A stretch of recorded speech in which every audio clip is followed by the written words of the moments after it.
pause.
Ja, Angros Birgitta, Michelle, mit Pamphlets. Welcome, Herr and Diamonds, Fräuleins. Welcome to Rights We, for Vets, everybody. we have come to give you the surprises. And you will like it. Yes. Eat the bugs. They have good surprise. Just like, what are those little eggs called? Kinder. Kinder surprise. Eat the bugs. Oh, was ist los? Yes. Welcome to Rights for Vets, everybody. And I got my special guest here, my mentor, Mr. Nude Guru. Say hi, Nude. Hello. I feel special now. Thank you. Yes, sir. Let's see. We have a good presentation today.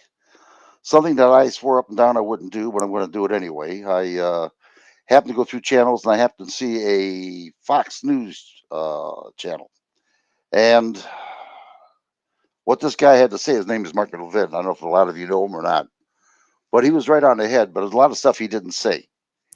I don't know if he's permitted to say or he just didn't know himself. I don't know. But I like to run this through and decipher it when we get done. What do you think, Nude? Yeah. Sounds like a plan. So let's see what happens here, everybody. Let's get this thing started. I'm going to keep quiet. We got about 20 minutes here. This is going to be a little bit long one here. More than, oh, it took a long time to make this one, I'll tell you. Okay, here we go.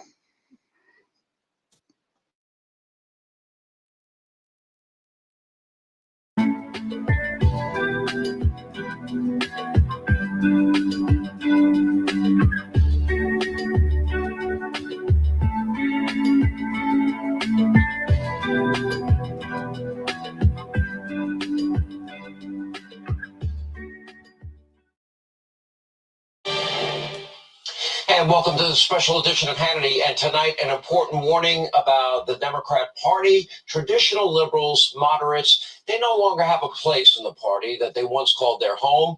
Far left authoritarians have now taken over, and now they're using the Democratic Party as a vessel to destroy our great American way of life. They don't believe in freedom or individualism as much as they claim, or on inalienable rights. Instead, they prefer government, mandated collectivism. For them, the Bill of Rights is just standing in the way.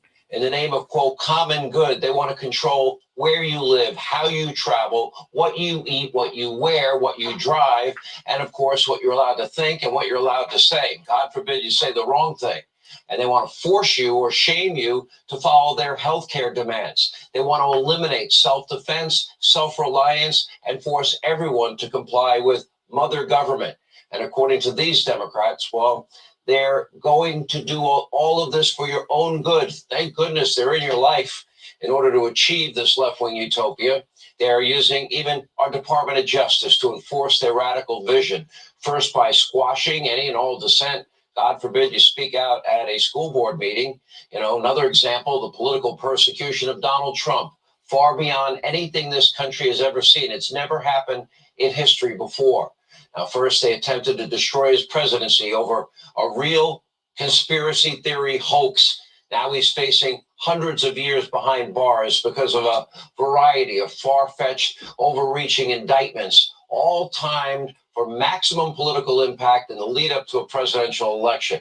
At the very same time, the DOJ is seemingly ignoring, very real evidence of corruption, possible bribery, money laundering against President Joe Biden. In other words, Biden's weaponized DOJ trying to imprison his chief political rival, all the while giving Joe a free pass. That is what you see in a far-left banana republic or in the old Soviet Union. Political enemies, they get locked up, they get silenced. Those in charge, they live privileged lifestyles, no rules at all. Ever wonder how Joe Biden affords 2 lavish residences in Delaware despite his life in public service? The far-left Department of Justice doesn't seem to care. They're not curious at all. That's because his last name is Biden and not Trump or Clinton. In the case of Clinton or Biden or Trump, you know the difference. And the Bidens are always willing to toe the party line. Well, our friend, the great one, Mark Levin, has a brand new book entitled The Democrat Party Hates America. And tonight, He will join us for the full hour, explain the deep history of how we have gotten to this point and just how bad this has become. We also know him as a nationally syndicated radio host of Life, Liberty, and Levin, right here on the Fox News Channel every Saturday, Sunday night, 8 p.m. Great one, Mark Levin. Great to have you, sir. Well, thanks for having me. I think this is a very, very important topic, and I appreciate you spending time on it, Sean. I really do. Let me put up the chapter titles if I can here and let people take a look at it. You know, I've read this now cover to cover. It is an extremely comprehensive book, exhaustively researched. And we talk about the real, and there's a distinction. You call it the Democrat Party hates America, and we'll get to that in a second. Few Americans likely know about the deep history that you go into in a lot of depth here. Some of the history I knew, some I did not know as I was reading this. And more importantly, the danger that they represent to the country today to fundamentally change our country. So in many ways,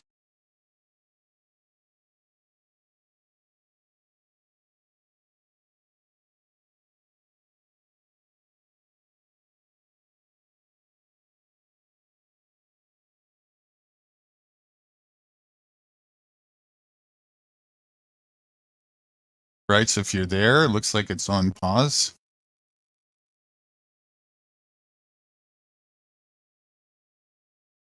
Gotta hit the play button.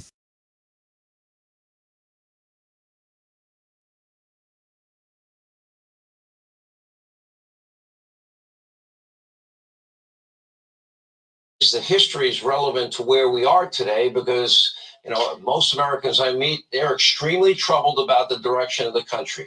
I'll let you take it from there. Well, Sean, I really want the American people to understand what we're dealing with here. For over 150 years, the Democrat Party has done everything it can to undermine this country.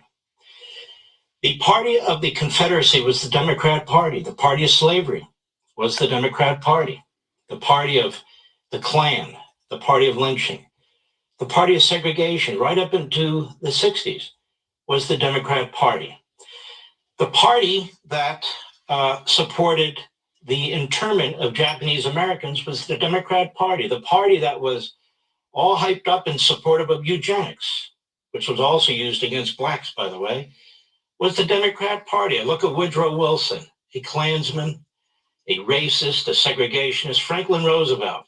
I spent a lot of time on him because the lies on Franklin Roosevelt are immense, despite all the documentaries and books. Why? Because Franklin Roosevelt was the first big socialist, anti-constitutionalist elected to the presidency. He was a racist, he was a segregationist, and an anti-Semite. Lyndon Johnson, who they credit with the 1964 and 65 Civil Rights Acts. Lyndon Johnson was a racist and segregationist to the day he died. And I explain that in the book. Joe Biden came into the Senate. He immediately sought mentors who were racists and segregationists, mostly from Mississippi and Alabama. He's been able to conceal that because he's also quite the chameleon. This is the history of the Democrat Party. We can go into Joseph Kennedy, the head of the Kennedy clan, a horrendous anti-Semite, so bad that he was quite supportive of the early Third Reich, that Franklin Roosevelt had to yank him back as ambassador in Britain. Margaret Sanger, Hillary Clinton got an award from Planned Parenthood. She founds Planned Parenthood. Planned Parenthood supported birth control, eugenics, and so forth, mostly because it wanted to control the population, particularly blacks. She was a racist and so forth. So when you look at these issues, and not just the history, you look today, the Democrat Party cannot survive without racism, segregation. It's now busy resegregating society. Ask the Asian community, ask anybody who goes to colleges or universities today, read critical race theory. That's what it's all about. So they move from that, they move to American Marxism. What they don't accept is Americanism. And here's what's very, very crucial to understand. The Democrat Party is not just a political party. The Republican Party is a political party. They try to win elections. They do a very poor job of explaining what they stand for. Most of the time, they don't even know what they stand for. And people tend to vote Republican because they don't want to vote for the Democrats. Of course, that's not good enough, but maybe that'll be a book for another day. when it comes to the Democrat Party, they don't just want to win elections. They want to permanently win elections. They want to monopolize the political system. They want to monopolize the voting system. They want to monopolize the government. And right now they're succeeding. They're monopolizing the culture as well. Look at the media. So the Democrat Party is what I call the state party. There's not a dime's worth of difference between what the Democrat Party does and supports the bureaucracy. A massive bureaucracy that legislates every day, issues regulations and fines, will determine whether we have automobiles that can run on the combustion engine. That's determining what kind of fixtures you can have in your home and what kind of appliances that you can have on your home, which means they can determine anything and everything. We may have a government shutdown. There's always a threat of a government shutdown. Why? Because the Democrat Party, for the most part, not exclusively, but for the most part, created this massive fourth branch of government that's not even in the Constitution. And they want to make sure it gets all the resources possible, all the manpower possible, 87,000 more IRS agents, more FBI agents, whatever it is. They don't care if the private sector shuts down. That was righteous during the pandemic. But if you shut the government down for 24 or 48 hours, what I call a long holiday weekend, they will tell you the sky is falling. Why? Because they've created this centralized Washington, D.C., massively powerful and ubiquitous unelected government. So even when they lose elections, their policies are implemented. And the Republican president is sabotaged by this massive bureaucracy. But take a look at the Democrat Party. Woodrow Wilson, Franklin Roosevelt, Lyndon Johnson, Joe Biden, more. Today you have Bernie Sanders. Bernie Sanders is a Marxist. He almost won the nomination to the Democrat Party. He's had more influence on the Biden regime than anybody else, than perhaps Obama. And what is Obama? Obama's mentor was a Marxist. Obama hung out with domestic terrorists, as you reported over and over and over again. But who else is there? You've got AOC, Tlaib, Omar, Priestley, Bowman, 24 individuals in the House of Representatives who are Marxists. And they're proud of being Marxists. Now, they don't call themselves Marxists. They're shrewd, but they are what they are. So the Democrat Party is all about, whether it's 150 years ago or today, abolishing our Declaration of Independence. Woodrow Wilson hated the Declaration of Independence. Obama used to cut words out of the Declaration of Independence. Biden doesn't support the Declaration of Independence. He doesn't even say he does. They despise the Constitution, which is why they embraced the 1619 Project, pulling down the founder statues, calling us a nation founded in white supremacy, even up to this day. They want to abolish our traditions, our customs. They're trying to destroy our language. They use censorship. They use intimidation. More. Again, it's more than a political party. It is an autocratic party. It is a tyrannical party, which is similar to these kinds of parties throughout Europe and other parts of the world. It is an anti-American, really alien entity, and it has caused more hardship, more blood, more impoverishment. And if you think about it, the Democrat Party, if we didn't have a Democrat Party, if we had a legitimate opposition party to the Republican Party that accepted losses, that had comity, C-O-M-I-T-Y, that wasn't trying to destroy the opposition party by fixing elections and so forth and so on, through repression, not just censorship, but trying to put its opponents in prison, whether they're parents, whether they're pro-lifers, whether they're members of the Catholic Church, and whether it is Donald Trump. If we had a political party that was a legitimate, pure political party, rather than an autocratic party that was founded in evil, that has lived through evil, and that to this day perpetuates evil, this would be a far better and greater country than it is today. That's why I call the book, The Democrat Party Hates America. I gave it the title when I finished it. And just to finish this point, Sean, when's the last time you heard a Democrat criticize any of the individuals that I mentioned? FDR, they love FDR. Lyndon Johnson, they love Lyndon Johnson. They lie about these people. Woodrow Wilson, same thing. Margaret Sanger, Planned Parenthood. Planned Parenthood gets billions and billions of dollars. We can go on. You never hear them speak up in favor of the founders of the country, in favor of the framers of the Constitution, in defense of the Constitution. They try and twist it like the 14th Amendment to accommodate what they want, but they don't support them. They support people who hate them and are trying to destroy them. And their surrogates, the teachers' unions, are doing a hell of a good job of that by brainwashing our children and diverting them from getting an education to other things. So the point is, the Democrat Party is an autocratic party. And by the way, like most autocratic parties and autocracies, they camouflage their true purpose by claiming they're doing these great things for the people, especially the poor. They're doing these great things because they defend democracy. How? By destroying the voting system? How? By trying to put an opponent in prison for the rest of his life? How? By trying to destroy the Electoral College so only Democrat cities are represented? How? By destroying the judiciary, by populating it with left-wing radical bomb throwers? How? By intimidating Supreme Court justices? Exactly how does the Democrat Party promote democracy? Let me ask, as you go through this history of Wilson and Margaret Sanger and Lyndon Johnson and Robert Byrd. Robert Byrd filibustered, you point this out in the book, the Civil Rights Act. I've talked about it often in 1964. But fast forward, the president today, a guy by the name of Joe Biden, and you mentioned other Democrats. When Byrd passed away, boy, they all praised him as their mentor.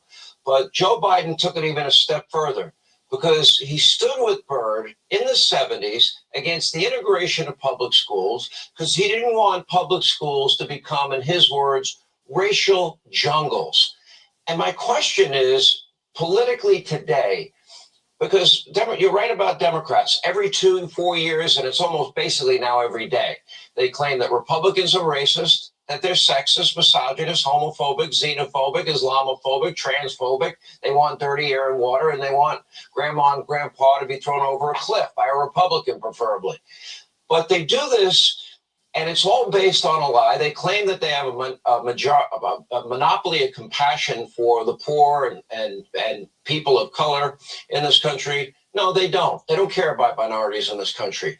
And my question is, if more minorities knew the history that you're laying out here about the people in this party, including the former president, not wanting integration of schools, would they vote differently? Are they influenced by the propaganda thrown at them regularly by the Democratic Party? This is a great question, and let me take a minute to answer it. First of all, much of what's in this book isn't even known by Republican senators or House members. If they had the information, you would hope that they'd be able to respond when they are called racists or anti-Semites or bigots. One of the great con jobs that has taken place in this country, that the party of racism today, whether it's anti-Black racism or now anti-white and anti-Asian racism, is that the Democrat Party has managed to project onto the Republican Party its own history, its own belief system. It is shocking to me. We have Republicans in the Senate who don't even understand or know any of this. To answer your question about minorities, of course, one of the reasons I wrote this book is because ideas have consequences. The truth matters. We are not at the precipice looking into the abyss. We are in the abyss trying to crawl out. So as some have said in the past, the truth shall set you free. Who is behind this? The Democrat Party. I'll get into this in a minute. I think when the Black community learns that Franklin Roosevelt invited every Olympic participant in the 1936 Berlin Olympics to the White House except Jesse Owens, that might have an effect that Jesse Owens voted against FDR and was appalled by FDR. And he was asked if Hitler had snubbed him. He said, I never met Hitler. FDR snubbed me. He never invited me. He never sent me a note. He never did anything. FDR refused to ever talk to the NAACP. FDR kicked out most Black journalists when he had his press conferences. FDR never lifted a finger for the Black community, despite what Doris Kearns Goodwin and others have to say. As a matter of fact, in 1940, a bipartisan federal law was placed on FDR's desk to outlaw lynching, a federal lynching law that would outlaw lynching, and he refused to sign it because he was running for his third term and he was afraid he'd turn off fellow Democrats in the South. Same with the Jews. FDR refused to allow Jews into this country, even though the cap for the number of European Jews had not been met. He and his State Department refused to allow Jews in this country at the height of the Holocaust, which resulted in many, many dying in gas chambers. He refused to bomb the railroad tracks leading into Auschwitz, even though we were bombing facilities 5 miles from those railroad tracks. He worked with the New York Times and other media outlets to try and censor what was going on in Europe and the Holocaust during his presidency. And he was a bigot and he was a racist. And if people don't agree with that, read it. And I've got the endnotes to prove it. He was all those things, just as Lyndon Johnson. Lyndon Johnson, the great civil rights leader. Lyndon Johnson was a racist to the day he died. He didn't have an epiphany. Lyndon Johnson wanted to be president. His own biographer said he opposed every single piece of civil rights legislation until 1957, when Eisenhower was pushing a Civil Rights Act of 1957. He goes to Eisenhower and he says, I'm going to kill this bill unless you weaken it, and unless you take the enforcement mechanisms out of it. And then he goes back to his fellow segregationists in the Senate, the Democrats, and he says to them, okay, I got Eisenhower to take the teeth out of it. We're not going to filibuster this. Why did he do that? So he could play both sides, because he was planning on running for president. The 1964 and 1965 Civil Rights Acts, those laws would not have happened but for the Republicans, period. So the Republicans have supported every single Civil Rights Act since immediately after the Civil War up to and through present times. Ronald Reagan, he was the one who signed Martin Luther King's birthday into federal law. He was the one who signed a 25-year extension of the Voting Rights Act, which had never been done before in American history. And I can go on and on and on about this. The Democrat Party doesn't give a damn about people. It's got propaganda. It's the state-run party. It's got its massive bureaucracy, and it is a state-run media. A state-run party, that is a party that monopolizes the culture, that monopolizes everyday politics, that monopolizes our government. They need a monopoly of the media. We talk about a free press. We don't have a free press. We have a press that's free to lie to us. We have a press that's free to expand the positions and the propaganda of the Democrat Party. Again, there's not a dime's worth of difference between the press and the agenda of the Democrat Party in this country. And there's a reason for that. Because if you're an autocratic party, if you're a tyrannical party, you're not just a political party. You must control thought processes. You must push the propaganda. You must decide what can and cannot be said, who's good, who's bad. People who went through the Third Reich, people who went through Mao's China, people who went through Stalin, they've all written fantastic books on totalitarianism. And they all say pretty much the same thing. Control the language. You are to control who's good, who's bad. You are to change the language. You are to control the thought processes. So we've reached a point now, and I explain in the book in great detail, this is where the Democrat Party is, that we're not even free to say what a woman is and what a man is. This whole transgender movement, this anti-nuclear family movement, this anti-parental rights movement, it is intentional. It's right there in the Communist Manifesto, Marx. And here's the other thing. I think it was Mises who said, and I put it in the book, we all talk like Marxists now. We all talk like Marxists now. We don't talk like a free people. You never hear from our politicians the word individualism, private property rights, freedom, liberty, limited government. You never hear this discussed anymore. And yet these are the core founding principles of America. Instead, you wake up every day and there's an effort by the Democrat Party to destroy one part of the Bill of Rights or another part of the Bill of Rights, to try and destroy people's reputations who want to pray, who want to speak on behalf of their children, who believe in life as opposed to abortion on demand. People are censored. They're censored about medicine. They're censored about science. Their knowledge is censored. And so who is behind this? It doesn't just happen. This isn't nature. It is the Democrat Party. Why? Because the Democrat Party hates this country. when Obama said, when Michelle Obama said, when Bernie Sanders said, when Hillary Clinton said, when Joe Biden said, I go way back, that they want to fundamentally transform America. That's the giveaway. Fundamentally transform it into what? Well, you've got to destroy the belief in the country. You've got to destroy the country's customs and beliefs. You've got to destroy our value system. You have to rewrite our history. You have to destroy our founding. So there's no more connection to the country. And that's what you do if you want to advance a radical Marxist or leftist agenda. And that's exactly what this party is doing. And my point is, ladies and gentlemen, it is a very, very evil party.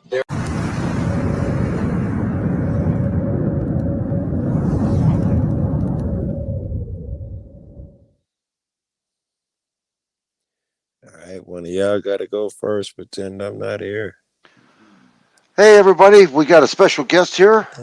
Joe, hey, you ain't black, are you? No. It's okay. I'm not. It's okay. We can talk like we normally do. I'm not black. Go ahead. Okay. How you doing, Joe? Cool. Long time no hear. I'm doing well, man. Guru. If you ain't colorblind, you're blind as fuck. All right, let's go. Glad to have you back.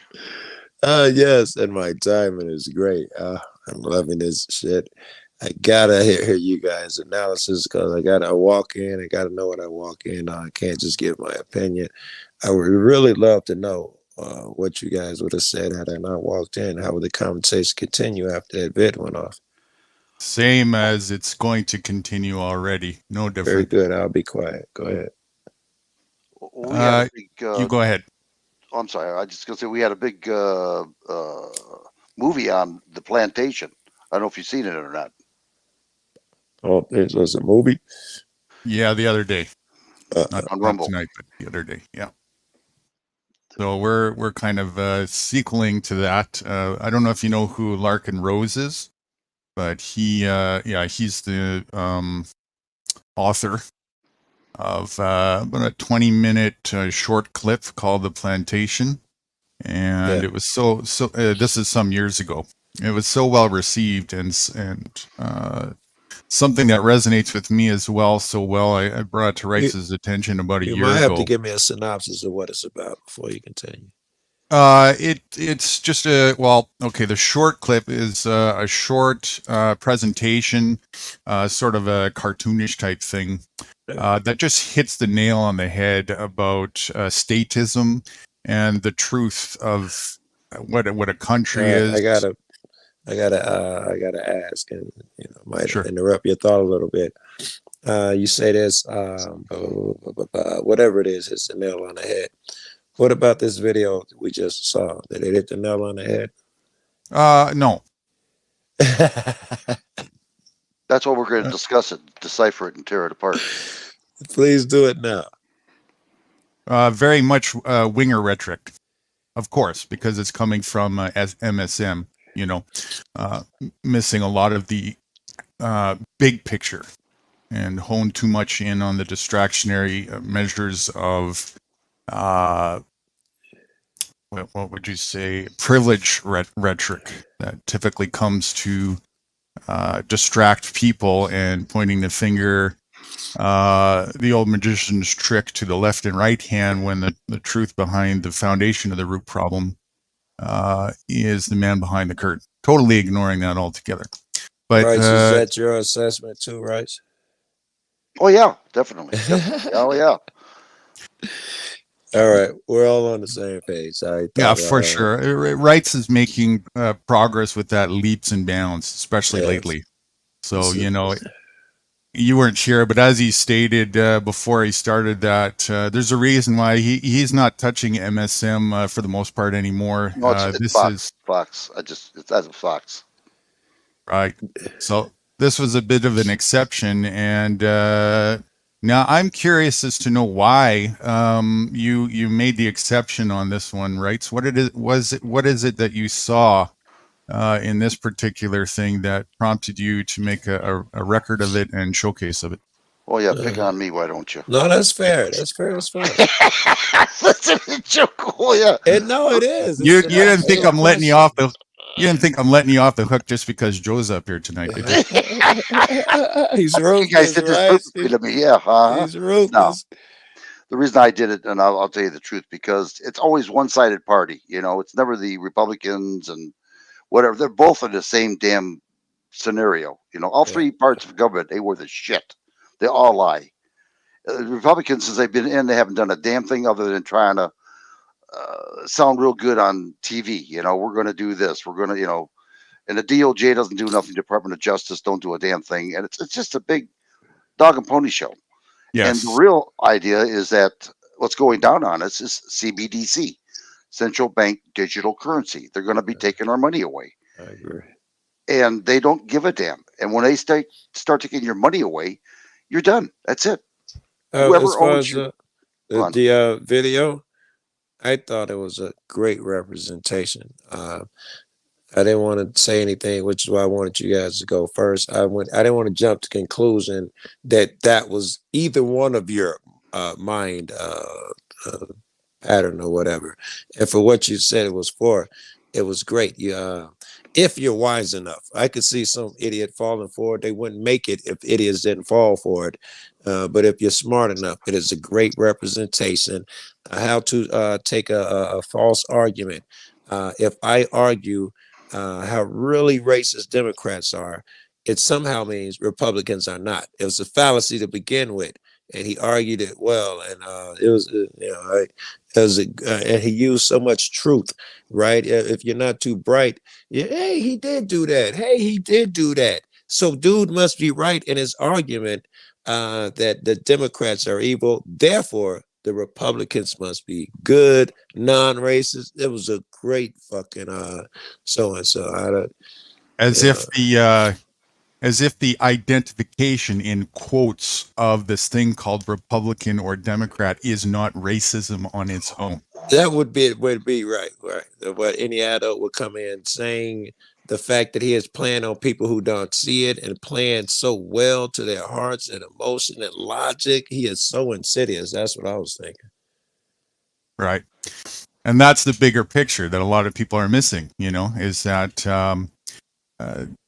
the key word identification here in a falsification sense, the very act of doing that is the start of elitism, which is the root of all racism and the root of all division, and is what time and time again consistently leads towards division and violence unnecessarily.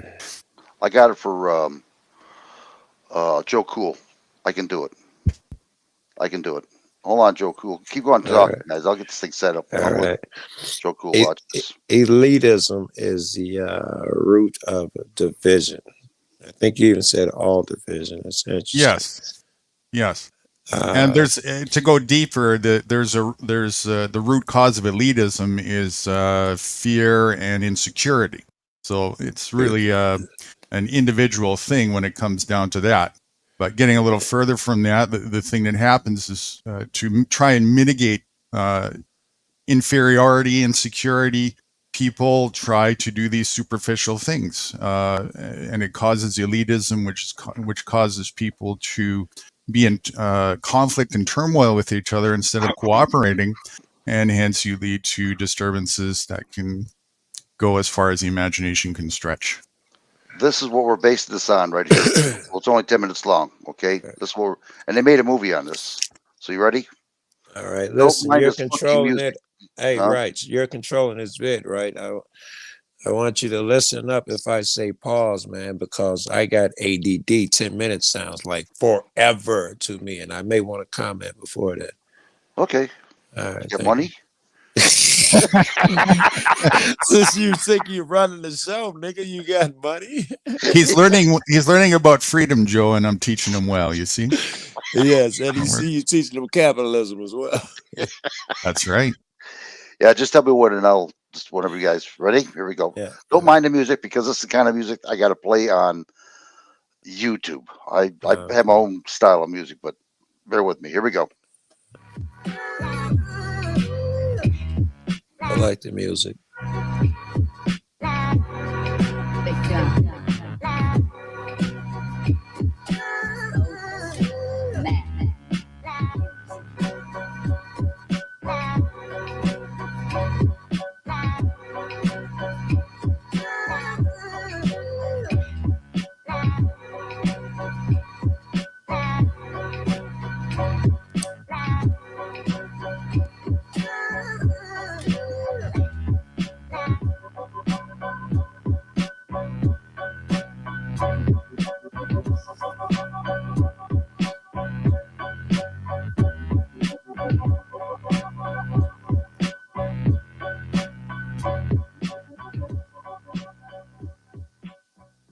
Jones owned a cotton plantation and many slaves. One day he was talking to the owner of the plantation next to his, and Mr. Jones was lamenting the fact that times were tough.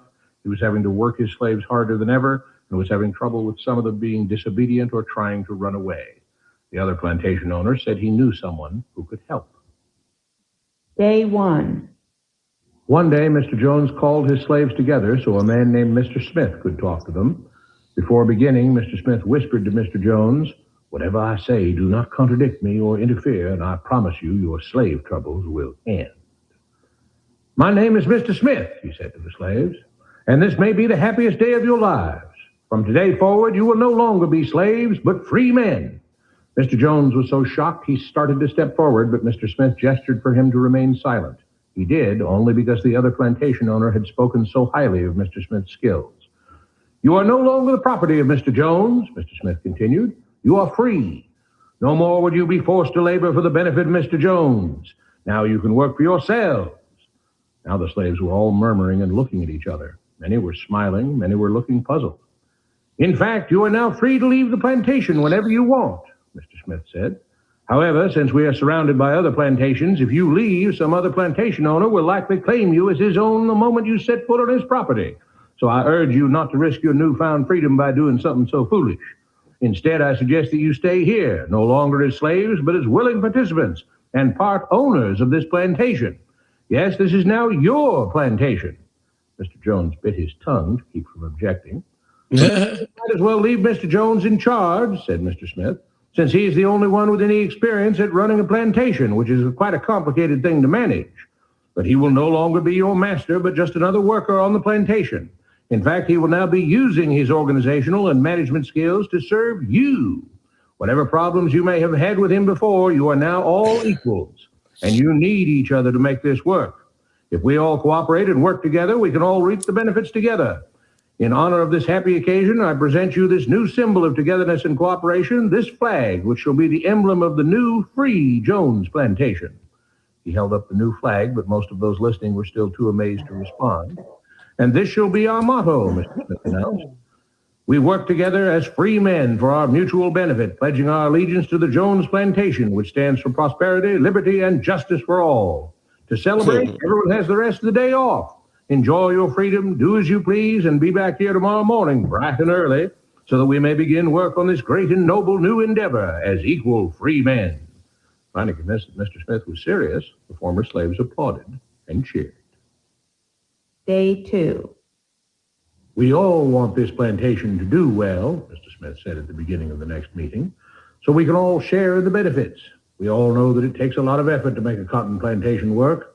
Just because you're all free doesn't mean you can stop working. In fact, since you're now working for yourselves, I expect you to work even harder than ever before, but now with pride and joy, knowing that you're working for yourselves.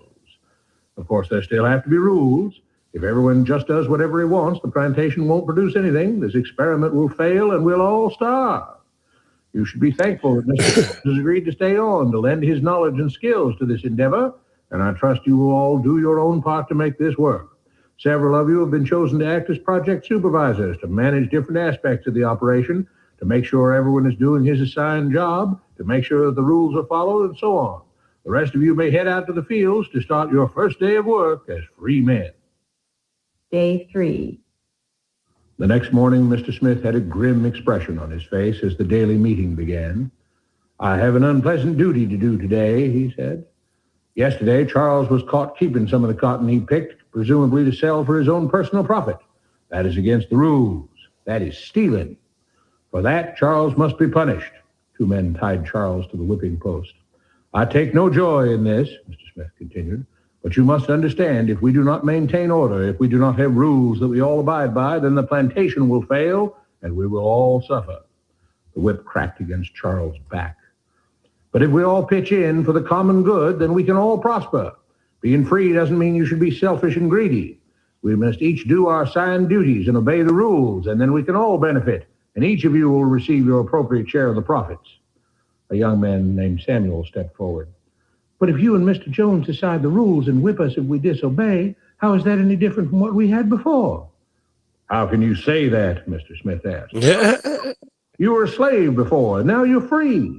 Things still need to be managed and organized by those best qualified to do so. Do you know how to run a plantation, Samuel? Well, no, he answered. But if we're free, why do we get no say in what the rules are and how things work? I'm surprised at your ingratitude, Mr. Smith answered. None of you know how a plantation is run, so you're in no position to be making decisions about how things are done here. You don't seem to appreciate all the things that Mr. Jones provides for you, from protecting you from all the outside threats you know nothing about, those who would come here, capture and enslave you, if not for Mr. Jones' protection, to making sure that you all have food and housing, tools to work with, that you're cared for when sick and injured, and so on. There wouldn't be a plantation at all, no cotton to pick, no land to plant and harvest, if not for him.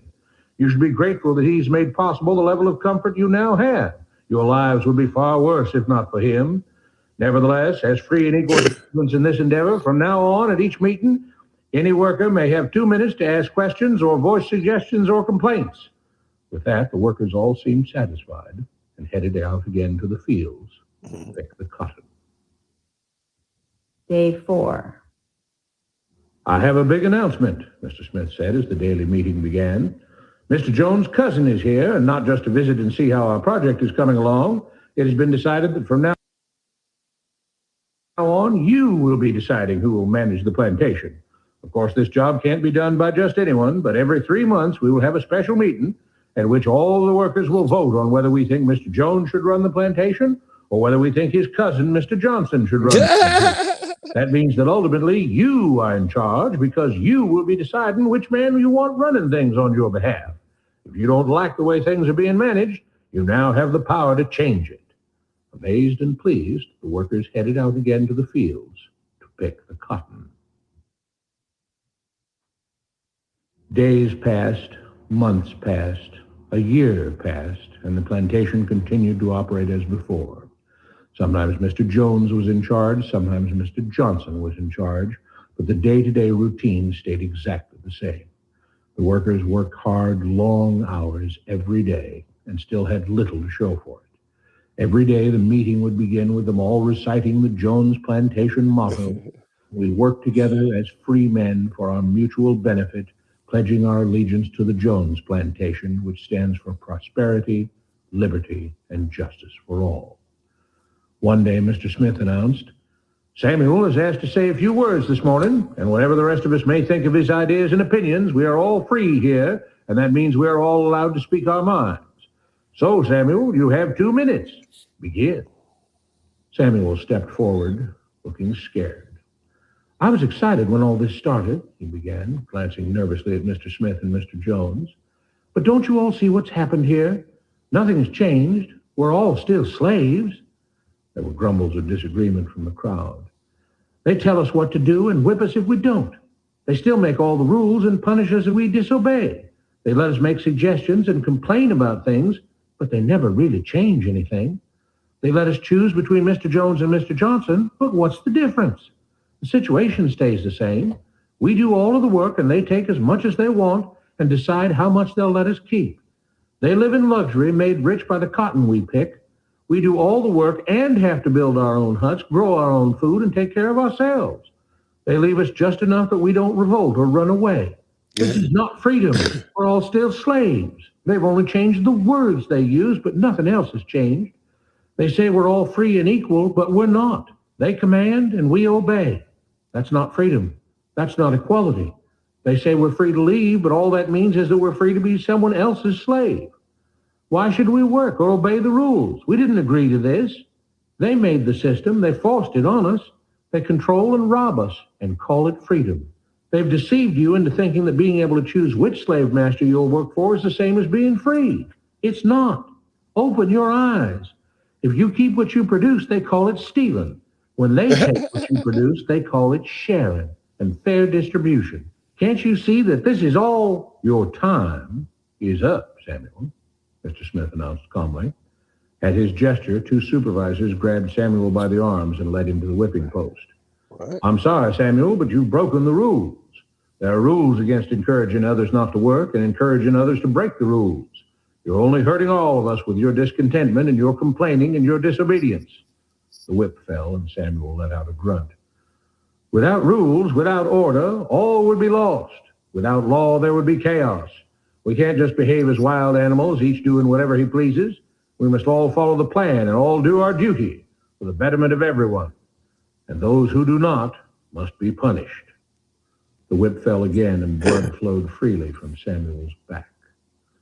Samuel, it is you who are stealing from the others. When you don't do your assigned work, you are making more work for others. When you disobey the rules, it is you who are endangering the future of everyone else here.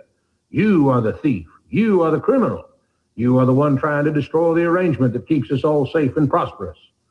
At every lash of the whip, the other workers cheered louder and louder, some yelling curses at Samuel. Being spoiled and selfish, you complain about everything, talking as if you're oppressed. But you are the one ruining things. You are the one keeping us from being all we could be. It is your greed and your rebelliousness that is hurting all of us. They all play by the rules, Mr. Smith said, gesturing at the others. What makes you think that you don't have to? You think you're above the law? There were loud yells of agreement as the whip fell again. We must maintain order, Mr. Smith proclaimed, to make this plantation great, to make it so that we can all be happy and prosperous. To have the society we want, there have to be rules. We all have to contribute our fair share to this great endeavor, and we cannot tolerate actions and attitudes that seek to undermine the amazing things that together as free men we have achieved and will continue to achieve. Mr. Jones was smiling as he gave Mr. Smith a pat on the back. The crowd was cheering so loudly that none of them had noticed that Samuel had died.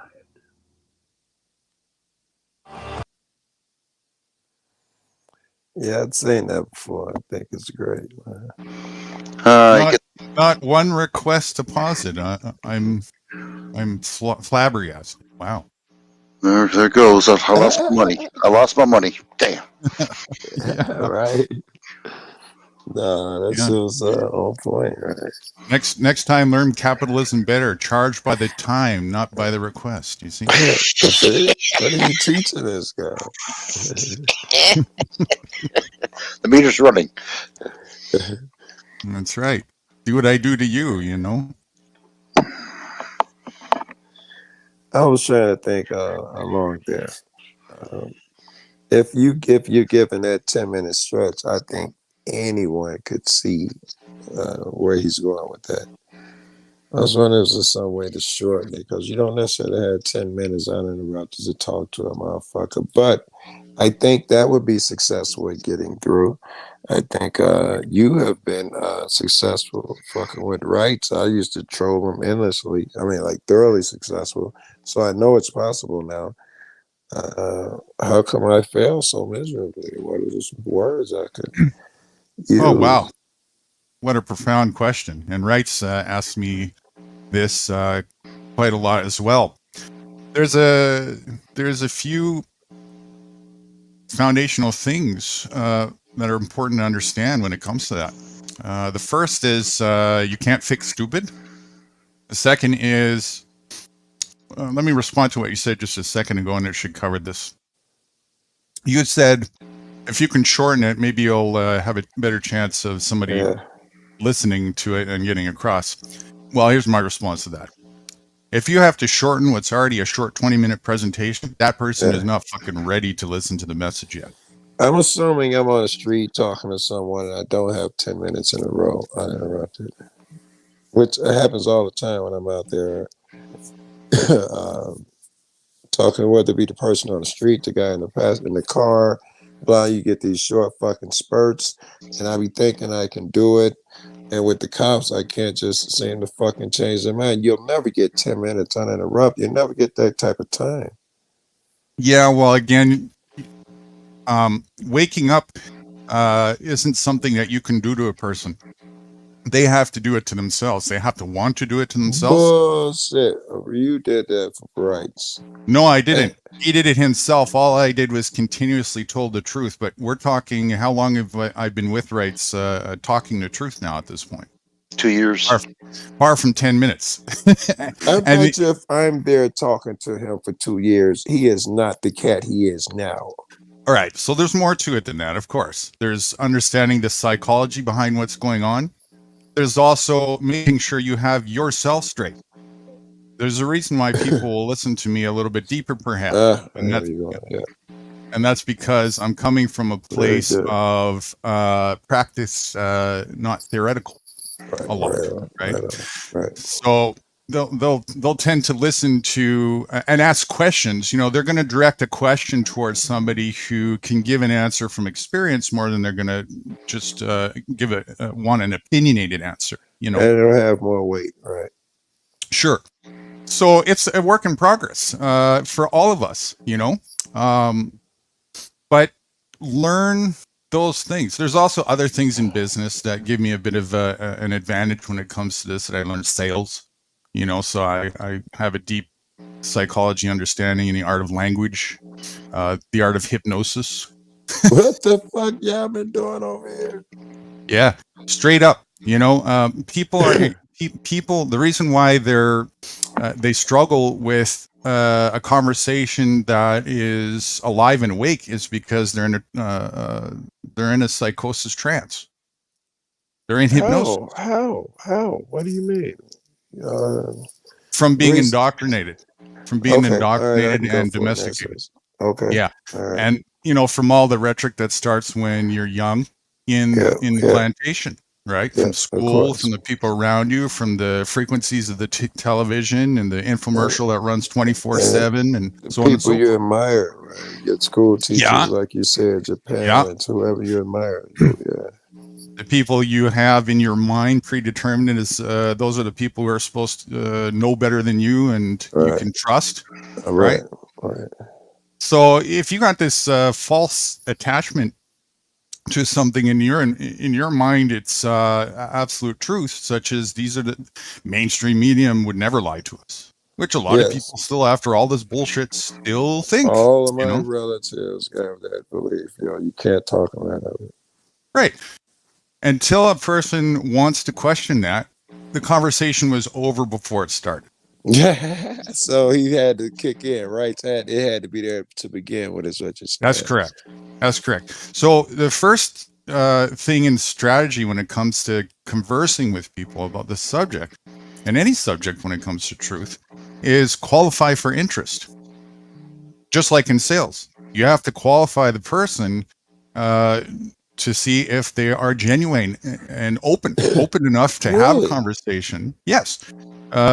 They don't have to be totally open. They just have to be open enough to be objective enough to question their own belief system. And if you see something, you know it's worth spending time with that person. Correct. So that's what I do. I qualify for interest, and as long as an individual stays in that openness, even just a little bit, and inquires about the truth more, then there's a reason for me to stick around, and it's totally up to them. You guys be over here doing this a lot? Oh yeah. Very good. So I don't feel bad about muting my mic while I eat some potato chips, and you guys can keep the conversation going. Boy, you sure know how to hurt a fat man with a mustache, don't you? Well, I'm going to keep my mic unmuted while I finish my McDonald's here, even though I don't eat McDonald's. Oh my God. All I had was a salad. So that's, that's really important to do, not only for the other person, but also for your own energy level. Because if you constantly try and just hammer truth home to people who are a brick wall, you're going to get your knuckles hurt and you're going to tire out. And you'll probably get frustrated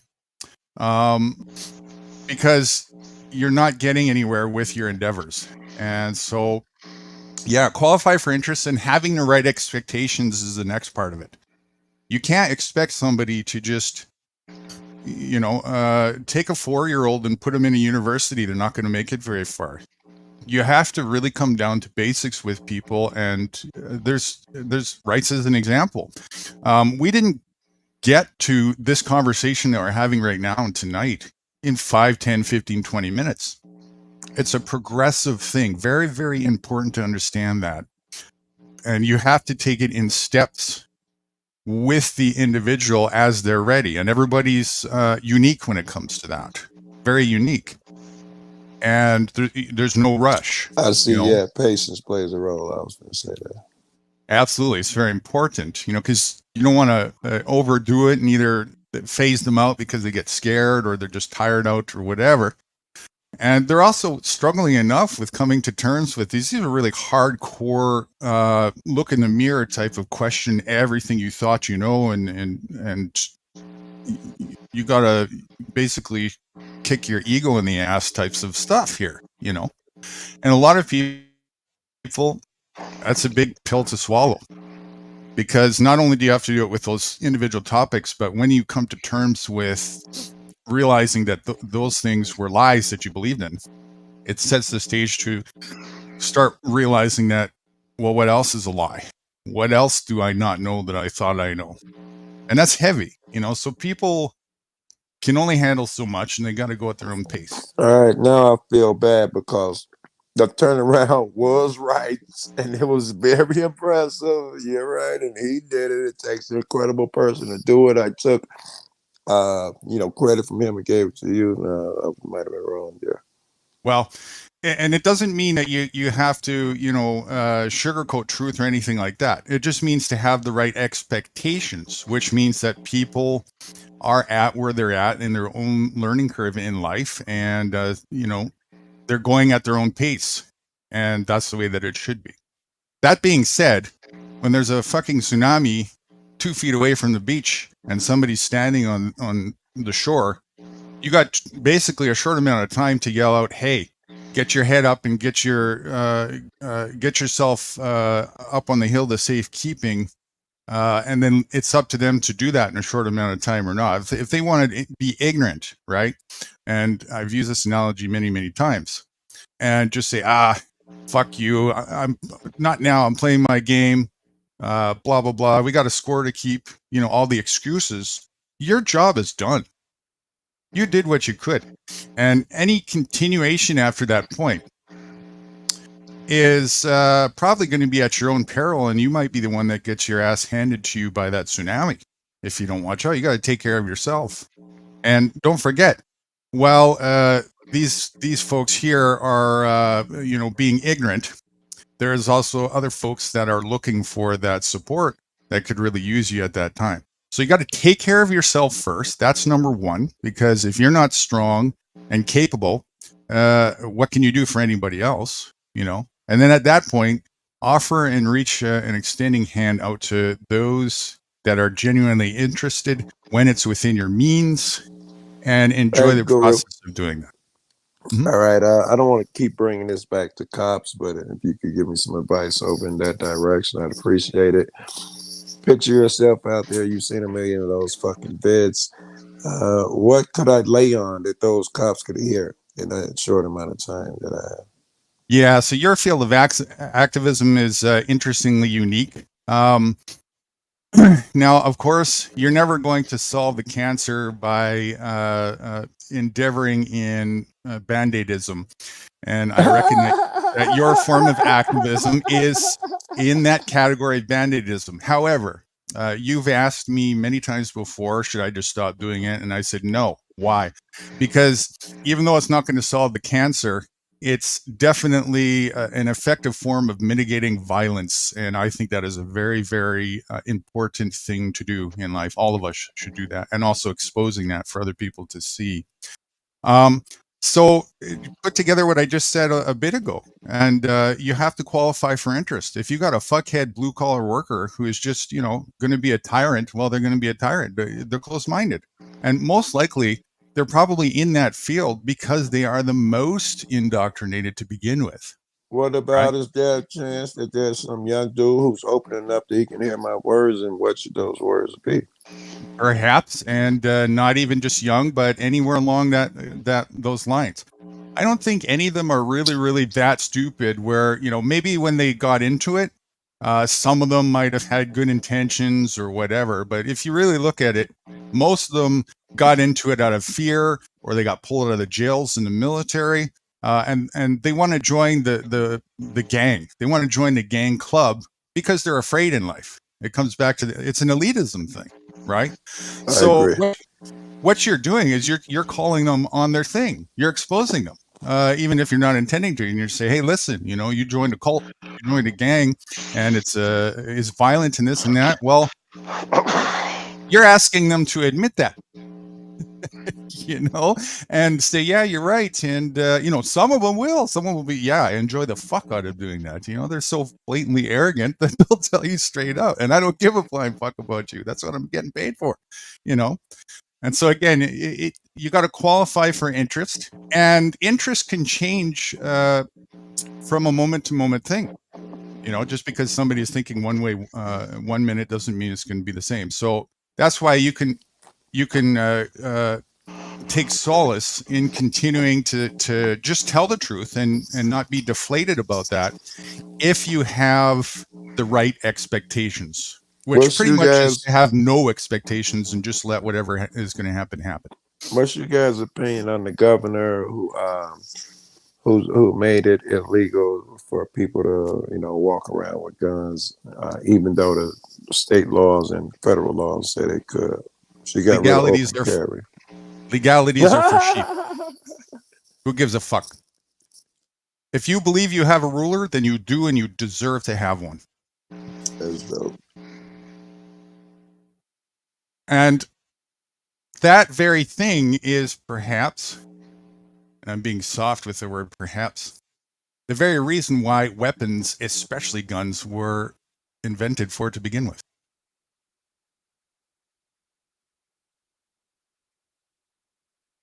The only question is whether or not individual has the balls and the courage to do what they need to do. And use those as Fritos. I'm eating chili Fritos. These things are just really good, and I've been smoking for a long time. I'm in heaven.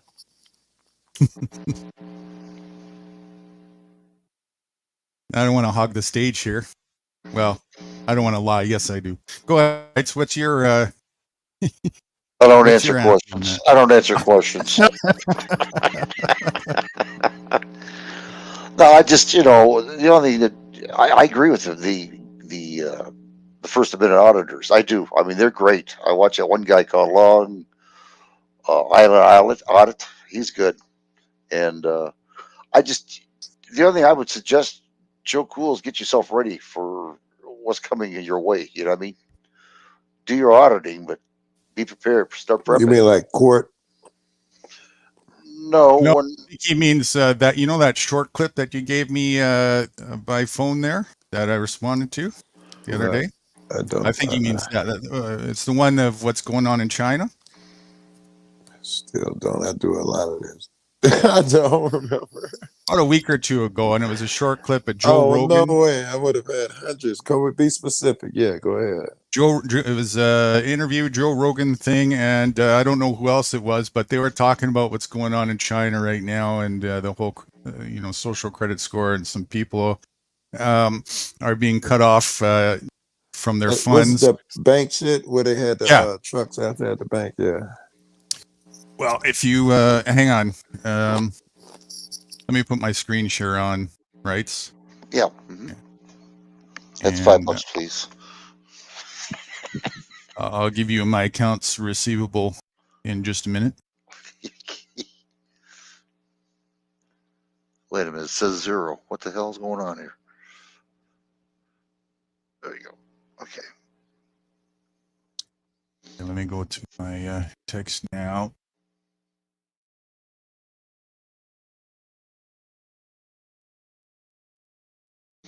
Yeah, we spoke for hours and hours and hours and hours, Joe Cool. You wouldn't believe it, 15, 12, 13.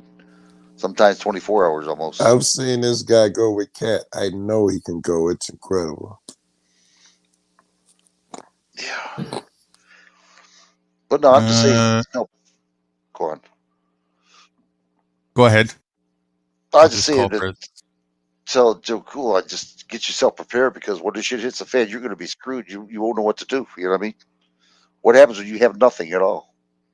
When they take everything away from you. I'm damn near used to that.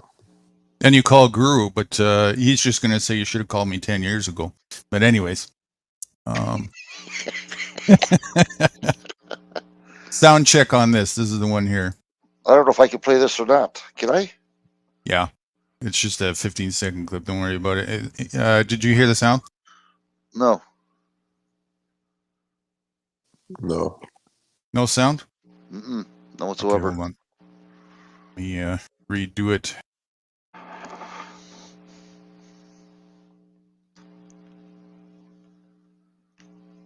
Okay, put it up there.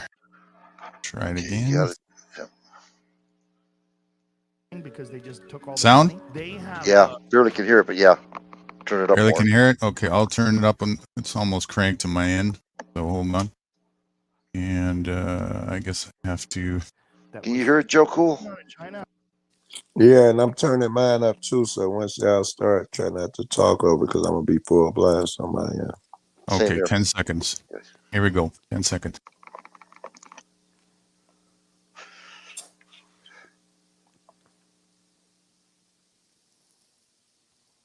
What's going on in China? I don't know if you've seen this, but they pulled tanks in front of banks to stop people from rioting because they just took all their money. They have shut down people's accounts and they're doing a social credit score system in China. And they have digital currency. What they have is the ability to tell you can't buy gas. Like, hey, Theo, we don't like the way you're living your life, so you're not going to be able to buy a plane ticket. China's a dump, man. Yeah. I mean, there's cool people and I like some of the food, but I think it just, I don't know. I don't like the way they're doing it all. What's going on in China? I don't know if you've seen this, but they Yeah. This is what's going to happen to us all. Seriously. They want total control over our lives. They want to put a chip in your hand, an RFID chip. They want to put you in a 15-minute city or smart city. Hey, tell me more about those cities. I've been asking. I don't know if I really got the concept down yet. You want to see a Yeah. 2-minute infomercial on one? Oh yeah. Okay, hold on. I'll pull that up. Damn, I'm getting raped here. I'm not even getting paid for this. I can't take this. Pay your bills, and then we'll talk. Okay, fat man. I'm jumping off the basement window. I'll teach you guys.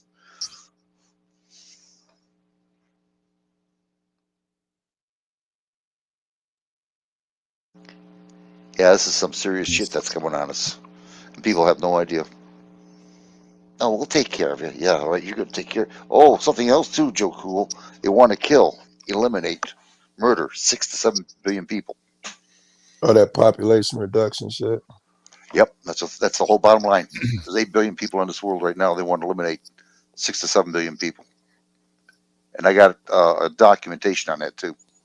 That'd be in line with the guys' songs that they blew up. Mm-hmm. So But they say keep it at like 500,000 or some shit like that. Yep. They want to do. Oh, got it. Yeah, quick sound check. I don't see anything. Yeah. You don't see that? No. You put it in our audio. You took my present off. That's why. Okay, hold on a sec. Hold on. I was laying down. I wasn't even. Dang. I cannot lie. Joe Cool did it. Okay, I'm up again. Hold on. Sound check coming in 1 sec here. Within dysfunctional and polluted. You hear that? Yep. Got to turn it up though. Okay, in 10 seconds again, I'll start it.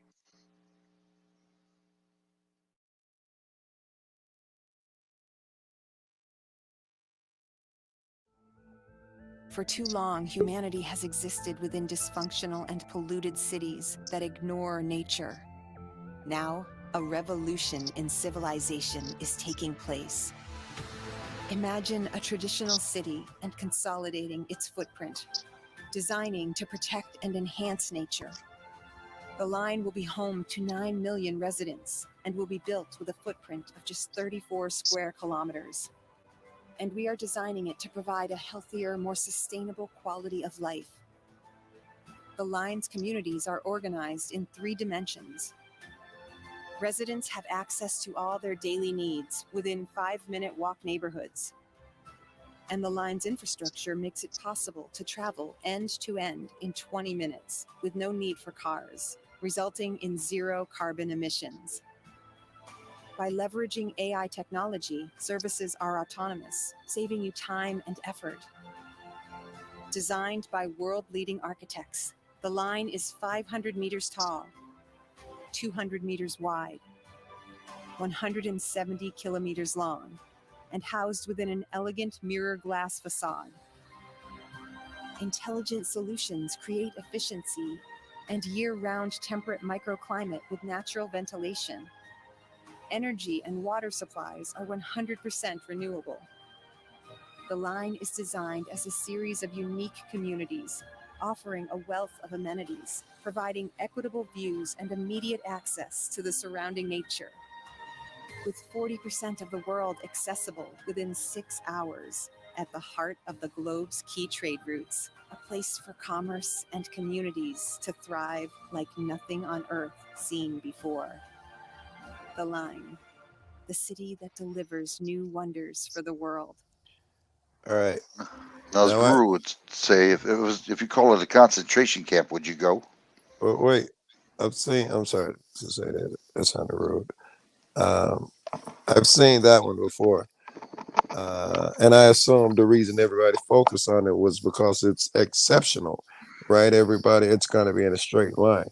I don't assume that the regular average 15-minute city will take that shape. Now, that one I can envision only because I've seen the commercial. What do you guys envision the other ones to look like? Will they be circular like a regular city? Yeah. Oh, maybe. Yep. I got a video of that, but I Wait a can't put it minute. on here. I can't put it on here. I'll get my ass. Okay. Yeah. That's on Rumble.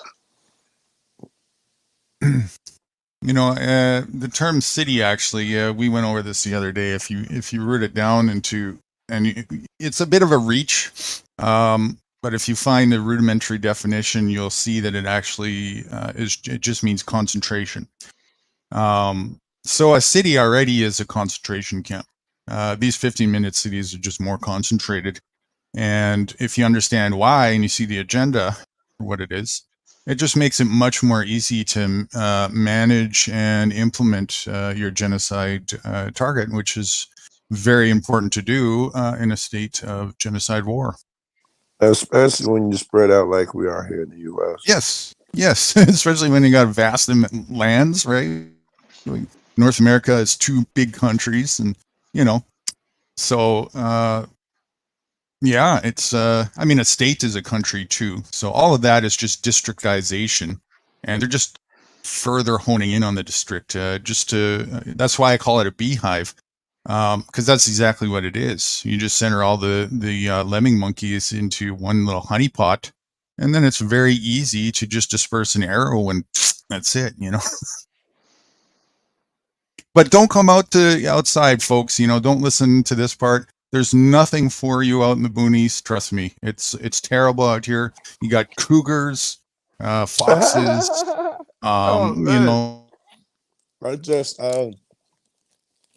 I didn't kill either one, but we just killed 2 rattlesnakes in 2 days. I saw another tarantula. That's my. I've been seeing a lot of crazy wildlife out here, and I'm not even halfway done with these ships. I'm about to add some spicy Doritos and with these, so I'm still muting it. I'm not even slowing down, bro. I'm just like, I got a little bit of a list that I prepared right here for this particular discussion tonight. Some more of the deeper, as Wrights was saying, we're kind of going on a elaborate live here of what we were doing the other night. which now you'll understand a bit more. That movie that we watched was an elaboration on that plantation short video that we just finished watching a bit ago. Some people were so taken back by it and enthusiastic towards how well it reached people that they decided to make a production with it with Lark and Rose. It seemed like anyone who watched it would be able to draw the whatever it is, and easily so, which is rare, right? It's rare to make something that to try to get a point across and be that clear at doing it. It seemed exceptional. Yeah. That's yeah, and I mean, it still takes, of course, a level of openness and objectivity to be able to see it, and even though it hits the nail on the head, there's still, if people are caught up in the conventional form of what slavery means, which is blacks in the cotton field, you'll still miss the point. Are you telling me there are some people who are saying, who don't see that it's absolutely obvious? Are you telling people that's crazy, bro? Of course. I can see how easy it would be for people who are still really stuck on the privilegism rhetoric and the colorism rhetoric, and the stories, especially Americans, right? Especially American-minded, indoctrinated folks who really believe that racism means, or slavery means blacks in a cotton field who work on a plantation, right? I had one too that just slipped my head that they use that girl. It ain't gonna come back on to it.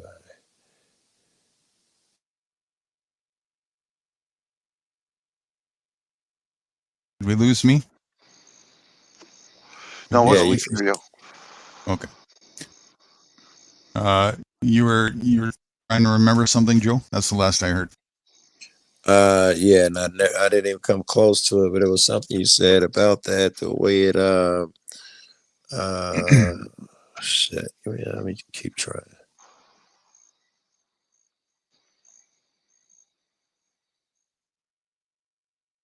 I am getting no closer. I don't think this is gonna work.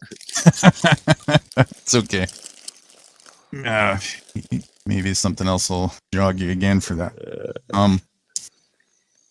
So too bad you weren't here the other day. If you that video, the actual movie, is not free to watch. It's offered for sale on a website, but because I am not a fan of capitalism, I purchased it and gave it to Rights as a gift, and we watched it together on Rumble live stream, and it's available for anybody who wants to watch it for free. There's probably 4 people in here. We could go backstage.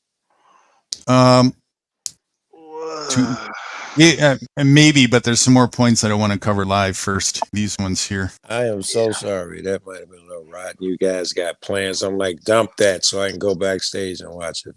You really want to watch it? Well, that's cool. We can do that as well. I'm up for watching again as well. But let's definitely tend to these points. Can you put maybe I can't. I'll be right back. I want to do it on my phone here. I'll put a link to it. A link, yeah. To the Rumble one. Yeah. Is that what you mean? I'll put it on the so people can see it. You're let's see if you can be a success with that. Oh yeah, I got it. I got it by the bag. Well, they don't change anything at me. Jeez, let's see. Okay, while you're doing that, if you remember, last time before we did the movie earlier on, we were having a really deep discussion, and that's not on Rumble, by the way. That's on his same channel as this one. If you want to watch that, we had a really, really good conversation last time to hit home on stuff that I think that is just sort of lagging in most people's minds, and that I've been trying to work on for a long time semantically to really get to the bottom of, to help people come to terms on. And so I wanted to just have a focus session to see what we could do about hitting that nail on the head and seeing if there's anything that could reach. And we did get somewhere. We did have progress, but it really, really took a lot of, like, you know, onion layer ripping back to get to those understandings. And I think that's really what it takes when it comes to getting to the foundation. And you'll hear me say a lot of my own rhetoric in counter to mainstream rhetoric as like a rebuttal and to help put wake up seeds in people's minds, which then it's up to them to water and so on and so forth.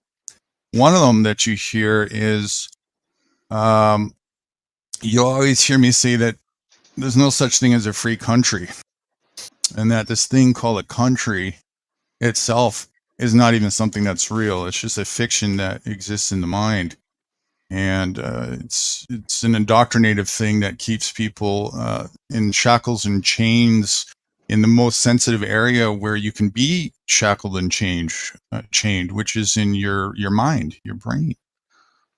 And a lot of people have this really, really deep-rooted psychosis idea, especially in the United States and somewhat in Britain as well. And then it sort of tapers off into the other fake nations. That we live in a free country, or this is the freest country in the world.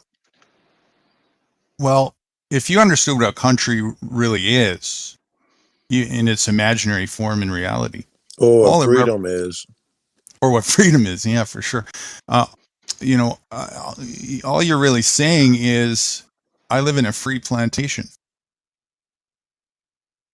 And is that even a real thing, or is that an oxymoron? It's kind of the same thing as like sovereign citizen. Let me give you their argument. You already know their argument, but their argument is it's the best plantation there is. It's better than Bill plantation down the street. That's the same fucking argument they give. That would be more truthful. But to say I live in a free plantation, no such thing. By very definition of what a plantation is, or country, or citizen, you know, with the sovereign citizen rhetoric, what is a citizen?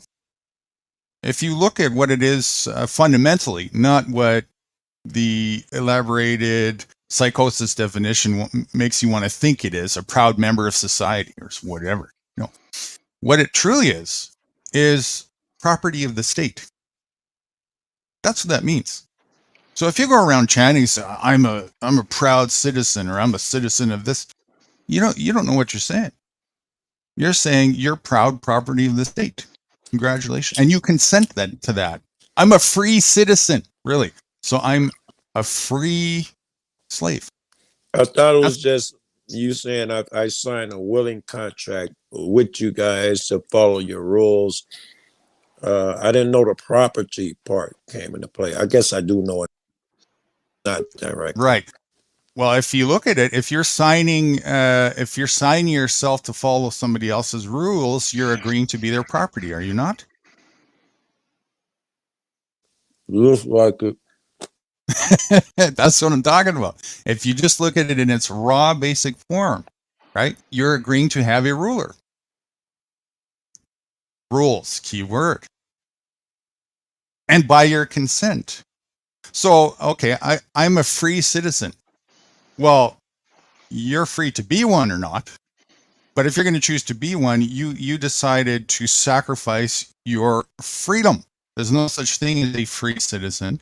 Kind of like you do with any job, any employee that you are of, the army. Correct. Yes, yeah.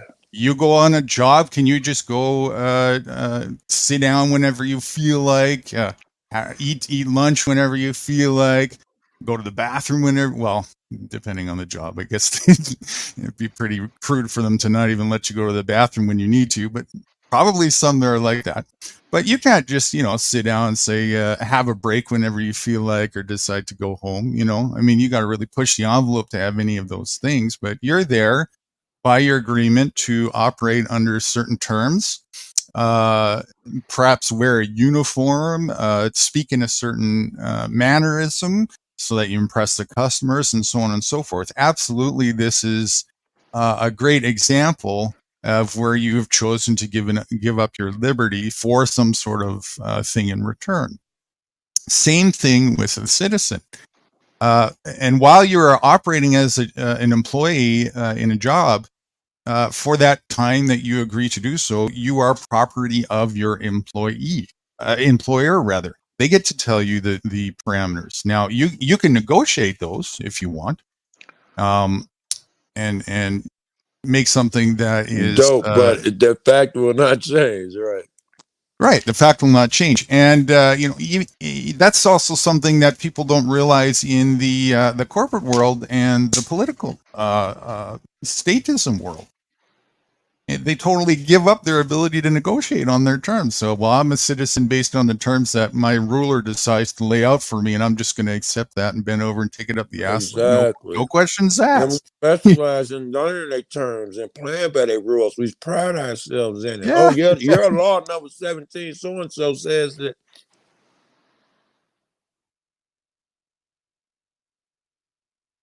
Awesome. Oh, do we lose him? His cell phone does that. You're on mute, Joe. I don't know what I was saying anyway. All right, I got the link when you guys are ready. I'm all set. When we get to watch it? Oh, that's the Rumble one. Okay. Yeah. So he just put it in the private chat. But we'll we'll continue discussing, if you will, all these points, and we have to have our usual nightly rights is on the hot seat session before we go back and you know when his ass isn't numb enough, we need a few more spankings. So we reach numbness. Yeah. I gotta go. Well, you can talk to Joe Cool. All right, I'm giving the chips a break.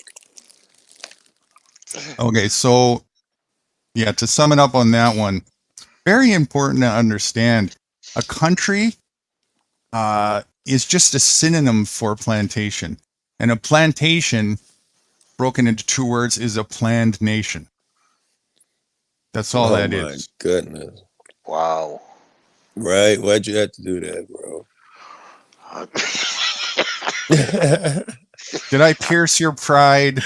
Yeah, I'm just so sorry. evil, bro. That was evil, bro. Yeah, you've been a slave all your life, you fuck. That's what I'm saying, right? I'm not only a slave, but a proud one. Right? The ones I call Uncle Toms all the time, house niggas and shit. The Yeah. worst one, yeah. Right. Proud one, chanting one, lemmingitis, right? Yes. What's his name? Malcolm X say, when the house go up in flames, the house nigga be like, Massa, our house on fire. Our house burning up. Our house. Right. It's going to get ugly. It's going to get ugly. There's no doubt about it. Go on. One of the things that was stated in that video, which is so very important to understand, that might just, because it was said really fast, might just go right over people's head, is all they have to do is change the semantics and change the perception of somebody's reality. They don't have to change reality itself. Right. He said they just changed the words. I heard that. Yeah. And if the perception of reality is that you're free, I've got you. I've got you. And so instead of saying slave. Hey, wait. Can I give an example of that one? Yeah, I like to give all the time. When they say that the Constitution says you can't be tried for the same thing more than once, we give it a different name. We call it state, federal, and civil. So you could win in civil, lose in state, federal, blah, blah, blah. 3 different ways. But when you point this out, they're going to throw those names back at you. No. You can do it because they're not really 3 different trials. One state, one civil, and one's federal. The words are like magic to these knuckleheads. And absolutely, even a little further to that, every single step of the way that you participate, you are advocating that they have jurisdiction. Jurisdiction is a synonym for ruler. Oh, I was watching a video yesterday. I've seen a bunch of them. I was watching one yesterday. You know what it was? It might have been that Brooks dude who ran over all them people. But they were talking about this jurisdiction it must be stated on the record somehow before a court can continue. It's one of the first rules of court. Jurisdiction must be established and it must be put on the record, or else court can't proceed. And that was his argument. And I was wondering, how do you establish jurisdiction? What establishes it? It seems like, by your definition, it's really spooky, because if you've been fucking with them, you've kind of given them jurisdiction. Right. My jurisdiction is I don't acknowledge their jurisdiction. It's over before it started. In my jurisdiction, they don't have a jurisdiction. I don't go over there. I don't engage with them. Why would I need to if I have my own jurisdiction? Sometimes they snatch you up when you're driving and you got weed in the car. Correct. That doesn't legitimize their jurisdiction. However, what that means is now we've got an engagement of forcemanship. Right. And so if I want to maintain my liberty, I'm responsible to respond to that attack on me. And as far as I'm willing to go in response to that attack is exactly, no holds barred, how much liberty and freedom. How much freedom you have? That was dope. That's true. I guess it's true, right? Because what they say, oh girl, I can't remember the shit, but you gotta, liberty must be kept. It can't be just given. It's got to be fought for and all that bullshit. Well, I'm gonna let you two talk. I'll right back.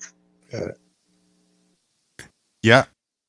And because he's been over talking us that whole time. I'm yeah. so glad he's gone. He won't shut up, right? Damn, right. And of course, they try and entrap you with all these words. Yes. Every single ounce of participation is a conditional acceptance to their rhetoric. You've now fallen for the bait. And that's why the first thing to do is to get you to do that. What's your name, son? The moment you state an answer to that is the moment you already subjected yourself in bondage to the training and domestication that was upon you since birth. That's another philosophy with cop watchers. I don't know if we understand how in tune it is with that philosophy, but we inherently know that this guy is trying to establish some dominance, and he'll do it through something simple like, what's your name? Hey, you, whatever it is. And if he can get any reaction with the big eyes or whatever it is, if he can get away with talking to you in a certain way, you've acquiesced and given your authority over to him. And he looks for that moment very fast. They know how to come with that authoritative shit and read your response. That shit you ask, hey, what's your name? They ask me that. I say, why you ask? I taught myself a trained response so that I don't accidentally even say my fucking name. I say the same shit. Very good. What's your name? Why you ask? I always start off like that. They catch me off guard. Why you ask? And so I can set myself up. Very good. Yeah. And that's, again, they're running on a script, of course, that they were trained to follow. Of course, because I see so many cops. I'm very familiar with the script, right? I should be writing it down and teaching motherfuckers. Whereas most people aren't. And they're so used to that, most people aren't, that when somebody even challenges it slightly, 9 times out of 10, it throws them so far onto their tracks, they don't have a script to cover that, right? Because they're so arrogant because people have not challenged and resisted that attempt for so long. You get it. I got a couple videos recently that show that very well. Where one guy asked me, can I help you? And I forget what he asked him. Then he asked me a different question. And I asked him, can you tell me what went on here? And he asked me something out, what's your name? Or what do you want here? I was like, so you weren't trying to help me? He was like, what's your name? I was like, so you were insincere? You weren't trying to help me? And because I stayed on it, he got aggressive. And another one, the guy tells me, he tries to tell me, I say, you know what happened here? He says, I'm watching the cars, which I see as a deflection. I say, yes, I understand that. But do you know what happened here? He tells me, no. I say, oh, really? You didn't get nothing over the radio? They just told you to come stand on a certain corner, and he got hostile, right? You break their brain and these fuckers get angry. It's it, because now they have to think. Yes, They and they actually haven't have to seen figure it. out some. Yeah, yeah. That's a testament to how many motherfuckers fold, right? If you think about it, this guy's never been tested. No one's ever went against him.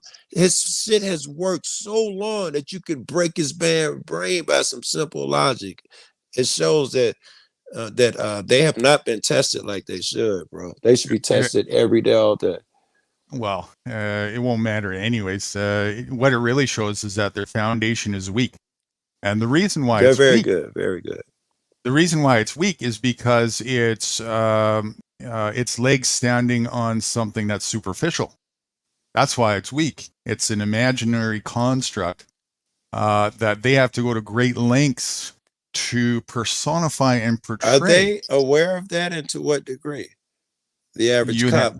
There's a good status that says that somewhere, a study somewhere that said that police must keep themselves insulated, and almost always it's the cop's wife, her friends. It's a small circle with cops, and when they start getting out of sight, letting outside people in, the suicide rate goes up. So it seemed like they may know that it's inherently on for something false. Yeah, I think I would reckon, even though those blue collars are not the sharpest cats in the world, otherwise they wouldn't be working there. Right. I think that they tend to have enough sensibility, if not right away. I don't think it takes very long for them to sort of realize, you know, we're in a gang cult here, and as long as we keep to our own and are loyal to each other, that you know, we can play the rest of the lemming class against them. If there's strength in that, if I do something wrong and you guys back me up on it every time, there's fucking strength in that. I have more reason to fuck with you and all of that, and you'll treat me better than other people. You wouldn't do that for me. You know, that's something to that. This is something that I've spoken about with rights many times in the past. Is there's one thing that the ruling class does that the lemming class does not do, that gives them the ultimate edge over the ruling class. What is that? The thing the lemmings do to get the edge? No, the things the ruling class has that they do very, very exceptionally well, almost not perfect, but not far from perfect, so well that the lemming class is so dismantled and disorganized when it I said the fucking world, and we're just ignore what I just said. What is it that the ruling class has going for them that they do exceptionally well that the lemming class does terribly? Well, I would think they work the system, which is theirs. For sure. What does it take to work the system? What's I was thinking the money nonsense. You know, they do shit on a whole different level from us. That's scraping and scrounging shit. Yeah, it's not really even their kids. You know, are gonna have the same, live in the same neighborhoods as their ridiculous shit. What's the key component for all of that? What's the gel and the glue of that to make that happen without this heartlessness? Yeah, you would need ruthlessness, of course, to you know, sadisticness to engage on that. But in order to keep it together, what does the ruling class need to do for that to not only be a success but continue to be a success? Keep secrets. That would help. Yeah. Okay. So how do they? What's the ingredient to do secrets, the money systems, all these systems? What is the thing that gels all that together? I don't know. I think you're gonna have to tell me. Right? Do you know? Again, it's the one thing. Or he might be away still. I just got back here. What's going on? What happened? Did you hear the question? No. I just now put my headphones on. All right, we're talking about something. Yeah, go ahead. We're talking about something that I've conversed with you about numerous times in the past, Yeah, let's see if you remember. It's a test. What is the one thing that the ruling class has and executes well, time and time again, that the lemming class completely fails at doing? That gives the ruling class such a huge edge over the lemming class. I had some good guesses. Authoritarian lies. Bullshit. Right. Okay. Now, again, so that's more fundamentally and foundational. In order to be successful at authoritarianism, or some of the things Joe stated was the money system.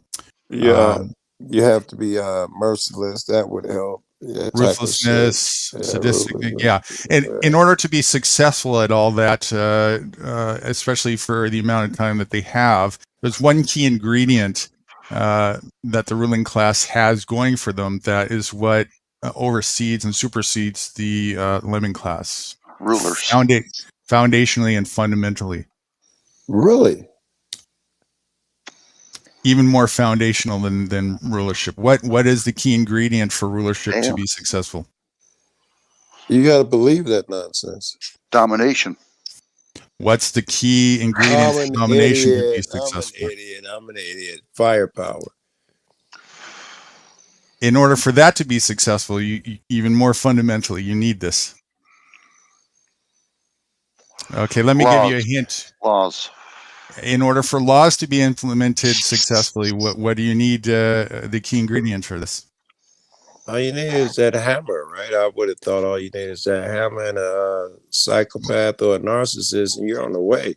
Without this, you can have the biggest hammer in the world, and it still won't be effective. You need this one thing. Let me try a different angle. The media, that would help you if you had these people's minds. Let me try a different angle. For the military to be successful at leadership, getting closer. In order for leadership to work, to be a good leader, what do you need of everybody? Cooperation. Cooperation and a mindset. I got it. Starts with an O. Obey. Yes, a synonym for it. It's a synonym. What's another word? It's a little longer that starts with O. In order to get people to obey, you need a system. And what's the key component of a successful system? Oh fuck! What was that word? Oh shit! Yeah, we talked about that just recently, didn't we? We did several times over the past 2. Yeah. What the? Because I said obey last time. You said no, and it. A belief system would help. You got to get the ads. It's the key component into any successful endeavor, actually, that involves 2 or more people. Actually, even with yourself, you need this to be successful. Darn it! I know it, and I can't remember. Starts with no. Yeah, I remember that. I kept going around it. And the elite class the ruling class is mastered at this. Absolutely mastered it. Obey. It was the opposite of what the hell was that? Motherfucker. I didn't pass this one. Shit. Obey. Beast.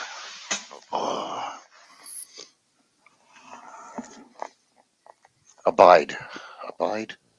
That's the name. Yeah, I'm trying to put my head. They've certainly mastered all these objectives, but in order to master any one of them, they need to have something in place systematically going for them. Starts with an O. Besides us, well, I don't know, so many fucking things. I don't know what this one is. Should I spill? No, yes, not yet. definitely. Not yet. No, don't spill. No. Spill. Give a while. I know this damn thing that's killing me.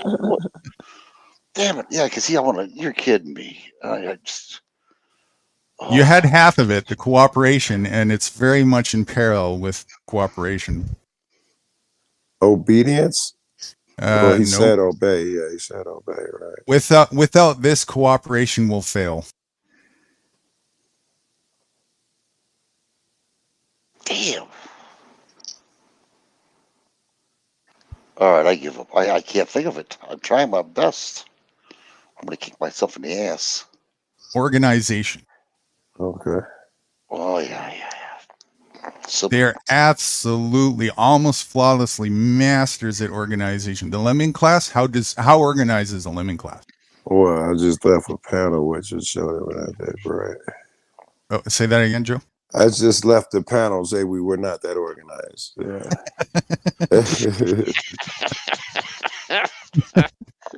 Terrible at organization, the lemming class, right? All over the fucking map, and distraction and division and superficial isms and blah blah blah. The ruling class, not even close. They're rock solid in their organizational skills.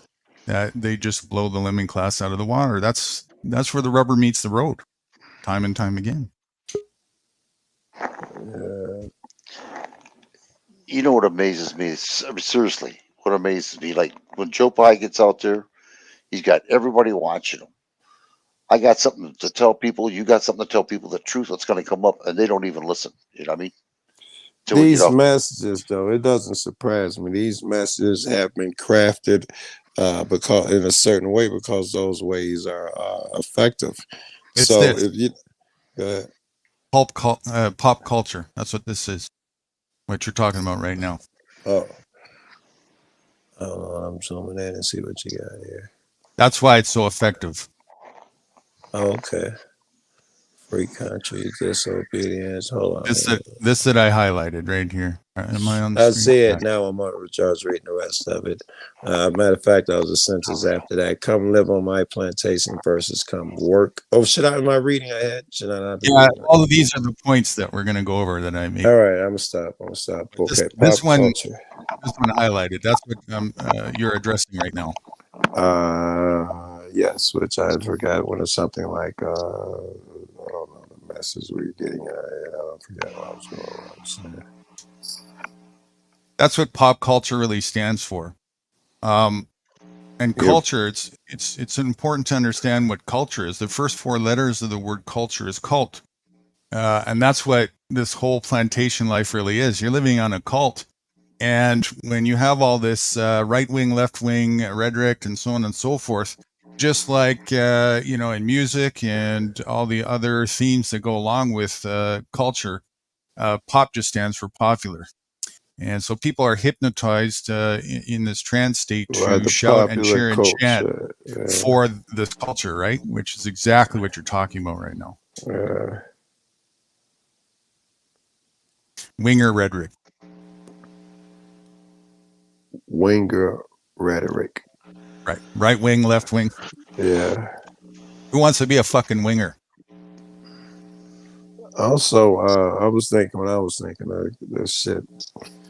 Also, I mean, they got us coming and going. Like, I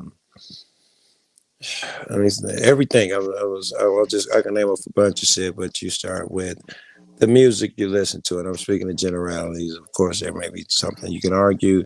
In generality, the music we listen to is either defeatist or raunchy, blah, blah, blah. The movies we watch are, generally speaking, there are a bunch of that a lot I know my people watch. I don't watch no shit like that, but that fucking Tyler Perry emotional wreck nonsense, or the chick getting saved, which is also part of emotional wreck nonsense. By some guy who he's just going to discover your worth that you didn't even have to work at. Some rich dude's going to come discover you and just tell you he sees how great you are. You don't have to really do a damn thing. Every message you go, everywhere you go, they got us coming and going, believing nonsense. I mean, the cereal you buy, the cartoons you're surrounded by the distraction. You are, yes. the gym You're you go to. I mean, if you Yes. go to the gym, the way the lady talks to you at the desk, that's programming. Hi, how are you today? They're Yes. teaching you a thing. The very language we're using right now to converse with each other about indoctrination is part of the indoctrination. Every word Yes. we're using is Yes. part of the Listen, indoctrination. I am very aware with that. That's why I drag my culture, which is maybe not such a great word. I drag it with me. I intentionally intend to indoctrinate you as to what my culture is. I want you to hear the way I talk, look at the way I dress, and make an assumption. And then I want to teach you. But it's an indoctrination, and it's well It is. planned. I won't let it go because I'm angry and all of that bullshit. Yeah, I won't say him, them, whatever they call them. Well, what about Those. what if you got a friend? Let's say it's a male turned to a she and wants to be called a she. Do you call her a she? I walk away. Well, I said it was a friend. You can't walk away from a friend, I don't think. If it's truly a male that wants to be called She. a female, Yeah, it looks like a female, got the long hair, that type of shit. but wasn't born like Yeah, Michelle, definitely was born a male. not a No one right. is thinking that this is really a female. I'll just call him a tranny. I don't know if that's how that would come off. You really need you really need a pronoun, man. It helps, and I don't see any harm. And I got some trans friends, and I call them whatever. In fact, I got one trans friend, Maddie. You might know, you run these streets. Both of you cats, Maddie, Constitutional Corner, or Cowboy Corner, Constitutional Corner. Her real name is Maddie. But Maddie done flipped at least 4 or 5 times when I met her. She was a chick, flip dude, flip chick, flip dude, while she was popped off. Then she got in touch with me and told me she was chick again. Bunch of times, like whatever it is. Spike Love, another person in the community. I went out there and visited her. She's like 6'3", literally a steel worker, blah, blah, blah, blah, blah. Fucking I don't have an issue with it. However, the day they say, I must do it, or she says she thinks I must do it, I'd probably rebel. Okay, so what is the specific question? I guess why not call her a she? I guess is the question. Why not give her that?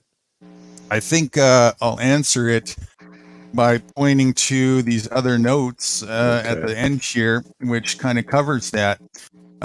You're free to pretend all you want to pretend, and you're free to believe in all the lies you want to believe. If I'm going to stick to truth, no holds barred, no exception, and no sugarcoat, then I'm just going to state, well, you're dyslexic, delusional, and leave it at that. Yes, I can say that, and I tell them, you're absolutely a dude. They're very clear. I mean, it's so clear it didn't even have to come up in so and so. I don't think it comes into play. I don't even think something comes into play. Whether they're delusional, whether they're delusional, they know where I stand clearly. That type of stuff doesn't really come into play. I'm just giving you that she because I love you, but they're very clear on where I stand with that shit. Even my gay friends. Well, they know that, I think it's wrong, blah, blah, blah, but you're your own man. You're going to do what you want to do. That being said, if stereotypes are what's so really important, regardless of what they are, then we'll continue to escalate being the problem of division instead of the solution of uniting. It's really that simple. Stereotypes are important in what way? Him wanting to be called a her?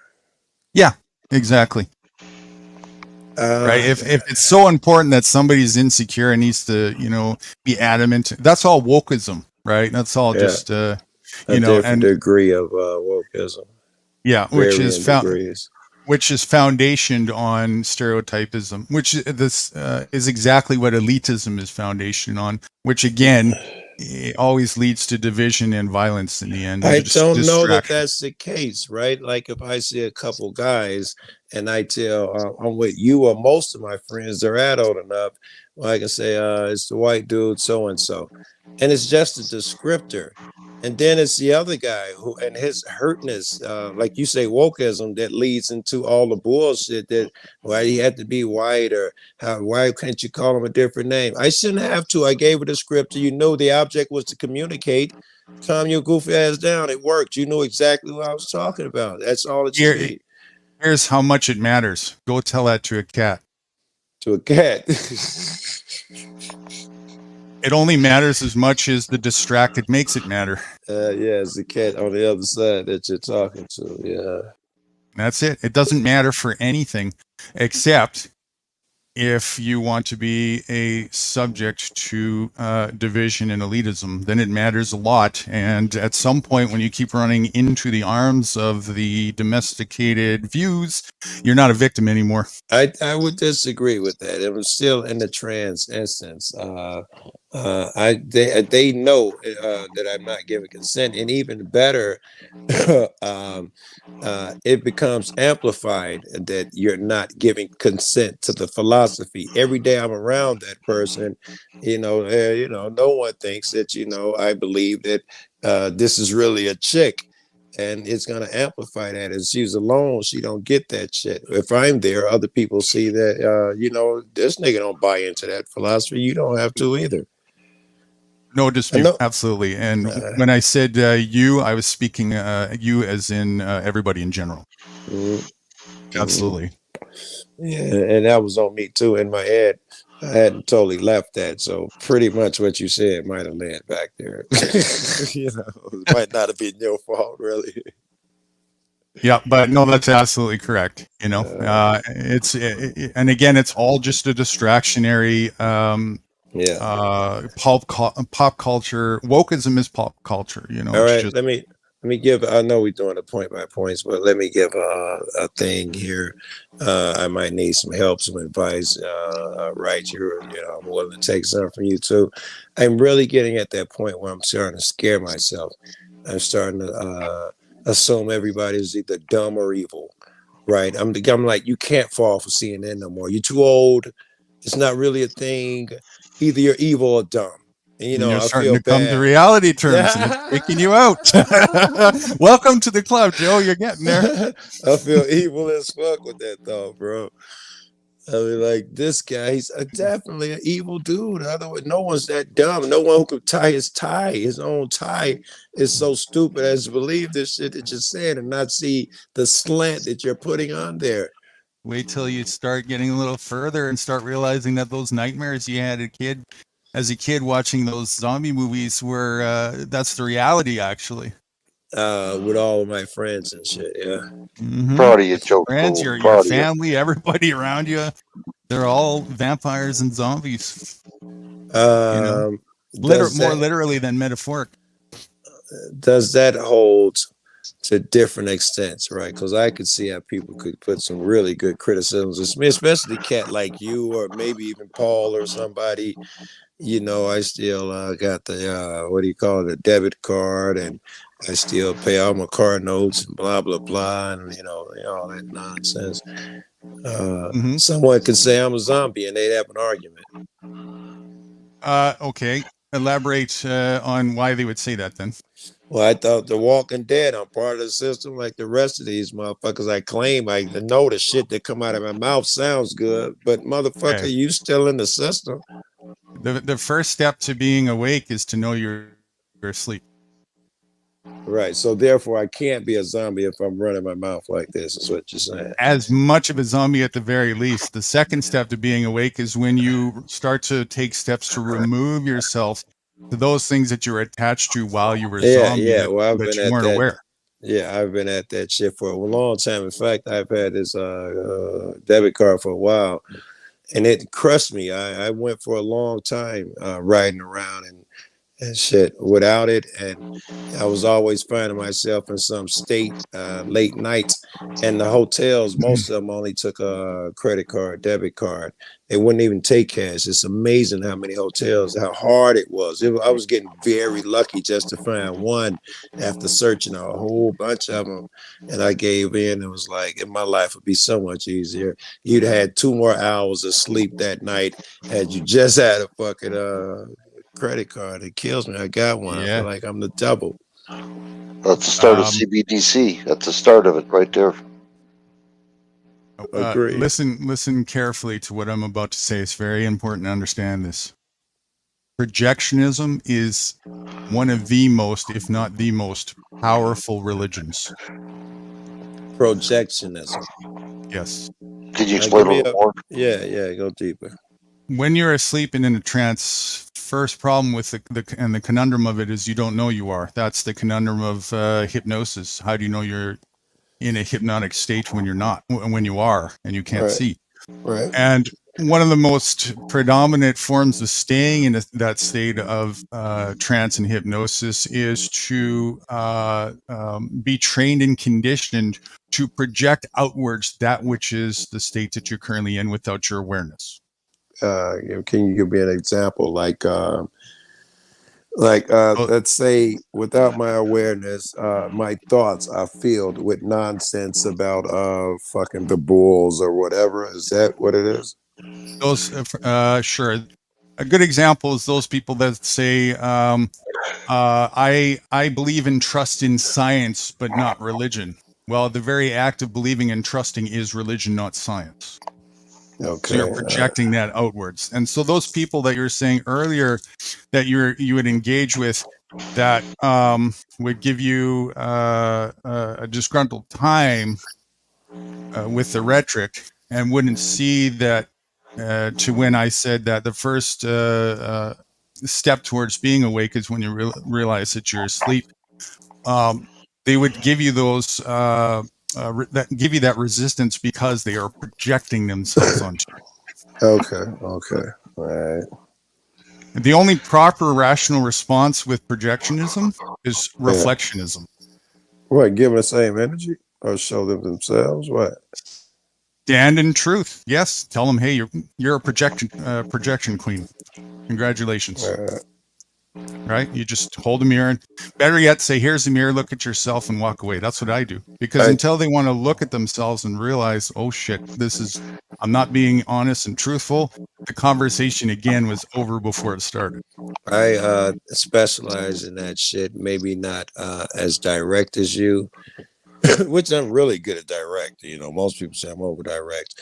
But I also have this thing where I like to show you your reflection by just showing the hypocrisy or analogy. And, you know, like, for instance, the guy that says the government's good, we need to be behind them. I'll find a way to get him to say like 6 things about the government's bad, you know, and I'll set him up to show his hypocrisy. Right. That's specialized. I love doing that. I'll go in for the long shit. It might take 12 minutes for the setup, but you know, at the end of it, you know, you'll see that, you know, that your logic is flawed. It doesn't hold. Yeah, absolutely. Yeah, that's a great thing to do because you're just telling the truth, of course.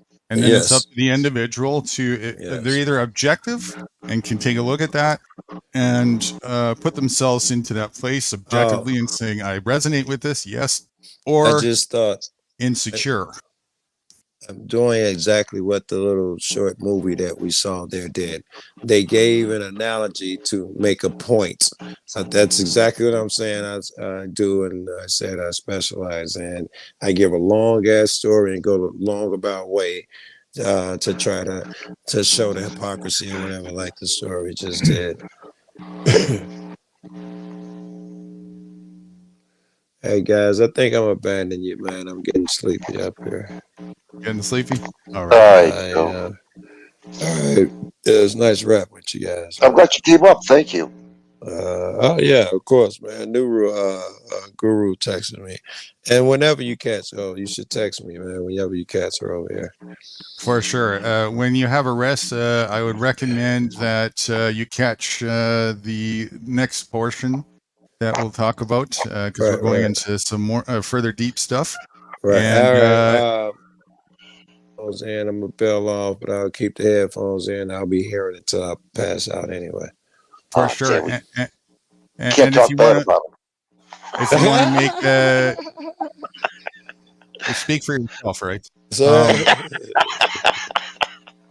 if you want to make if you want to text me and make a scheduled time if to watch the movie and have actually, another. yes, actually, that'd be dope. Like I'll be working early, whatever early means, and at some point I like take breaks. Usually that's when you see hop on jacks or something. Mhm. That'd be great. We could watch the flick. Yeah. Yeah, for sure. Just text me and Yeah. we'll set something up. Right. All right, gentlemen. I'll talk to you at another time, but I'm still here. All All right, right. Joe. Much Good, love, buddy. man. Love, Thank you. Always a pleasure. Oh, did you send him a bill? Oh shit, he got away with it again. Doggone it. Shit. He's slick. He's slick. Damn. Yeah. I'm glad to see him come up here. It was nice. Yeah, It was nice. it's great. It's good to hear you guys talking. The ideas, For sure. Yeah, it does. It helps to go deeper into this. It also shows me too, which is, as I was saying earlier, I'm constantly striving to get better and better at this information getting across effectively, right? Because that's all that's important to me. This is the truth as I see it. Only two things that I work on is being even never settling that I'm clear enough on the truth, so always striving to get more clear to myself first and foremost, and then second of all being able to effectively convey to others that same truth that I see for myself. People got to see what's going on though first before they even think about it. You know what I mean? Like you said, they got to wake up. They got to see what I've seen. Right.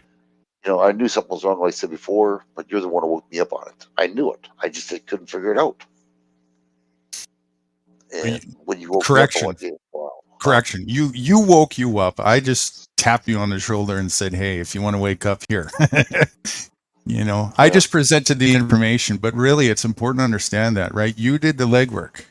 You had to dissect it, digest it, and come to terms with it and work it out, reflect on it, and some of the stuff that you tell me is the typical things that people have to go through to do that, which is, it keeps you up at night, as Joe was saying a little bit ago, I'm starting to, as I see things more and more, I'm starting to come to terms with, as evil as it might sound, maybe I'm surrounded by insane people, literally, not facetiously, crazy people, sadistic people, dishonest people. Yeah, that's the truth. The truth that a lot of people want to deny because it means confronting themselves, and it also means confronting that we are the ones that have to do the work to fix that, right? It's hard. Like you said, it's very, I try and try. I just can't, wake people up yet. I'm trying. Again, you can't wake people up. You can't. It's important to understand this. All you can do is you can identify, for lack of a better word, or qualify somebody who is interested in the truth and is deciding to wake up. They have to do that. And if you see that, then there's, at that point, for as long as they maintain that interest, there is a window that's open. Maybe it's a little bit, maybe it's a medium, maybe it's a lot, but it's open for breathing room for a conversation of controversial topic that they would perhaps be objective to. You need to have that. And the reason why it's difficult to have that with most people is the reason why we have the problems. If people weren't in a slumber state of beliefism, subjectivity, then there would be no need to have that conversation. It's the very fact that you need to have that conversation at all is the reason why it's so difficult to have that conversation, because the window is closed on most people. Yeah. And until that window is open, they're just going to continue to cycle out their own, habitually practiced and mastered conditional slave ways, and be proud of it. Well, you hear what he said in that video. By the time people wake up, it's gonna be too late for them. They're done. That's it. That's that same metaphor that I said many times. The volleyball players, if they wanted to be stubborn and not listen and have their ass handed to them, that's so be it. Yeah. So be it. They made their decision. It was a stupid decision, but they still made their decision, right? Not everybody, and this might be a cold thing for people to swallow too, and something that maybe is a little easier for me at this point because I've had a lot of time. Been 2 decades over since I realized a lot of the stuff that you guys are just starting to go through a lot. I realized this a long time ago, and even in my early youth, 5-6 years old, I got kicked out. I got kicked out from the church school because I realized something was fucked up about all this and questioned it. So yeah, for me, it's a little bit, but nonetheless, whether it's difficult or painful for an individual to swallow truth, the truth will still be what it is. It's not going to sugarcoat itself just because somebody is disturbed or bothered by it. It's not how life works, Probably So go on. Sorry. Acceptance is one of the fundamental keys to freedom. Go on. What were you going to say? I was just gonna say the government tried to sugarcoat everything to make it sound so wonderful. Oh yeah, absolutely. Yeah. That's hey, we can solve all your problems. We'll just create these credits, and we'll lend you the money for your solution. Right? We're gonna keep them up to their ears in debt, aren't we? At 24% interest. Yeah. Mm-hmm. Well, and the fact is, they made all the credit. Yeah. Nobody seems to want to address that part. Well, what about your credit? Where's your credit that you made? Well, if I try and do that, they're going to shoot me in the head. Not if you shoot first. Well, nobody wants to talk about that part, right? Back to that movie, it stated, if you want that, you have to do the unthinkable. Well, maybe the unthinkable is self-defense, and whatever distance you have to go in self-defense to not only maintain your liberty, but to stay alive. You're under attack. That's what people don't want to talk about. You've got an enemy here. And enemy number one is not the state. Enemy number one is the indoctrinated sheep conditioned by the state. That's enemy number one. It's yourselves. That's what people don't want to talk about. Why? Because that means then whose responsibility is it to fix it? Not the state. The individual. The individual, right. And as long as we can just stay in a delusional bubble and point the finger outwards, then we can have an outlet and vent our misery, but make no actual change. And that's exactly the position that the state loves you to be in, because the longer you're distracted by that, the longer you stay and perpetuate their narrative at your expense for their benefit. Well, So, they're not talking. Go on. Sorry. go on. No, you go ahead. I was just going to say they're not saying anything about CBDC. They're not saying anything about the smart homes. They're not saying anything about the 15-minute cities. Why would they? Oh, somebody's here. Hold on here. Ooh, what do we got? I don't know who this is. Eddie, good morning, my friend. Oh, Eddie. Good morning to you, Eddie. Good day to you. Good day to you. Eddie came up to join a freedom celebration. Are we free? Yeah. Well, wait a second. If you have to ask that question, I think it answered itself. So, which bar are we going to? So we can celebrate. He sounds kind of low, doesn't he? Hold on here. Keep talking there, Eddie. Will you? Hello. Oh, Hold on. hello. Hello.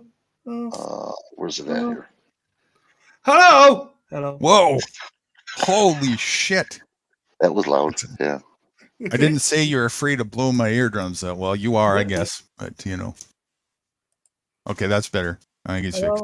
Hello. Hello. Wait. Still a bit low, right? Hello. I got you. Go on, Eddie.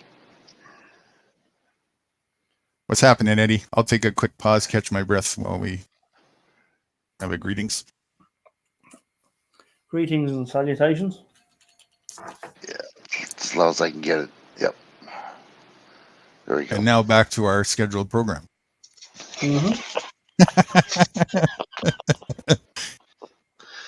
Gotta love this, you know, skip the bullshit rendering. Let's just get right to the points. Oh, yeah, definitely.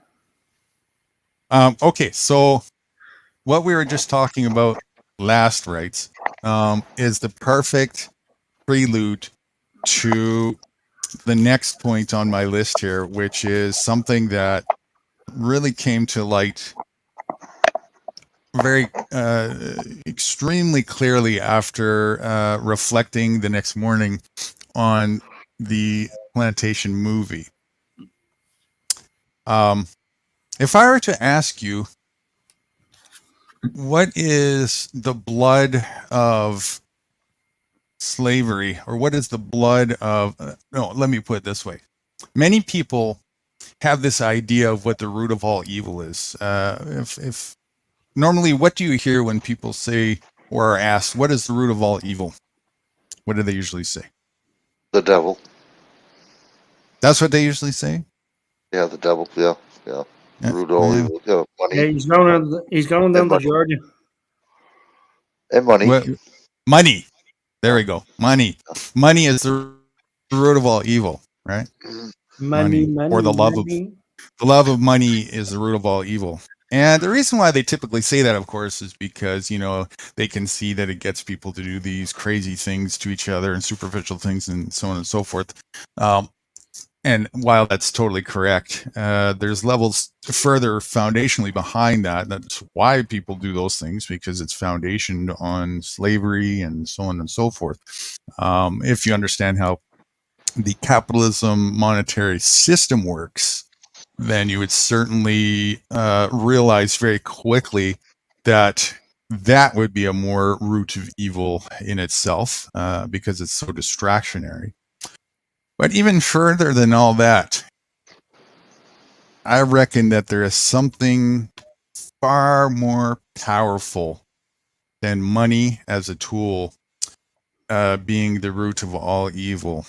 And it's something that ties in very much with the movies that we were watching, and is the foundation to slavery.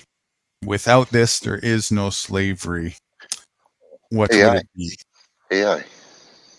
Well, AI wasn't around since the beginning of slavery, so. Oh, you're talking about during the slavery time. Okay, my apologies. All right. Yeah, I'm talking about this. This would be really the root of slavery, but also something that, if we were going to talk of the root of evil, the root of all evil, there's something here far more detrimental and fundamental to being the root of evil than money or slavery is. And it's this thing right here. What would it be?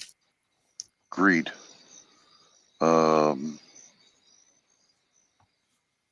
Ownership. Help me out here, Gannon.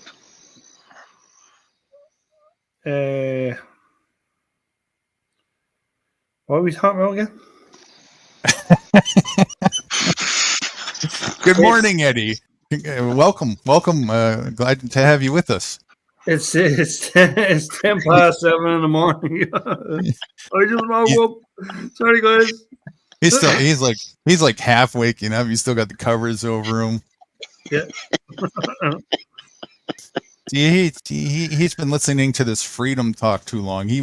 He's got this idea he can just sleep in when he wants. Terrible. Yeah. I was shocking them. All right. So basically there's something more than funny. That's Foundationally, yeah. that's got to be ownership. I mean, what I understand right Yeah, now, the reason yeah. why they're doing this because they want more. They want more control, more power, more everything.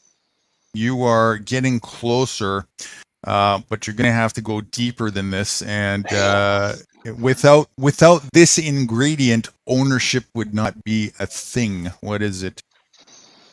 Slavery would not be a thing either. What is it? Control. I'll give you a hint. Look on the other side of the fence.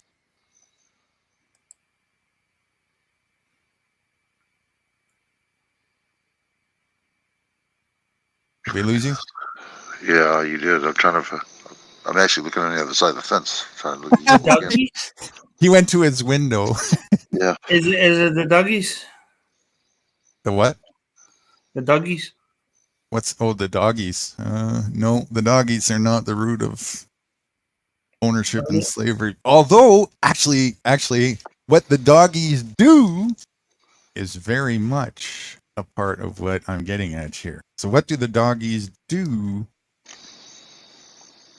that would be equated to being the root of all evil? It's in their nature. They sniff things out. Damn. That would be something that would be against the root of all evil that we should be doing, but we don't. Well, Right? put a vernacular like this, like what happened between the frog and the scorpion? The frog and the what? The scorpion. I don't know. Is this a story? Yeah, I don't think I heard this one. it's basically of the story like when they crossed the stream. I never heard this one. Is it one of those bedtime stories? Well, it has a meaning to it. Yeah, basically, the scorpion asked the frog, like, or the fox, whatever, whatever way you want to put it. Like he says, can you can I go across the stream with you? And he basically says, no, I'm not bringing you across because I know you'll sting me. And he says, no, I promise you, like I won't sting you. Like I mean, obviously I want to get across the stream, and like I can't get over there unless you bring me. So he basically, like, when you were about halfway over, the scorpion stung him, you know. And he said, and the fox said to the scorpion, he says, why'd you sting me? Like we're both gonna die now. And the scorpion basically turned and said to him that it's in my nature. Like it's interesting. That's a little bit baitism and stuff. And while that's all definitely a big factor for sure in the foundation of tyranny, oppression, and the slavery way, the corporate way of life, and so on and so forth. Yeah. There is still another something that the frog did in there that without the frog doing, he conned them. No, that was the scorpion that conned the frog. Well, Right? that's what I meant. Yeah, the scorpion. Yeah. Conned them. Yeah. Yeah. So again, I'm not talking about the scorpion. This is what I'm saying. You got to look on the other side of the fence. You guys are so conditioned, and that's why I'm doing this exercise to show how conditioned people are to constantly point the finger. To get to this answer, you got to stop pointing the finger outward and start looking on the other side of the fence. Oh, it's us. We have to believe what they say. Close. God, dang it. Close. Dude. You're very close.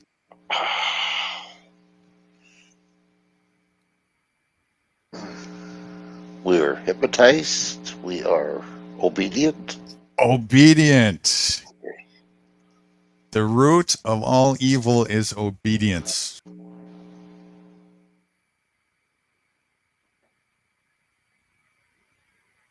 Think about this and think real deep. The root of all evil is obedience. Mm-hmm. Without obedience, none of this happens. None of it. It's over. The root of slavery is obedience. The root of capitalism is obedience. The roots of corporatism is obedience. The roots of war is obedience.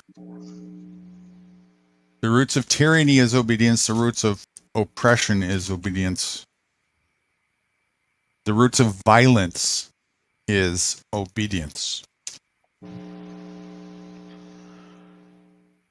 The roots of slavery on a plantation is obedience. That should be more clear than ever after watching that movie. Yeah.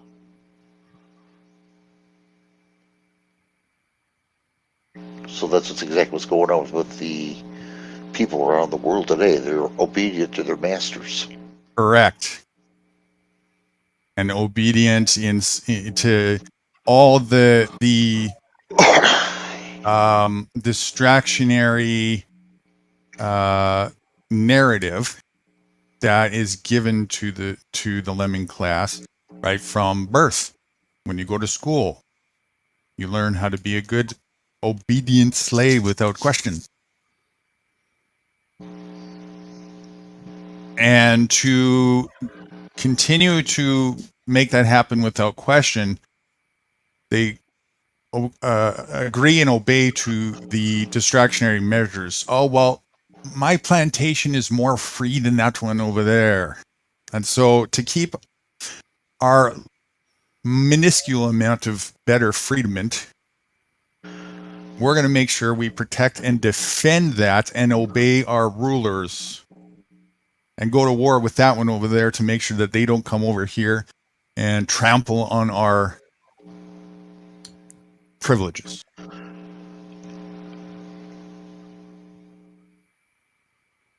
Well, to obey, you don't have any privileges. You have nothing. Correct. You don't need any hold on. To obey, you don't have any privileges? No. Yeah. If you are obeying, that's all you have is privileges. You don't have any freedom if you obey. Well, that's what I meant. Basically, yeah. I just had it crossed again. I'm dyslexic, you know. You're dyslexic, yeah. That's what you were trying to say? Yeah. Okay, we'll give you that. Dyslexic, yeah. We'll give you that. Public class.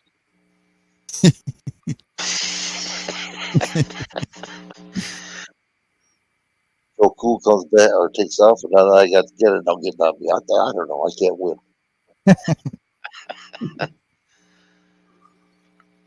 Obedience is the root of all evil. This is what I just said there. That's a discussion to propagate around the world. That's a topic for discussion. That would be very impactful if people started having that discussion. I don't even care if it was a pissing match discussion. Just start having it. This obedience is the root of all evil. But you gotta listen to your parents. They know best. The very fact that I didn't listen to my parents is the reason why we can have this conversation. That's the start of when I rebelism, for lack of a better word, and I hate stereotypism. And most importantly, we got to listen to Barbara as well. That's right. That's right. You know, if you don't listen to Barbara, we're lost. Absolutely, 100%. Yeah, that's right. And you might end up having your panties tied in a bunch without enough pistachios in them. We wouldn't want that, would we? Yep. I know. We need that damn pistachios. That's for sure. Oh, that's On definitely the wow. Go on. on the flip side to obedience being the root of all evil, the very foundation, the core foundation, the absolute bare bones, rudimentary core of freedom is disobedience. They don't want that. Of course.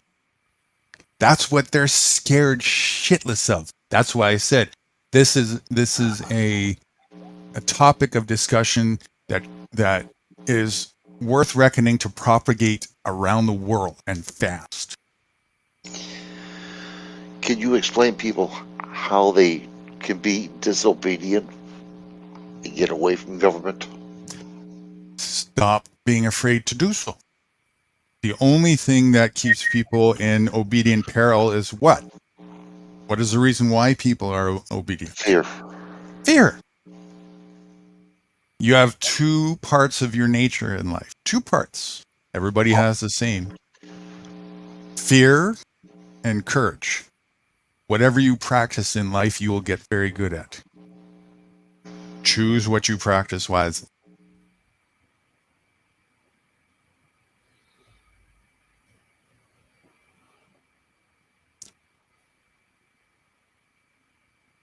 You have to have courage to be disobedient. You already have courage. You have to choose to exercise and practice your courage. Overcome your fear. That's what it's all about. That's how I do the things that I do. I could just sit there and crawl into a ball and a rock like most lemmings do, and I would never do the things that I did in life and wouldn't be what I do right now. Not a chance. Everything that I do is all about having the courage to do it. That's why I made these choices that I did in my life. That reminds me, I got to show you something here too. Did you see my videos lately? Probably. Oh, have you really? I watched them all, but if you put one out yesterday or today, then no. Okay, no, so you already watched it. Okay. I'll forget about it then. I was going to show you that one I put out there.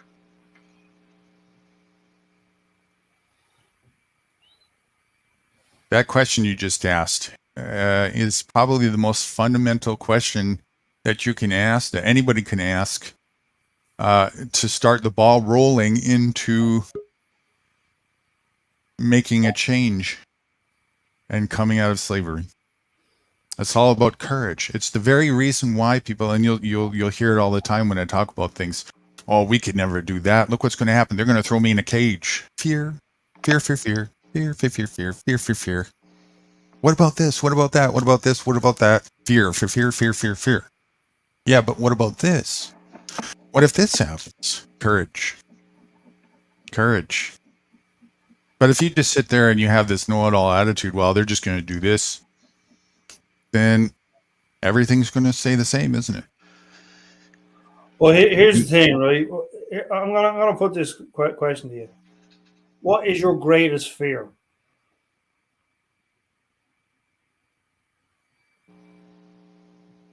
Forgetting. No. That's mine.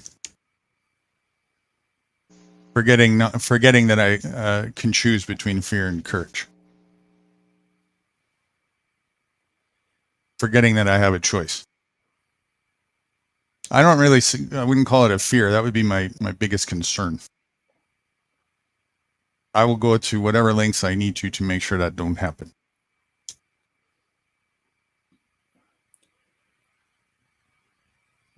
But are you asking what most lemmings would answer that as to what they fear most as to why they continue to stay in the slave state that they stay? Is that the basis for your question, Eddie? Yeah, pretty much. Okay. And now I could give you a million answers to that, but I want to hear your and Wright's views. What do you guys think? Why? Or what is their what would their answer to be to your question? Biggest fear? Go on, Eddie. You go ahead and go first. You started it. My greatest fear is basically that it is not that we are inadequate, but powerful beyond all measure. So the fear of failure. Yeah. So rather than taking the leap to discover how capable we are, we're going to ensure that the outcome, regardless if we're capable or not, equals we're incapable.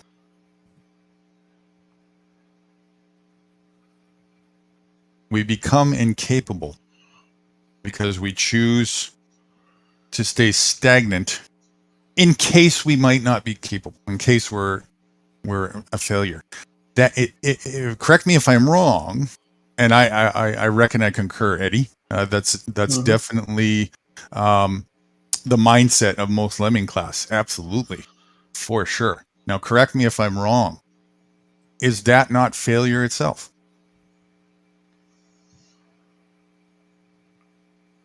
Yeah, the fear of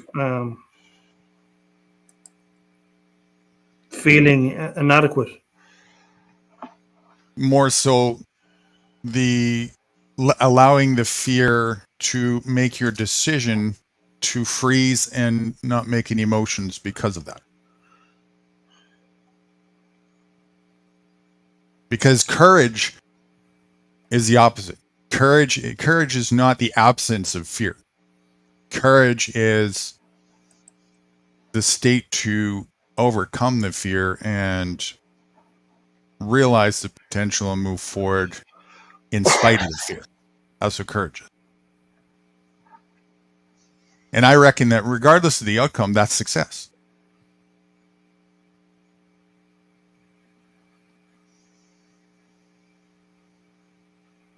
Now, how many people around you are doing that? Not many. And that's why we have such a rampant, almost omnipresent lemming class of millions and millions of people around us.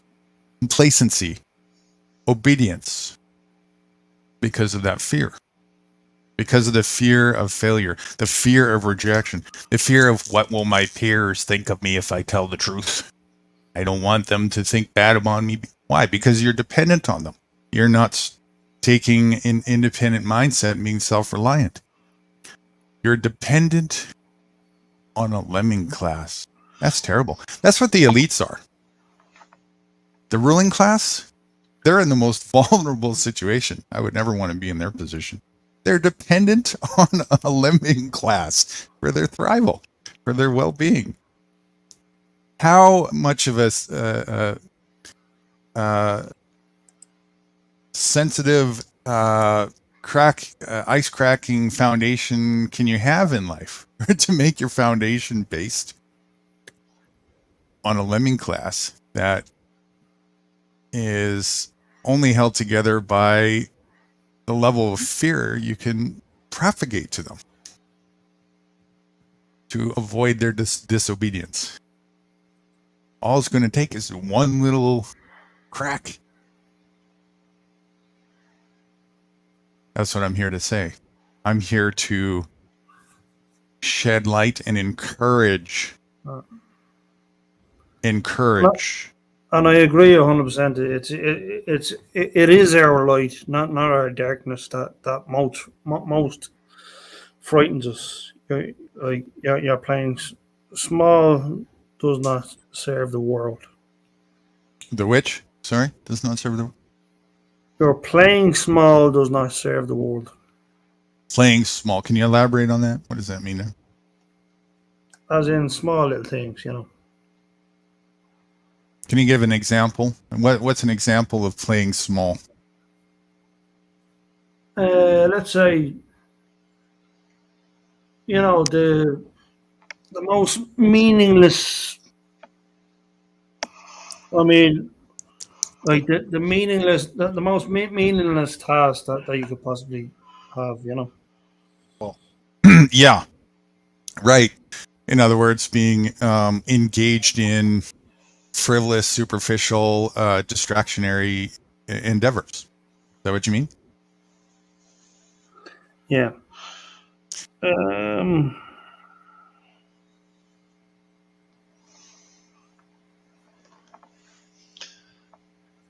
Kind of, sort of.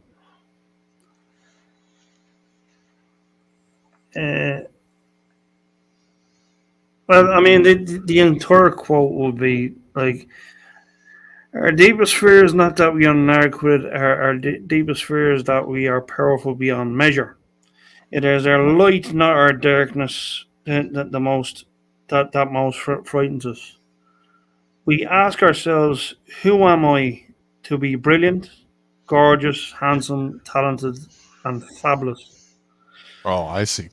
Actually, who are you not to be? You are a child of God. Your playing small does not serve the world. There is nothing enlightened us about shrinking so other people won't feel Got insecure it. around you. We are all meant to shine as children do. Got it. Got it. Absolutely. Makes perfect sense. Here's the other part that goes along with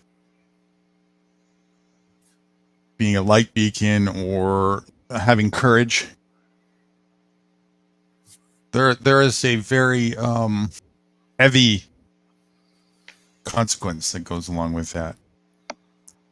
One that many people seem to be very, very afraid of, and makes them turn a blind eye to walking that path. The responsibility that goes along with it. Once you start to talk like this about the truth, and once you are recognized by other people, Yeah. all of a sudden you get Jesusified or Yeah. guruified, right? Which is why, nude guru is a mockery of that. That's why, it's so Barbarified, exactly, right? So yeah, and then people, they have a fear of that. And the other side that can happen is kill the messenger, because people are so afraid about the truth. Yeah. Right.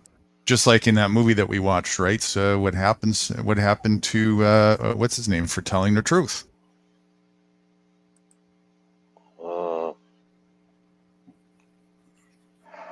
They talk about the plantation.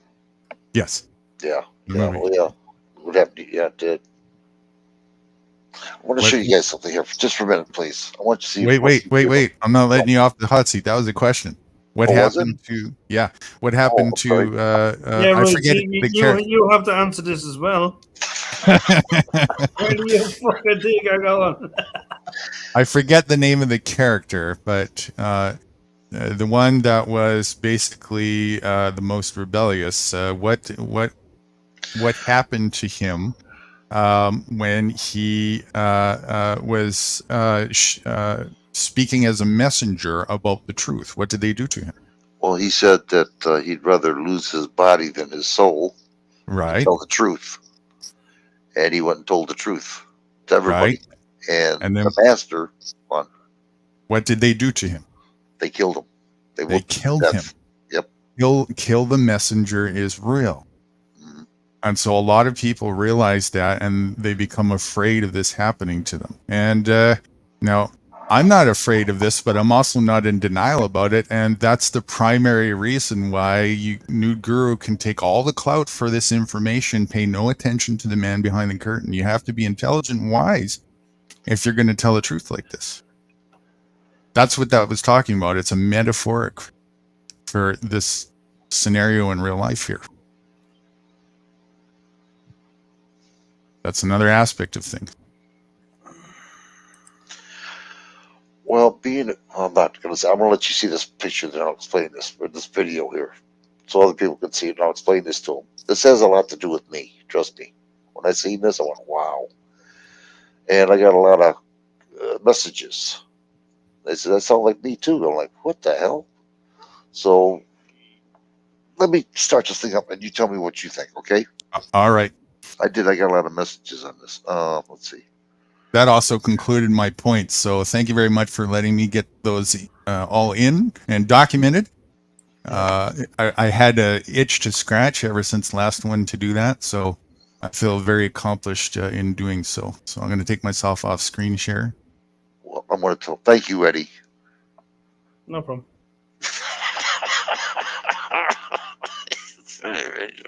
Next time, do better, Rights. Yeah. I'm still taking notes, by the way. You haven't finished. Yeah. I love this. I really do. There we go. Jeez.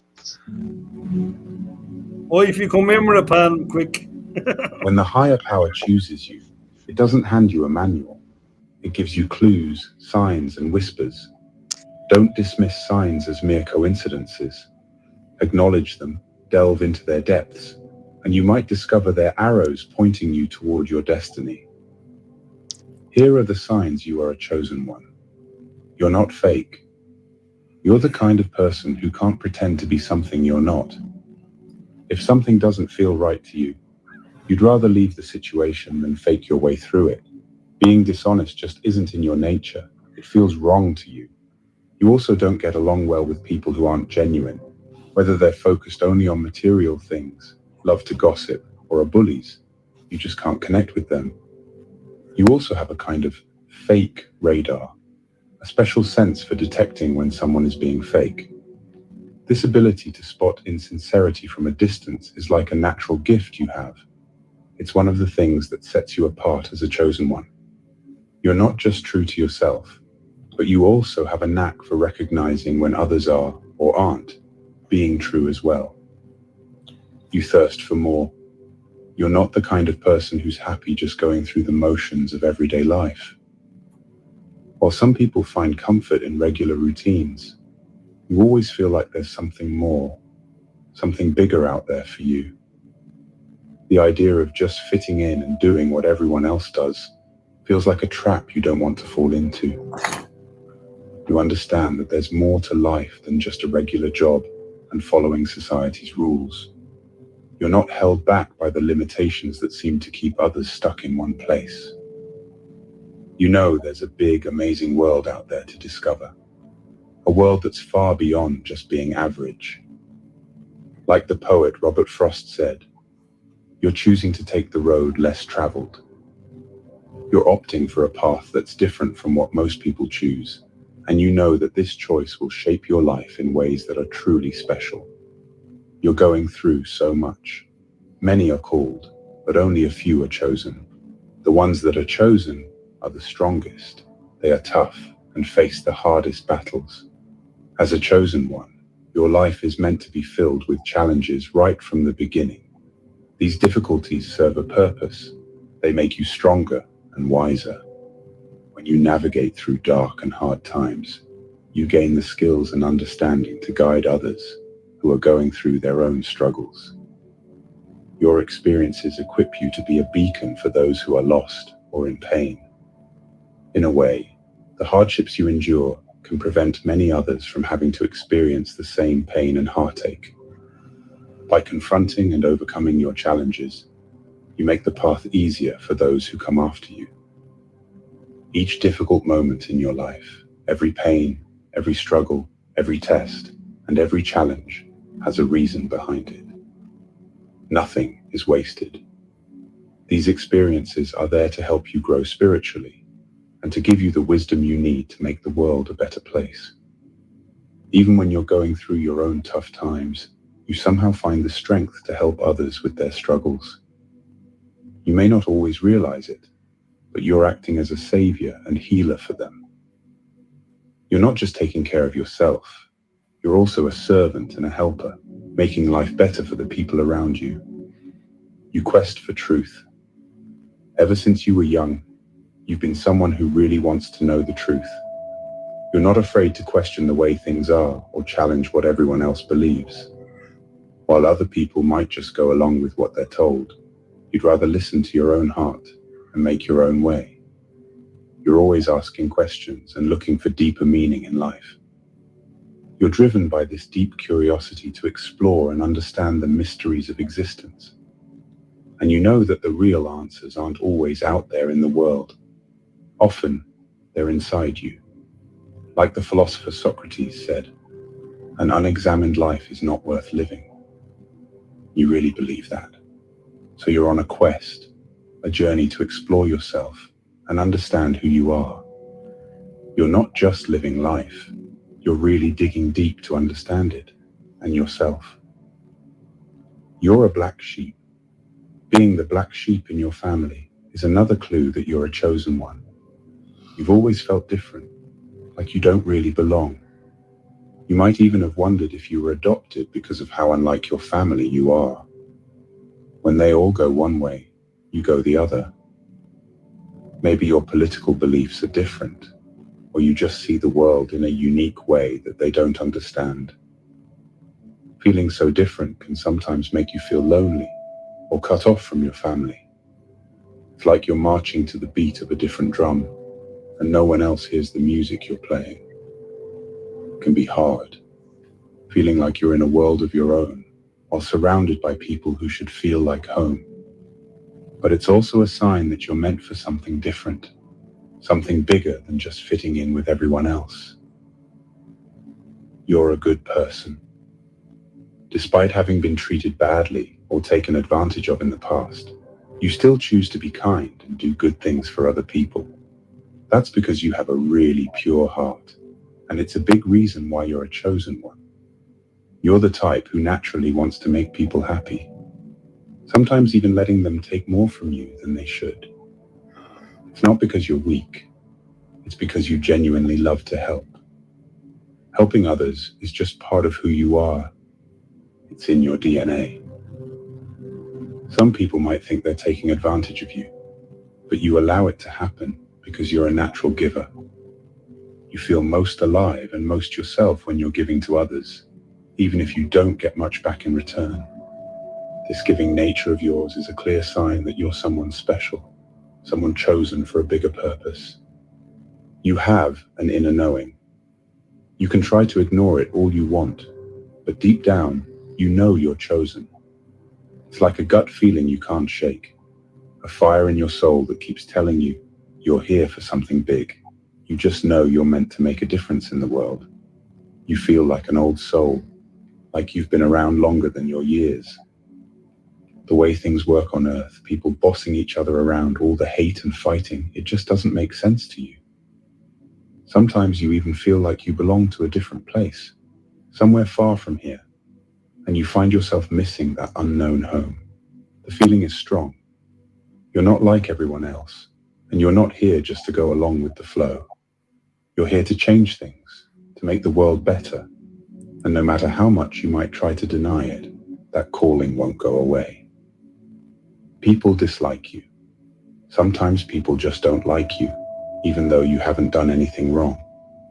This can be really confusing, especially because you're a good person. The reason for this is that the goodness in you, the light inside you, makes some people uncomfortable. It's like your light highlights the darkness in them, the parts they aren't proud of. As you grow spiritually, that inner light of yours will shine even brighter. While many people will love you for it, some might react strangely or even negatively. It's important to know that this isn't really about you. It's about them and their own issues. So don't let anyone dim your light. Keep being the amazing person you are and let go of the negativity. Trust that the universe has your back, and remember that you're guided and protected from above. Don't worry about the people who don't get you. Just keep shining because you're here for a greater purpose. You believe in a much higher power. Unlike some people who might disrespect spiritual ideas, you deeply respect the powers of the universe or God. You see things that others might miss. You understand that everything is unfolding just as it should, according to a higher plan. You're what's known as a light worker, someone whose job it is to bring light and love into the world. Deep down, you know this is your true calling. Because of this important mission you've been given, you're guided and protected by higher powers. You don't have to be afraid of anything, because you're on a path that's been laid out especially for you, and you're not walking it alone. So my friends, if you see these signs that we've discussed in the video, you should listen to the call. It is a sign from a higher power, urging you to fulfill a mission while you're living on this earth. If you're still watching, you are part of the faithful family of Wisdom Nuggets. Because of you, I can create more videos and offer insightful wisdom.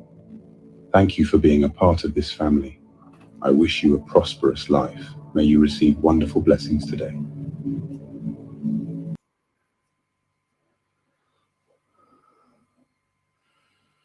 Are you a black sheep, rights? Believe it or not, my family, yeah, I was always the opposite. It's the truth, yeah. Well, that's where we differ, you see. I don't go either way. Well, I didn't know my real name until I was like 13. I thought it was Dummy. Yeah. Define real name for me, if you will. Find a real name? Define real name. Actually, there's no real names. You're just a person. Are you even a person? Is that not a name too? It's a name, but I'm how would you say I'm in reality? I'm here. I exist. I exist. That's it. I'm alive. Mm-hmm. If you want to describe a little bit, the most accurate you could do is you're a segregated ball of energy, or a unique point of identity that's having an experience of consciousness. Well, a lot of that, what he says, is true, because when I went to high school, like I told you before, I didn't go to high school there. I went other places to go to events. So if there was any troubles, they wouldn't know my name. You know what I mean? I was always the opposite. When people would go someplace else, like watch a football game in high school, I'd be going out in the woods and drinking some beer or something. You know, I was always doing the opposite. I was having a ball. I would never follow the leader. Never. And to this day, I won't go do it. You know? Right. I don't Actually, even, go on. my name is Nunya. None of your business. That's my first name. Yeah, my last name is business. First name is Nunya. Nunya business. You must know the actual none of your business then. Yeah, I never met them. There is an actual person on YouTube called None of Your Business. Oh, is there? Wow. Wow. Clever. It's what you all, you know. I'll have to look for them and subscribe. I'll subscribe just based on the name like that, for sure.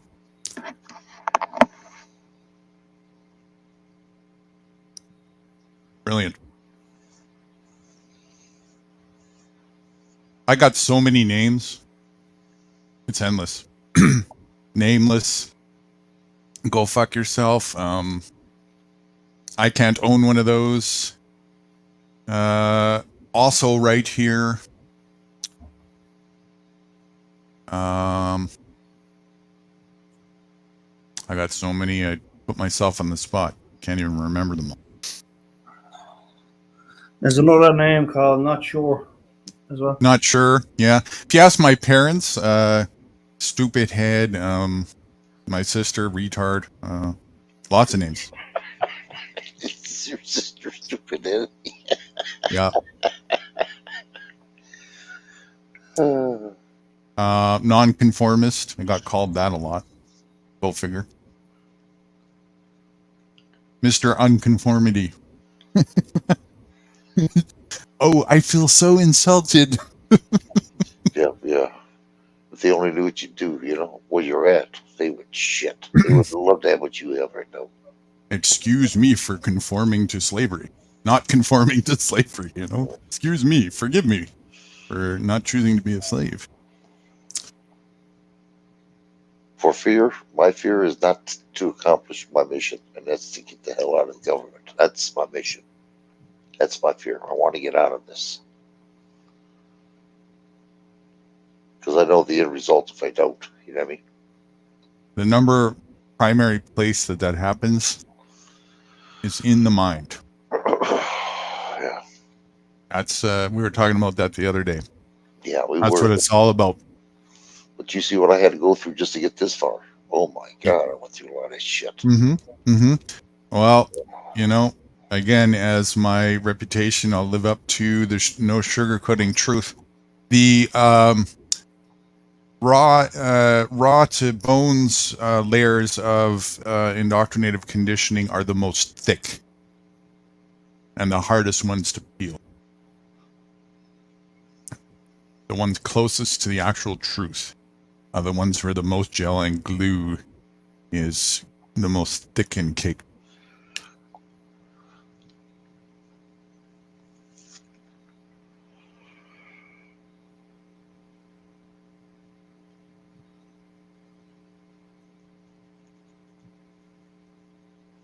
This is where I'll play the USA anthem.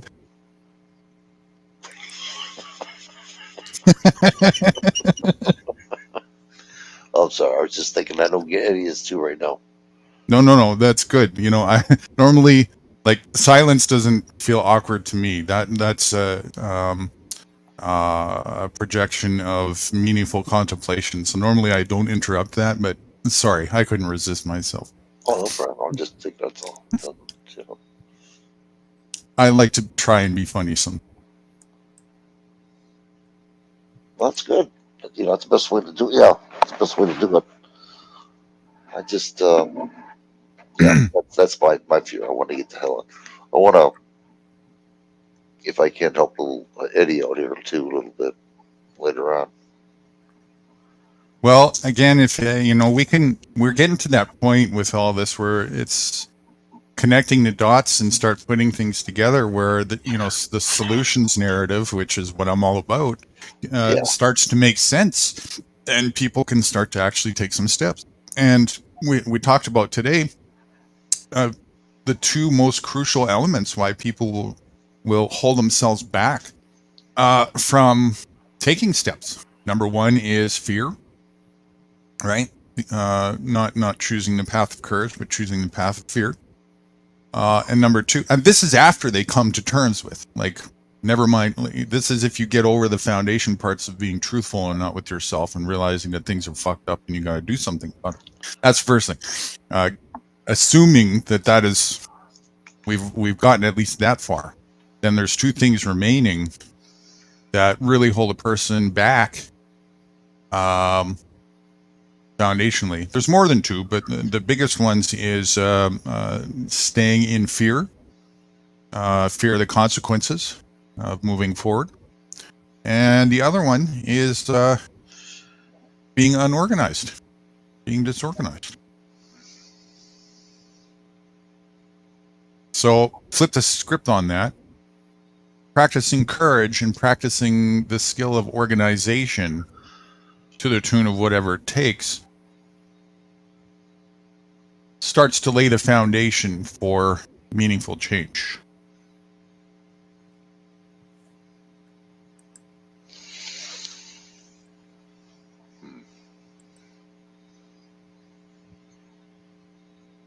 The other things that go hand in hand is, you know, letting go of the excuses, which also takes courage, right? Because people, they'll make all the excuses in the world. I can't do this, or I'll do that later. Procrastination. Oh, yeah. That's a. I absolutely detest those type of people. Right, and procrastination is probably the primary resistance tool of slavery. You know, I'll put it off till later. When this happens, I'll take care of it. You know. Oh, I'll clean that fishing pole the next day. What's that? Say again, Eddie. I'll clean that fishing bowl the next day. Right, exactly. You know, then when I'll do it the next day. Proper meaningful organization means being as far ahead of the curve as reasonably possible without being out of balance. Never put off till tomorrow that's what you can do today, and never put off till later that's what you can do to now, right now. Because if you do, first of all, you'll never get anywhere. And if you keep saying tomorrow, well, one day tomorrow won't be possible. Yeah. Oh, I was in a car accident, lost an arm. Oh, my health went sideways. Why? Because I said, well, look what happened to me. I said, well, I made that excuse for myself. Well, if I could afford it, then I'll eat only the healthiest things I can find. Procrastination. What am I doing to myself? I'm subjecting myself to an excuse to sacrifice my health because I can't. What about the opposite? Can I afford to put my health secondary? Of course not. Health is everything. Without health, what do you have? Nothing. So all of these things together is required. And it's all about one keyword, starts with an R, which is synonymous with freedom. Anyone want? Starts with an R, yeah. Freedom equals this word that starts with an R. Without doing this, you have no freedom. Help me out, Gannon. Come on now. And your ability to do this word with R is the exact amount of freedom you actually have. Starts with an R. It correlates with freedom. Yeah. Right. What is it? It's in the name. Right, isn't it? I don't know. Right. No. Right. Good guess, but no, that's rights is a privilege. That's the opposite of freedom. Freedom starts with a respect.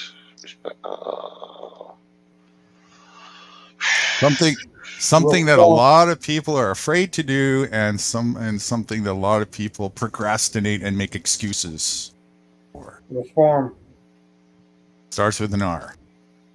Reform? You would need to do this you would need to reform if you were on the wrong track. But in order to reform, what would be what would be a more foundational thing to say to describe the action of reforming? Starts with an R. It's a bigger word. It's the opposite of ignoring and procrastinating.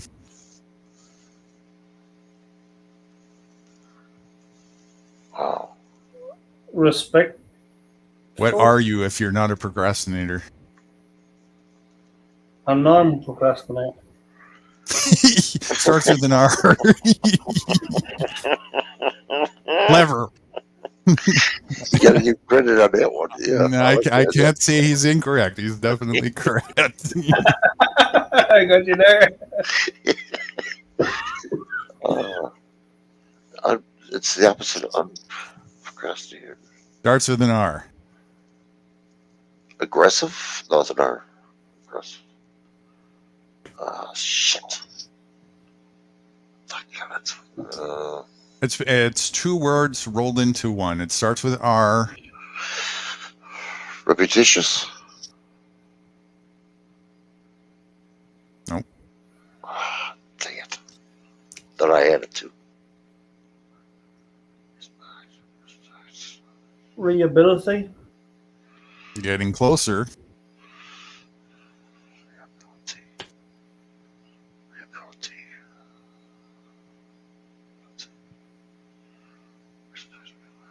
Reliant. If you're what kind of Oh, you disappeared. Guru. And what kind of starts with an R? You disappeared. Guru. lost him again. I don't think Wrights can hear us. Is he talking? He is talking, yeah. I can't hear him. He's not talking now, but he was. He's roboting. Yeah, that's what. That's what I was hearing. Back. I cut out there. So, shit. You guys there? Yeah. We lost the whole sentence there while you were talking. Let's see. It starts with an R. Can you think of anything, Gannett? It starts with an R. Opposite of.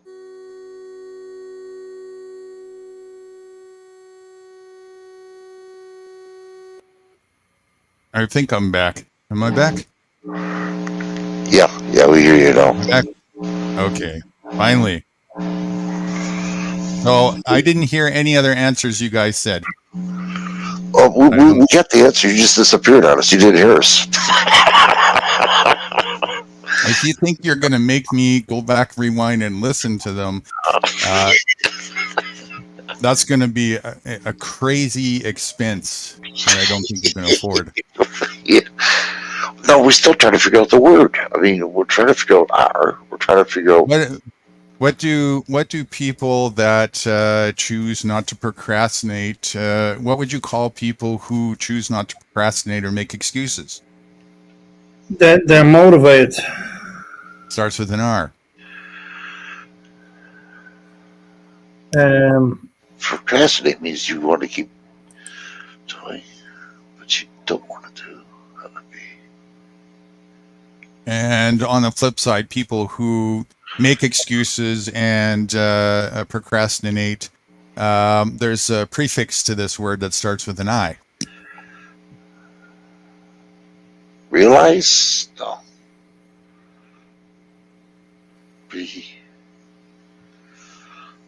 People who take care of things. What would you say they are? Starts with an R.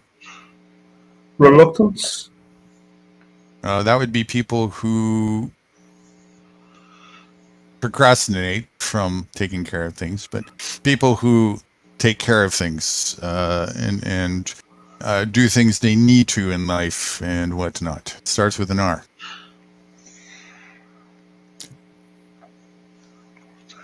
Jeez, man. Starts with I got an eye to it. Take care. Reliable. That kind of goes hand in hand. People who are this thing that starts with an R, you could say, are probably pretty reliable.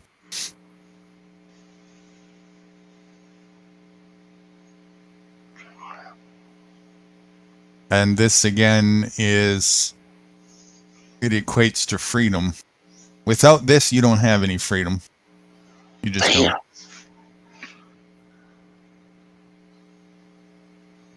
And it's two conjoined words, often overlooked. Resilience? No, but you would need a resilience to maintain a good amount of this word that starts with R.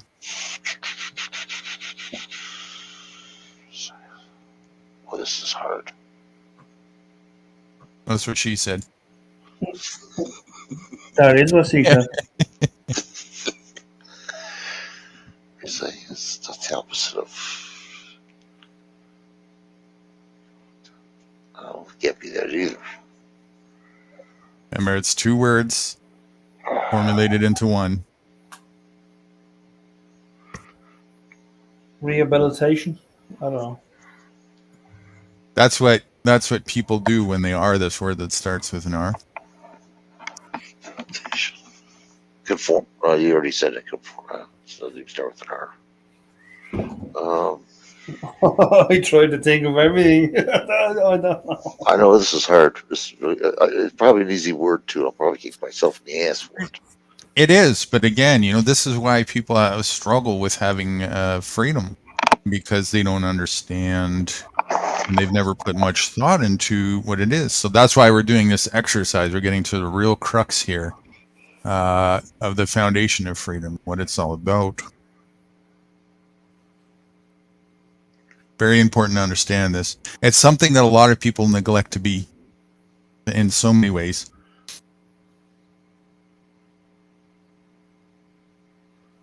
Oh, listen.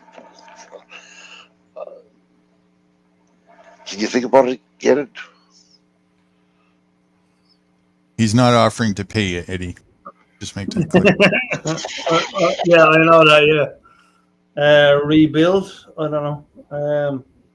Again, that's another action. These are actions that people will take when you are this thing that starts with an R.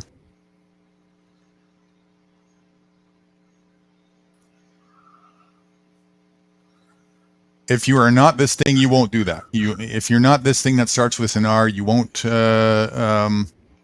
rebuild. You won't reform yourself. You'll procrastinate. You'll make excuses because you are. In this case, it's the opposite. Fill in the blank. It starts with an I, which is the suffix to the same word. Oh, sorry, the prefix to the same word in the reverse negative action. But in the positive form, if you are somebody who reforms, is willing to reform yourself, is willing to clean house, is willing to rehabilitate, and so on and so forth, you will do those because you are, fill in the blank starts with an R. 2 words put together.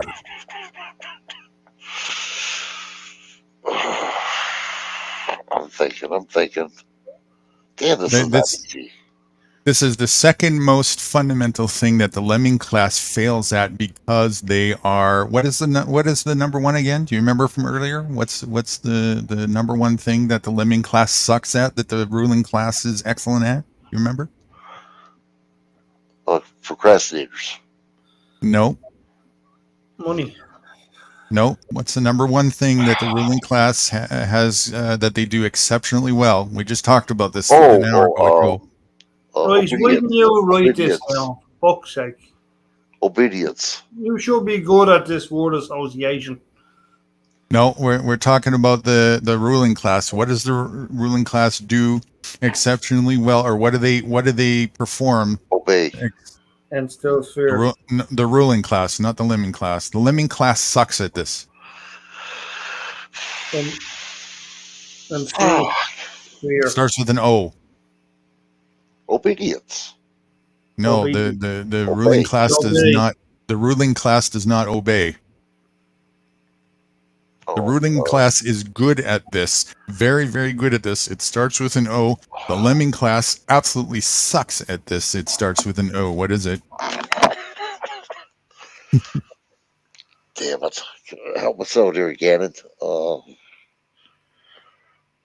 You've more experience and more association than me, so you got. Remember, I was saying rights. I was saying the ruling class is almost flawless at this. Yeah, I thought it was obedience. No, the ruling class doesn't obey. It's the lemming class obeys. Yeah. Yes, the ruling class has this down to a science. Starts with an O. It's a pretty big word. Obsessed. Obsession? Yeah, that would be it, though.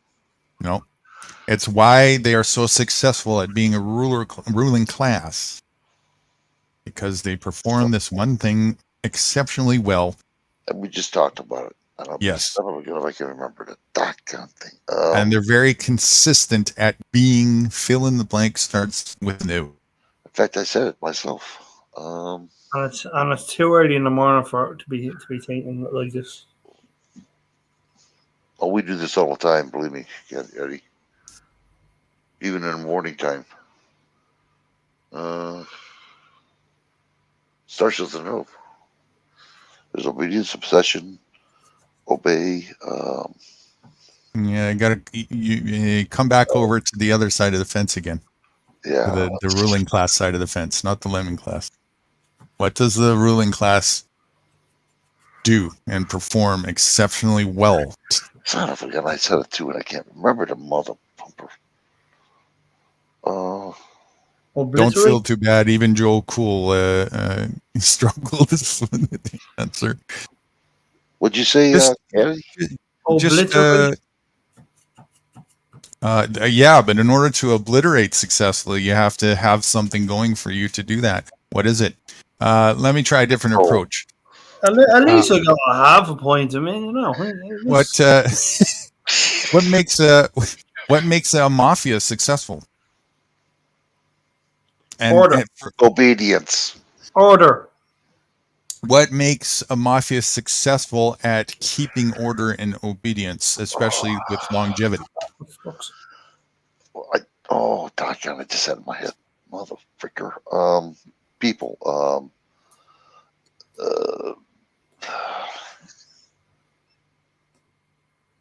What do they do and have extremely well that the lemming class fails at time and time again? They maintain order. I don't know. How, with what? What's the foundation to maintain order?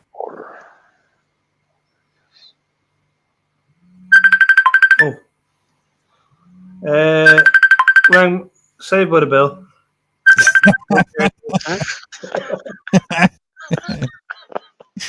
I ain't letting them off the hook. He took right off. I said it too, and I know I did because I said it over the fence. I remember that. I was on the other side of the fence, and obedience. Oh, mother freaker! Help me out, will you, please? Organization. That's what it was. Mother freaker. That's exactly what it was too. Yeah, they organize. Perfect. Now, to ingrain this in you, it's important to really understand. Then you'll remember next time. Just look at the ruling class and ask this question: are they organized? Yes, they are. How organized? Damn well organized. And now look at the lemming class. Are the lemming class organized? No, not whatsoever. How badly are they disorganized? Very badly. Very bad. Okay. So now, correlating back to what we were talking about earlier, people who are organized, you could say, are also fill in the blank. It starts with an R, or they take fill in the blank starts with an R. People who are disorganized, such as the lemming class, they would be this word, which starts with an I, but is the prefix to the other word that starts with an R. It's all about this one word.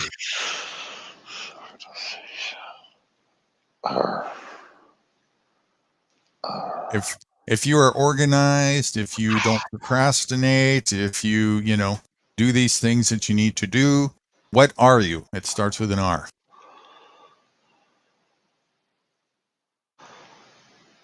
Revolutionary. In the lemming world, pretty much. Yeah. Well, I got that one right. You ain't wrong on that. That's for sure.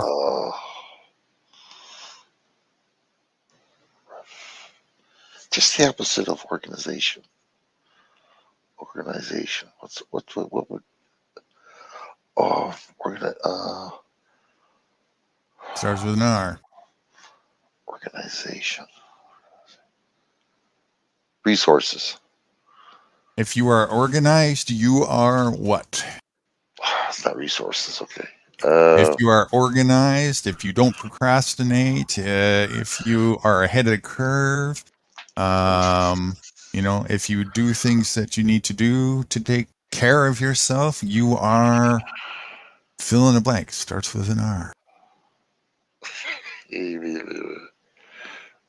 You are. What are you? What are you? Organization. Are you lazy?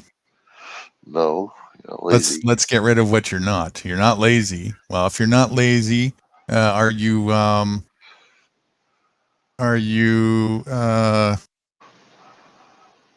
don't know what other opposite word I could put on it. If you're not lazy, what's the opposite of lazy? Let's try that. Energetic. Restarter. Starts with an R. If you're not lazy, what are you? If you're not a procrastinator, what are you? 2 words. Well, 2 words combined that most people don't see as 2 words. It's 1 word. Starts with an R. It's more of a main word and a suffix, but each word, each on its own is a word for sure. But ignore that. That's not what's important yet. If you do what you need to do to take care of yourself, you are starts with an R. Well, I just don't know, Guru. I'm trying to put everything in my head and I just don't know the word. I don't know the word. Should we just give it up? Please. Yes, I kicked myself in the ass. Responsible. Oh, give me a break. You're right. You're right. Your ability. Jeez. That's why the second word. Listen to this carefully. Your ability to take responsibility and choose to take responsibility is synonymous with freedom. Actual freedom, not Actual freedom. okay. Yes, not privileged freedom, actual freedom, right? And just to make it a little more clear, when you're sick, do you have the same amount of freedom when you're well?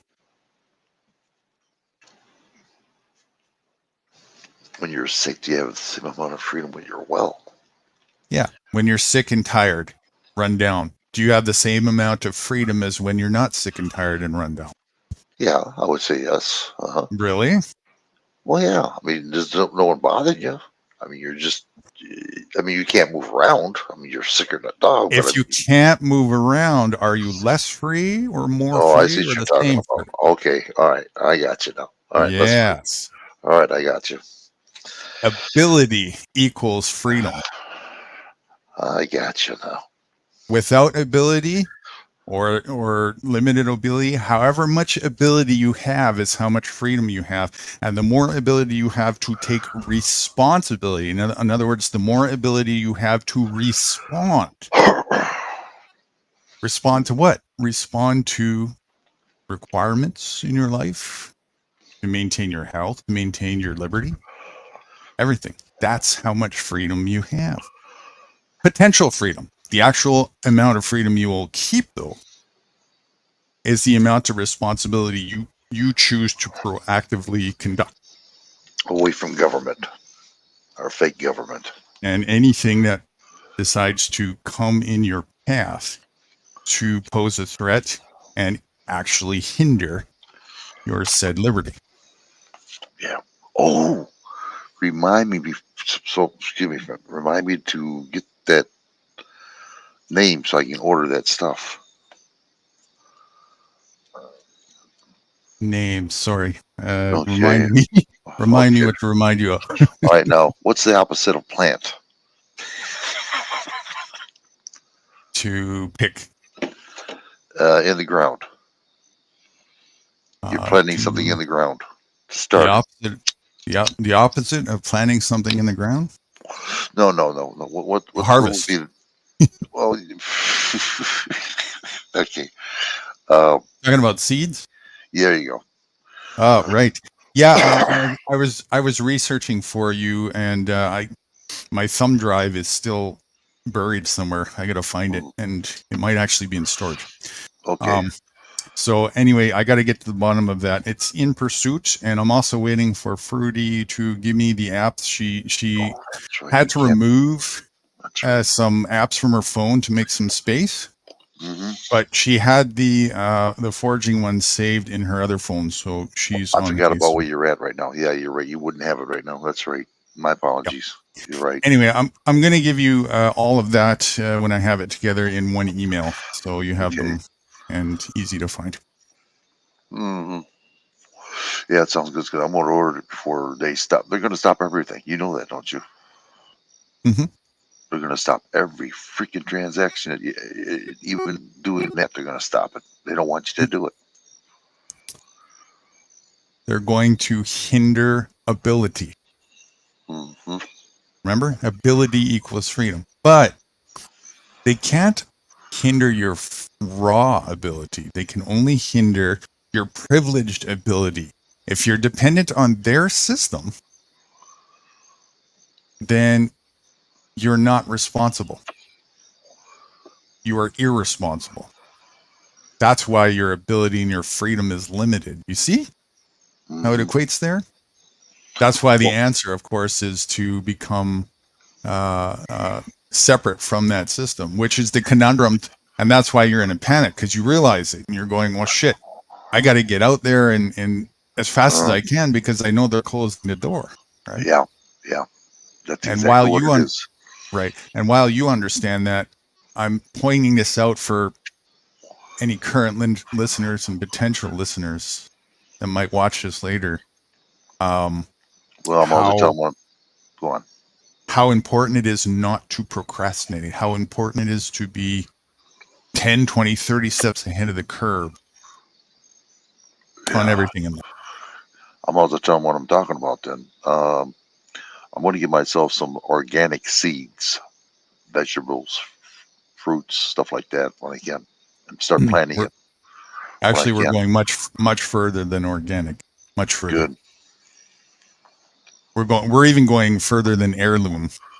Really? There's another word for something that is even better than heirloom. Like, technically speaking, heirloom can also still be manipulated. And I forget the word off the top of my head, but there's another word for a certain class of seed that doesn't have any genetic stranding or even hybridization for at least 1,000 years.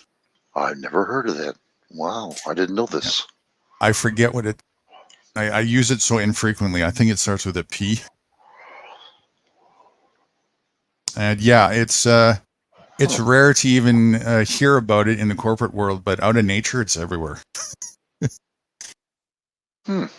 Nature is so dominant. It's like, this little peon attempt by the corporate mindset to have world domination over nature was over before it started. And if you go out and forage and understand nature, that'll be ever more clear. You can't defeat nature when you're of it. Well, I know for a fact if you burn a ground up, fire, it grows right back again. You just can't kill it. It grows right back. Whatever you do to the land and the water, it'll regreen itself. Might take 10,000 years, but that has bearing only on the human mind and psyche, not on existence. In existence, time is of no bearing whatsoever. It doesn't matter if it takes 8 million years. Yeah, time's not a factor for Earth, Mother Nature, For existence, right? It exists forever. It'll consume a building. I know that much. Everything. Mother Nature. Existence is energy in motion and physical matter recycling in on itself. That's what life is. Powerful. If people only realized, and I didn't know it until you started talking about it, and I should have known better because, like I said, I was with my grandfather, that there's abundance of food out there in nature. You just got to know how to do it.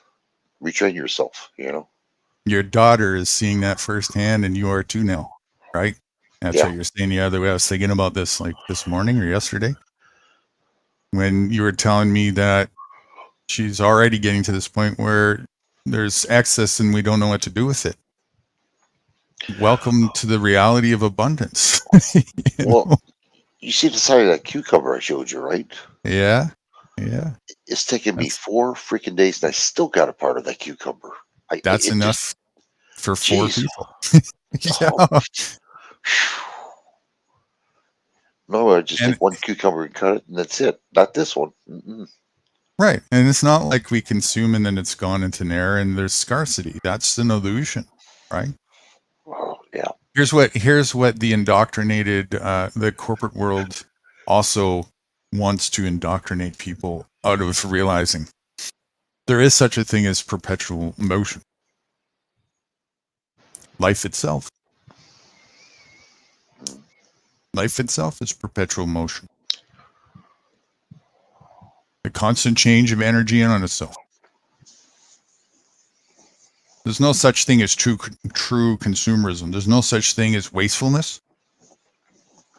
There isn't in a finite form when you're looking at things from our perspective that we are in a current state. But from the big picture, the holistic picture, just like there's no such thing as true life or death, no true beginning or end, there is no such thing as true consuming. All you're doing is you're just taking something, ingesting it, and then back out it goes. Transforming it to one to another. Transforming from one form to another, right? And eventually back into other forms that maintain the sustenance of existence itself. It can't be to non-existence. That doesn't happen. It's not possible. If that was the case, existence wouldn't be already. That's why there's nothing to fear. Doesn't mean that when you get hit with a rock on the head, it's not going to hurt. Yes, it does. It just means it's not the end of the world.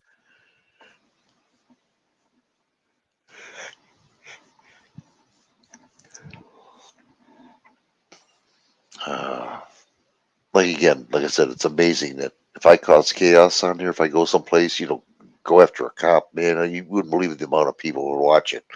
But this here, nah, they don't care less about it. It's amazing. You're right about that. You were right. If they're interested, they'll listen. If not, then you're absolutely right. There's basically 4 types of people when it comes to that psychology. There's the incredibly wise, which is those who can learn from others' doings and mistakes and don't have to make the mistake themselves. Then there's the relatively wise, those who learn from other people's mistakes and learn from their own mistakes at least the first time. Then there's those who are not so wise, but have the potential to be wise, and those who don't learn the first time and repeat the mistakes until finally they get it at some point. And then there's the absolute stupid.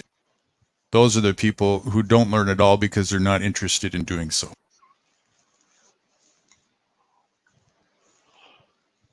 Yeah, I just put a video on that one. Okay, now here's where we're going to turn the reflection back onto us. Because what I just said is, of course, everything that we say is a projection and a reflection simultaneously. Those that think that they can project wisdom onto other people and it will wisen them up, wake them up, are projecting stupidity. It means those people are still asleep. They still have waking up to do. How many times have you tried this to no avail? Quite a few times. Yep. So would it be fair to say that this particular thing would put you in that category for this particular ideology and pursuit in that number 4 category? Can you explain yourself a little bit more? I don't. Let's go over it again. What were the 4 categories? Well, one was like if you're smart versus the really wise, right? The really wise doesn't need to make a mistake themselves. They can learn from other people's mistakes. Second is the moderately wise, which learns from other people and makes themselves when they make a mistake the first time. Right. The third is not so wise, but still has potential, where they make a mistake multiple times, but it's open-minded enough to figure it out and eventually gets there. And the fourth is, it's another way to put this. What's the definition of insanity? Crazy, nuts, not all there. Those who repeat the same mistakes over and over again each and every time expecting a different result. Really? Yes. That's Wow. clinically insane. I never heard of it that way, but that makes sense. What's a synonym Wow. for insane? Well, I was always used to say crazy. Not all there. Sure, crazy, I yeah, think yeah. What's a more belligerent, or what people would perceive as a belligerent? But if you were to hear me say this, I would just say I'm just not coding it. I'm just being more blunt. Starts with an S. you want to say that one again, please? What's another synonym for crazy and Not all there. not all there? Yeah. What's a more belligerent way of saying that, or the way people would people would perceive it as belligerent?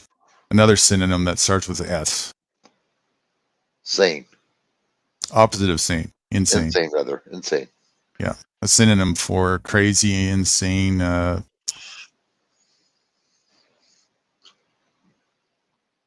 It's kind of belligerent, as people would think. It starts with an S, but it's just no sugarcoating it. Just in the raw. Insane. Yeah. The opposite of smart. Stupid. Stupid. Stupid. To repeat mistakes over and over again, expecting a result every time, is that smart or stupid? Stupid. Right. So would it be fair to say, and again, this no judgmentalness now in any of this. This is all just the process of ourselves coming to terms with our actions so that we can have a better foundation to make wiser and smarter choices. If we can't recognize our shortcomings, then we don't have any foundation to make steps to improve, do we? No. Okay. No. So that being said, back to what we were saying a bit ago, the action to think of trying to wake people up that you experienced trying to do many times, that always produces non-yielding results, Are stupid. is stupid, unwise, ineffective, Insane. insane, right? And at whose peril? Theirs, not mine. No. If you're doing this, Oh, if you're the one doing this, yeah, at whose peril? Well, me then. You. Yeah. Right. I got it. I thought you were talking about somebody else other than me. Okay. Anybody. Yeah, I'm Okay. you is general. And when I'm saying you, yes, I'm meaning anybody who's doing this. Mhm. Right. Anybody who's doing it, it's at their own peril. Very important to understand. So that's why I have these conversations, because I get asked, like, you've asked me many times. You've also expressed your frustration about trying to wake people up, and Joe just did it earlier. This is not an infrequent topic and an infrequent question that I get asked. Yeah, but you know what? Go on. And there is an answer. But the question isn't whether or not there's an answer or not. I express the answer. The only question is whether the individual who's asking it will recognize they're still asleep. And then, if they do, recognize what to do about that. Well, apparently you must have done something, because even Joe Cool sees a difference in me. You know what I mean? I don't think anybody who's watched you over this period of time wouldn't. Same with Sweetleaf. Same with a number of other people as well. There's no doubt about that. Sweetleaf doing pretty good. Oh yeah. If you were to, from where she was before, yeah, I mean, but yeah. but she's on a different journey altogether. I wouldn't really call her, put her in the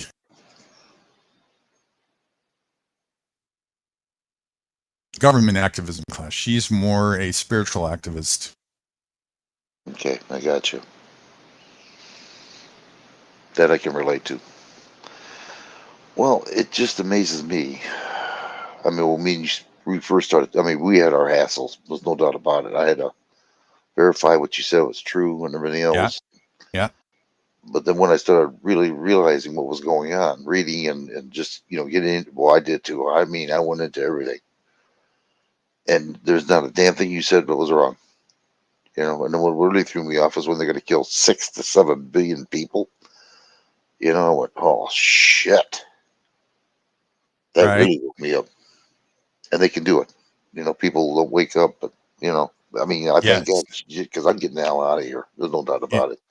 Yes. They can do that. Why? Why do they have such a strong possible chance of being successful at that? For one thing, they're They, organized and the people are obedient. They believe you in their got leader. it. Yeah. You got it. Hit the nail on the head. Oh, 2 factors. Absolutely. That's exactly it. Organization and obedience from the masses. That's it. Right there. That woke Now me up. that tells me that we had progress in these conversations. For you to be able to convey that answer now that fast and that clearly, we were successful at what I wanted to get across. No doubt about it. Yeah. And that makes a more solid foundation for not only you to be more meaningful with your activism, but you just conveyed to me that my activism is successful as well, because that's what my activism is about. It's helping to iron out the waveways so that people who are involved in activism can be more fruitful in their endeavors. Wow. Well, no doubt about it. You woke my ass up. Damn. And I want to learn more. I want to learn as much as I can. I'm not done yet. Oh, it's just the tip of the iceberg. Yeah, I know it is. I know it. I knew you'd say that. And you know what that means. Yep. More homework. It never ends. But So, it's a good never ending. yeah. If I can help others, then that's the whole goal. Before this shit happens, as much as I can. Even if I do get property, depending on what else, if I get an extra property, I'm going to have people live up there, with the guidelines, Right. I That's do. I what want it's that about. bad. I want to. This way they can do what they want to do, providing they go by the guidelines of our rules. No oil, no nothing. Right. It's to sum it up, I call it the art of self-governing. Yeah. Which doesn't mean no rules, so to speak. It means cooperation with nature, the way that it works without causing harm. That's even better.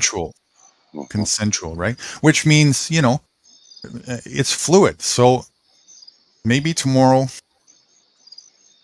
my body is telling me I need to get the fuck away from everybody for a week. What it means is there's nothing restricting you from doing so. Maybe 2 years, maybe life, whatever. It means nobody forces anybody to do anything against their will. Period. Fluidity, all consensual. No rape. Because that's what forcing somebody to do, that's what violence is, right? Is forcing somebody to do something against their will. It doesn't have to be sexual. Slavery is rape.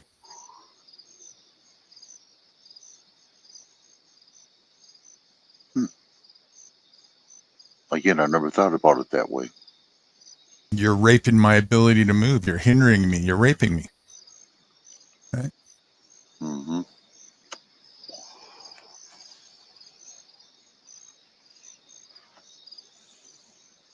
Well, I We know might that just, for a fact that when I was younger, I enjoyed life. I did. There's There's no doubt about it. But as I get older now, I'm realizing, sensing people. You know what I'm talking about. You know, it's rougher for me now, and I got to stay away from people. That's the only sensible thing to do when you're surrounded by the number 3 and 4 out of the 1 to 4, isn't it? Yeah, right. I got to. Yeah, Of course, that's there isn't any better company than company that's wise and honest. yeah. And I had this on Facebook. There was a guy. He put a meme. It was yesterday. Let me find it real quick.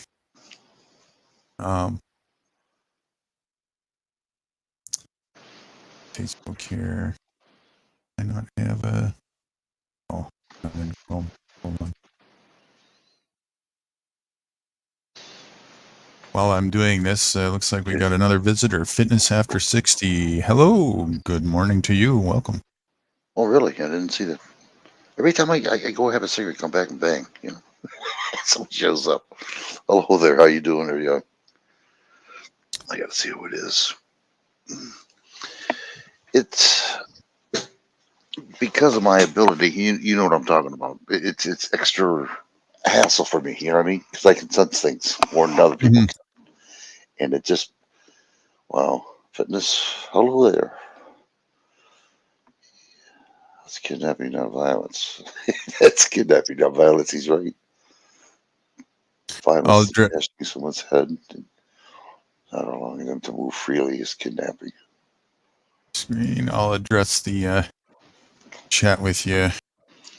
Just a second here. I'll put my screen share on for a sec. Yeah, fitness has got some stuff here he's writing here. Okay. Let me just get this out of the way and then we'll come back to that. Okay, hold on, fitness. Right back with you.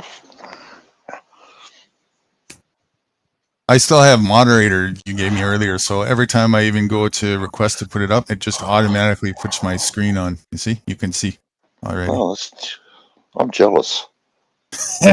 Mine doesn't do that. I got to fight. Okay, here it is. There's the meme. You can see. Not really. Hold on here. Let me make it bigger for myself here.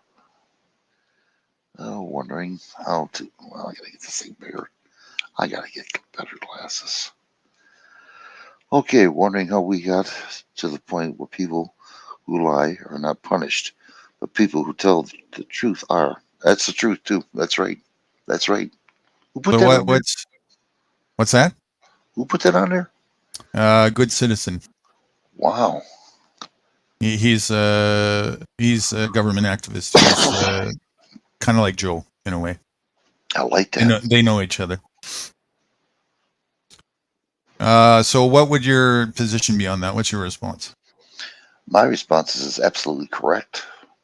And it's true because if I say something, I get punished for it. You know what I mean? Okay. You see that quite a few times with where I'm at now. You know what I mean? If I tell the truth, I mean, you know. But if I was like the fake government, nothing would ever be said because I'd be lying to everybody. Yeah, I never would be punished. But telling the truth, I'd get kicked out. Right. You know what I mean? Now, And go on. Now he's wondering how, or in other words, why we got to this point. Well, that's easy. Again, that's what I said too. What's your position? My position is it's always has been. It's just people were obedient, right? And so to their organizers. Always has been. Now, why has it been? In other words, you're saying we never got to that point. It always was, which I concur. It's probably the case. But why is that the case? Because we were indoctrinated. I mean, like me, I went to school, pledged allegiance to the flag, went in the military, just complete everything the government said I believed, you know what I mean? I didn't see the obvious like I'm seeing now. Right. You know what I mean? And it's always been like that way. Always. Why did it take so long? What was one thing missing in the equation, and finally you just something changed? What is it fundamentally? It was you. What? It was you that. Yeah. Okay, me. But again, It was. It was you. I mean, without this thing in you, like why is it for you what I'm saying makes a difference, but with probably most other people it won't? because they don't see the obvious like I did. I Why? knew some, Why because don't I they did, see the because I believed in government. I believed in what they said. right? You know? Now we're getting close to the you believed. So if you Yeah. believe in something, are you truthful? Yeah. Well, definitely. Yeah. When you believe in something, you're truthful. Yeah. I mean, when you believe in something, I was truthful about going to the military. I was truthful about democracy and freedom. You And know, did you found out that it was what did you find out? I found it was an absolute lie. That's what I Right. found. So when you let me ask the question again. When you believe in something, are you truthful? Oh, am I truthful? Yes. Are you truthful? Let me think about this one. Hold on. Mm-hmm. Yep. Am I truthful to myself? You mean? No, Yes. I'm not truthful to myself. No, Very good. because I believed And in so to them. I was okay. Go on. Yeah, I got it. right. Which, in other words, obedience is synonymous with dishonesty, isn't it? Yes, it is. Which is why it's the foundation and the root of all evil. Here's my answer. That's easy. I even said that first part the same as you. Most people are dishonest. That's even better. That's why. Most people are dishonest. Mhm. Simple as that. So who's the fucking root of the problem of all this? The root of the problem? Yeah, who? Who's the root of all this problem? It'd be us if we believe in them. If we're dishonest, right? The Oh root of yeah, all evil. yeah. To join in on them, I don't want that. I never did. I'm not that way. You were that way. Well, I mean, I wasn't crooked, or I mean, like, stealing off people. I got news for you. Hmm. You were. You just didn't know it. How? How could I be crooked? You were part and parcel to the corruption. You were the tool in the pawn being used to implement the murder, the slaughter, the rape, the torture. And hoping that the government would correct it. I believed in government that they would correct it. And Right. In the name of the opposite. In other words, you fell for the scam. Mm-hmm. I did. And you were used as the tool to implement the scam. So ignorance is not an excuse. And when I say law here, I don't mean man's law. It's not an excuse to the law of the reality that you can be ignorant to perpetrating murder. It doesn't change the fact that you're still perpetrating murder. Wow. And that's why this is so hard for most people to come to terms with, because they really, take a deep breath. You really got to look in the mirror and say, I did that.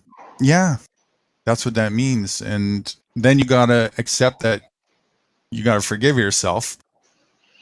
And that's hard because it's like but without this wouldn't be going on. And I did it.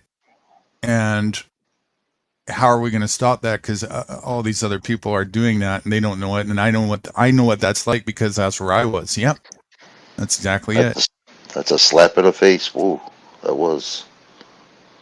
I can't say it wasn't right. It was right, but wow. What matters not though is not yesteryear. What really matters is the understanding. Okay. It doesn't forgiveness is I'm looking for another word than justified. What's the right word? Forgiveness is appropriate. There we go. Forgiveness is appropriate when the learning has been accomplished.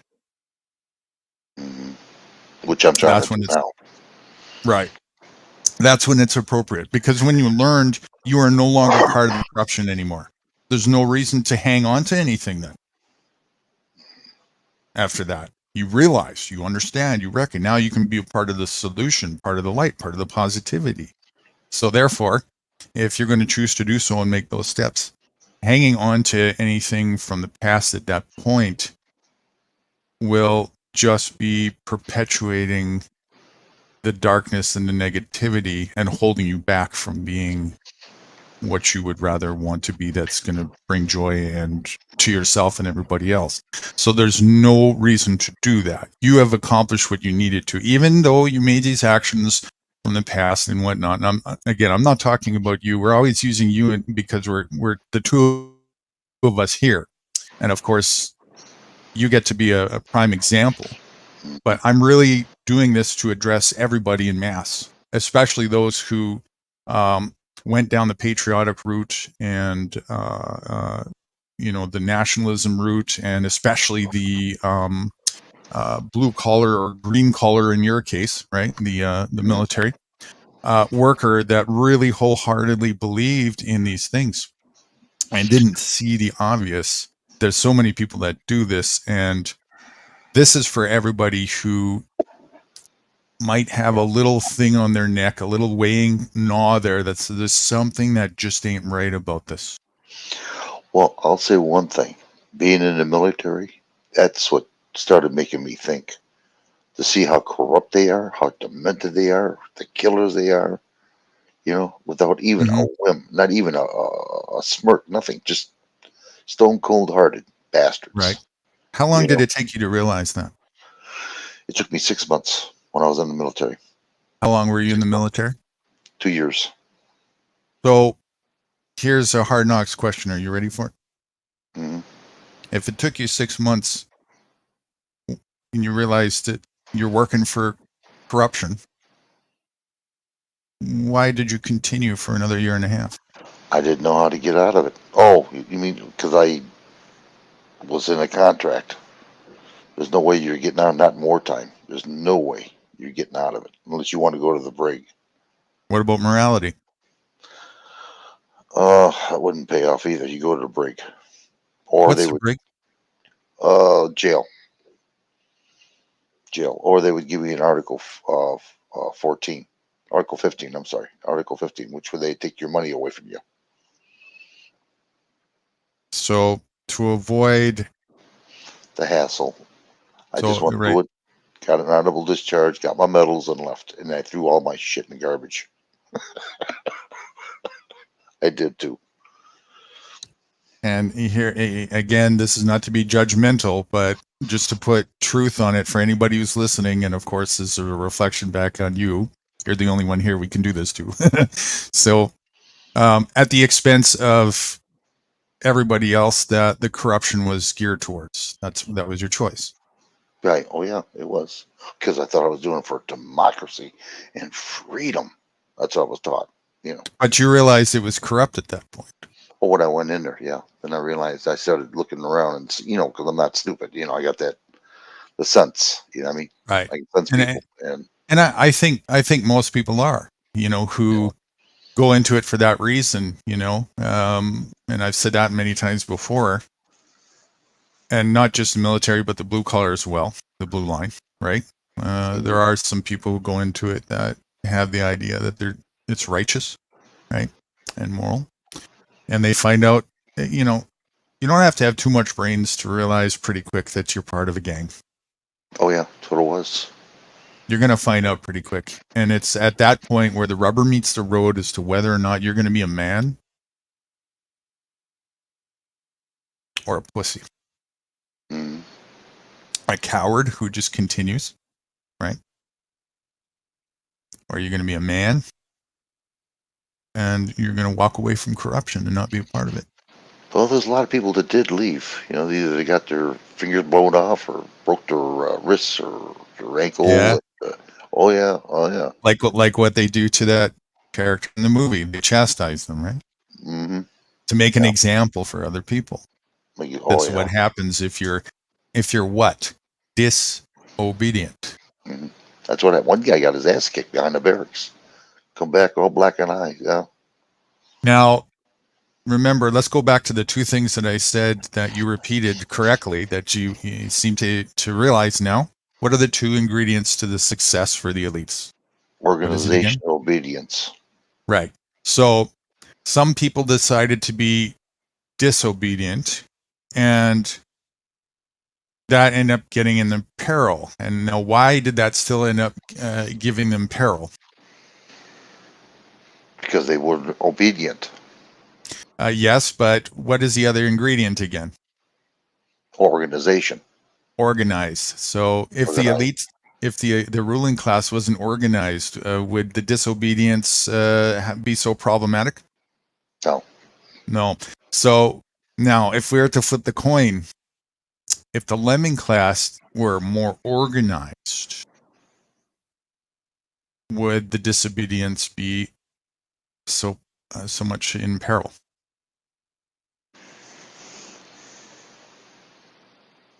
Contemplate this now. That's a good question. Oh man.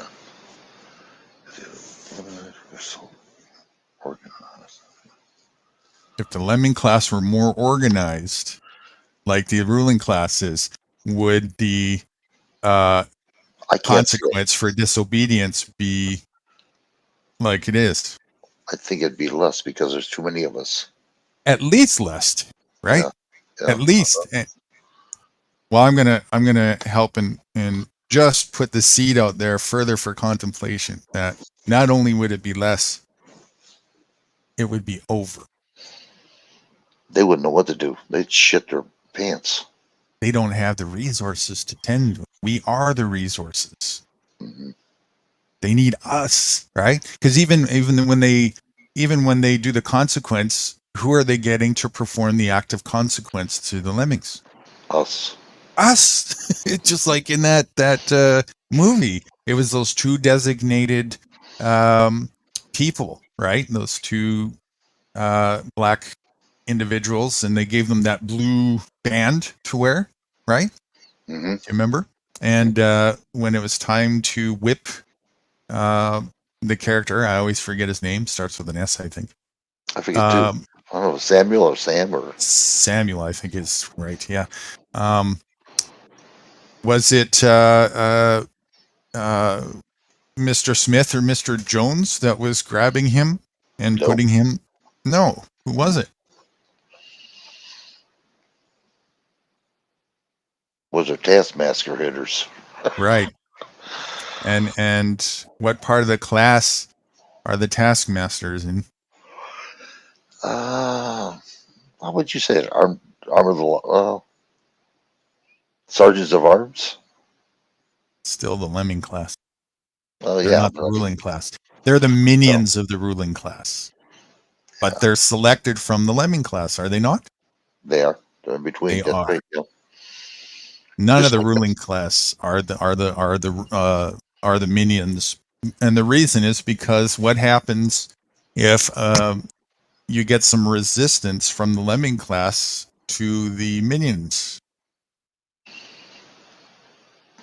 Who gets who gets to feel the wrath of that? Yeah, they do. Yeah, they do. The minions. So the minions are a buffer. They're right in between. They're right in between. Yes, and they get just a little bit more privilege, don't they? Yes, they do. And to keep them in ignorance, they make the minions feel like they're part of the elites. Oh, you're free now. Mm-hmm. We're going to give you so much breadcrumbs that you're going to feel like you're so far above the lemming class, but you're never going to be anywhere near the ruling class. Never. And that's exactly what's going on today. Exactly. And so if the lemming class realized that both the minion class and the ruling class are dire in numbers and resources, fear would go away. That's all you need to understand. And you do not need very much resource to resist tyranny, because tyranny comes in small bouts of 1 or 2 or 3 people. They just call for a little bit of backup, right? That's all. I mean, even if they call in all of the National Guard, I mean, it's only going to fit in probably one town, compared to what, 387 million in the United States, 7.5 billion people worldwide. Good luck. But you know as well as I do, nobody's got the balls to do it. They're all scared. Every one of them. I'm gonna reckon that I know better than you do. That myself and many other people that I know do have the balls to do it. Well, yeah, you do, but I'm talking about the many.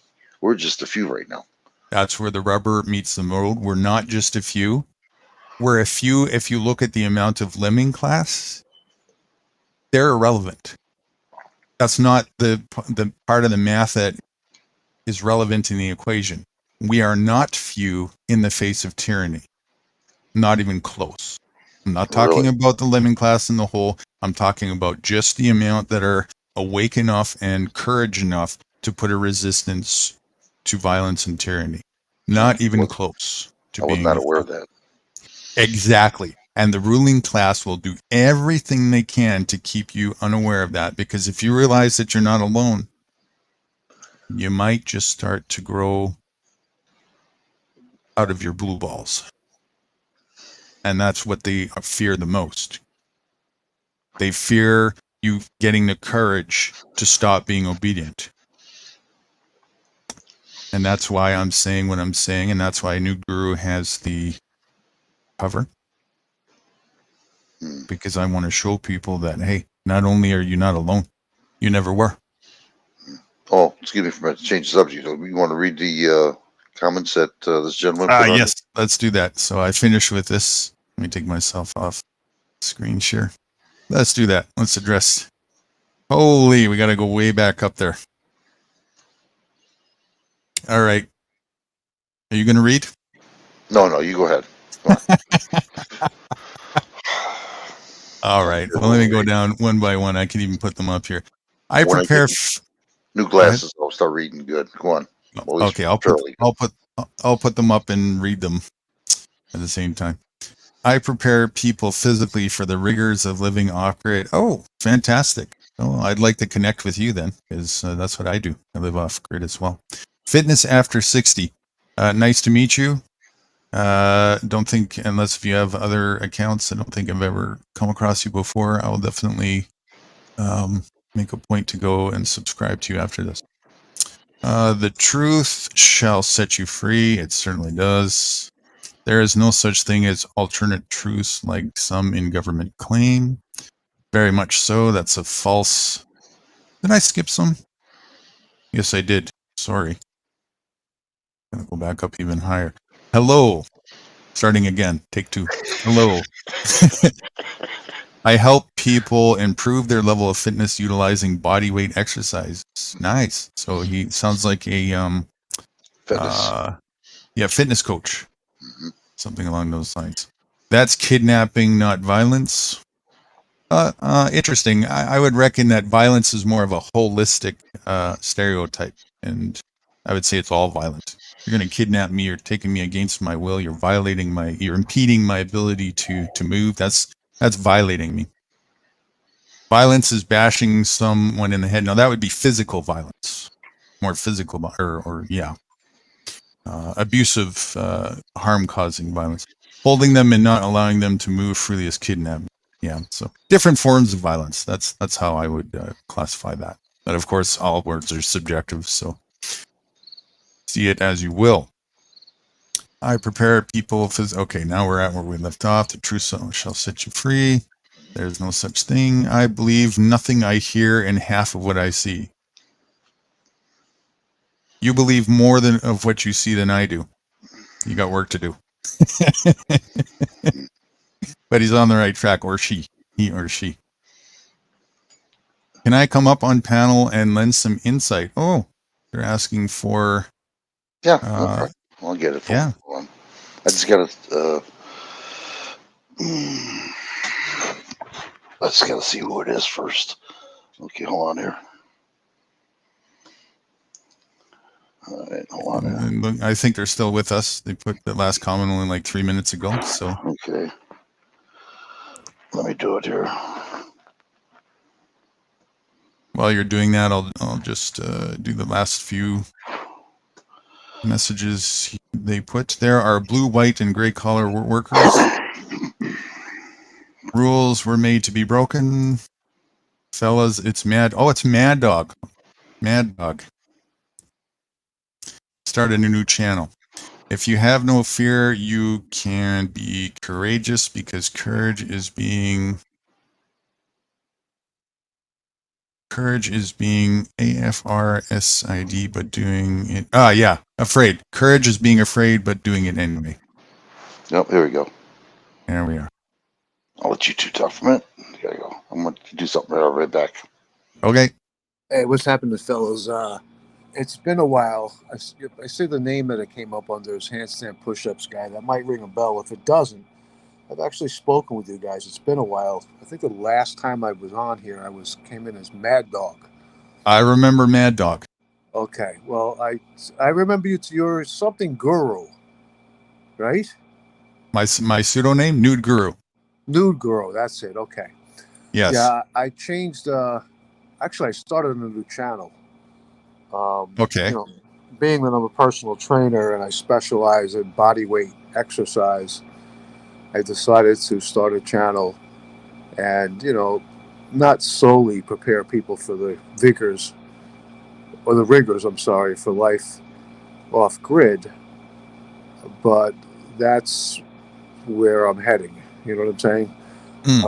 There's not a whole lot of people that I know that actually want to live off grid. I know some people that talk about it once in a while, but it's just talk. It's all talk and not A lot of lip action. service. A lot of lip service. What was that? A lot of lip service. Yeah. Yep. So you were talking about fear before, and a lot of people, they'll tell me that they have no fear, and then I tell them, well, if that's the case, then you have no courage. And they're like, no, what are you talking about? I have courage. You see, courage is being afraid, but doing it anyway. That's so right. If you have no fear, how can you have any courage? You can't. For sure. Courage is your proactive measure to overcome fear. Yes. Well, courage to me is basically, like I said before, being afraid of doing something, but you do it anyway. That's right. Yeah. Okay. And you were saying that you don't think we're close to tyranny. I kind of, on one hand, I agree. On the other hand, I don't with that. I believe that if this guy Trump was to win the presidency again, which I doubt will happen, but it's still a remote possibility, we will see tyranny so fast your head will spin. Let me clarify. What you're thinking was that I said we're not close to tyranny? I thought you said that. Maybe I'm mistaken. Yeah, I don't know. Definitely not. And I, at the top of my head, I don't know what I might have said that might have sounded like something of the sort. Tyranny is just part and parcel with human existence. Yeah, well, tyranny and oppression and people forcing people to do something against their will because of the rudimentary other part of human nature, which is insecurity. Right. Hold on 1 second. I'm plugging my headphones in here. I'll be right back. Sure. 1 second. Sure. You know what I should do is go in backstage and show him some stuff on Rumble, tell him what's going on. See what he says. You know what I mean? Okay, can you hear me? Yeah, can you hear you? Okay, yes. Great. That's better. Yeah, less of an echo. Let me see something here. Yeah, so tyranny definitely is part and parcel of that, and it's in this day more rampant because of the cooperativeness and obedience of the masses. That's what I was saying earlier. You might not have been here for this, but we had a big discussion about a lot of people. They think that money, or state many times that money is the root of all evil. And I put another food for thought, seed for contemplation out there that even far further than money being sort of an evil pursuit, which I understand why people say that, because of the types of things people will do to grab it, so on and so forth. It's greed based and blah, blah, blah. But much more further and much more deep rooted than money is obedience. Yeah, Obedience is the root of evil. I'm the type of guy that believes that rules were made to be broken. Yeah. As far as man's rules go, man's rules are fake. Yeah, well, I don't know if you guys remember, but I live in New York City. I'm surrounded by 8.5 million people, and it's clear and obvious to me that when you get too many people together, you have Oh, you yeah. have a Oh, multitude yeah. of problems. So, like, I believe that human beings are best suited to live in groups of maybe 150 or so people, not much more than that. Because when you get more than that together, you're going to have a bunch of psychopaths and sociopaths that are going to look to take over and manipulate and control. In my experience from a couple expeditions worldwide, embarking to find and discover groups of people of all walks of life who live off grid, I found that it's even much less than that in numbers for cooperative living. It tends to start getting a little sticky. Not that, if you have the right frame of mind, people, you can do well with 50, 100, sure. But where it typically, from my experience, starts to get a little bit sticky is above 20. After that, it starts to get a little bit where people get confused because there's already enough people to take on the delegation of the foundational requirements. And after that, some people start getting lost in, where's my role in this? And then they start getting annoyed and ego problems and who's in charge, and they trip over each other, So you don't need very many. You're right. I think 20 is kind of a good balance, but it depends on the endeavor.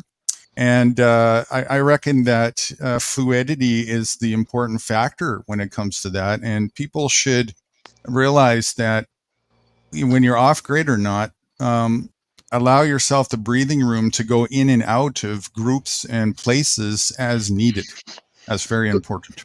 Would you agree with this? I would think that each member of the group would have some type of a specialty, something they specialize in, that's an attribute to the group as a whole. They can teach the other members of the group whatever it is that they specialize in. That's teaming, yeah. And that's a very effective form of function. It's all about delegation and delegating tasks to those who sensibly have the forte to perform whatever skills are required. Everybody has something to offer. And if everybody just offers their value in a group setting, then the balance starts to come together, and just remove the egos out of the way. If somebody's taller and can reach the apple, but I'm faster, well, get up there, grab the apple, and I'll bring it to the rest, Right. Makes sense to me. Makes total sense. But, I'm not off grid yet, obviously. As I said, I'm still here in New York City. I'm not prepared completely to go off grid. There's a lot of things that I still... What I'm going to do is this. What I've decided is I'm not looking to go off grid immediately and enter a group setting. It's a transition. Well, the way I plan on making that transition is by taking the train down to Georgia, where the Appalachian Trail starts. And I fully intend on walking the trail and hopefully at some point making it to the end of the trail in Maine. And that adventure, so to speak, should give me some more skills that I'm going to need when I do go off grid. I mean, I remember I'm not you talking about that. Mm-hmm. Yeah, I think that's a reasonable plan for myself. For sure. It might not be for everybody, but I think it's a reasonable plan for myself. But I've got to do a lot more research, and I can't even get the equipment that I need or that I want actually to do that right now because of the pandemic. What kind of equipment? Well, like my tent. What's the name of what's the name of the tent now? It escapes me. It's made in either Sweden or Switzerland. It's top of the line stuff. It's the Black Label tents. I don't know if you're familiar with those. Geez, what's the name of it? I can't, it escapes me right now. Even my Eberstock backpack that I want, it's the, what do they call it? The Titanic, I believe? No, the Battleship. I can't get my hands on it now. I mean, I can get all the equipment that one would need for that trip, but not the equipment that I want. Mhm. You know, I don't want top of the line everything, but certain things have to be top of the line. For instance, my tent. Right. You know, I understand. your tent is your salvation. Sure. Yeah. And if you don't have a really good durable backpack, that's going to be problematic as well. Yeah, You know, for sure. so those are two key components that I just can't get my hands on right now. So, what's the name of this? I think it starts with an F, the company. Jesus, it escapes me now. Ugh. Anyway, I'm not sure. yeah, so that's my plan. You know, I am prepared physically, and I believe I'm prepared mentally, but like, I need to do more research. You know, I have to become a professional with a compass. I don't want to go out there and rely on a GPS. Well, yeah. Off-grid living is where you find out that beliefs never cut it. No, You can't, I know, you know? I know. What'll end up happening, I know, is that I'm going to have to learn things as It's I'm going to confronted. smack you in the ass. Right, Reality is going to just hand it to you, and then you'll figure it out. right. As I'm confronted with situations, I'm going to have to work my way through them and Yeah. figure out a resolution to the problem. And to me, that's part of the adventure. You know what I mean? Yeah, You got for to sure. you got to become sort of a MacGyver, right? You've got to make things work. They don't have to be beautiful, but as long as they work, Right. right? And that trip should, that walk through the Appalachian Trail or across it should. I'm going to be presented with problems. Mhm. Exactly what they're going to be, what I'm going to encounter, I don't know until I get there. Mhm. And some of those problems that I encounter will prepare me for when I just go fully off grid. Yeah, absolutely. And even then, even if I do walk the length of the trail, there's going to be many, many other things that I'll encounter when I go fully off grid that I will not be able to encounter on the trail. I understand that as well. So, yeah, but like I said, I'm definitely prepared. Mentally, I believe I'm prepared. I'll learn a lot about myself while I'm doing that hike. And that's where I'm heading. That's it. Right. Hilleberg, Mentally, for the mental preparedness, there's only so far you can get that experience can't replace. I know. You have to be there. I understand that. Trust me, I understand exactly what you're saying. Yeah, that's the That's same right. for everything, right? Like going to university and getting theoretical and becoming an apprentice is night and day, you know? That's why I say I believe I'm mentally prepared and not I know I am. Right. Because I don't know what I'm going to encounter until I get out there. Right. So, yeah, that's. Excuse me, does the Hilleberg tent sound familiar? That's it. The Hilleberg. That's it. That's the one. Exactly. I don't know why I was saying F. Yeah, the Hilleberg tent. I want the Sulu, the Black Label Sulu, which is made of 1200 denier, some kind of special fabric that only this company produces, and it has you can double the poles. They're 10 millimeters. So, that tent should be able to withstand winds upwards of 80 miles an hour because I might encounter that. I don't know what you have to be prepared. And if you don't have a good tent, you're screwed. I mean, you get stuck out there, you can build a shelter to survive in, overnight. That I believe I can do, but you may have to stay there more than overnight. You may get caught in the storm, and that's once again, I won't know until I get out there and see what I'm confronted with. You can't plan Yeah. for that. You have to, excuse me, you can't plan for that other than to have a plan, right? If you have a plan, if you don't have a plan, you plan to fail, right? Oh, for sure. Yeah, Yeah. the equipment is vital, especially like I said, first and foremost, the tent and that backpack. Right. Things like hatchets and things like that, I can kind of cut corners to a degree. But that tent has to be bulletproof, basically. Yeah, absolutely. There's certain things that you learn too that, like, if I were to embark on what you were doing, I don't care how strong my tent is. One of the first things I would do if my environment was prone to a little bit of weather hostility for storms and stuff is I would make sure I never set up base anywhere that was too far away from a hill or even a mountain if possible. Something where I can seek refuge and shelter, even dig a hole and take my tent with me.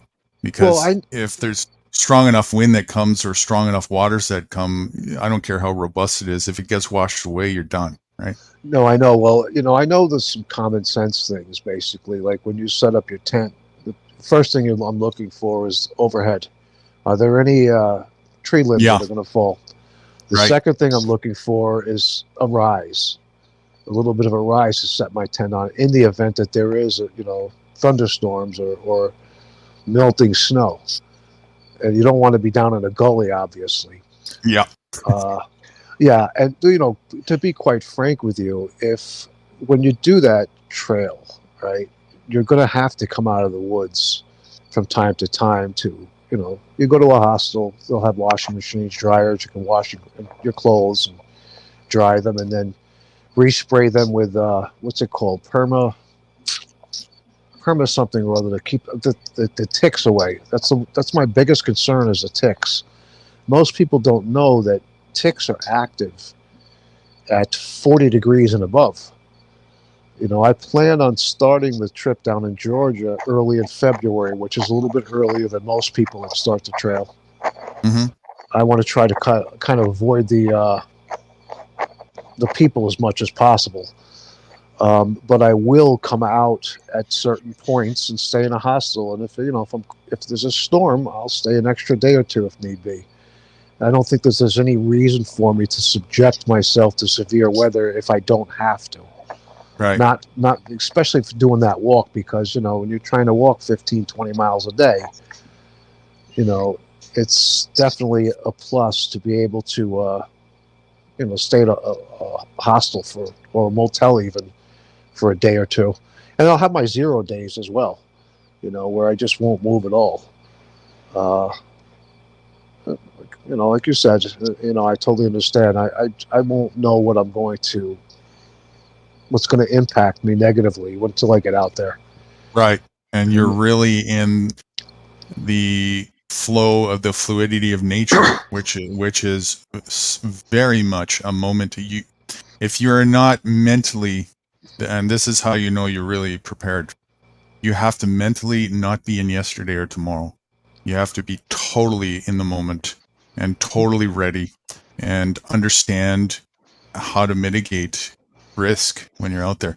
And what you're talking about is, this terminology of off-grid is, I think, a little too loosely used by people because there's levels, right? Like technically off-grid really just means not relying on grid-based electricity.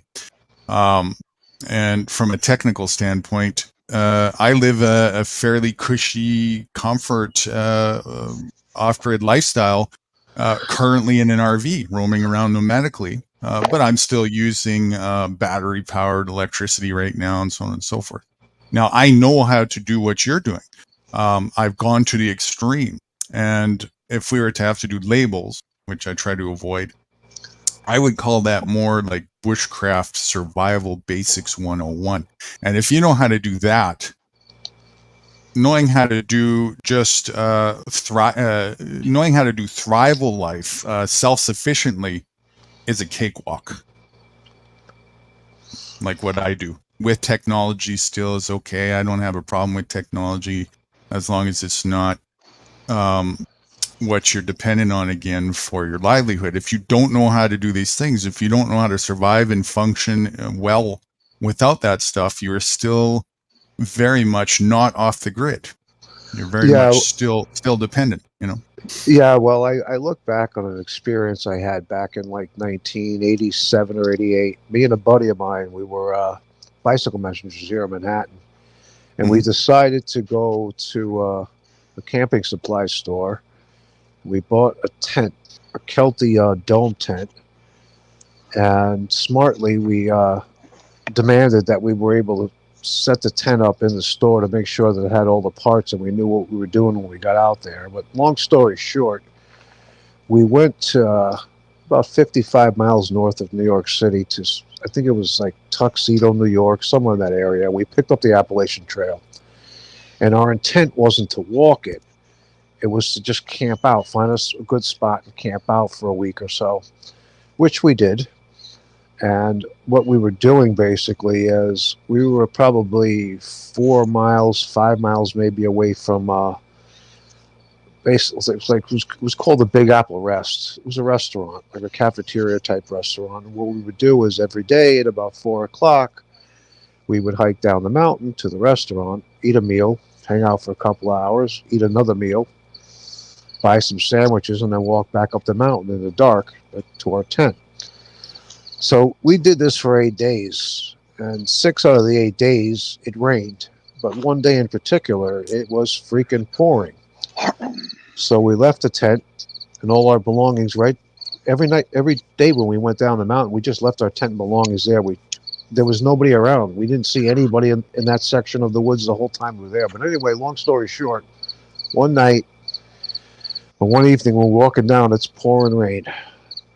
And when we turned back to go back up the mountain about 9 o'clock at night with our flashlights, handheld flashlights, I decided to take a shortcut because it was still pouring out. Bad mistake.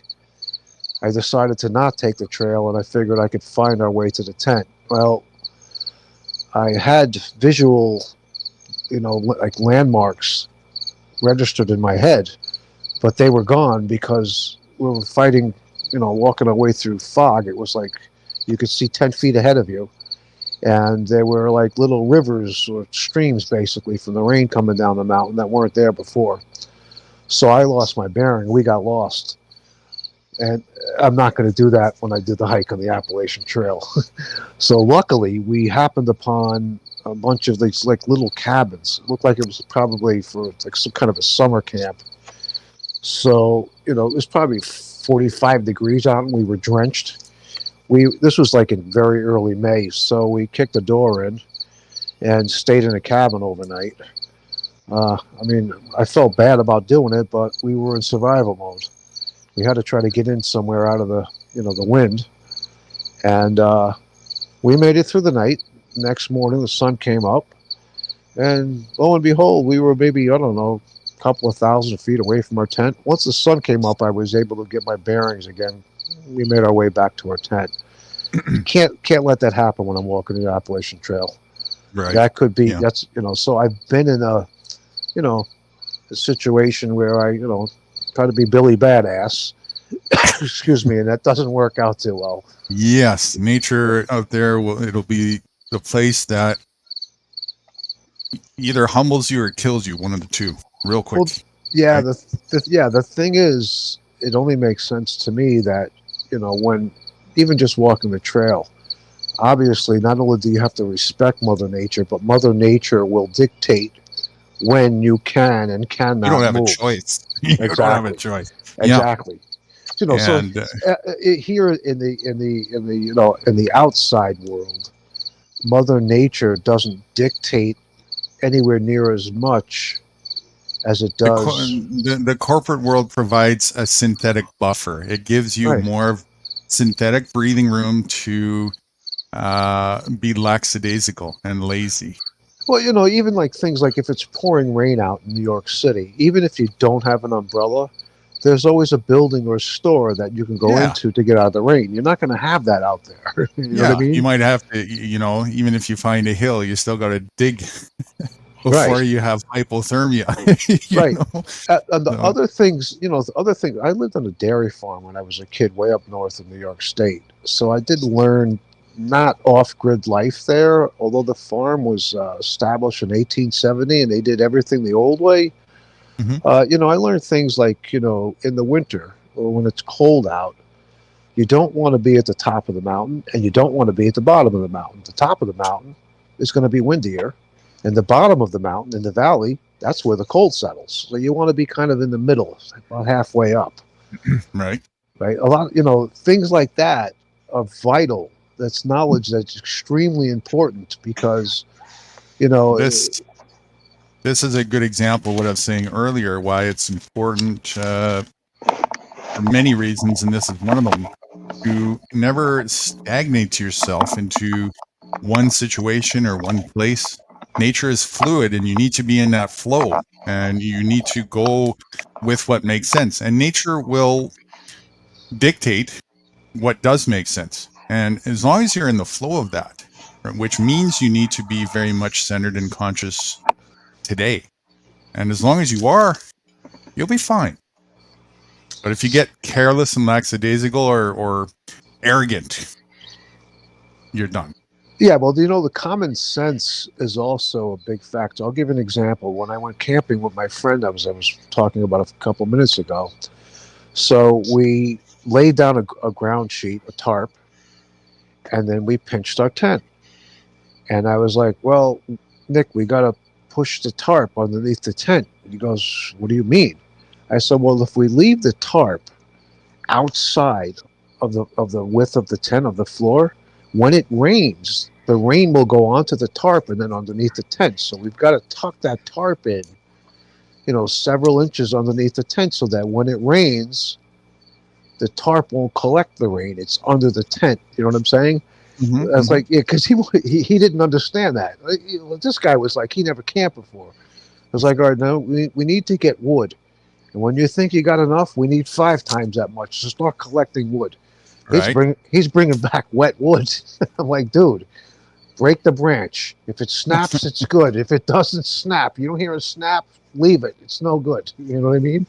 Right. So, yeah, and like, You when can't light a match underwater, no, and like, when the wood got wet from the rain, we did have it covered with a tarp, but the tarp got blown off. I would stack the wood next to the fire, and in Right. time it would dry it out enough that you could burn that wood. You know what I mean? Right. He learned an awful lot in that camping trip with me. But like I said, I learned a very valuable lesson: not to try to be Billy Badass out there. Follow the trail. You know what I mean? Don't try to cut corners. Be ahead as far as you can. Well, think ahead as far as you can and be as prepared as you possibly can. Be as prepared as you can within balance, right? Because there's a balance there.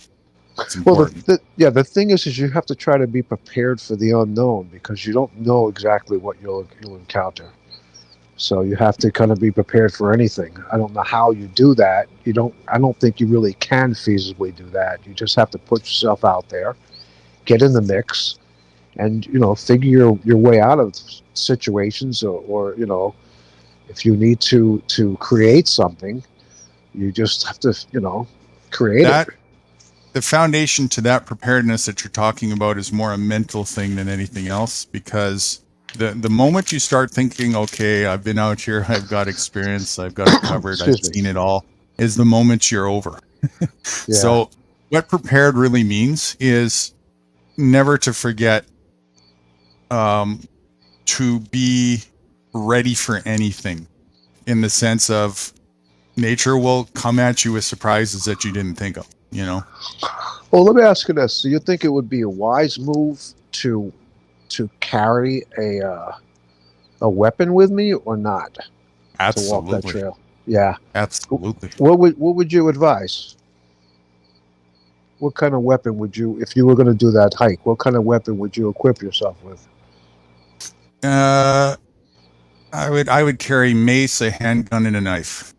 Okay, what kind of a bear mace? Yeah, bear spray. Mm. What kind of gun would you carry? Would you carry a 9mm or a revolver? Whatever you're not afraid and experienced with, whatever works, treading light is better. The lighter and smaller that you can go is better. You don't need to, in effect, necessarily kill and attack outright. You just need to mitigate the threat, right? So whatever is going to work in the face of that is what I would consider. To me, the three biggest threats are in this order. Number one, ticks. Number two, bear. Number three, other human beings. Yeah. Actually, the third one is number one. You're probably right. But like I said, when I start the trail, I'm going to try to get, I'm going to start before most people do. And I'm definitely going to encounter other people anyway, but what I plan on doing when I can is setting up my tent where other people can't go, or other people don't have the physical ability to go. That'll help. Yeah, so, excuse me, like I said, physically I'm definitely prepared. Absolutely. That I know. I definitely am. And, like I said, in the end, like you said, there's no such thing as and this is where people tend to sell themselves out of living. And this is what it comes down to. You're alive right now in a mortal shell, and nothing that we do is going to, change that basis for reality. But it doesn't mean to neglect and ignore mitigating any potential threats to our well-being in our life. We need to. That's taking responsibility within our means and within balance. But of course, you will have to, call the ball on a line where it's like, okay, I just have to do the best that I can do when it comes to that. And as long as you have that sort of open-mindedness, non-arrogant, humble mindset going into it like that, to be prepared as you can and learning as you go and not biting off more than you can chew. Make sure you have a contingency plan, a recovery plan, an exit plan, just in case things really start going south. Use technology if you have to, especially the first few times you do it. I bring will, a cell phone. I definitely will, and I'll also bring a GPS unit, but I don't want to totally rely on that because sometimes they don't work. Let me ask. Let me explain something to you. The reason why I put ticks on the top of the list is I didn't mention I plan on bringing a dog with me. And I remember. Not for protection, but to be the dog will apprise me of any kind of danger long before I'll see it, hear it, or smell it. Mm-hmm. You know what I mean? Mm-hmm. So, having a dog on that hike, that dog will pick up ticks. It's guaranteed. Even if I put there's something called resolution you can put to keep ticks off of dogs. You put it on the top of their neck. It's still going to pick up ticks. And, I envision, a worst case scenario where the dog gets bit by a tick and it's got Lyme disease, and I've got to get off the trail, take it to a vet. And, that could be a week or 2 weeks as the dog's, is not able to resume the hike. You know what I mean? So that's why I see the tick as the biggest threat. I'm not really concerned with bears. I know how to hang my tree, and I know the bear hang. I'm learning knots as well, so that I can use like bank line, which is pretty much it shouldn't stretch much, if at all, when it gets wet, and it's not heavy to carry. It's strong as it's very, very strong, and I don't if I use the knots, I don't have to just tie a knot and then have to cut it down when I'm leaving the next day and then waste a section of rope or of the line itself. You know what I mean? Mm-hmm. In addition to my tent, I plan on carrying 3 tarps, one to place under the tent, one to place over the tent, not to cover the tent with it, but create a line over the tent, hang the tarp over it, and then the third tarp would, if it's not raining, that would be a spare tarp in my backpack. If it is going to be raining, I would cover my wood if I'm going to be planning on staying there for, a day or two or whatever it is. Excuse me, to try to keep my wood dry. Excuse me for a minute. You know what would help you out, like we did in the service? What's that? The tarp will help you out, but what will really help you out is dig a trench around the tent. No, I know that's another thing that you could do. Yeah, but like I said before, I know what to look for. I'm going to look for a spot that's pitched up, kind of at least a foot above the ground around me. Now you can't always find that, so obviously digging a trench if you can't is definitely a good idea. Yeah.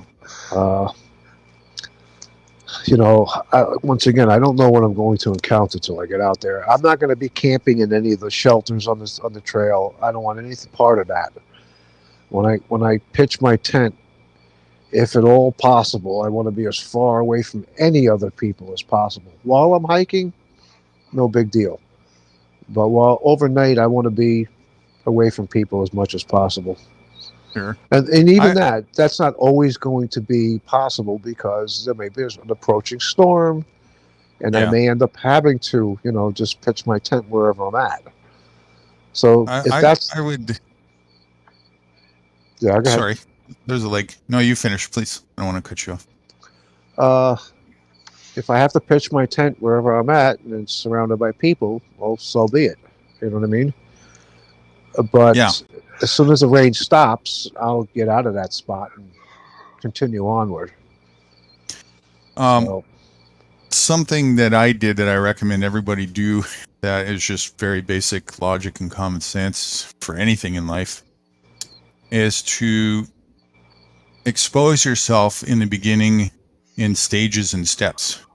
Like when I first started learning about going off grid and how to do that, I didn't just go right out in the middle of nowhere and here I am, let's figure it out.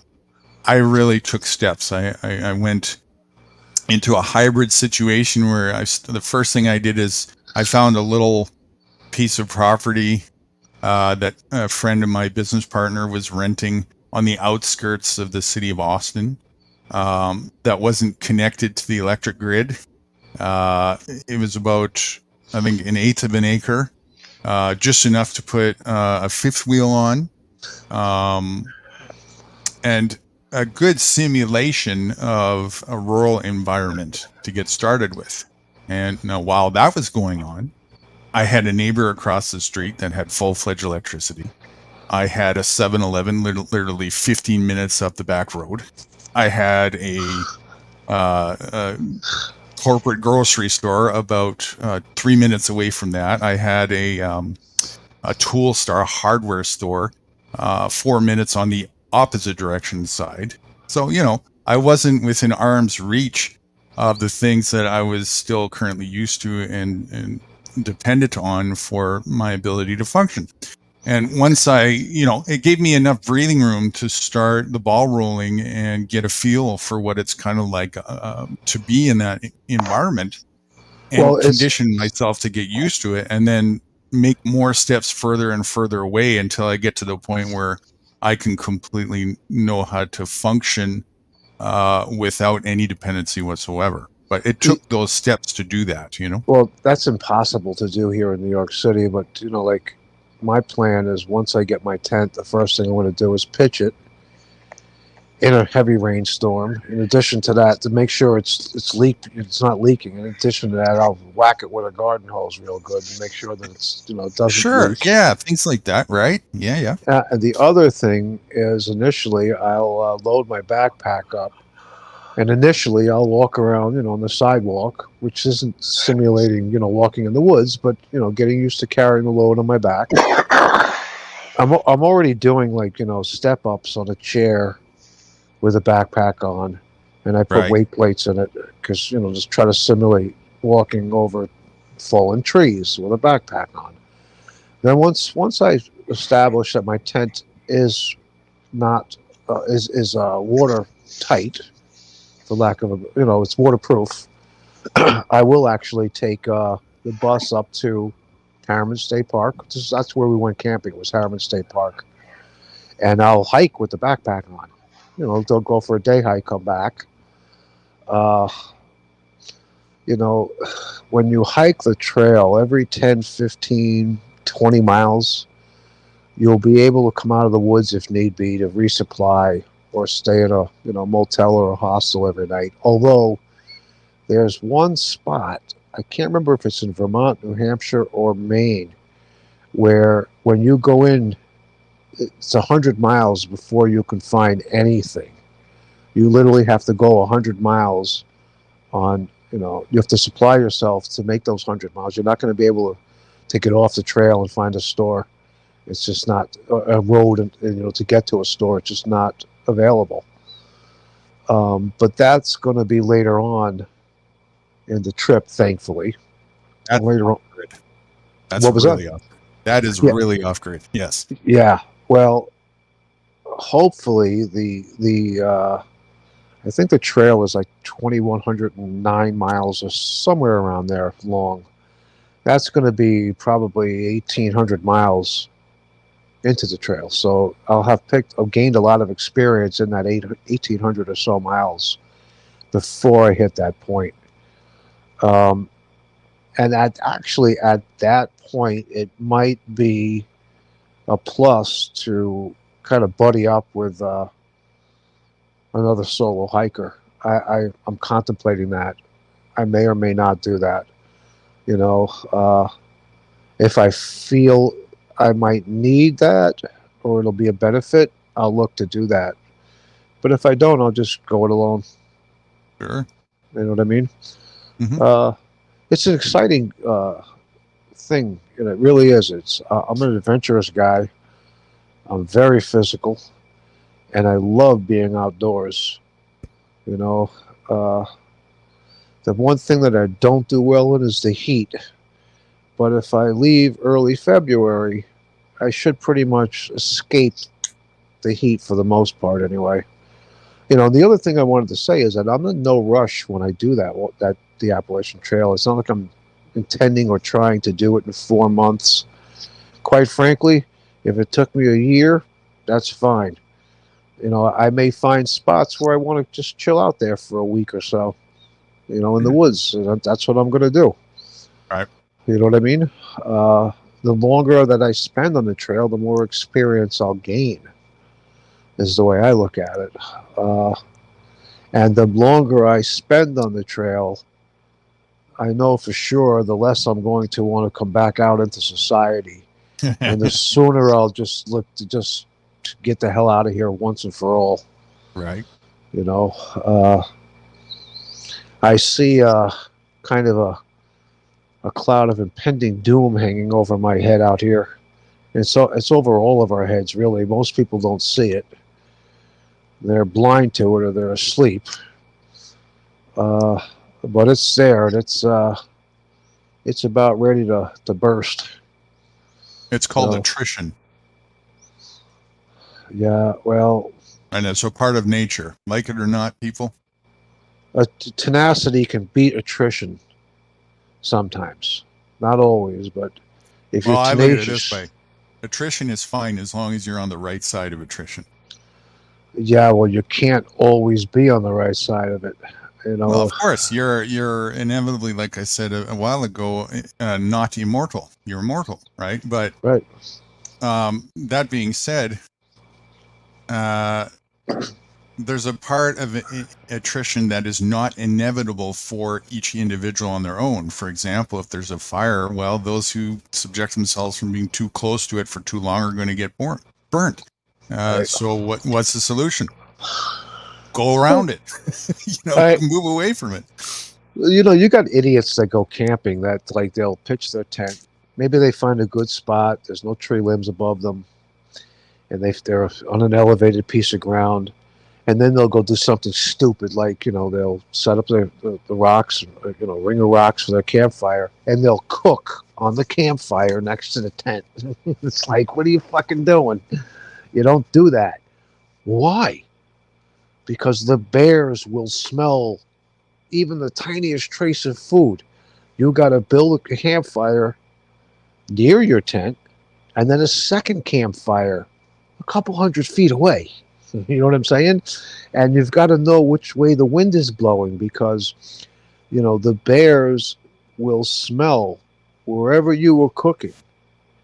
Even if you, like, your clothing when you cook, right? When you're eating, if you spill a little bit of soup on your pants, Yeah. you got to put those pants in your bear bag and hang it in the tree with your food. You don't bring it into your tent. They don't know. You know what I'm saying? Yeah. So things like that, I'm hip to, and that's important. But you know, like you said before, and I totally understand that. When I encounter situations that I just can't prepare myself for, I have to be confronted with them and then figure a resolution to whatever issue I'm dealing with. Right.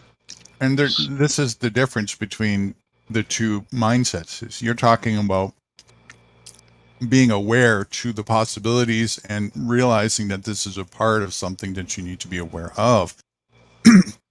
The other side is the people who are just domesticated and pacified and ignorant, right? Very ignorant to that. And you can ignore that there's a tsunami on the beach all you want to while playing volleyball. If you stay there and don't move out of the way, you're going to drown.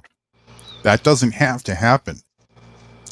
But certain people would rather play their volleyball game and not give up a point than get off the fucking beach and get to safety, you know? Well, they don't respect nature. They don't understand the power of Mother Nature. They think they don't even know it. Yeah. They don't even know it. Well, when you live out here, especially like a place like New York City, you know, Mother Nature is still a factor, but it's not anywhere near the factor it is when you go off into the mountains.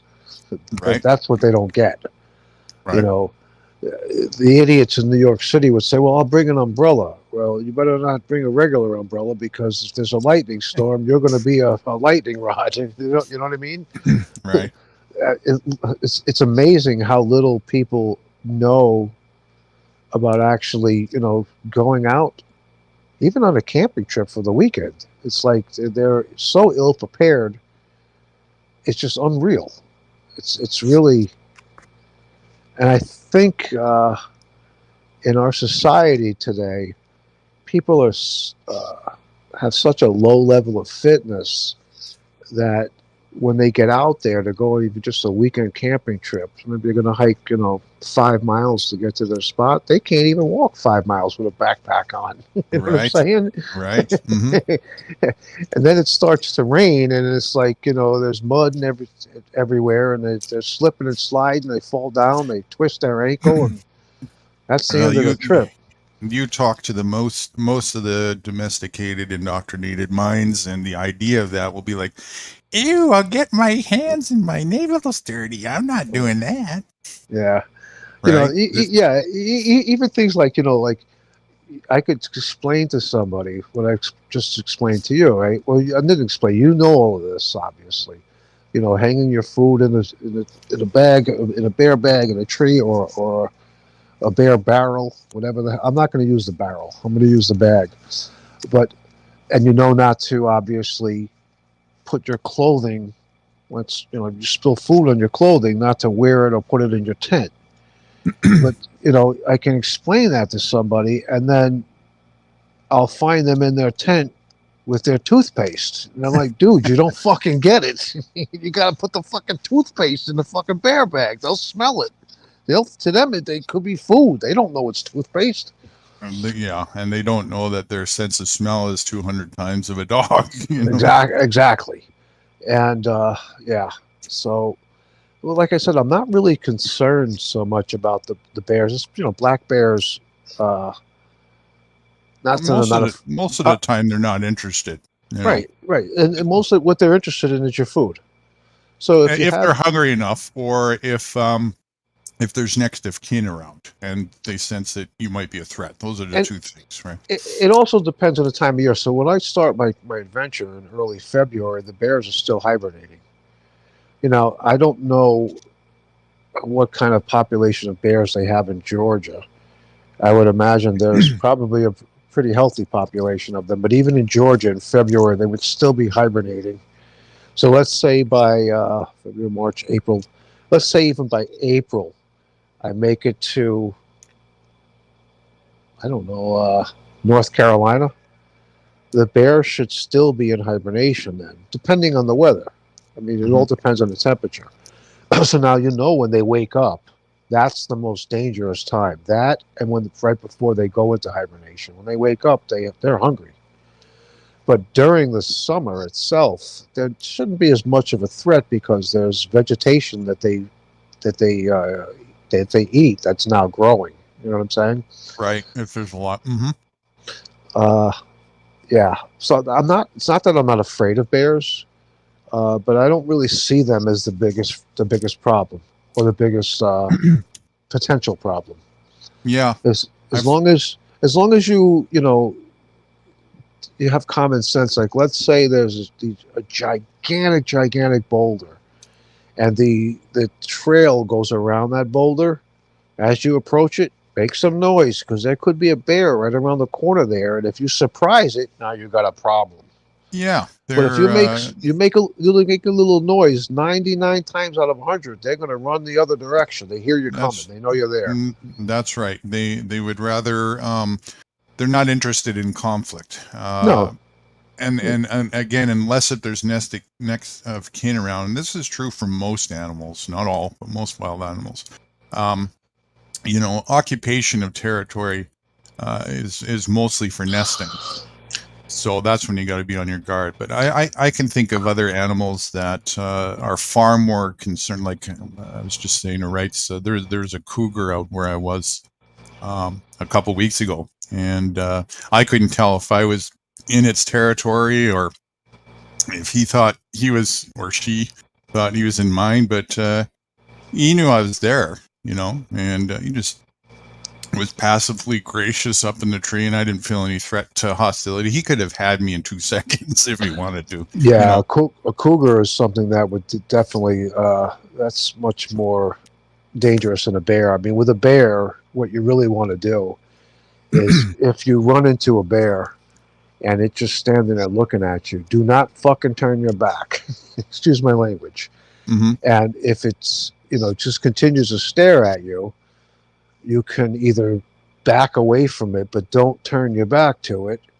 Or if it's impeding your way, get up on top of something, grab a big stick, make some noise.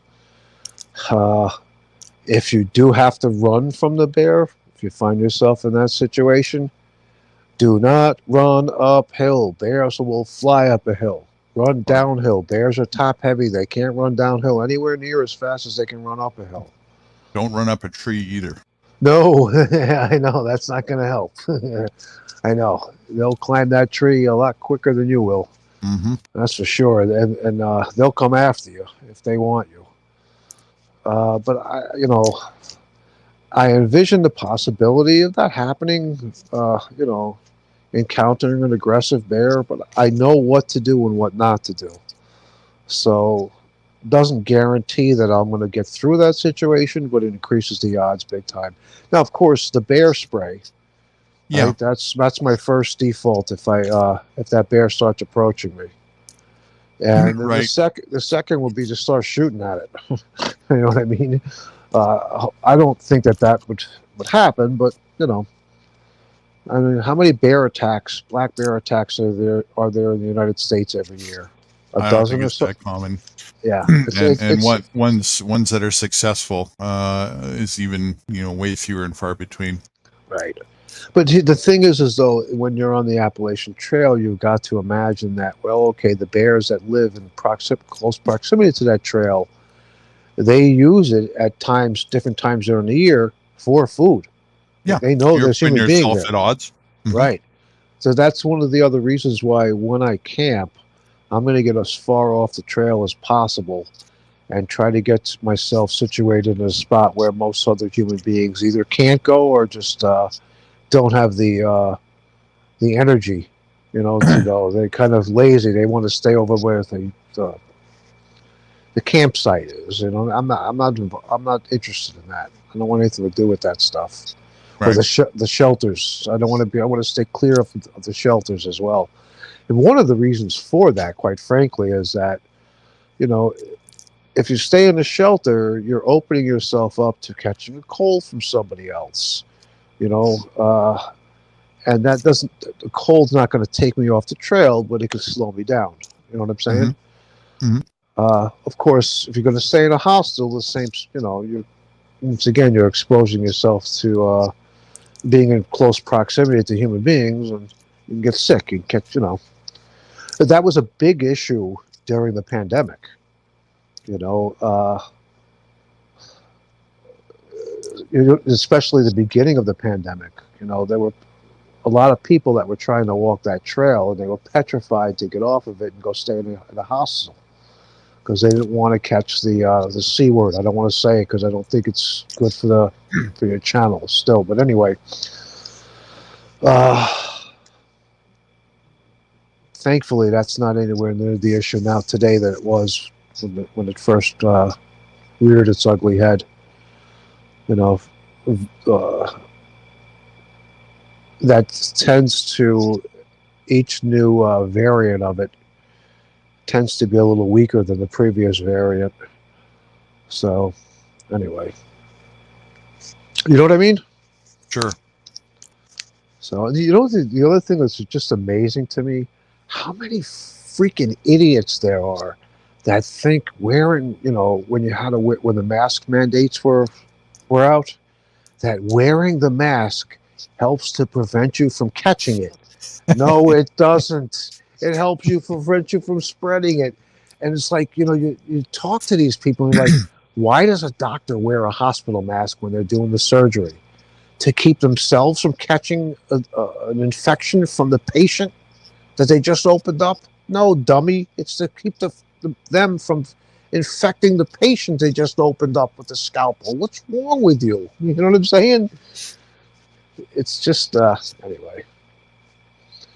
So, I had a funny meme about. Anyway, keep talking. I'll put it up. Yeah, the other thing that, you know, I do, like, you know, I'm a cyclist. You know, I ride my bicycle to my clients spring, summer, winter, and fall. And, you know, so like when you go hiking, right? Once, like if it's cold out, once you start to sweat, you're done. You cannot sweat.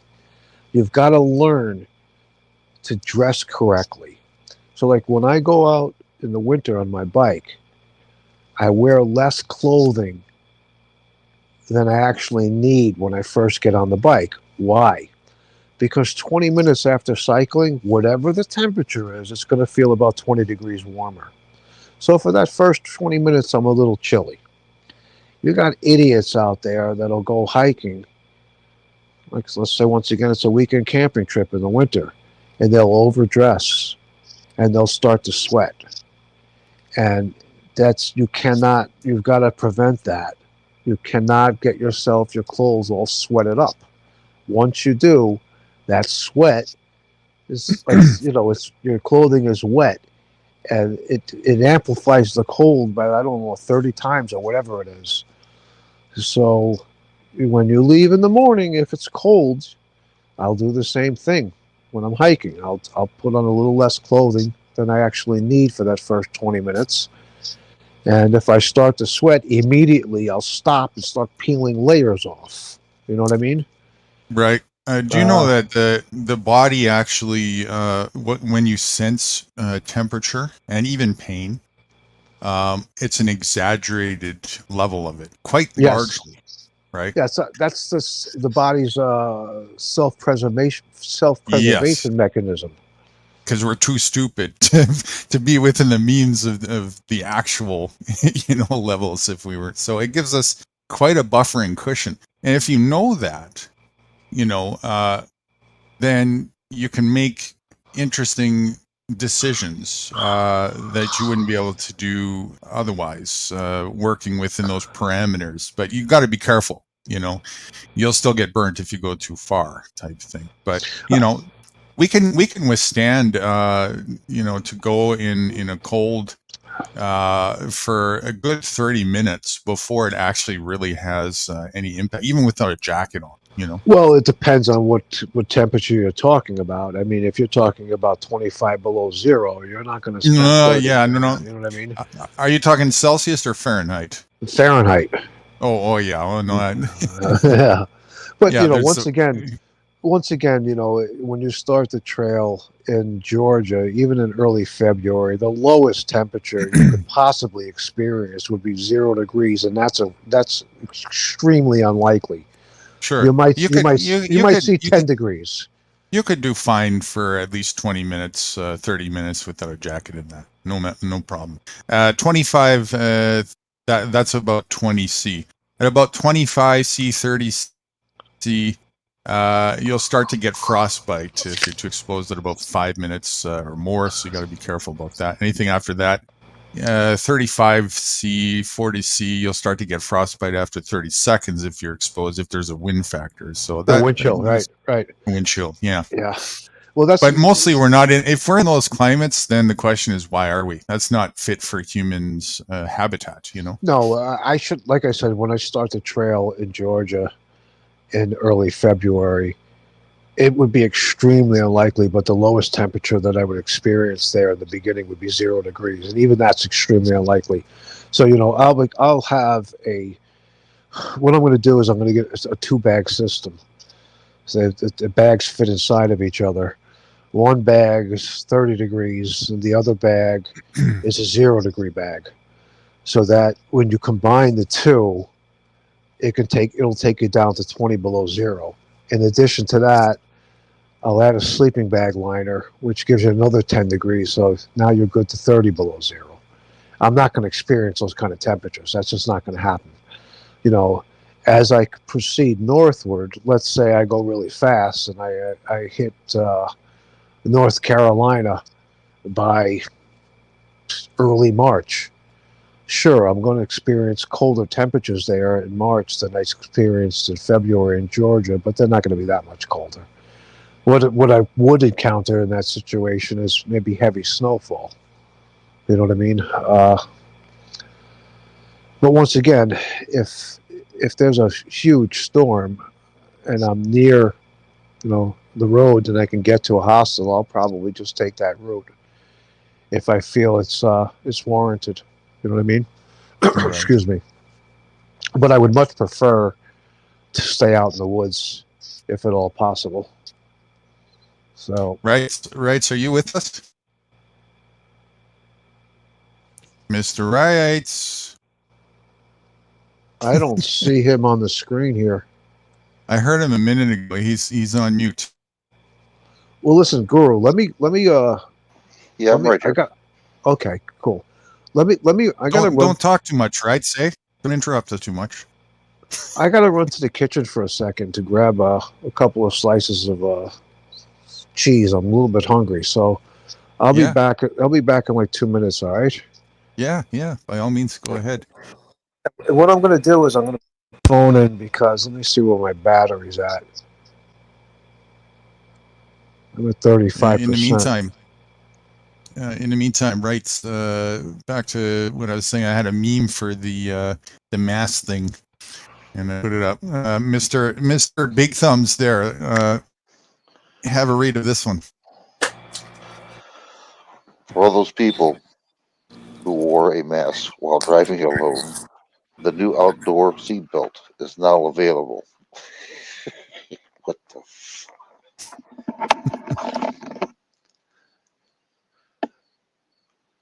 Uh-oh, can you hear me? Yeah. Okay. So that's the new seatbelt? Yeah, we're going to make a fortune. Hey, I get half. I didn't know that New York had a mask mandate over there. What do you mean? Before or now? Or I think he said now. I thought he said that there's a mask mandate over there. Right now? That's what I thought he said. If he did, I did not hear that part. When I asked him And, about that. and if that is the case, I didn't know about that either. Yeah, I mean, I've heard about it. You know, they're going to start doing it. You know. Leave it to the cougar to not keep me up to date with the mainstream news. Yeah, really. Yeah, really. I didn't. You know, because we don't have it over here in Michigan. Even if we still have it, I wouldn't wear it. Yeah, like I did last time. I just washed my hands. That's all. I was going to tell him if he's going to get a compass, if he doesn't going to have a GPS in case something happens, he's got to get a map for it, his area that he's going to be at. You got to look at the map, put your compass on there, and know where you're at. You know, with the mountain. Right. There's a lot to it, but yeah. But he's got to get a map for that. Put the map right on the compass right on the map. Find out where you're at. I don't know if it's the same there or not, but up here we've got special back road maps, off road and off grid maps that really detail trails and things that you don't find on normal maps. And yeah, those are huge for me. I live off those things. Compass or not, you know, there's a certain, well, you should see the conditions out here. You're lucky because you go into the deep, you know. We didn't have that in the military. You know, we walked through the deep woods like he said. Oh, I must have lost you. Right. Did I lose you? No, I'm here. Oh. And no, I'm here. Can you hear me? Okay. Yeah, I got you now. I think it's me. I think my signal is a little weak, but keep going. You can't do that to me. I'm talking to you.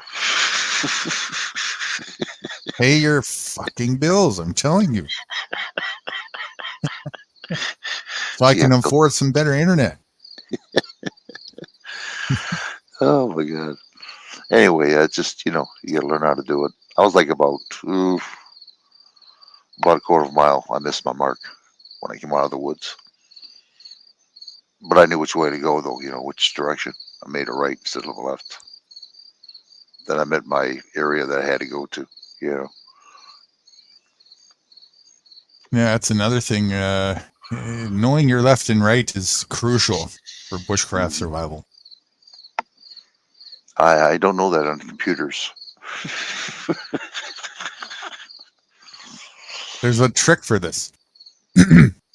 If you hold out both hands in front of you, one of them looks like a backwards L, and the other, sorry, not just your hands, but put your pinky finger, ring finger, and middle finger, put them down, right?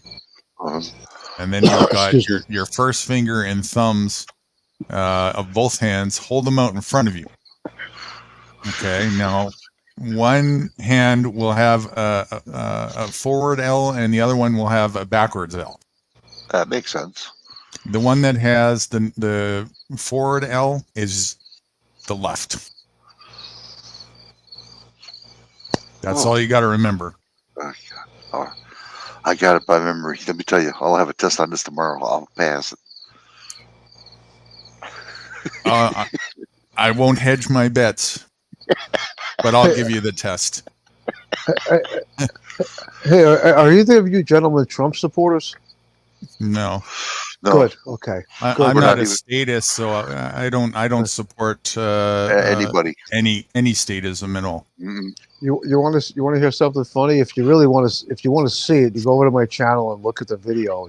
I think it's hilarious. So one day, I don't know, a couple of weeks ago, I just started a channel about 3 weeks ago, and friends of mine kept telling me, "Oh, you should do a channel. You should do a channel." I don't know anything about doing a channel, but I started one anyway. So a couple of weeks ago, I went over to Trump Tower. Excuse me. This is right after he was arrested. He got his mugshot, right, down there in Georgia. And I figured, let me go over there and, you know, try to be funny. Because humor sells, right? Try to get some subscribers.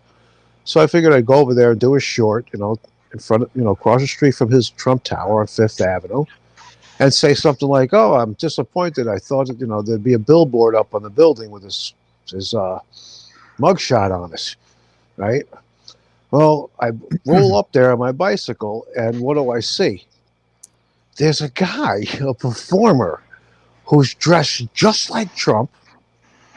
He's like the same height as Trump, a little heavy set, and he's got a full face Trump mask on. He's wearing the same color suit as Trump, the red tie with the white shirt. So I'm standing there and I do this short and I go, "Oh, look at this. I pulled up right on time.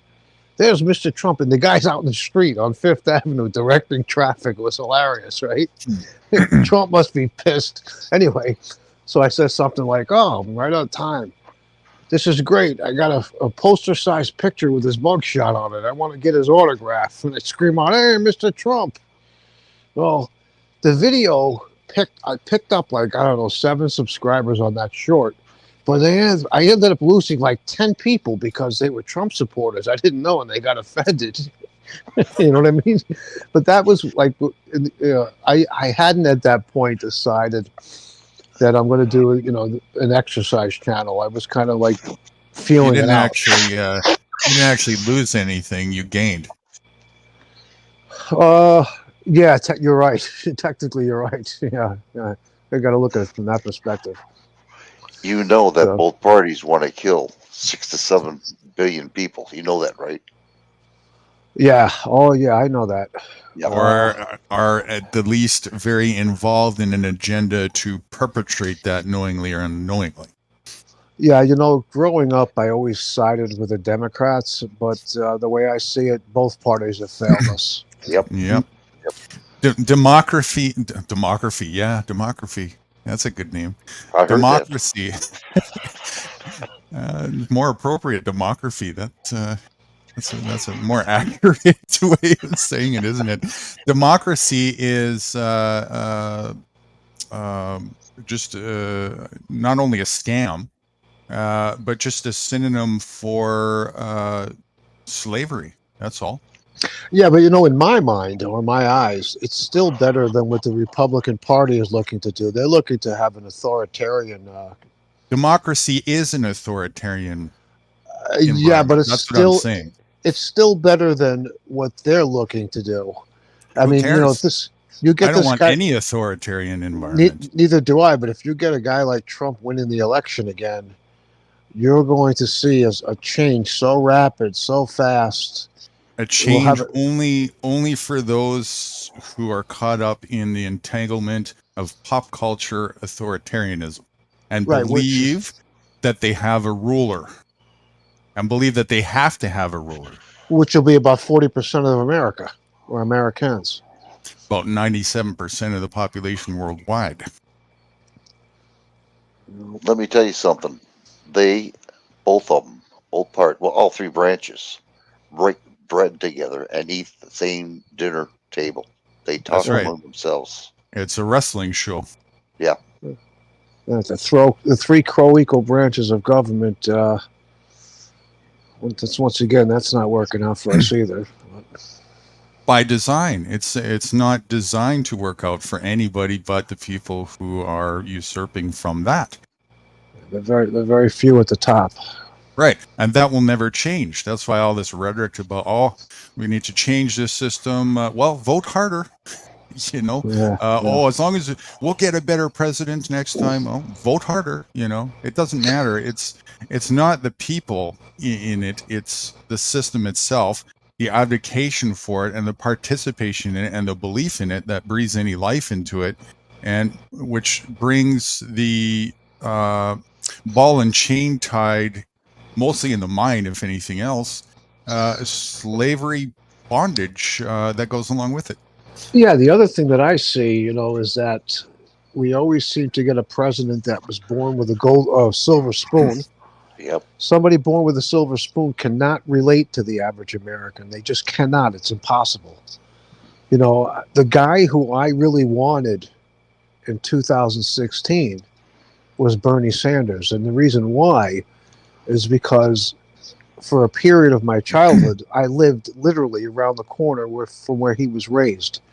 So I felt that he could understand what it's like to be an average American. I don't know how good he would have been for foreign policy and this, that, and the other thing, but from that standpoint, I thought by far he would have been the lesser of two evils. And speaking of that, that's what we're always left with. The choice is the lesser of two evils. There's another option.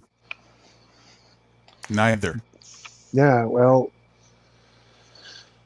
You don't want that shit. Believe me, you don't. That's what, neglecting the other option of neither continues to perpetrate the propagation of the lesser of two evil false dichotomy narrative. Participation in corruption means you are the corruption. Period. Yeah. Right. You see this? You see that right there? You recognize them people? I can't see it. I got a small screen on my phone here. See if I can make it bigger. Is that Hillary? I can't. I can't see it. Okay, on the right is Joe Biden. In the middle is that guy, the actor who played on that Titanic. What the hell's his name? Oh, I know he's. Yeah. Now I can see it. And then the other guy on the far left. That I can't. China. Okay. Okay, you see what in the bottom one says? They're at the WEF summit. Right. That's who's controlling our Congress.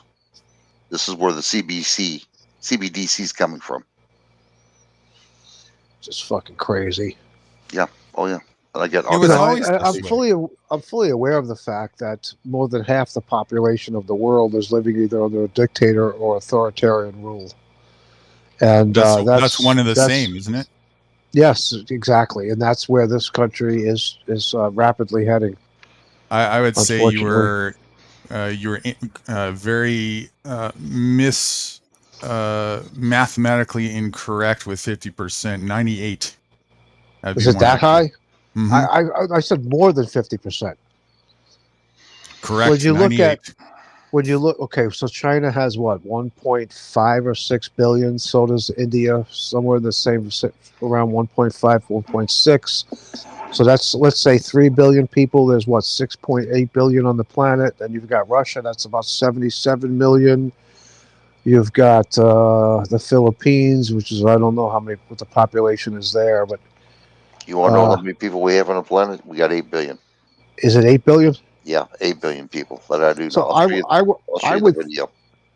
think that 5.5 billion people are living under a dictator right now. I don't see this. Is it really much more? Mm-hmm. Yeah, definitely. Even the Scandinavian countries. 100%. No.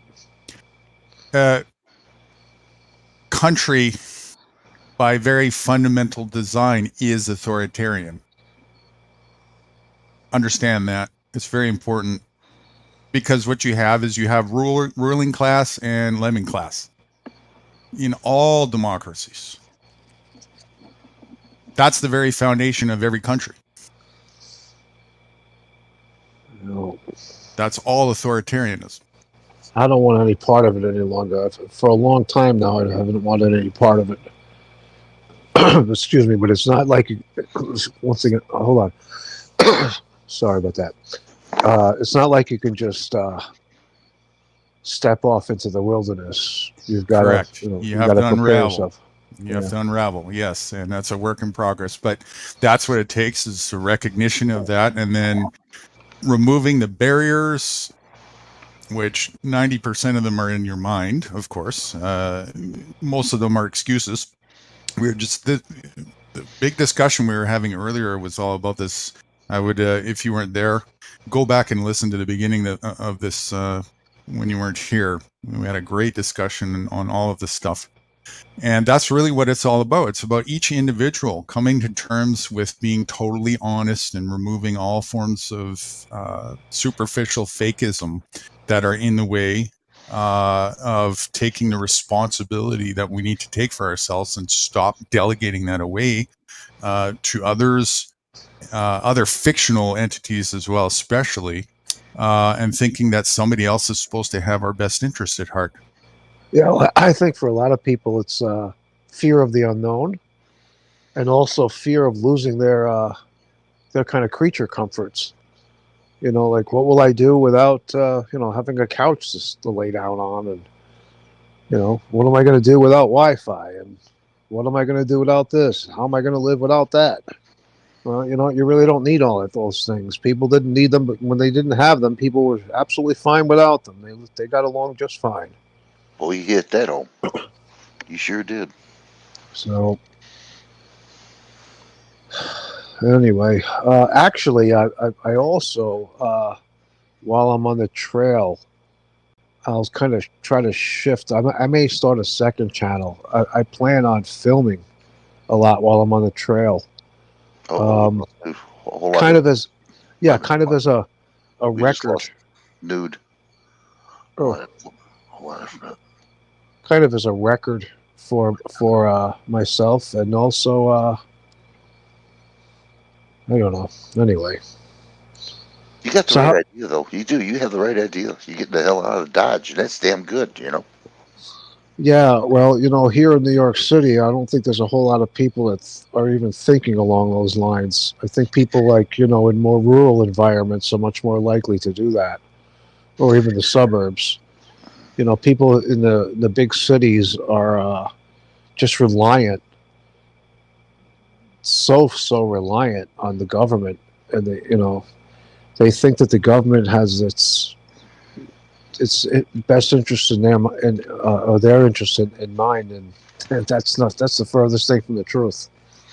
I'd like to show you a video. I'm gonna have to go backstage though to show it to you. You're gonna be amazed when you hear this. I'm not sure if I'll be able to see it or not. You'll be able to hear it, right? I definitely. Well, I should be. I don't know, because I was on panel with a gentleman not long ago, and he put a video up, and I couldn't see it or hear it. So give it a shot. See what happens.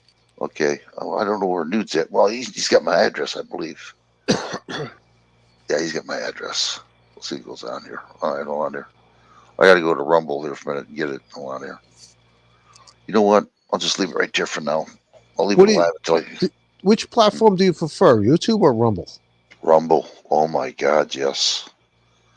Rumble. Which platform do you have more subscribers on? Rumble. Really? Yeah, Rumble. I do right now. I was going up high and they started dropping low again. I'm starting to go back up again. Yeah. Well, listen. I subscribed to your channel on this account. I was subscribed on my last account, which was Mad Dog, but I deleted it. So. Okay. Well, I recognized you when you said, New York. You don't get a whole lot of New Yorkers that come on over to your channel? No, I usually get Ireland, UK. But I recognized your voice when you started talking. Okay. How you doing? Oh, I'm happy. I'm doing the same thing you are. I'm trying to get off the grid here. If I remember correctly, you're in Michigan, right? Yep, that's right. Yep. I'm trying to get off this grid, and Guru's helped me out here. We discussed, we talk like 14, 15, sometimes 24 hours a day. When are you looking to actually make the jump and get off grid? I'll know within, this is what, September? October, November, December, January, February. Yeah, September. 7 months. Where are you going to go? Up north. Okay. But I can't do it off grid like you can, because I'm not physically in shape like I used to be because of the VA, Veterans Hospital. Well, listen, subscribe. They never took care of me.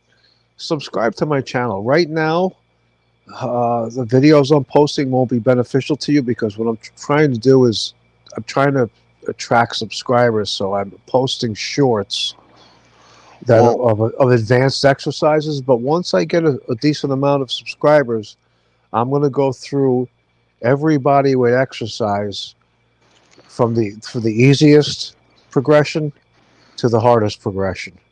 And trust me, there's a lot of exercises you can do, even if you've never exercised before. Like, let's say push-ups, for example, right? You may not be able to do them now, like you did in the military, but there's a push-up called the wall push-up that anybody that's can walk and can breathe can do. I'm not doing those easy exercises right now because they're not really going to draw in subscribers. But like I said, once I have a decent amount of subscribers, say like 500, I'll start posting those shorts. Well, what you And want to go on? go ahead. What were you going to say? What you have it? What You you- have.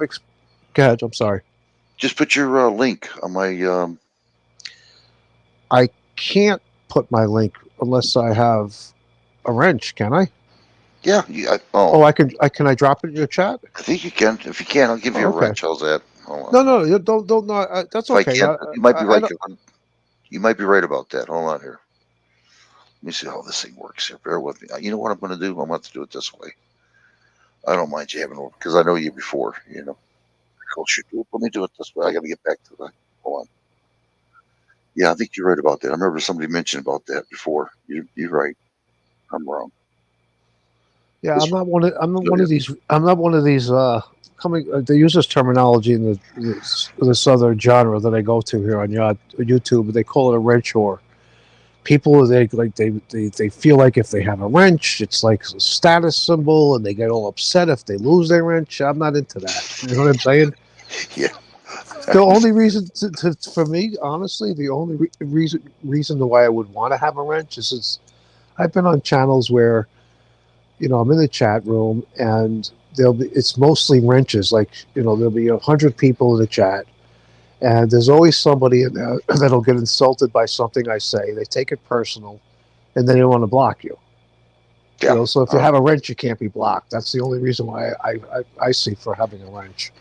That's exactly why I give it to people, just in case.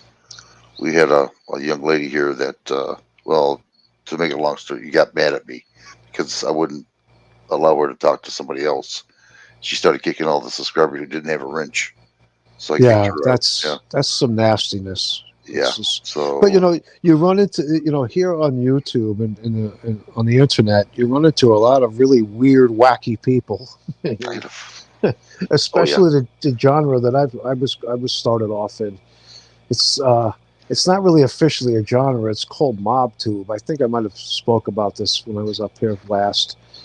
But there's some real pieces of work over there. When a content creator gives me a wrench, right? I utilize it the way that they want it to be utilized. If they say don't block anybody, then you don't block anybody. If they say block somebody, if they say something, sexual, then you block them if they say something sexual. If I have a disagreement with them, that doesn't mean you go block them. You're hurting the content creator that way. You know what I'm saying? Oh yeah. But No, I agree. some people, some people just don't, observe. Oh, They just. I'm trying to figure this thing out. It's been a while since I've done this. Son of a. Bear with me here. I think it's alive. Go on, you can keep talking. I'm just trying to figure out how this thing works. That's all. Well, take your time. It's been a while since I've done this, and I'm trying to remember how to do it. What the hell? Hey, so does Ruski still come over here? Ruski? No, not at all. What was that girl's name? Something Love? Oh, Lady Love. Yeah. Yeah, Lady Love. She got 2 jobs, and we haven't seen her since. Oh, good for her. Yeah, she's working her butts off that I know of, and we haven't. They always come back eventually. I just. And I can't remember the gentleman's name, but there was a guy that used to come on from Michigan. Another guy from Michigan. Wasn't he in Michigan? Michigander. Yep. Michigander. That's it. Yeah. Yep. Yeah. I haven't heard from him either. That's the truth. Yeah. They come and they go, and that's just normal. You know what I mean? Right. And I'll just keep doing what I'm doing until you started. God, how come I can't figure this thing out? This is where I need nude for a minute. I got a Nutriment. You mean the drink Nutriment? No, nude. I call them nudie. Nude. Oh, I see. Yeah. I got in a car accident, and that's why I'm bad off. I got hit by a car at 35 miles an hour as a pedestrian. Okay, I destroyed that car. Really? Oh yeah, I did. I thought I got away with it, but I didn't. Okay, let's see. Were you hospitalized? Yeah, I was. For how long? 3 days. Okay. 3 days, and I told him about my right knee. And they didn't. Oh, there he is. Maybe he can Yeah, help me out here. Yep, there I he is. see he left a chat. It says 1 minute Yeah. StreamYard issue he's having. Hey, Newt, I'm gonna need your help here. All right, money making time. How much? What's your offer? I need to get a wrench for him so he can put his link up. He wants to subscribe to him, and he wants to get other people up there, and I want to see what I can do for him. Okay. Yeah. Sorry. Did I hear you right? You need to make them wrenched. Yeah, please. I forgot how to do it. Oh, okay. Go But on wait, screen share. well, Guru, can I drop my link without a wrench? No, it won't let No. you. You got to be blue. Yeah. Okay. Okay. Go on screen share if you will. All right. I got cut off at my most favorite subject we were talking about. That always happens. Go figure, you know. I can't. What do you say? Said fuck your rights and all that goes with it, you know. Rights are for sheep. Okay, I'm here. Okay, go to YouTube, yeah. And go to click on that little bit lower. Yeah, click on that. It should take you. Okay, that's not working. Click on your avatar on the top right. Go to your channel. And scroll down a bit and click on live. I did that the other way, but it didn't work. Okay. Or just click on that underneath it. Right here. Just click on that. Yeah. Okay. Or just click on mute. Click on that. I got it. Or pause. Yep. There it is. Okay. Thank and you. On fitness after 60, click on the 3 dots. Yep. Yeah. And put there he is. Add as moderator. There you are. Yep. What's a standard moderator? Standard, yeah. Can remove, can manage blocked words, and yeah. There you go. And voila. And Mad Dog, you should be able to just hit refresh and you should see blue now. Put your link up there. We'll subscribe to you. Okay, well, I appreciate that. Thank you very much for allowing me to drop my link. What I'm going to do is when I get off the panel here with you, I'll go back into the chat and drop it, because if I try to do that now, I'm going to lose the... I got you. You know what I mean? Oh, no, Yeah.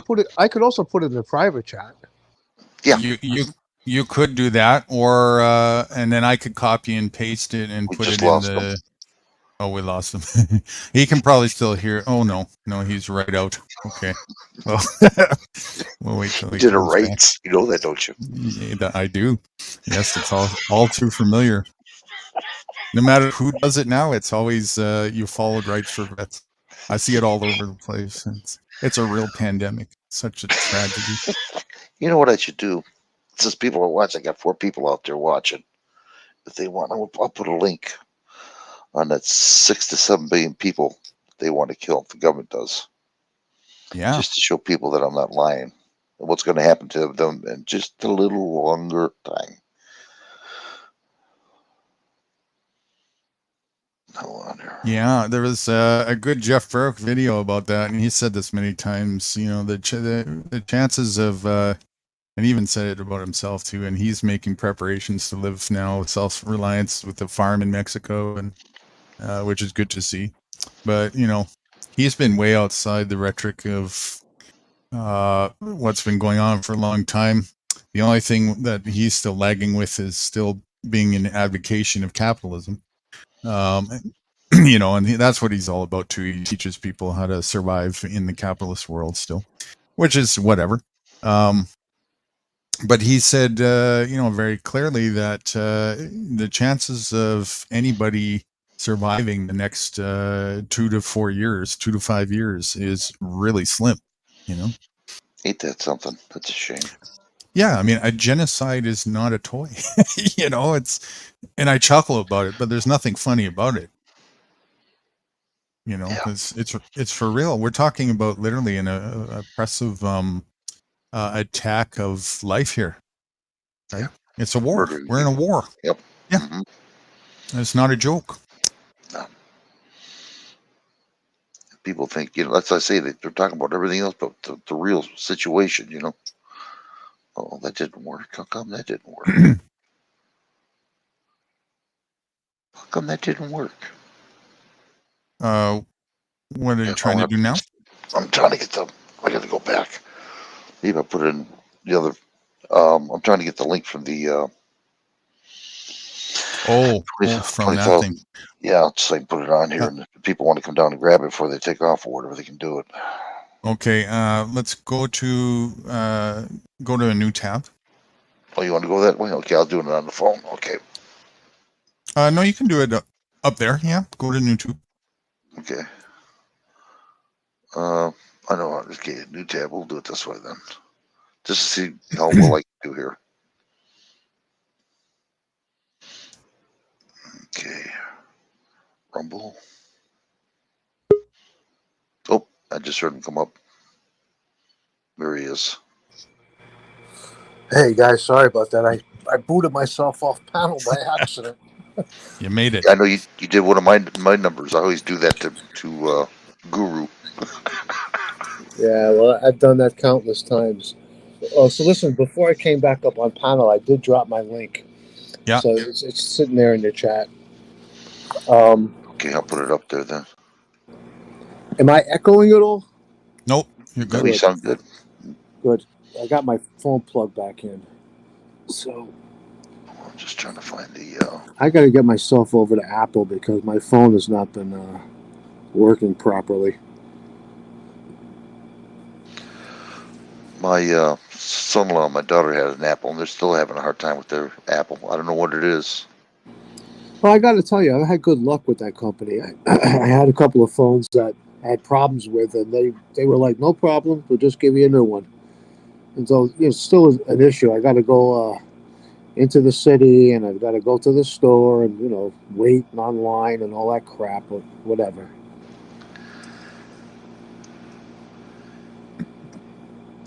All right, I got this link up here for this one. Okay, so I got your link. Paste. Okay, you got his? I got his. Yeah, I subscribed. Okay, thank you. Well, I got to do my. Hold on here. I got to subscribe too. Hold on. Yeah, Guru, I was telling Rights that, right now I'm posting mostly advanced bodyweight exercises. I'm assuming that some of them you would be able to do as time goes along and I get some more subscribers. I'm going to start posting, like how to explain this, like for push-ups, right? Mm-hmm. For people that can't do the standard push-up with both hands and feet on the floor, there are regressions to the push-ups, and I'll be posting those. For instance, if you can walk and you can breathe, you can do a wall push-up, which basically is just standing up and you back your feet away from the wall a couple of feet, place your hands on the wall, and push yourself in and out. And then the further your feet are away from the wall, the less of an advantage you have with leverage, and the more challenging it becomes. But like right now, if I post those types of shorts, I'm not going to get as many subscribers as if I post more advanced exercises. Kind of for like the wow factor, so to speak. You know what I mean? Mm-hmm. So, yeah, I should definitely,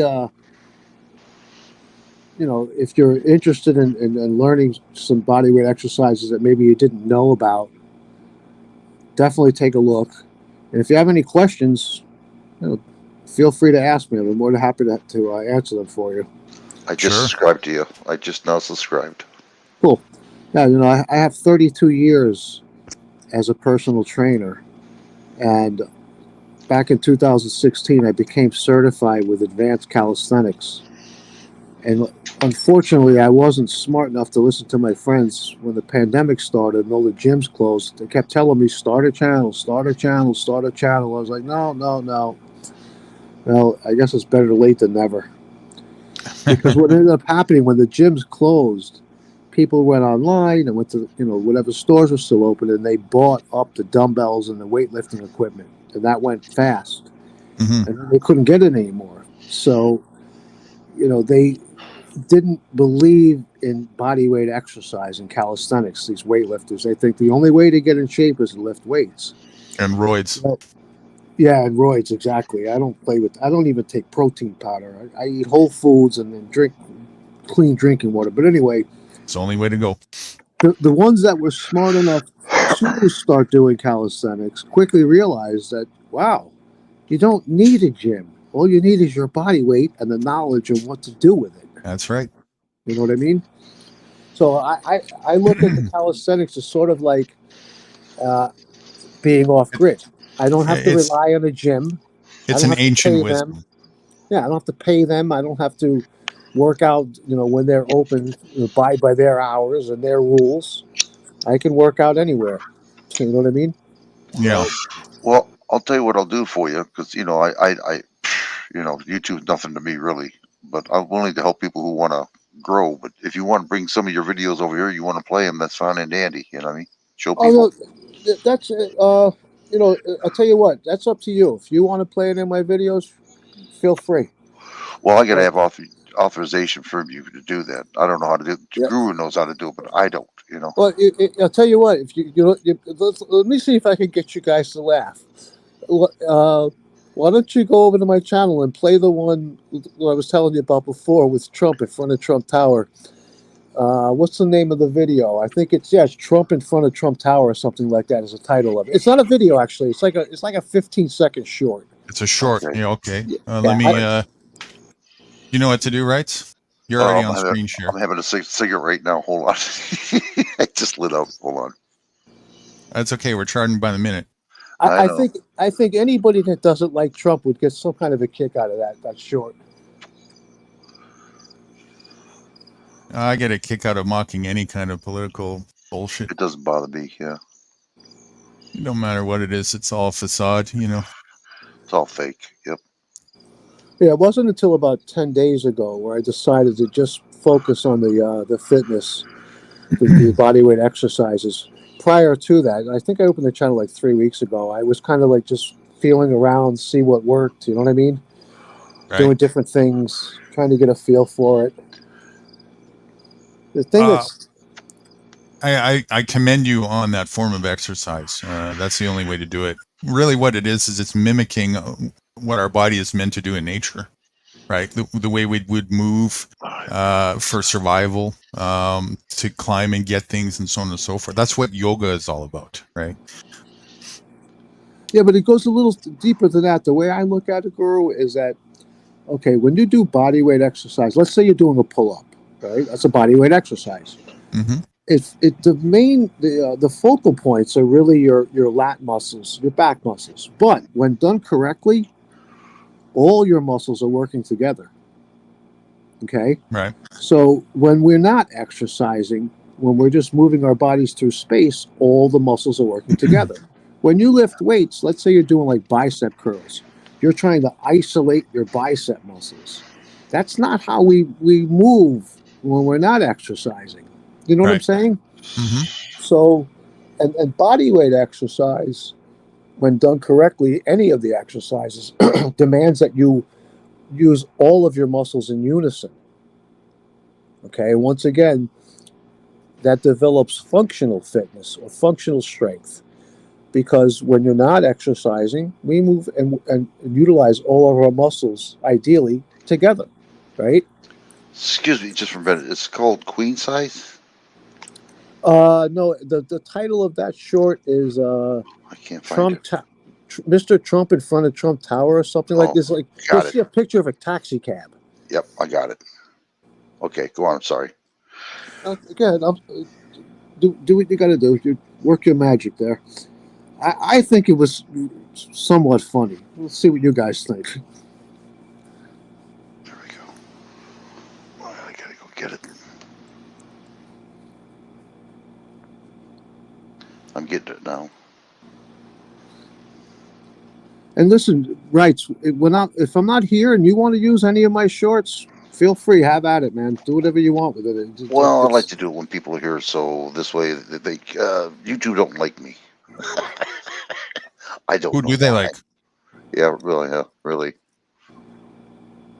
They like people who post fluffy, fuzzy cat videos. Yeah.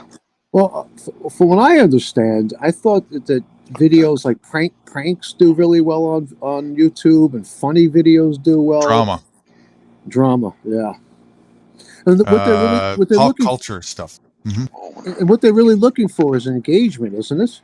Oh, I screwed up. Yeah, but engagement that ultimately fits their narrative objective, which is to, facilitate a major part of the distractionary agenda that's going on. It's a psyop. Look at it that way.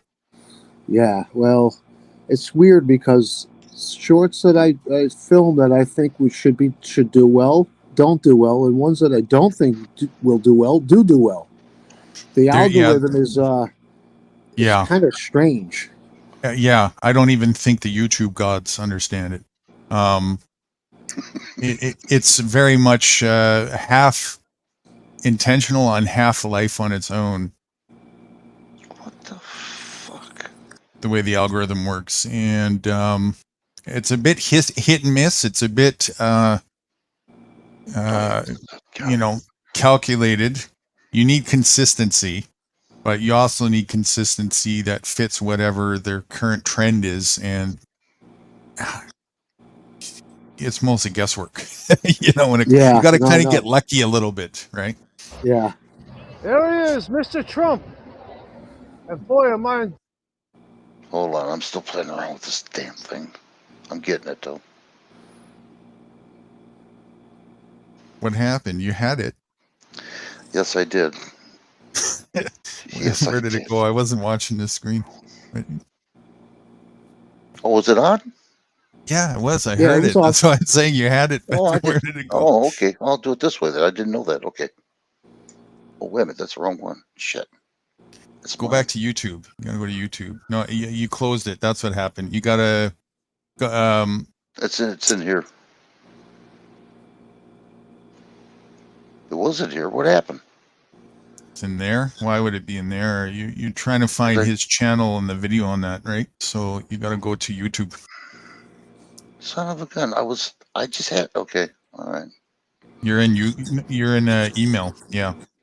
All right. There you go. Now you gotta go to yeah. Playlist. No.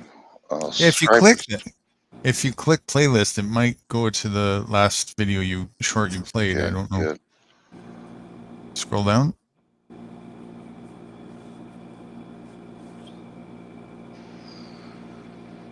No, it's not keeping track. That's fine. Go to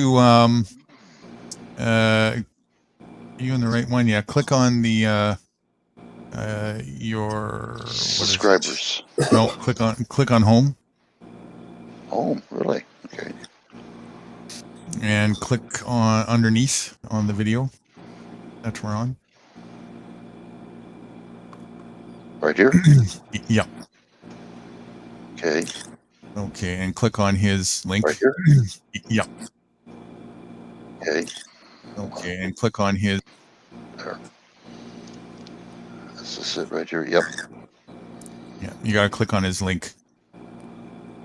Isn't that his link? Right on the link. Left click once. There you go, and. Oh, okay. Scroll down and find the video again. If it's click on shorts. Click on the shorts button. Okay. Oh yeah, that's right. It is shorts. Yeah.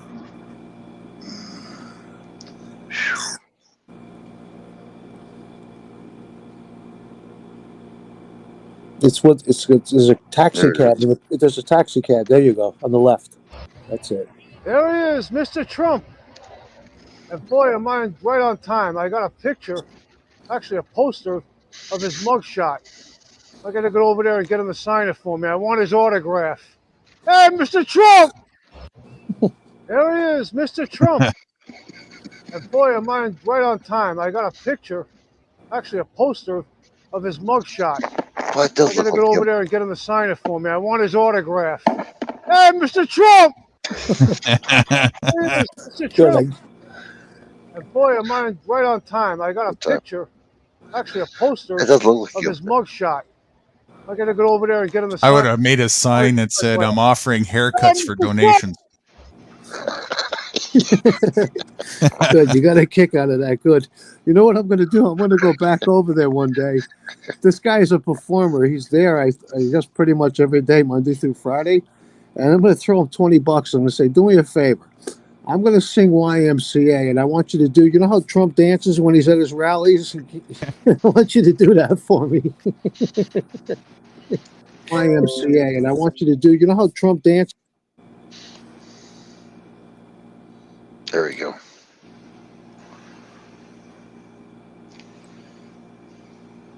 There's something that you reminded me of. Let me see if I could find. There we go. We got it now. Trump dancing. It was cute. It did look like Trump. I can find that. There it is. I found it. Okay, hold on a sec. Now, if you need help, I'll tell you how to do it. Okay. The only thing I need to do, I don't know if it's going to override your not rights, but I'm going to try and put my screen share on. Okay. Give me a sec here. I'll let you know if it worked, override it or not. Hey, dude, girl, if you drop your link, in the chat, I'll subscribe to your channel. I was subscribed to it on the other account, but I closed that other account. I deleted it. So okay, I will do that after I queue up this. Speaking of Trump dancing, I think this might be what you were referring to here. Yes, that's it. He's got Biden beside him.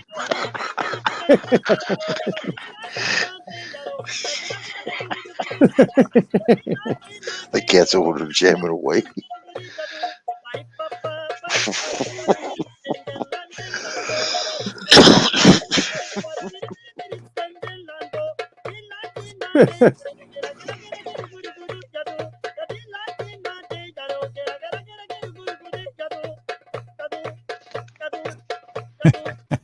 Tell me they don't bring bread at the same That's time. funny. That guy is so uncoordinated. It's ridiculous.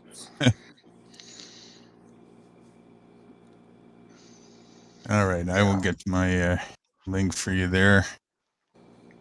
Sec.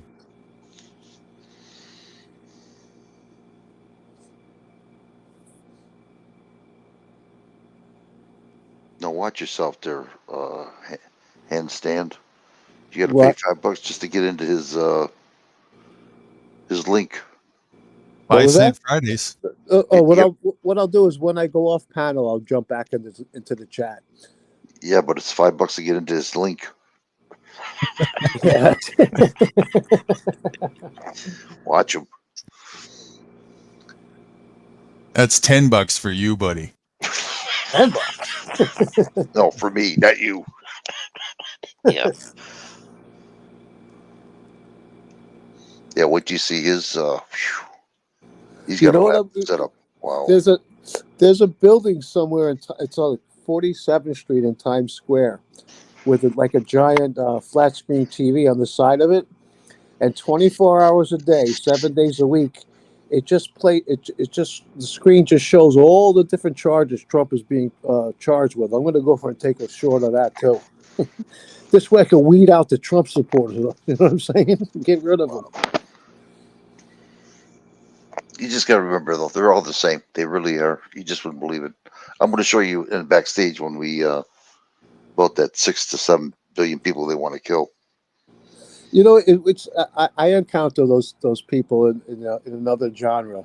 It's like 90% Trump supporters. It's crazy. They're not capable of critical thinking. It's like, you know, the way I see it, like this Hunter Biden, right? If he's guilty, he should be charged and prosecuted to the full extent of the law. And they agree with that too. But they believe that Trump should be above the law. I'm sorry, that doesn't compute. You know? Mm-hmm. It's funny, like, you know, they're the Second Amendment people, right? Where are they now with Hunter Biden? Where's the NRA? The NRA thinks everybody should have a gun, at least one gun, you know, in a case of bullets to go along with it. So, who cares what any of them think? yeah, well, I hear what you're saying with that, but you know, they live amongst me. I'm still out. I'm not off grid yet. I have to deal with these people from time to time. You know what I mean? Yeah. Yeah. So, Well, unfortunately, in that sense, right? Then this is the stuff that I talk about, which is, you know, what are the practical things that individuals should do and can do to be responsible for themselves and mitigate that threat that hangs over our head. It's that compliance and obedience that people perform and practice because of the, you know, and I'm not saying to stick your head in the sand like the threat isn't real or something like that. It's not. Even more so is a reason to be proactive and start doing things that most people might think unthinkable to mitigate against that threat of violence. However far an individual is willing to go to do so is exactly how much liberty a person has. You'll never have any liberty playing the winger game, even if you don't truly believe in it. Participating in it feeds and fuels it and propagates having a ruler. well, you know what how I see it, and I come from kind of a unique perspective. Yes, I'm a New Yorker, okay, but I also lived on a dairy farm way up north when I was 12 and 13 years old. Now, I wasn't into politics I'm still not into politics, but when I was 12 and 13, I didn't know what the difference between a Republican and a Democrat was, quite frankly. Most 12-year-olds don't. Well, unbeknownst to me, I was living with conservative right-wing Republicans. So what I do know from having lived with them and going to, you know, went to school, they live in fear of this, that, or the other. I'm not saying they're all shaking in their boots, but whatever the government officials tell them, you know, one day it's the Mexicans are taking over, the next day it's they're coming to take your guns. They actually live in a constant state of fear, and when you can get people into a state of fear, it's much easier to control them. No? Yes, That's right. 100%. That's right. Oh yeah. Oh yeah. That's the foundational blood life of rulership is fear. And then you have the whole divide and conquer strategy. Right now, this nation is almost divided right down the middle. It's sad because, you know, when we had 9/11, right, here in New York City, people came together. Unfortunately, like, you know, people tend to come together when there's a crisis. People that don't talk, right? Like, you know, if you live in an apartment building, you don't like your next door neighbor, they don't like you, but if the building is burning down and you're standing out in front of it, now suddenly there's a crisis, and you know what I mean? But we're facing a crisis right now, but Trump supporters just don't see it that way. They want a dictator. They want a big daddy to take care of them. All winger rhetorics do. Doesn't matter what side they're on. And all status nation heads think the same way in one form or another.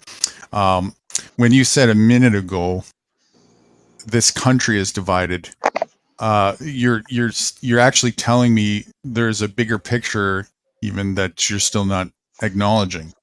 Country itself is a form of division. There's no such thing as a united country.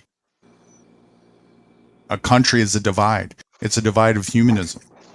So it's the root of this cancer is elitism at its core. And any form of participation in elitism is participation in that corruption.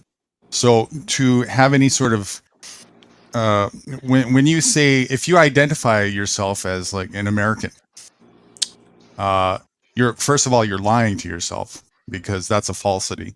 And the second part is you're pledging your allegiance to plantationism and division and corruption. And that's what people aren't getting. And if you want to solve this root, you have to start there. Well, here's the one thing that I do have, fortunately. I don't work for the man. I work for myself. I used to train my clients in gyms. I stopped doing that because the gym wants part of the money that I make. Then I got to deal with their policy and their politics in the gym. I train my clients privately, so I work for myself. I don't work for the man. I know I'm still out here, and I'm still in the system, but at least I've detached myself from that part of it. I don't. When you work for the man, you're not working for yourself. You're working for some rich dude and his wife and children, and you're making them wealthier. You're not. You're barely surviving. Yeah. And I'll go along with saying you're working less for the man, but if you're Yeah. still using the man system, you're still feeding the man's I know, but fuel, right?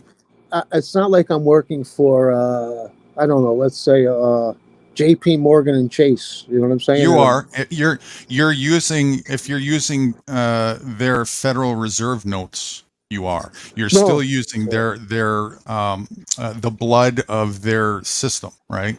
That's why they got the gambit on capitalism, and that's why I advocate against it. It's not a system that's it's a distraction. It's a psyop, right? Capitalism is a psyop, and that's another rudimentary thing that needs to be identified. Now, I still use it too. The difference between the difference though for me is if it all goes to the wayside tomorrow, I'm just fine. I'm not dependent on it at all for any of my way of functioning, for my lifeline, for nothing. And that didn't happen overnight. I had to unravel myself and learn how to do that. It took quite a number of years. But it's back to getting to the actual truth heart of the matter as to where the roots of the cancer lay, and making decisions, proactive decisions, and practical decisions of what an individual can do to release themselves from those clutches of corruption and tyranny. I do my best out here as I can to stay as far away from the system as I can. For instance, riding my bicycle to and from, my clients. I'm not using their public transportation. I don't drink alcohol at all whatsoever. They don't make any money off of me with that. I don't smoke cigarettes. I don't make any money off of me with that. You know what I'm saying? Of course, yes, I know I'm still under their thumb, so to speak, but you're further away from it than most people who are just going along paying their taxes without question and so on and so forth. Like most people are oblivious to it. They don't get it. Yeah, and trying to even say something like, "Hey, you're the corruption." They don't even know. They don't even feel that there is any corruption. They're actually quite enjoying their submissiveness in life. And that's the ultimate slave to have, is to have a slave that's imprisoned that doesn't even know that the slave is imprisoned and will even fight to the death to defend their imprisonment. Do you know that it's such a shame? It's like, especially among Trump supporters, but even non-Trump supporters. Do you know how many people there are that they can't name the three co-equal branches of government? They don't know who's the third in line for the presidency. They can't tell you how many are in Congress. They can't tell you how many are in the Senate. They don't know how many votes it takes to have a president removed from office. They know nothing. All they know is, I like this guy. I like Trump. I like Trump. Even if they knew that, though, that's still distractionary nonsense that means nothing anyways. I know. I know what you're saying, but the way I see it is that the politicians are only there to make us think or feel we have a choice. We don't have a choice. They're there to make you feel like somebody's your nanny. Somebody's looking out for your best interest. That's one reason. And the other reason is to keep people in a perpetuated sense of hopeism, right? Oh, change is coming. Just vote for this. Vote for me. Vote for this. Vote harder. And completely distracted in soap opera and ignorant to taking responsibility for themselves in life. You know what's crazy? Even after the pandemic, that should have taught people, it should have opened their eyes that the government is not there to help you. It's really not. It's not going to save you. You got to look out for yourself. Right. The government. What Big Brother is doing is watching us more closer and closer and more intently as time goes along, as technology advances. Yeah. Well, actually, I think they've been watching us like to that intense all along. It just they're showing us that they're watching us as time goes along, and most people are just accepting it. You know, I think it what you just said a minute ago, it did wake people up more, but the problem is for a lot of people it's too late, and there's still, of course, a vast majority of people that are either just still head in the sand or just don't care. And for somebody like myself, I just don't, you know, again, that's back to those people who are playing volleyball with the tsunami 2 feet away from the shore. It's like, whatever. If you want to be that ignorant, fine. You know, nature's going to do what it's going to do. I'm not responsible for every blade of grass. I'm going to enjoy my life to the fullest, regardless of people's stupidity and retardedness. You know, it doesn't get to me and weigh in me like it would a lot of people, probably because I've had a lot more time to digest it all. And I've known about the agenda for over 2 decades now, so I'm very settled with it. But also, a lot of people get stuck in this sort of wake the sheep upism idea, or we gotta have the masses on board to make any kind of change. And I reckon that very thing is part of the MK Ultra programming that is designed to keep people still in another level of psyopism and distracted from actually making the actual change that they need to be, in a state of perpetual wait and hopeism. I think part of the problem is the technology from the government's perspective, or maybe that's not the right word. The government utilizes it to watch us even closer than they used to. They've always been watching us. I totally agree with that. And with the average citizen, though, has become so reliant on the technology that they've become lazy and just less physical. It's like, absolutely, you know, lethargic. I'll give you an example. Bicycles, right? Here in New York City, more electric bicycles are being sold now than pedal bicycles. What the hell is the point of having an electric bicycle if you're overweight? Why don't you just pedal a bicycle? You lose the weight. You don't have to rely on electricity. You just you eat food. You eat food and you burn the food as energy. You pedal your bike. That's what skip the dishes and DoorDash is for, right? You don't even need to pedal.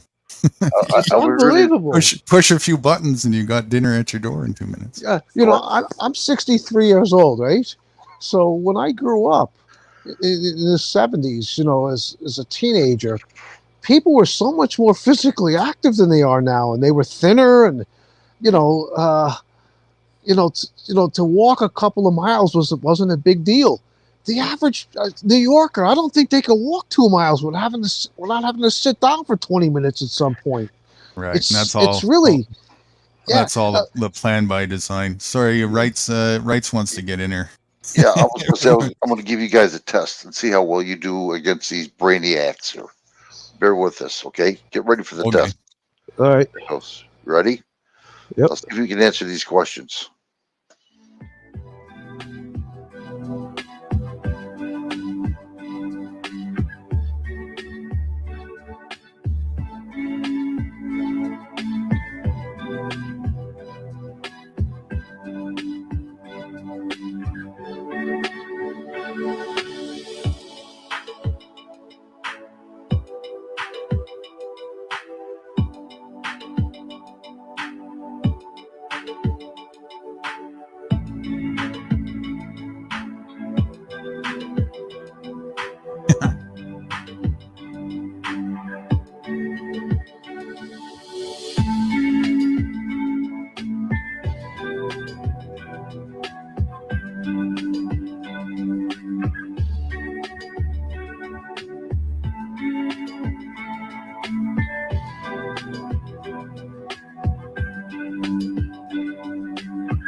What country is the Queen of England from? Originally. I definitely don't know. So give me your best guess. Guess a country. What is the country again? Give me a guess. This is England / embarrassing. Britain. Come on. What is a country? What is a country? What is a country? Canada. Oh my God. You know what time this is? 5, 10, 15, 20, 25, 30, 35, 40, 45. 150. Yes. You know what country the Great Wall of China is in? Country? Yeah. Maybe that's a guess. Japanese. Korea. Yes. Do you know what the third month of each year is? Ain't that leap year or some shit? Yeah. Do you know what 15% of 100 is? Fuck. Around what it is, if you had to guess. Probably like 75. I don't know. 75. Yes. Do you know what country we gained our independence from? Spain. Yes. How many inches are in 2 feet? I don't know. Around how many inches? If you had to guess. 5. Yes. Do you know what country the Panama Canal is in? No. If you had to guess, like, what do you think it sounds like it's in? It's a country. Europe. Yes. Can you name all the months? September, January, February, March, April, May, June, July, August. Yes. Do you know what country the Panama Canal is in? Panama. Spain. Yes. What do we call a shape with 5 sides? Is it an octagon? Wait, that's 6. That's 8. Octagon is 8. Is it a stop sign? Is it a stop sign? Yeah. Yes. Do you know what year the U.S. was founded? Oh, no. I'm not going to answer that. Around when? If you had to guess a year. I do not know. Give me your best guess. I'm going to say BC. I'm going to keep it at BC era. Give me a number, BC. Wow. Wow.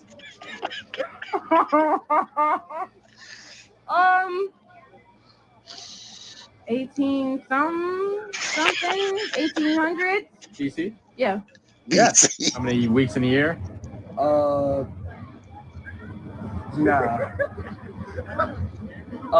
Weeks in a year? I don't know. Can't count the weeks. 4 times 12, 24 weeks? Yes. How many different moons does the Earth have? 4. 4 moons. Yes. Do you know who fought in the Mexican-American War? You remember? Holy shit. Can't lie to you. I don't know that. Guess 2 countries. Who against who? If you had to guess. Philippines. Yeah. Don't remember the other one. You know what 3 times 3 times 3 is? 9. Who fought in the Mexican-American War? French Revolution? I don't know. Yeah. How many moons does the Earth have? How many moons? Around how many? 30? I don't know. Yes. You know what 33 divided by 3 is? No. I don't know. Give me a guess, a number, around what? 33 divided by 3? Yeah. I don't know. 5? Nah. I don't know. Yes. You know what 7 plus 7 plus 7 is? 28. No, I'm bugging. 14. That's 7. I don't know. Can you tell me what time this is? Okay, I know the long one is an hour. Yeah. So that's 10. Oh my god. 10 what? Around what time is this? I'm not sure. Give me your best guess. I want to say 10, 15. Yes. Do you know how many moons the Earth has? Around how many, if you had to guess? 2? Yes. Do you know what 2 countries border the USA? No. Like what's on top of us and Wow. what's below us? Isn't the North Pole below us? Yeah. And what else? And What is above us? Is it Europe? Because Is that your guess? yes, that's like Yes. What country did we gain our independence from? we're Canadian. Russia. Russia. Yes. If it's Monday right now, what day of the week will it be in 14 days? It's Monday right now. I mean, like day of the week. Like Monday, Tuesday, Wednesday, or like a date. Monday, Tuesday, Wednesday. 14 days. Today, Monday. I'll say probably like a Wednesday or Thursday. Wow. Yes. You know what's the difference between Mexico and New Mexico? Nah, Are they the same thing? maybe I don't know. I think. We're laughing, but I'm surrounded by these people. It's a shame. States, damn. Brooklyn, nah, I don't even know. Four more states. Any states you want. New York. Oh, you got two? Manhattan. I don't know. Three. That's Two more. state? Yeah. Oh. Two more. Queens. I don't know if that's Queens. state. Queens. Any state. The Bronx. 5. Nice. Do you know what 3 times 3 times 3 is? Yes.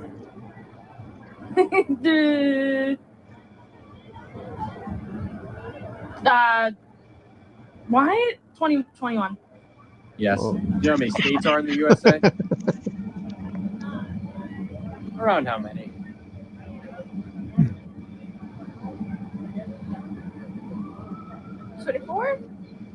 Yes. Yes. You know who fought in the Mexican-American War? Yeah. Who? No. Give me your best guess. Who against who? Okay, wait. What was that Mexican War? Mexican-American War. Ew. Give me your 2 best guesses. You're just gonna make me look so stupid. Okay. Okay, nothing happened. What is 15% of 100? Around what? Yes. Yeah, give me your best guess. 15%. I wouldn't say 50 because that's half. So, Man. isn't that half? Give me a number, yeah. All right. Let's do 30. Yes. Do you know what 77 plus 23 is? You know, can't do simple math, my guy. That's the one thing that I'm gonna fail on. Do you know what 15% of 100 is? Oh shit! Give me your best guess. What do you think it is? I'm terrible at math. Wait, what was the question? 15% of 100. Around what? 25%. You know what the 4 directions on a compass are? No. Do you know who the current vice president is? No. This is What do you think shameful. it is? Take a guess. Yep.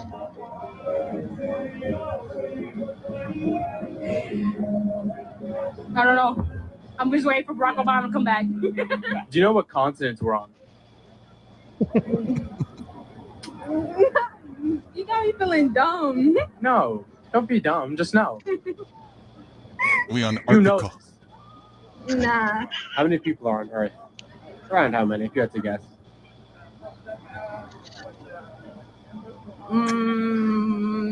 I don't know. 200 trillion? Something like that. Do you know how many Wow. continents there are? No. Take a guess. 10. Can you name them? Can you name one? What continent are we on right now?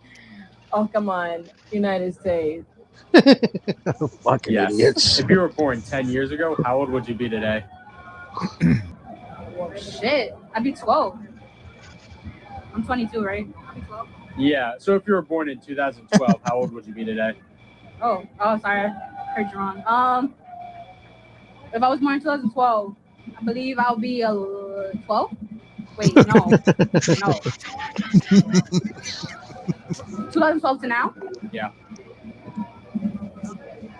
Well, my sister was, I don't know. I'm sorry. Give me a number. Maybe 13. Yes. If you were born 10 years ago, how old would you be today? 11. I'm 21. If you were born 10 years ago today, you would be 11. Yes. Are you sure? Yes. Yes. No, that's not 10 years. You'd be 10 if you were born 10 years ago. No. What do you mean no? No. If you were born 10 years ago, then you would be 10. No. What do you mean no? Because I'm 20. Yeah, okay. What year is it? What? What year is it? 21. Okay, so if you were born in 2011, how old would you be today? Wow. 2011. Wow. 41. Yes. You know, I could understand if they were asking like slightly tricky questions like, can you point to the country of Africa on the globe here? Well, obviously it's a continent, it's not a country. Or like, could you point to the state of Washington D.C.? They think they don't understand. It's not a state. It's just a district of Columbia. They don't fucking people are fucking wow. But you know what? That's just what the government wants. A population of stupid people. It's easy to pull the wool over their eyes. That's right. And atrophied and docile, right? Yeah, but you know what? It also goes to what I was saying before. The technology, right? Everybody has a smartphone in their hands. Utilize it. If you don't understand a word, Google it. If you don't understand something, Google it. No, people are too busy watching YouTube shorts or whatever it is. It's just ridiculous. Come on, man. It's unbelievable.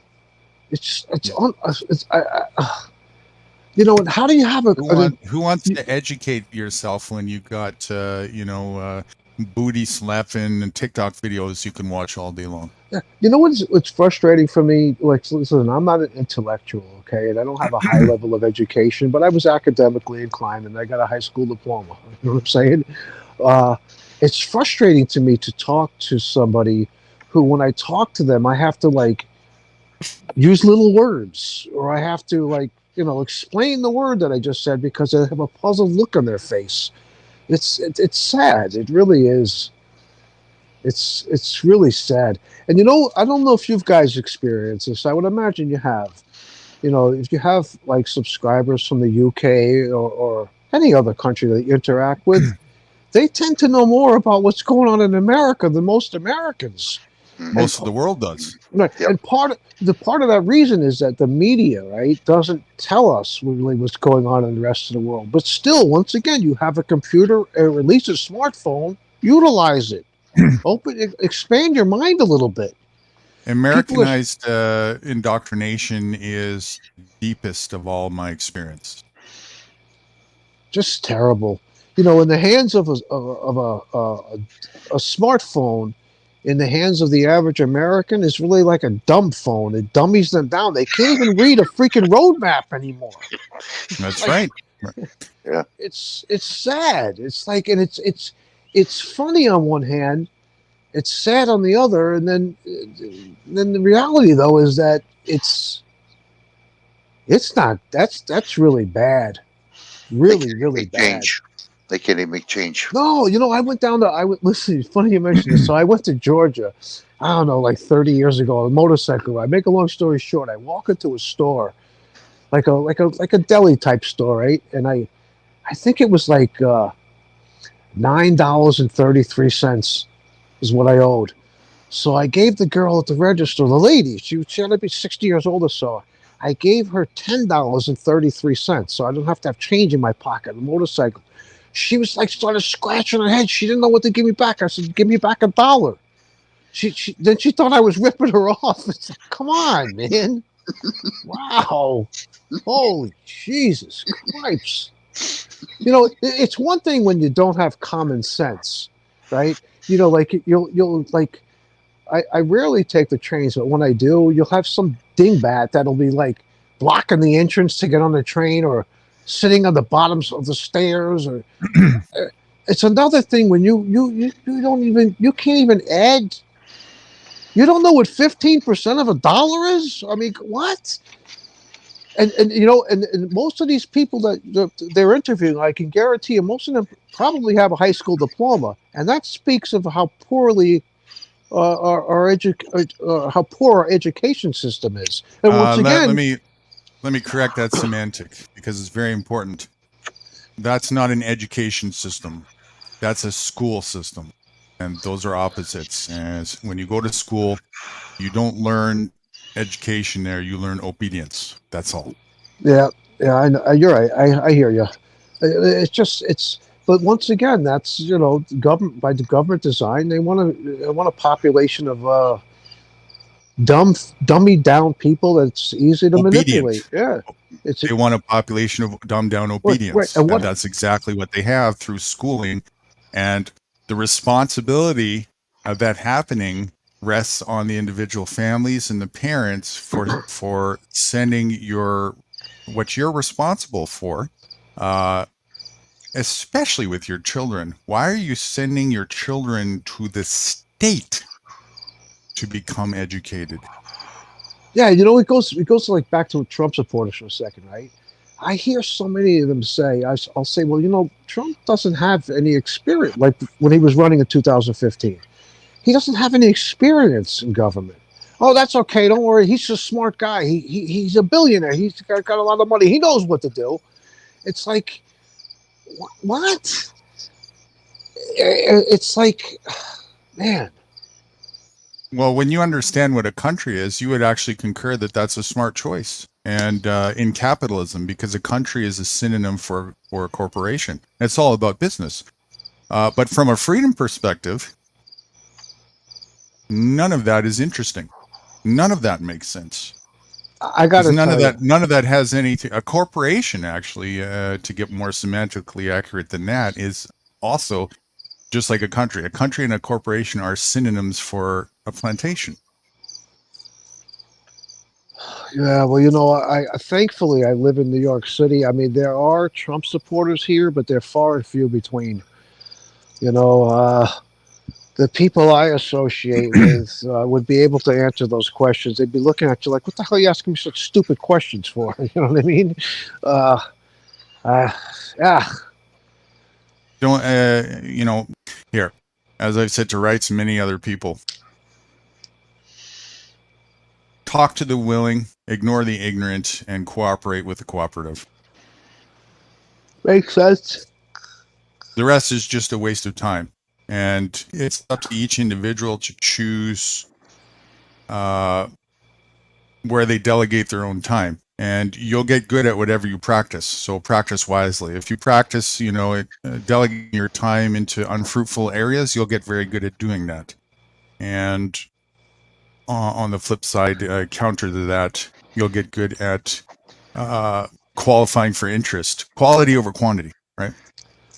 Yes, and then repetition in anything will make you maybe not perfect at it, but it'll make you better at it. Improve, absolutely. That's how our that's how our mind palette works. We get better at whatever we practice, no matter what it is, positive or negative. So that being the case, we better be very careful about what we choose to engage in and practice and improve upon ourselves. That's our responsibility. I got into a big argument with a wrench in a chat. What did he say? He didn't understand that a cow doesn't give milk until it has a calf. He thought that cows, they automatically they grow up and they give milk. And I'm like, no. Technically, a farmer calls a cow that hasn't had a calf yet a heifer. He's like, what the hell is that? I never heard of that. I said, well, you understand a cow is a mammal, right? And mammals don't give milk until they have their offspring, at least their first offspring. He's like, no. I said, you know where chocolate milk comes from, right? And he goes, no, where? I said, from brown cows. Fucking people, man. Holy crap. That's probably the takeaway. He'll go and he'll brag to his family about, I learned where chocolate milk comes from today. So then I say, so then the guy's like, okay, he goes, well, what you're telling me is so a cow doesn't give milk until it has a calf. He says, well, what happens? Why does a cow keep giving milk then after it has its calf? I said, well, because you keep milking it. You know, do you understand that, like, when a woman has a baby, she lactates, right? And if she keeps, like, let's say she lets the baby she lactates for the baby till the baby's 5 years old. There are some women that do that. She'll Right. keep producing milk Of as long course. as she keeps milking it. It's based on stimuli. It's like amazing. It's like, you know, these people, like, it's like sometimes I wonder, do they understand that when they go to the grocery store, that The food wasn't actually made there. They don't it's like, understand that. holy They don't. They freaking literally think that, Christ. man.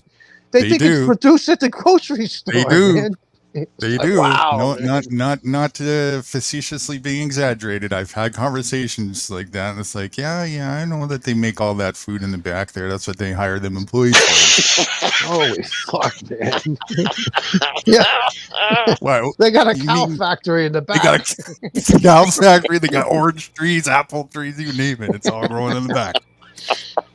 Holy fuck, man. Wow. I guess Just if they wow. think that's why they don't want to get a job at the grocery store. They don't want to, do all that work in the back there. They know that's what they're up against. Then you try to explain, like, you shouldn't eat processed foods because you should look at I look at food as medicine, right? Whole food is good, right? Yep. Processed Yep. food is poison. It's junk. It's poison, right? Yep. So then I'll say, well, they'll say, well, what's whole food? Well, like pork, poultry, meats, And fish, right. And then they'll say, then I'll tell them, well, they'll say, oh, pork is whole food. So you mean bacon is whole food? No. Bacon is processed. What do you mean? You just told me pork is whole food. Well, you see, it is, but you see, bacon is processed. It's salted. It's right. It doesn't. It's smoked. It's smoked. Now it's processed. It's not. It doesn't come in a processed, box or a package. Exactly. Exactly. And I tell them, listen, when you go into the grocery store, shop the perimeter of the store. What's the perimeter? That's the outside edge. That's where the good stuff is.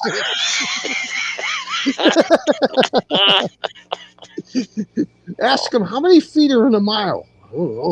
I don't know. Hey, did you know that with the higher up you go in altitude, the less oxygen there is? No, I didn't know that. Fucking wow. Just fucking wow. Like you ask them, like, what are the main surfaces of Earth? I don't know. How about the ocean, which comprises three quarters of the Earth, the land itself, and then there's a third component that we're rapidly losing because of global warming. Do you know what that is? It's the only thing that deflects the heat from the sun. I'll give you a hint. It's white. They say snow? No, the fucking ice, you fucking morons. Holy fuck, man. Wow. Then, I'll tell them, when the sun hits the ocean basically absorbs, almost all of that heat. Well, how could that possibly be? I said, well, here, why don't you do a little science experiment? Here's what I want you to do. It's summertime now, right? Take a cup of water, cold water, right? And put it out in your backyard.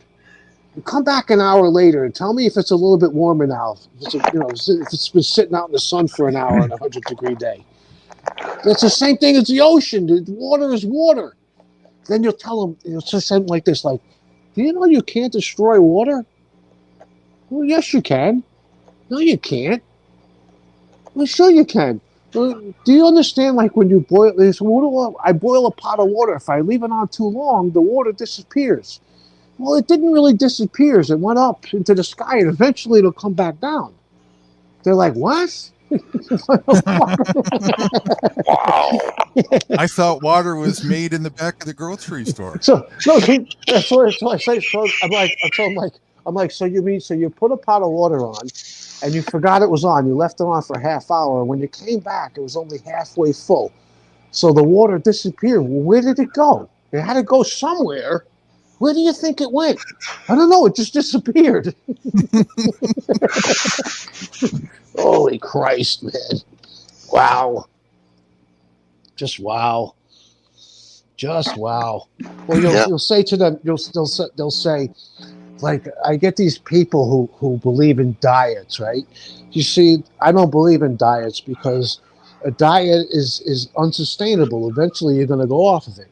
So I'll say, look, I'll break it down for you. It's real simple.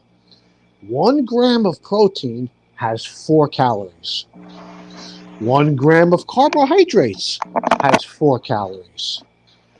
1 gram of saturated fat has 9 calories.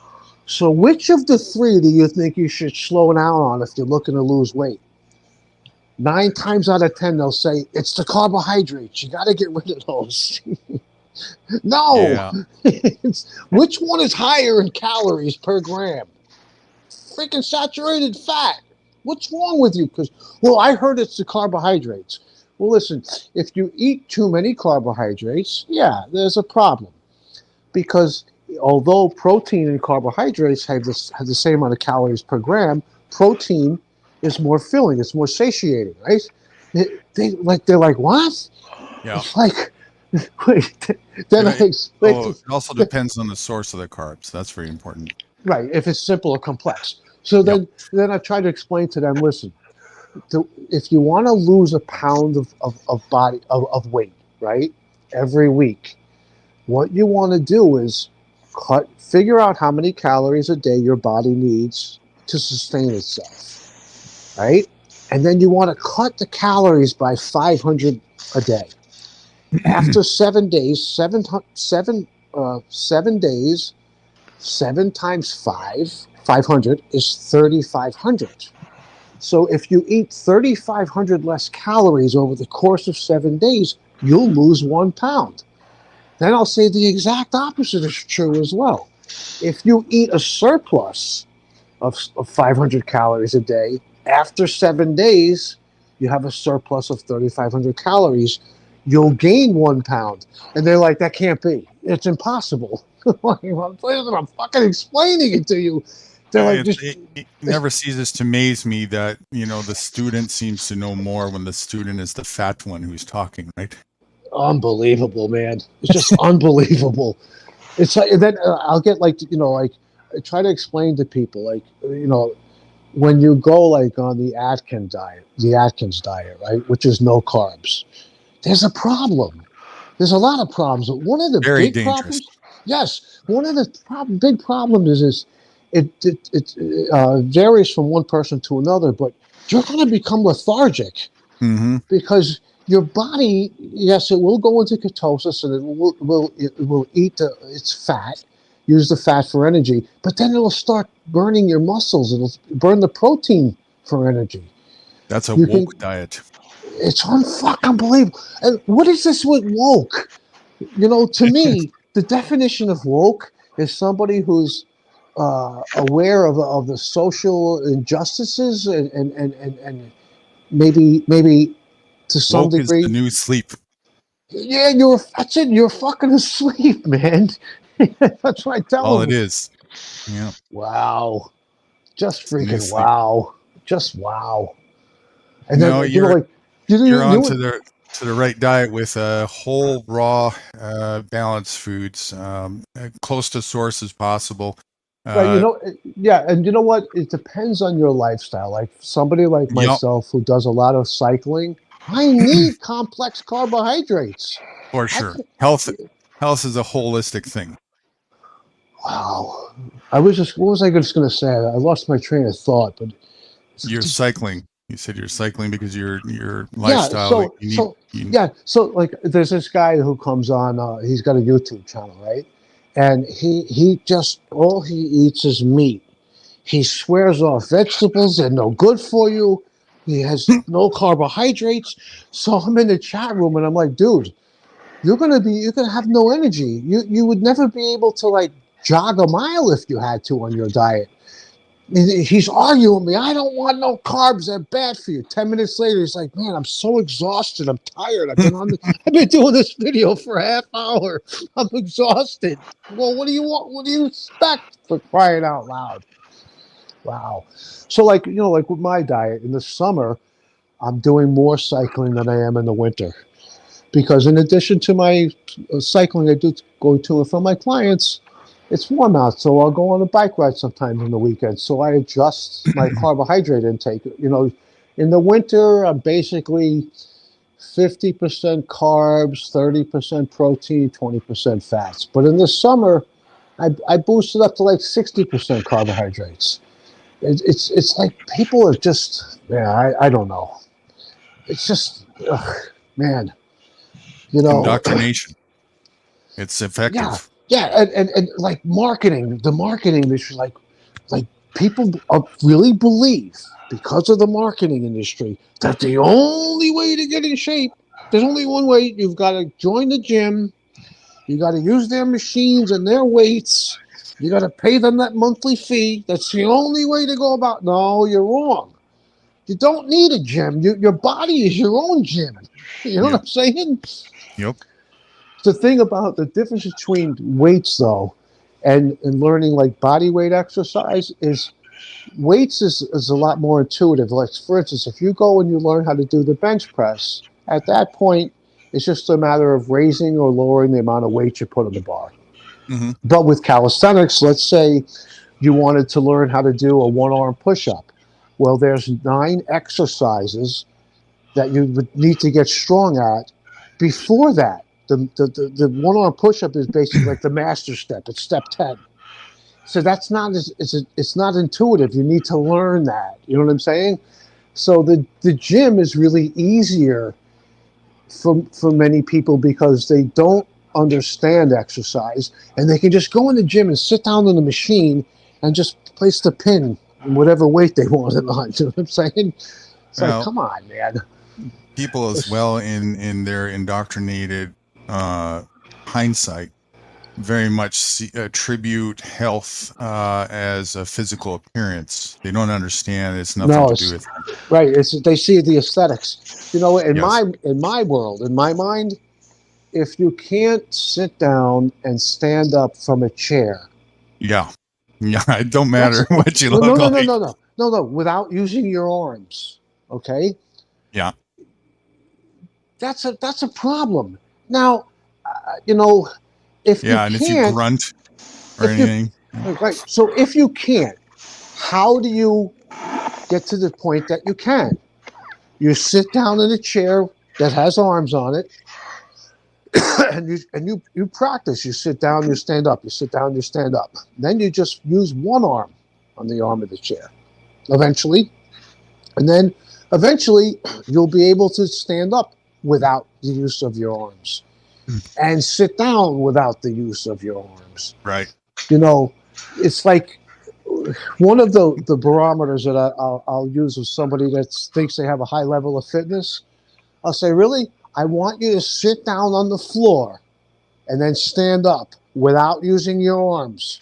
Your hands cannot touch the floor. They can't do it. And sometimes it's not always because they don't have the strength. They don't have the mobility. And they're like, I have to explain, do you understand the difference between mobility and flexibility? Well, they're the same thing, aren't they? No. Mobility refers to the range of motion of your joints. Flexibility is your muscles. And they're like confused. Then I'll ask them, what's the difference between strength and power? Well, they're the same thing, they said. No, they're not. It's not the same thing. Strength would be like an example of strength would be how much weight you can lift over your head, right? Whatever that weight is. Power is once you get the weight over your head, how far can you now throw it? Right. And they're like, just fucking confused. They're like, where did you learn this stuff? What, did you go to college for that? No. Wow. So they'll say, well, I want to work just on power. Well, you can't work on power until first you have strength. Mhm. How They can go you hand- throw they the go weight over together. your? How If you can you can't throw? even lift it, yeah, yep. Right, exactly. It's like, wow, whoa. Yeah. Anyway, and then like people like they're so lazy now. Like like look at like a bicycle, right? If you own a bicycle, you should be able to know how to fix a flat tire. No, they just bring it to the bike shop. It's like Right. it's not rocket science. It's like get off your lazy butt. Look, you got a Or smartphone, even right? pump the tire up if it's low at No, least. I you know, know? I know. It's like I tell them, listen, you got a smartphone, right? Yeah. You got YouTube, right? Yeah. Type in on YouTube how to repair a flat tire on a bicycle. You know that little search box up there, and then hit search, and dozens and dozens of videos will come up on it. Oh man. Anyway, I used to do that as a kid. Change my tires. it's just wow. Huh? It's like I said earlier. It's just it's really sad and sickening. You got a that's another smartphone in your hand. Utilize it. that's another problem with in capitalism indoctrination is you're taught in this way of functioning to delegate most responsibility. Oh, I can just pay somebody to do that. Right. And so you become lethargic in trying to learn and how to perform for your own functionality. It's a Look, hindrance. yeah. I call it it's arrested development is really what it is. Right? Look. Time is money, and money is time. So, like, Yeah. if you take your laundry to the laundromat to have them clean it, to Right. me it's worth it because it's a waste of my time standing there watching clothes go around to the washer and the dryer. You know what I'm saying? And in a capitalistic world, that makes sense. Right? Well, you know what I do now? I'm not kidding you when I tell you this. I swear to God, I'm not lying. I hand wash my clothes. I don't even do that. I got two big bins. I just continue to buy mine from Walmart every 2 weeks, and then I donate it to charity. Yeah, well, that's another thing when you speak of Walmart with Trump supporters, right? I mean, they're going to fall I'm a apart patri- after 8 days anyways. I might as well get my money's worth, They say, I'm a patriotic American. I say, well, did you shop at Walmart? Yeah, of course. Well, how the fuck can you, excuse my language, how the freak can you be a patriotic American if you shop at Walmart? Everything they sell there is made in China. What happened to make America great again? You know what I'm saying? Yeah. So, I understand, though, that like in rural America, the mom and pop stores are put out of business by Walmart. So they really don't have much of a choice in many instances. But I don't know. There were other options, but again, if you're indoctrinated and domesticated, you're in a box, and until you start questioning how to function outside of that, you're done. No matter where you're in the box, Well, you got to imagine, though, the people that were being interviewed in the video we just watched, the questions, they don't have the wherewithal to ask questions like that. They're just like it. They follow the leader. Who's the smart? He's smart. I'm going to follow him. You know what I mean? You're right. They're not capable of critical thinking. They're just not capable of critical thinking. I think they'd be capable of it if they didn't make the choices that they made, which spelled the hypnosis on them earlier on in life. Yeah, because I'm born in the same environment that everybody else is, and I started questioning that at 5 years old. That's why I got kicked out of telling this to Wrights the other day. I got kicked out of church in kindergarten. I got expelled. That was for asking questions that challenged the narrative of God not judging. And then I got expelled from grade 2 for asking questions about the moon. I was a why kid. Why this? Why that? And I'm nothing. People say well, your IQ must be high in this. And I don't think so. I think the only difference between me and quite a majority of my lemming peers around me is one fundamental difference. I didn't accept what I was told without questioning. That's all. Well, I want to ask you something. How many moons are there? One moon. Listen, when you bring up the church, right? I look at like the Catholic Church, right? So I'll say to a Catholic person, right? I'll say, what do you think of pedophiles? Oh, they should be killed. They should be executed, right? And then I say, well, what about the thousands of priests around the world who have sexually abused, I don't know how many hundreds of thousands of children collectively since the inception of the church? Don't forget about the they nuns. get mad. They get mad. Oh, they get mad. But you just said pedophiles should be executed. Well, the church has paid over $2 billion to the parents and the victims to keep the priests out of the churches. They just sent them to another church. When it's in religious context, we don't call it pedophilia. We call it ceremony. Unbelievable. Just Are you kidding me? No. Look at the Jewish religions, and it's in Christianity too, but it's more prominent in the Jewish religions of part of the baptismal castration of males, male babies right out in public like that. And part of that ceremony is for the priest to suck the blood of the head while it's bleeding of the infant, right? Yeah. And then with the Trump supporters, right? I get into arguments with them constantly online, especially on YouTube. They'll say, yeah, you don't want to go to New York City. It's burned down. I'm like, what? I'll say, do you live in New York City? No. Well, where do you live? Iowa. Somewhere in Iowa. Well, dude, I live in New York City. It's not burned down. Stop listening to Fox News. You know, is the city different? Yeah, but it's constantly evolving. It's always evolving. It's always changing. But where you hearing it's burned down? Well, so that's what they told me on Fox News. Well, they're lying to you. They don't believe me. I'm like, dude, I live in New York City. It's not burned down. Holy cow. Whoa. Yeah, anyway. Well, beliefism is a real pandemic. You know what the problem is with a lot of people is that, listen, any man or woman, when they're wrong, has no issue with admitting and accepting the fact that they're wrong about something. Correct. They'll go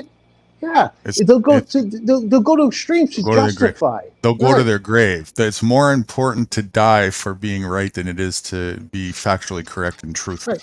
But see, if you can admit that you're wrong, right? Well, then you learn, you grow, right? I mean, if you can't admit that you're wrong about something, how are you going to learn? How are you going to grow? How are you going to learn from your mistakes? You're making too much sense here. You're on a wrong channel for that.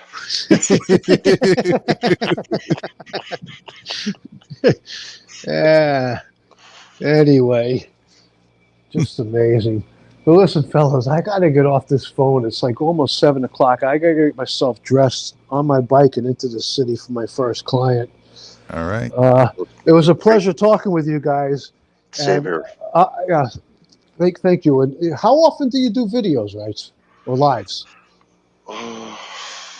What'd you say, dude?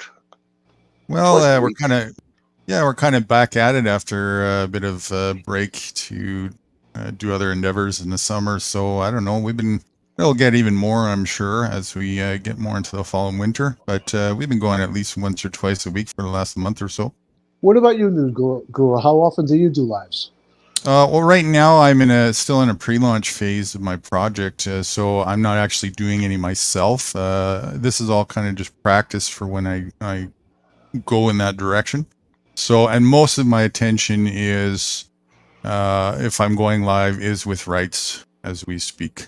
There's a couple other channels that I frequent, but not really on lives. Okay, well, I've subscribed to both of you guys' channels, and what I'll do is I'll click on the notifications button. And when I see you're on, if I'm able to, I'll stop by. I'll at least hit the chat room. And I really enjoy talking with you guys. When I come over, if you want me to come up on panel, I'd be more than happy. I enjoy my conversations I have with you guys. Yeah, No man. problem. No Okay. problem. You got Well, the our conversations. you got the wrench now, so Yeah. you're one of us. Yeah, well, I got to make sure I don't take the wrench and throw it through somebody's windshield. You know what it's like riding a bicycle in New York City? Holy cow, is it dangerous? You know. Oh, I was going to ask you something. Did you say they have a mandate over there? Mask mandate? No, they did. They I'll did. tell you. Okay. Yeah, I'll tell you what. Make a long story short, I had a friend who suffered a severe spinal cord injury. Geez, what was it? Not last November, the November before. And so he didn't have family here in the city, so I was going over to see him virtually every day and bring him whatever he needed, right? So you had to wear a mask at that time to go into the hospital. It didn't bother me, so I understood. So I didn't want to get the, I don't want to say the word because you can get in trouble for it. Kool-Aid. We say Kool-Aid. Right. I didn't want to get the injection, right? Because I'm petrified of needles. So one day I went to the desk to get the pass to go upstairs, and they said, "Listen, did you get the injections?" I said, "No." Well, starting on Monday, if you don't have at least the first injection, you can't go upstairs anymore. So I'm like, I didn't want to take it, but I'm like, well, if I don't take it, I'm going to leave my friend high and dry. You know, so I went and I got it. I just got the first one. You know what I'm saying? I mean, I was affected by the pandemic. I got sick 2 or 3 times, but it was like a cold. It wasn't a big deal for me. Because, the reality is most people who suffered from that or passed away were severely overweight. Not all of them, but most of them. You know what I'm saying? Most of them were given the injection. Just saying. Yeah, well, I didn't want, like I said, to take the injection, mainly because I have a phobia with needles. But there was a side of me that also said, I understand they have technology now, and the last time something was developed in this area, it took a lot longer. But then again, all those years ago, they didn't have computers. So I didn't feel any ill effects from it. I don't know what the long-term effects could be. I don't know, but we shall see. Just remember in the future, remember who you're trusting. Yeah, I know what you say, but you know what? Listen, when you're a friend of somebody, when you really consider yourself to be a friend, or you have a friend, if your friend is on fire, you'll stand there right next to them while they're burning, trying to put them out. You won't run away. So I'm not going to leave my friend. I wasn't going to leave my friend in the hospital by himself. I wasn't going to do that. I just couldn't. I couldn't live with myself to do that. I don't know. I hear what you're saying, but at the same time, a dead friend, and I'm referring to you in this case, then is a no good friend to anybody else. So, and also, you're not responsible for every blade of grass. And if you put yourself as a sacrifice for another blade of grass, well, if we all do that, then we're all dead for nothing, right? Yeah. But I hear where you're coming from. I hear what you're saying, but this particular friend had been there for me numerous times when I needed. So it wasn't even I get that. it. You didn't want to leave him hanging. I get it. No, man, that's not being a friend. I understand that, but at the same saying? token, I'm not going to sugarcoat the truth of the equation. You really walked into the honey pot using, your friend was what got to your heartstrings about it. But at the same time, not intentionally. It's not like you said to yourself, I'm going to neglect myself and making sure that I don't become a sacrifice for anything because I'm my number one responsibility. You did neglect yourself, right? Yeah, but you know what? At the end of the day, the injection actually helped, and I'm going to tell you why. Because I had a little bit of, what do you call it? A little tiny spot of eczema. I always say the word incorrectly. Eczema on one of my elbows, and I noticed eczema, right? Okay, gotcha. And about a week after I got that injection, it went away. So whatever boost it gave to my immune system has to be responsible for that, because I didn't change my diet, and I wasn't under like a tremendous stress load, and then suddenly I wasn't. It definitely gave my immune system a boost, and Well, it hasn't returned. let me tell you something. There's some more, you have a level of sensibility when it comes to health, but a lot of, I'll put a couple food for thought seeds for further contemplation. The human being doesn't have an immune system.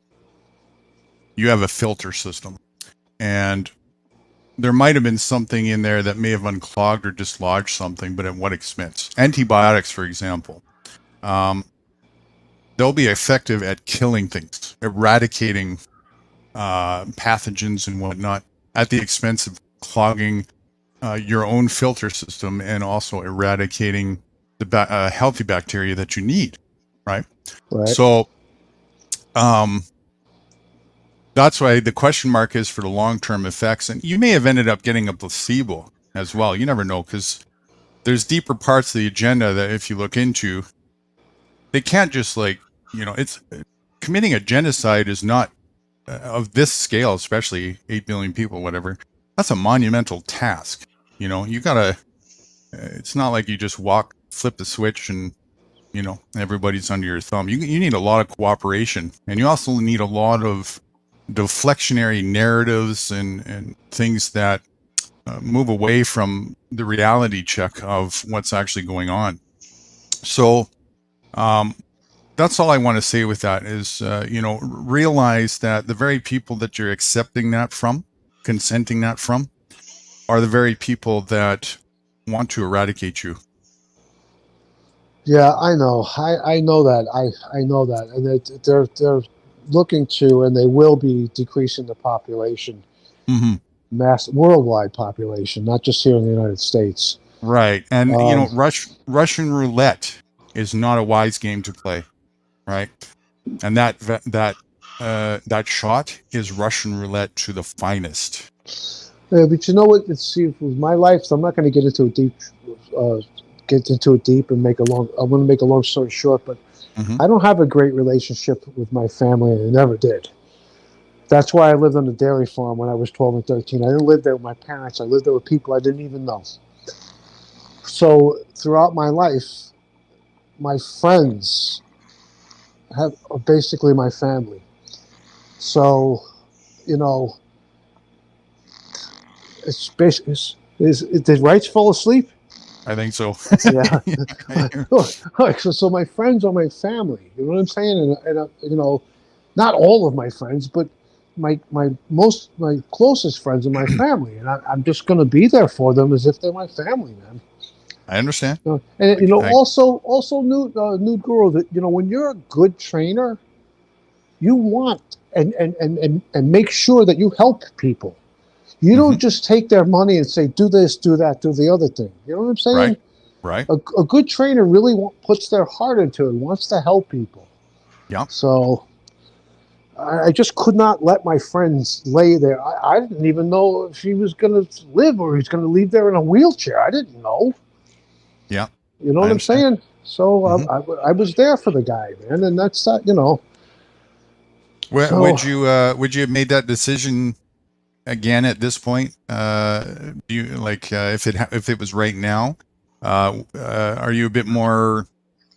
I don't know if you have a bit of a different tune after at this point, seeing some of the results now at this point, or if that exact same situation came up right now, would you take the same path? If I was in the same situation or scenario, I would do the same thing I did. You take it again? Yeah. Yeah, I would. I mean, like I said, I didn't feel any ill effects from it. I don't know what the long-term adverse side effects will be, but what I do know is that my health is good. I eat well. I've exercised throughout my life, and that's a plus. That's on my side. So, I know that what you're saying, I'm kind of rolling the dice. Maybe not even kind of. I am rolling the dice. But you know what? To me, life is a gamble. It's a risk. If you don't take risks, you don't live. You just exist. You're sitting on your hands. I'm not going to accept that, because if that's the case, we'll go bungee jump every day. You know, No, there's I don't think we calculated risks and intelligent risks, and then risks. You know, it's risky enough on its own. So ask yourself the question: is it a wise or a healthy position to add any more risk than necessary? No, it's not. But you know, I just, had it not been for my friend suffering that severe spinal cord injury, there's no way I would have taken the injection. Yeah, That's you're for doing it sure. on an account because your heartstrings of your friend. I get that. I completely get that. You know, It doesn't I, make me. I It doesn't. You listen. It could make me. You could say that I'm foolish for doing it, but it doesn't make me a bad person. You know what I'm no, saying? I wouldn't say. I would never. Even the thought would never even cross my mind either. For that, I'm a truth teller, no holds barred, unsugar-coated, and I will always do that, regardless of what it might make a person feel or think. In fact, if it makes a person feel a little bit uncomfortable to have a second look objectively, if they're open enough to do that, then I did it for a good reason. And that's my position always, you know? And that's all that it's about for me when I make statements, is I'm just telling the truth, no holds barred. And I will always do that. Yeah, I appreciate that. It's like I really don't like people that agree with everything that you say. It's like, anyway. Listen, I'm the type of person, like, I won't even take a vitamin. Why? Well, first and foremost, you get your vitamins and minerals from your whole foods. And secondly, you'll probably have a response to this one, but they're not regulated by the FDA. They're not approved by the FDA. It's a multi-billion-dollar a year industry, and it's a ripoff. They're filled with proprietary blends, and Yeah, you don't even really know what the hell concentrated is. too. Yeah, and you don't Yeah, even really know what's in there. You really don't. that's the same thing with all corporate products if we ingest them, right? But especially those, because they're concentrated, and if even if they're organic, if you got one ingredient in there that's been used with synthetics and chemical pesticides and whatnot, well, now you're ingesting not only a concentrated version of that, but a commercial concentrated version of that. That's not healthy at all. Secondary to that, it's band-aidism. Why do we need to supplement to begin with? If we need to supplement, that means something is missing, something is wrong. That needs to be addressed. Well, when I have conversations with vegans or vegetarians, any of them that have been doing that for any length of time understand. Usually, they find out from a doctor that because they're not eating any animal products, you can't get vitamin B12 from vegetables. Hold So on a sec. they supplement the vitamin B12 with vitamin B12 pills, tablets, whatever. Hold on one sec. Now, that's going to be attributed to many factors, because health is a holistic thing. Now, I don't do stereotypes, and I'm not going to put myself in one. If you had to, veganism would be a far cry from my level of morality. I would commend them at least for having a step to a second look at morality to try and do better and go in the right direction. However, back to what you were just saying a minute ago, I haven't eaten a trace of meat in over 7 years. I'm 47, and I haven't had any dairy since I was 22. I do no supplementation whatsoever. I'm more healthy and fit than I ever have been in my entire life, and my first 20 years of life were immensely athletic. How tall are you, and how much do you weigh? I don't want to dox myself too much, but you could say I'm in a medium size for both. What's your body fat percentage? Your BMI, your body mass index. I don't have a percentage, but I can tell you I am not out of balance. I'm incredibly in balance. I could show you a physique of somebody who also I have a very close representation of diet to, who's well into their 70s, and my physique is not far off from theirs. Well, here's the thing, Guru, is that, we're not all the same. Some people can do just fine being vegetarians or vegans. Some people go on the OMAD. They're fine with the OMAD diet. 1 meal a day. It goes back to what I said earlier. Lifestyle. Your Yes, lifestyle it's a has a lot holistic to do thing. with it. Mhm. Yeah. So, But even as a holistic thing, one of the things that I've done for a long time is been a health advocate and a health coach for many, many people, a holistic one as well.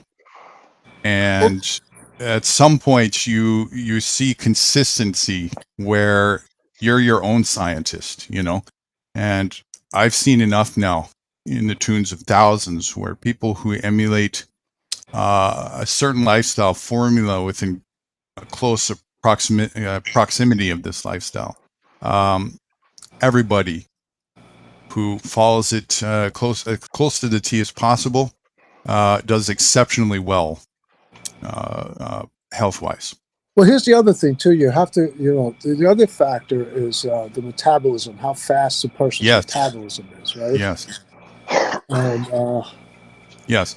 so, Also, if you're growing, right? Like if you're younger and you're developing, you're going to require more things than once you're developed. If you're unwell, if you're out of balance, your body's starving, so it wants Look, more things. can I If you're ask you this?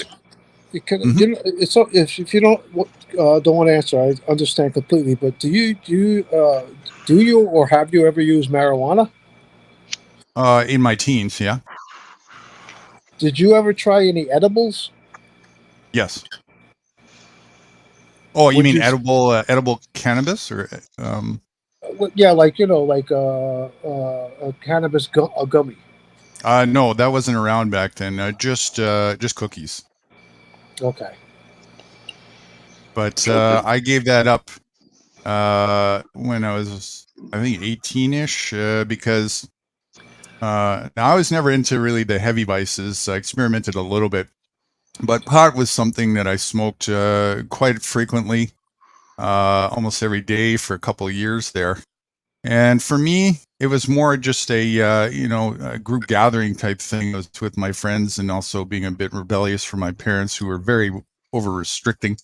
So it was me just leaving that whole restrictionization type stuff. But I felt really early, about maybe early 18s, maybe mid, if I remember. It's a little foggy now. That it was affecting my brain capacity. Before I started doing that, not that I put any credence into corporate school, I had no problems just showing up once every 3, 4, 5, 6 weeks, acing tests, not going to class, and that's how I passed. After that, I was having trouble even getting 60 or 70 with some hard studies. So I said, no, this shit is definitely not serving me well, and that was the end of it. No, definitely, it has negative effects on your short-term memory. That's for sure. Yeah, I didn't like that, and I just found that it wasn't serving me well in any other areas. Like some people say, it expands their creativity, and for me, it was the opposite. I was a musician, still am, and at that time, music was a good 50-60% of what I focused on, and any form of incapacitation mentally and physically for me hindered my progress, and I didn't like that either. Well, let me ask you this. So let's say you have like these vets that have PTSD, right? They were in combat and they seen people getting blown up, fellow soldiers, Marines, or whatever. Mm-hmm. And they come home, and the doctors want to give them a fistful of pills, have them take a fistful of pills every day, to the point where they're almost like like zombies. To the point where they're going to be in PTSD from taking the pills every day. Right. Yeah. So if you were suffering from PTSD, would you rather take those pills or eat a gummy? or smoke a never. little marijuana. I would never advocate for synthetics ever whatsoever. Yeah. Not even as a band-aid approach, because I found that even for band-aids to help supplement and support the body while it's going through the healing process, there's plenty of natural ways to do that. And as long as the cannabis form was natural, not from, not corporatized, I would advocate for it, if Yeah. it worked. Well. Yeah. So I'm going to be, straight up. I smoke pot not every day. Mm-hmm. I would say 3 to 4 times a week. But although it's legal here in New York City now, I don't buy it from the stores. I still get it on the black market, and it's actually more expensive at the stores because of the tax on it. And I don't know where that's coming from. Not that I know where it's coming from in the black market, but I know that it's not being raised by a corporation on the black market. Because once the corporations start growing the stuff, they start to to play with it. They do whatever they can to make it grow faster and bigger. They add a bunch of chemicals to it. You know Yeah, what I mean? yeah. Yeah, of So course they do that on a black market too. You're playing your card either way. I would reckon to, especially if you enjoy it and it's something that's working for you, grow it myself. just grow it. Yeah, Yeah. I mean, it's actually one of the greatest things too to discover the potential of growing what growing has to offer, not just for medicine, but well, as you said, food is our medicine, right? So it's a good introduction into the whole world of self-reliance and self-sufficiency. Right. All right. And Well, so, listen. I really got to get off this. To me, it looks like we're having a phone conversation. I don't really, you know what I mean? That's what I was going to say. I need to get off this phone and get myself dressed and jump on my bike and get to my first client. Okay, man. It was a really good conversation with you. And please, before you get off, tell Wrights I said the same. right I here. had a great conversation, and I'll be back. You guys have a great day, all right? Yeah, you too, man. you Good too. to have And, with you. and anybody that's in chat, I'm sorry, I wasn't looking at the comments. Anybody in Don't worry chat, about it. you have a nice No. day as well. Ain't nobody here. Nobody is until we hang up. Then everybody shows up. Yeah, who wants to listen to sensibility? Yeah. There you go. All right, all right, gentlemen. You guys have a good day. All right, gentlemen. You too. See you You later, too. man. Okay, Thanks for thank you coming so out. much. You're Appreciate welcome, the Ciao. conversation. Thanks for having me. Ciao. Hey, no problem. Glad to have you here. All right. Well, we had a pretty good day today, or nighttime, I should say. We did, and there's only one thing left on my agenda list that we didn't do. Oh, no, I'm in trouble. I'm in trouble. And it was a I had a lengthy list to cover, and we made some great grounds on every one of them, which was I feel quite accomplished. Good. I'm glad to hear it. And we can tackle the last, and I'd like to. The only thing is Conquer the what? The last thing that is on okay. The last one. I thought But if you we said do lap. Quit dreaming of Barbara. That's okay. Go on. I'm sorry. It's oh, is it? It was no. It's Sunday. Never mind. I was gonna. Yeah, it's not even 5 Cent Fridays, and you're still thinking of Barbara. Yeah, 5 Cent Fridays. Yeah, that's right. She does have a discount. Yes. Forget You got a whole week to wait. Damn. She thinks it's too much sex. Not in Barbara's world. Yeah. All right. What you got planned? I'm listening.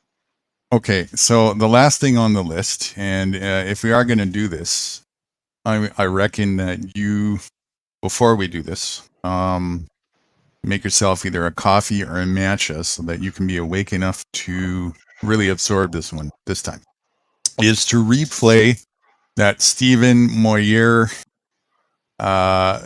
short clip that I played the very first time or second time I shared the original plantation video with you.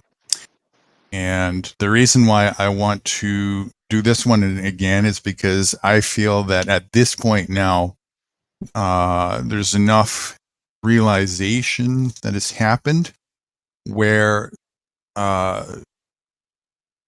the importance of this video will be understood. There's a much better chance now where the importance of this video will be understood, and also where you see that I connected the dots with a lot of my semantic choices as well. And if you understand what's being said truly in this next video, you'll see that the eye-openingness of the plantation video was a drop in the bucket compared to this one. You're kidding me. And really? Yes, and you'll remember the video, like I showed it to you before, but again, this one is more like, really, remember when I was saying that we're going deep in the onion layers and really peeling those back, right? And you know, the ones at the bottom there are the ones that are really stuck. Well, you know, until that's really sort of cracked, there's levels of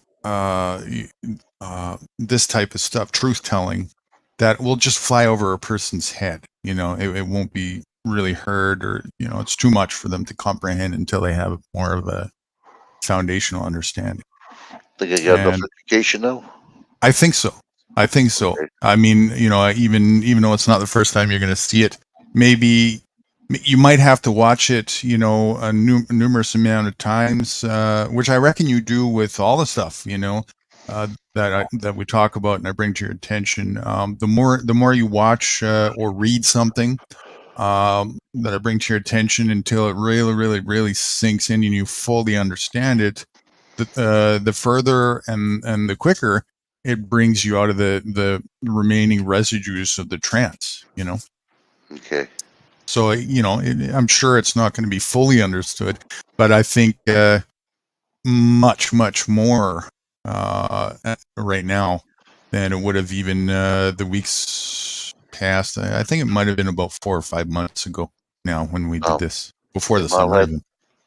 Am I allowed to play this live, or we go to the back room? Yes, no, we can do it live. Yeah, Steven doesn't give a shit about it. And we already did it one time before. There's no problem. It's on BitChute and Odyssey. So I could just put it on screen share and we'll be fine. Yeah, appreciate it. But before I do that, give yourself a shakey, wakey, and bakey. Yeah. And if you want... Tim 100, I'm back. Okay. Do you want to make a coffee too or anything? Or? Yeah, I could do that. I haven't had a coffee in a while. Yeah. Okay. Why don't you do that? Okay. What are you going to have a matcha, or? Let me see, because I'm in this new... I want to. Just, oh, I do. I have a cup. I can make one. Yes, I'm going to make myself a matcha. It's kind of important to have a cup to do so, you know? Okay. I mean, I could try your technique and just drink the powder straight from the package and use a toothbrush. But then the stream will never end, you know? I was looking good. Rights for how to get a date, you know? Yeah. My wife laughed her ass. I'm like, what are you laughing about? I looked in the mirror, all freaking green. What the? Yeah. Only me. All right. I'll be right back. Give me time, okay? Okay, you do that, and I'll go on mute as well for a minute, and we'll just let the stream hang, and we'll be back in like 3-4 minutes. Yeah, you know what? I could play what do you call the intro again? Give us some time. Cool. Yeah, go for it. Yeah, that would probably this way people ain't just watch stuff. If they just come, they'll think we're just starting. Fuck with their minds. I'm all for it. Let's do it. Hey, welcome back, Trace. All right, I'll do it that way then. All right. They'll never know. They'll never know. Okay, 1, 2. We'll get the second one here. There we go. Get you the shirt. Okay.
everybody. Welcome back to Racer Vets. We just got back from an intermission, and we're going to round 2 here. We're just waiting for Mr. New Guru, and then we'll be all set and ready to go. Round 2? Oh, you're back already. Wow. Yeah. I never left technically, but you know. Oh. Round 2. Wow. Yeah. I need to relearn how to count. How many moons are there? The real answer is 0, but don't tell them, okay? I hate to laugh about that, but that's a shame. You know, it is. There's as many moons as there are flat Earths. Well, he says how many moons there is. I'll bend over and you can tell me. At least 7.5 billion. Many moons, baby. Yeah, that's right. Most of them are blue, but you know. Yeah. And don't forget about Uranus. Just bend over far enough to see the edge of the galaxy. That's right. One wink and you're good for the whole day. Don't forget to kiss the stars while you're at it. Oh, shit. And you wish upon a star. Oh, my God. Take your time. We'll have a cigarette now. Yeah, no rush. No rush. Just, good day today. It was a good night, I should say. Yeah? Did you like that? Yeah, I did. I enjoyed it. We're getting really deeper and deeper into the crux of all this stuff. Yeah. Even Gannon couldn't take it. He took off. See by the bell. He got a call. Yeah.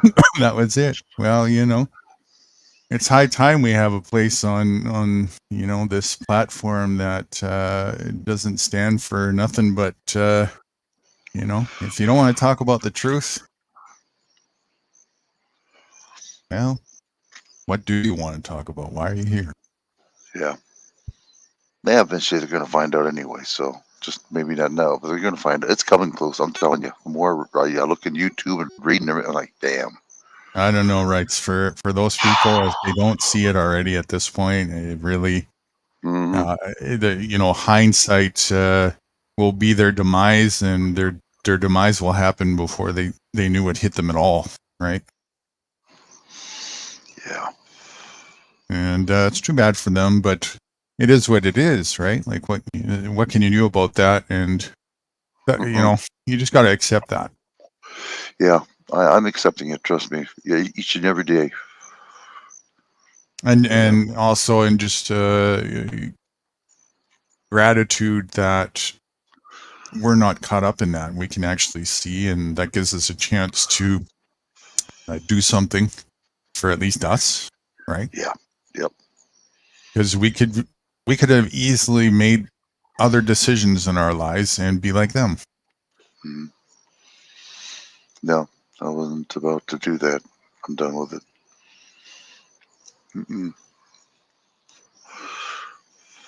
I don't want to be in no 15-minute city, and I'll be damned they're going to come over and try to get me without a fight. I'm telling you, it's gonna happen.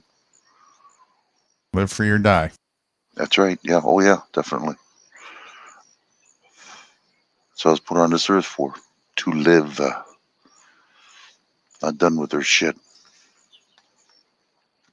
The current forms of cities is concentrated enough, you know? Oh yeah, I don't even want to drive down here. Yeah, it's a cesspool. It is. You don't know what the other guy's going to do, you know? I go up north to see Billy, and it's nice up there. No cars at all, hardly, you know? No stop signs. Yeah.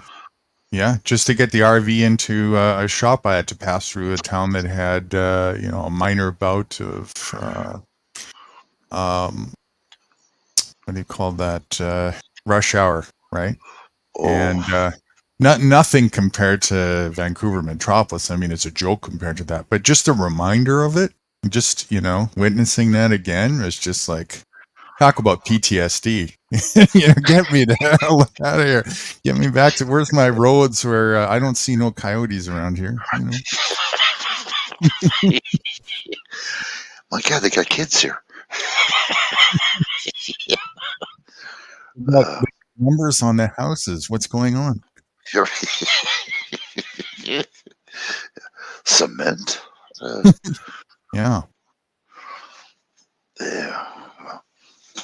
Yeah, that's what I want to do. That's wokeism is an old occurrence and a very old technique that the indoctrinated and domesticated human has been under. All this stuff that everything that comes out of an indoctrinated mouth is all wokeism, nationalism, patriotism. The fact that you have numbers on the house, right? You'll get wokeism rhetoric from long ago that will say, well, this helps me know where I'm going so that I can meet somebody or whatever. Totally missing that. No, that's not what it's for. It's to track you, right? It's to keep you tracked and cattle pegged, numbered. So to keep you in line, because if you can't be discovered and found, it's very difficult to keep you in the fence of the plantation, isn't it? Yeah, it is. It is. Could you imagine if just half the people did that in this world? Freaking government would be kissing our asses, There would be no government because there would be no need for one, right? The only reason why it presents itself to be there is because people believe that it serves a function to look after their well-being. But if people realize there's no such thing or no need for it because we look after themselves, then anybody who came along and said, well, I'm going to help you out and look after you, you just laugh at it. Well, what do I need your help for? I'm an adult. I can take care of myself, right? It would be over. True. Yeah. Yeah, like somebody coming into my house and say, come on, I'm going to take care of you. Get the fuck out of here. Yeah, exactly. I mean, I left the nest long ago. I left it not so it could follow me, and not to go in a bigger one either. Exactly. Yeah. Well, But this is what happened with domesticated people is that's why the term that's coined arrested development is that describes it the most accurately. Right, you have physical adolescence, but that's about it. Mental and spiritual, you have a regression of maturity. Most of the children I know are far more intelligent and superior in their abilities than most adults. Oh, yeah. No, that I'll vote for. Yeah, you're right. You're right. Yes. You're absolutely right. If people really woke up, since me and you talked, the government's not for us. It's for them, for what they can get out of us. Seriously, Yeah. It's a usurpation of energy. That's all. Yeah. If I can get you to do my laundry for me, why wouldn't I? And if I can get you to pay me to do that, why wouldn't I? Taxes, right? And if I can get you to advocate for it and beg for it, why wouldn't I? That's even better for them. They're doing it. They're doing it. That's the whole capitalistic world and domesticated world. Let me show you one last thing before we do that video that I didn't really elaborate on since we just touched that. Let me put my screen up again here. Screen.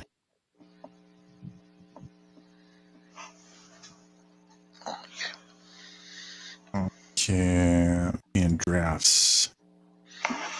Oh, no. Where did it go? Find the right one. Hang on a sec. I gotta make this thing Where did that go? Oh boy, I gotta do this.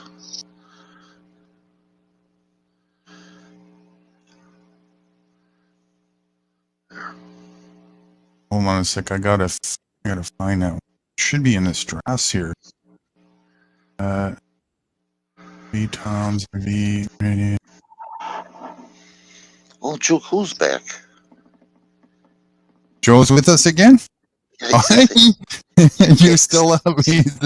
Oh yeah, yeah. We're at the beginning of round 2, according to rights. You know, my count is a little bit different than his, but damn, where Right up, is Joe Cool. Tell me, and I'll give you another. Oops, I guess I'm not gonna have to. You already came up. Hold on, Joe Cool. I'm getting you. There he is. Hey guys, I don't have my Hey. headphones in. Can you hear me? Yeah. Yeah. Good morning. Good morning. I'm up with my wifey. We're having coffee, and I was wondering. I was telling her about the Rumble thing, and I was wondering, anyway, I want her to hear it. Any way we can do that now, or Yeah. Well, I was just about to play one last thing in a minute here, which is not very long, and it's actually a sequel and in more depth, which would be good for you to hear as well. okay for that? Do we have to go backstage to do the other thing?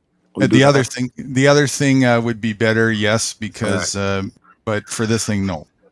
All right, I need you to give me a second. I got to go sweeten my coffee a little bit more. Okay, yeah, take your time because I'm trying to find. Just tell your wife to put her finger in there. That's all. And listen, I'm gonna mute my mic and shit. I'm hanging out with my girl. We're listening to you guys. And when you're ready, you know, I'm still here. I'm finna run to the kitchen. Actually, I'm finna bend you and run to the kitchen for a second. But I'll be back. Oh, my girl says good morning. Say it again. Good morning. Good morning there. You. All right, I'll be right back. Okay, I'm just looking at my other email here to see if I put it in there, but hold on. And then I have to remember what the hell we were talking about a second ago. Yeah, look at all the fucking pressure you put me under. Come on, rights. You know better than that. Yeah, what are you doing to me? You know, I came here to learn. Remember what I told the guy? Wrong channel.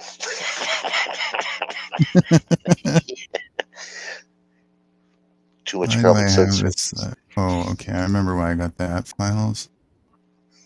I don't know why in, maybe it's in trash. Trash. Nothing in trash. Why the heck is it? Did it not save? My notes, you know, my notes. I had my notes for this and it should have wound up in. Well, you know what I can do? I can cheat. I have another way. Using my marbles a little bit here while I still have some. Wish I had your marbles. I'll tell you. I throw mine away. Yeah, they're expensive. Make me an offer. Everything's got a price. I can see it now. Yes, the peewees are a little bit more expensive, but we're negotiable. Okay, let me go to rights for vets. Hold on. I'm going to go back to earlier in this live.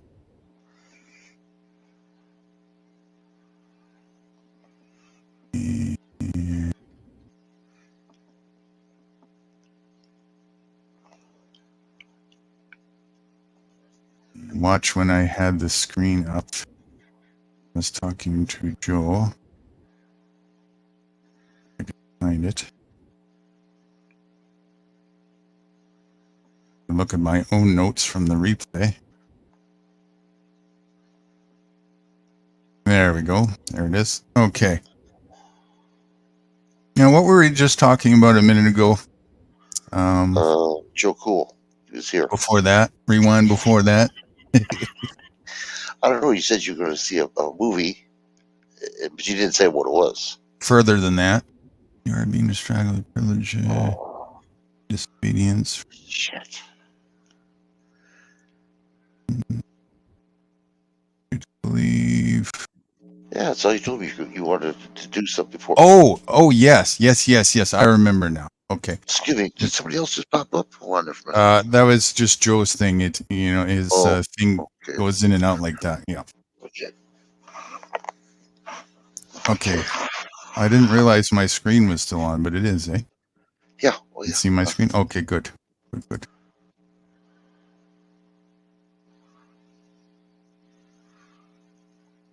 Okay.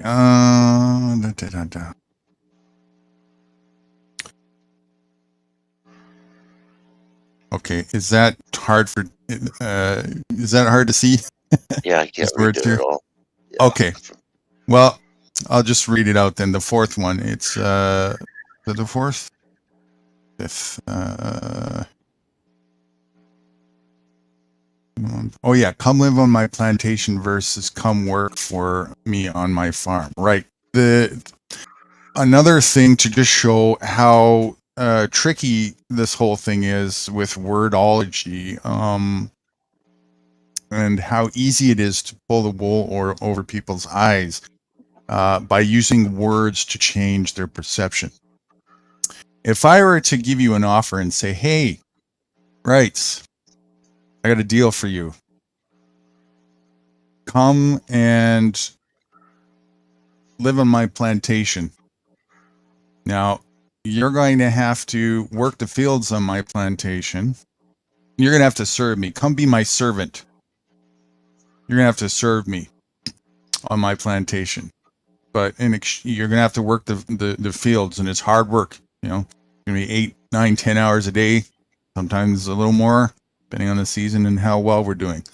But you're going to get, you're going to be housed, and you're going to be fed, and if you're sick, we'll make sure you're at least well enough so that you can continue to work the fields. What do you think? Yeah. Nah. Not for you. No. Okay. Now, if I change the rhetoric and I say, hey, Rights, I got an offer for you. Excellent deal. Come and work for me. I got a job for you. I'm going to hire you, and I'm going to pay you $25 an hour to work for me.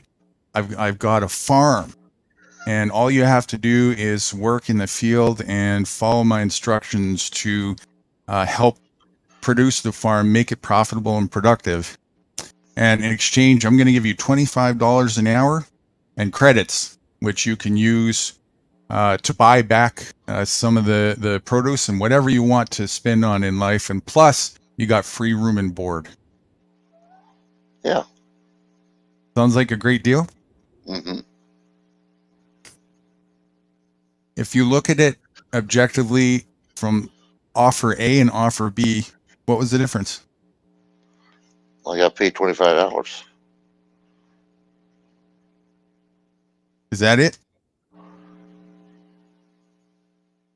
Well, I had housing. I had medical. You get that in both. Yeah, that's what I'm saying. But you didn't say how many hours in the second one. You said, yeah, I'm going to work for you. In the first one, you got credits, right? Which you could use to buy back some of the produce of That's right. Yeah. The farm. Yeah. And then the second one, you got $25 an hour, which you could use to buy back some produce from the farm. What's the difference between $1 and a credit? No difference, just the name. The name, the label. I gave you the exact same offer in both. Exactly to the T. The only thing you didn't like about the first one was the way it sounded. You equated it with slavery. That's right. Oops. Yeah, I did. But offer B, you were trained in school to think that a job is valuable. A job is something that is prized. A job is something that, represents your self-worth. It's something that we must cherish. Something that we all got to have so that we can be a productive member of society. Sounded great. It did. It did. No, seriously, it did. And so the reason why I'm bringing this to the attention is because it's important to understand that slavery never went away. It simply changed name. That's all that happened. How they present it. Right. And that's what that movie is really all about.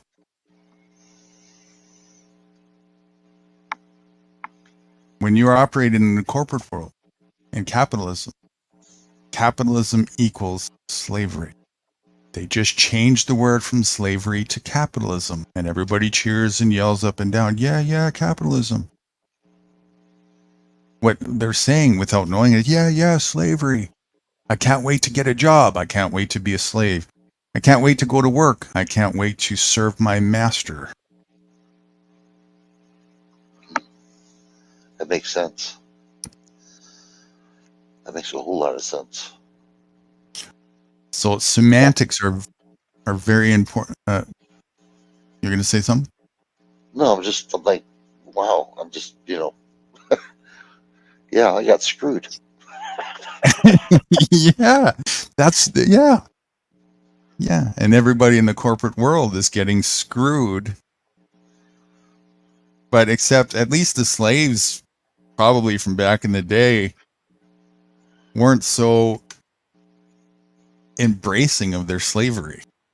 You see, the slave owners and the slave masters got a little smarter, probably because the slaves themselves got a little smarter and started resisting their slavery after a while. So the slave owners got a little smarter, and what did they do to mitigate that resistance?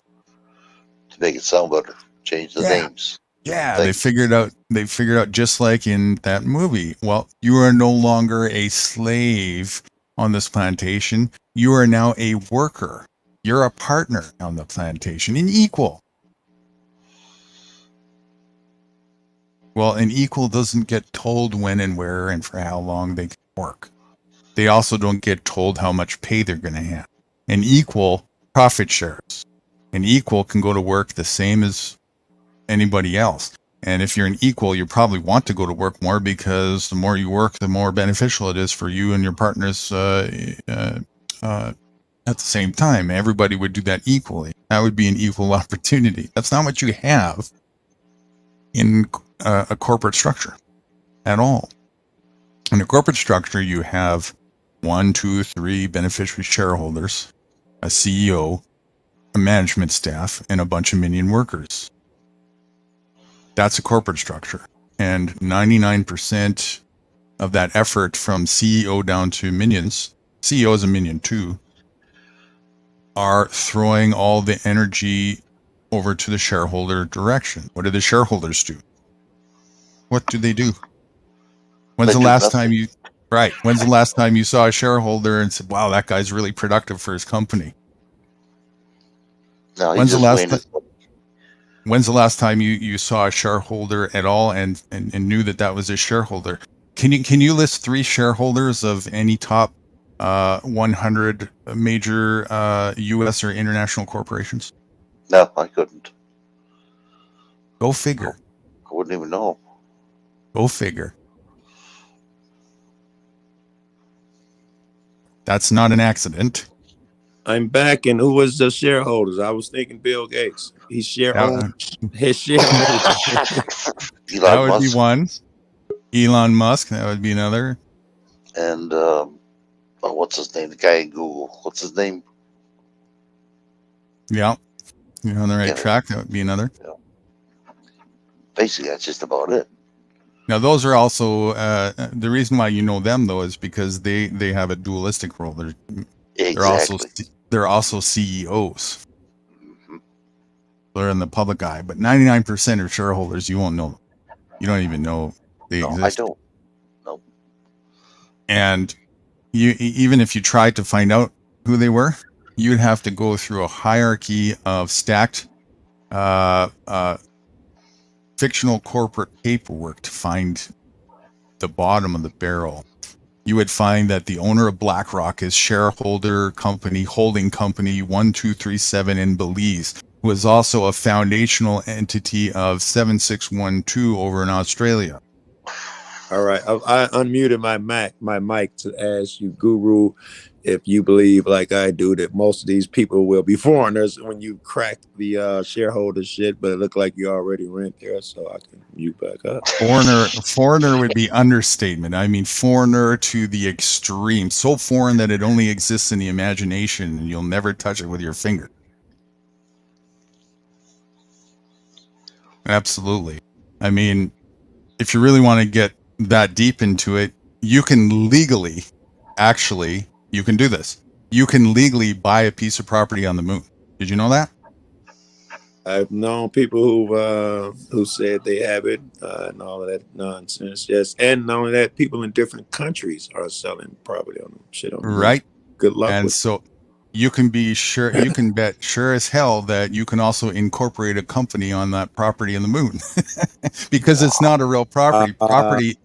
Property is right. Property is simply a state of mind. It's just a fictional entity in the mind that you can put on paper if you want to make it look a little more real.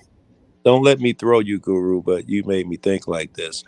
I wonder if anyone has tried, because they do buy parcels. I've heard people talk about it. I don't know them personally, but I've heard other people on TV talk about they own a parcel.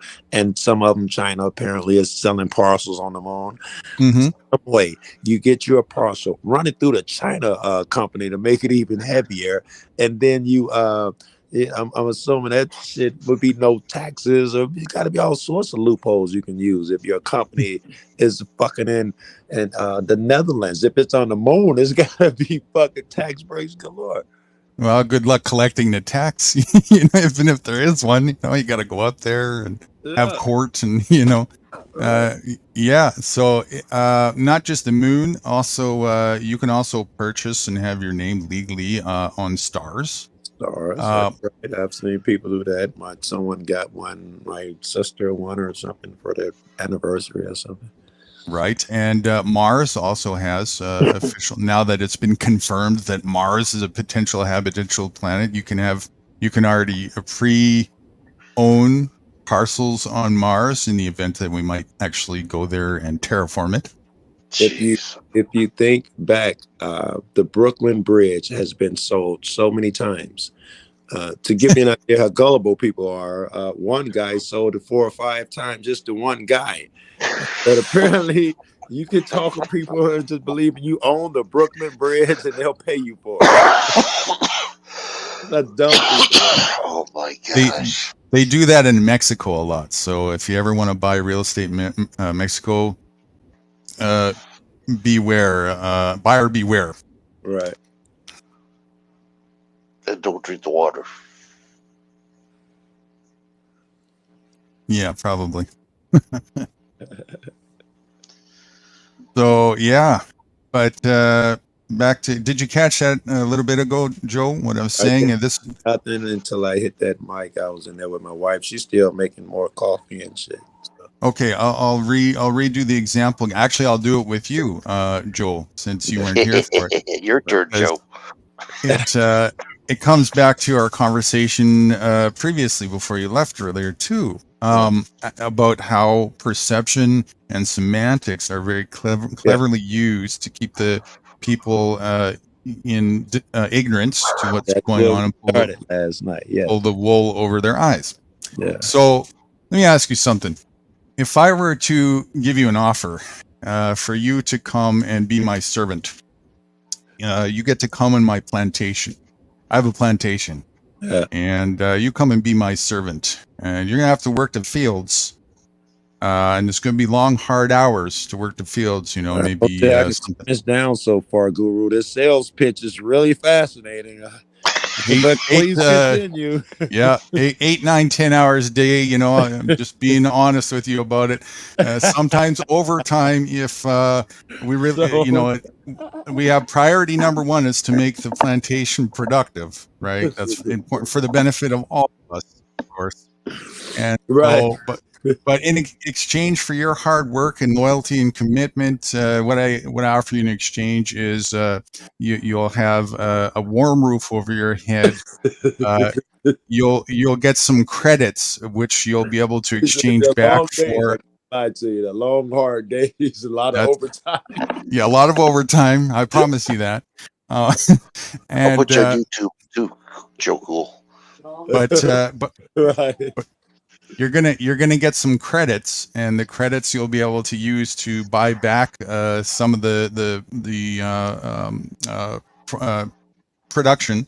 Let me guess. That In your stores, my will be. well. After all, it's you know it's a co-op. You know, so it's a co-op plantation. So So yes, really benefiting myself when I keep it or my money within the co-op. You know, it helps us. So that's right. That's yeah. right. You know, and also to keep some of the other, to keep everybody from stealing. You know, we got to make sure that everybody only has their fair share. So you're going to get credits, right?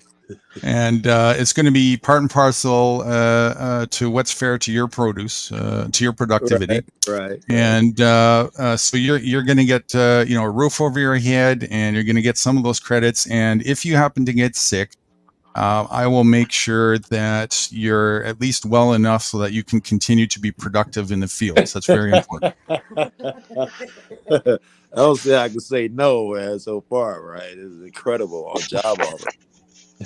All right. Now, if I were to flip the script then and say, okay, I got a better deal for you.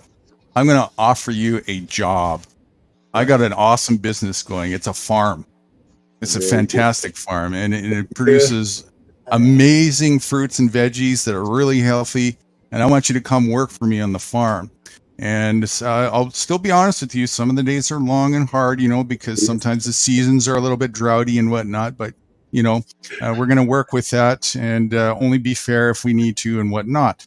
And in exchange for that, I'm going to give you $25 an hour, which of course you can use to buy back some of the produce if you really want to, and keep the rest for yourself to buy anything else that you want from other farms and anywhere else that you can buy things with those credits. And I will make sure that you have medical and dental benefits, and I will also house you for free while you work on the farm. What do you say? I got to tell you, I just had an offer earlier. This one sounds much more exciting. This one's so much more appealing. Let me ask you the question then. Objectively speaking, what exactly is the difference between offer A and offer B? Your terminology, strictly. Right. Anything else?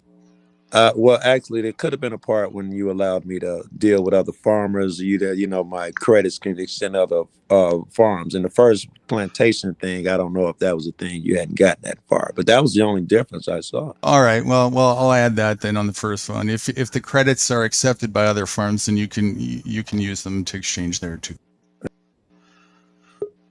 Or sorry, if the credits are accepted by other plantations. Plantations, right? I can use them as well. Well, they seem they're very similar now. I can't see anything other than terminology.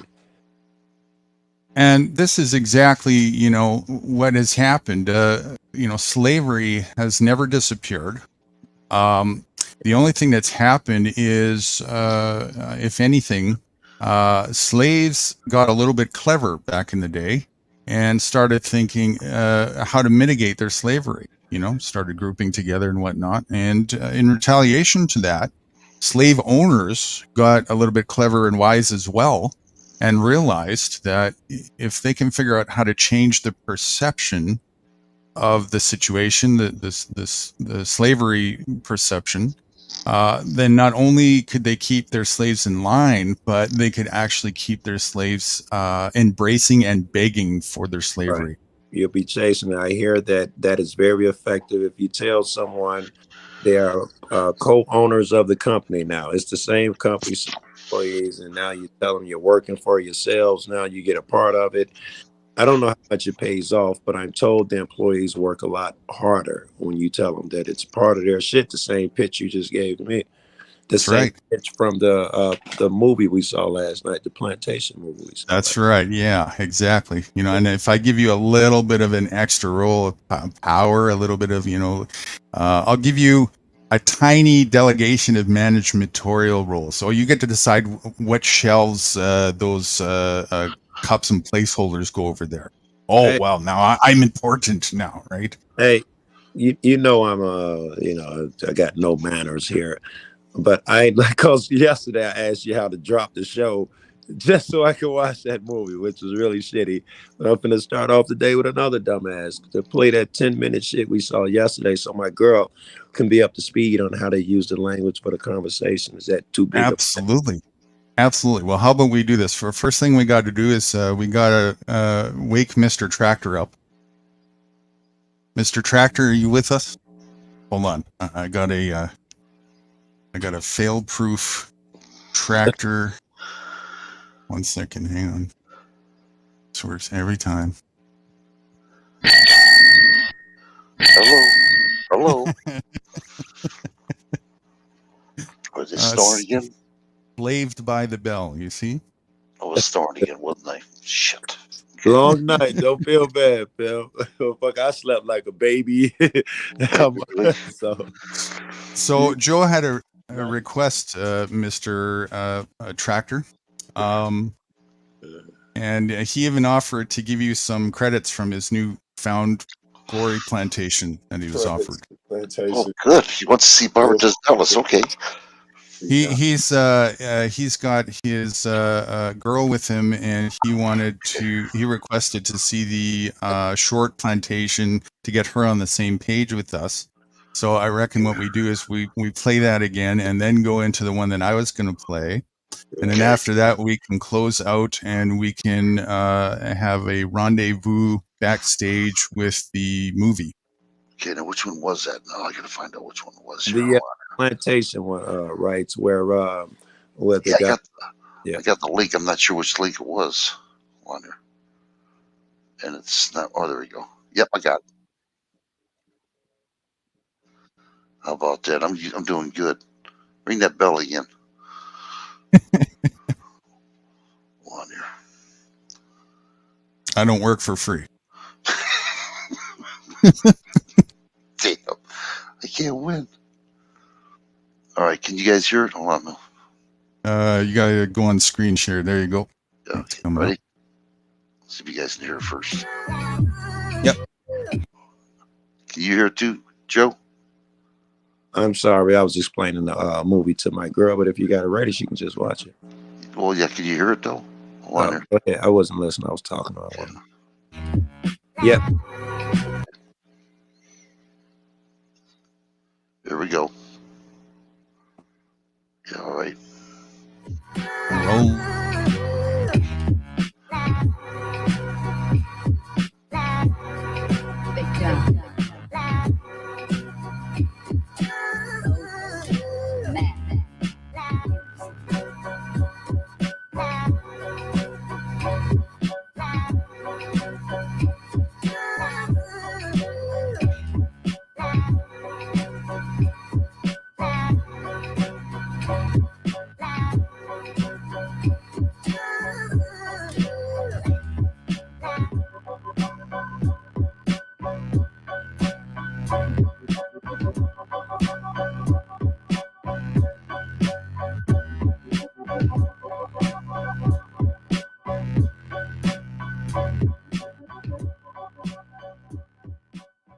Mr. Jones owned a cotton plantation and many slaves.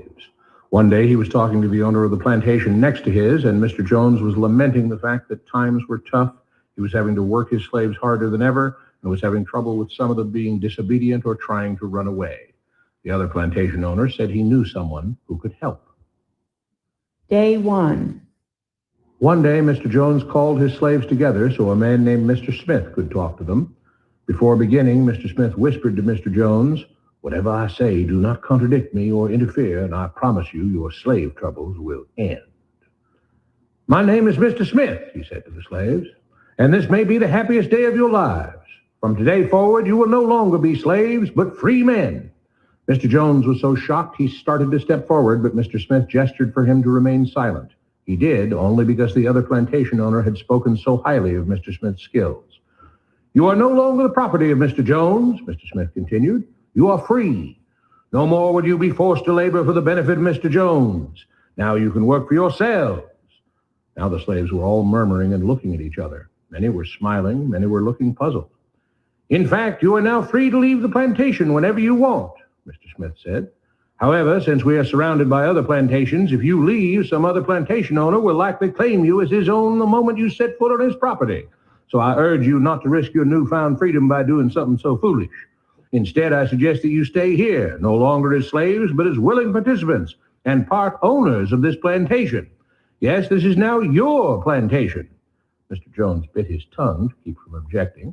For now, we might as well leave Mr. Jones in charge, said Mr. Smith, since he is the only one with any experience at running a plantation, which is quite a complicated thing to manage.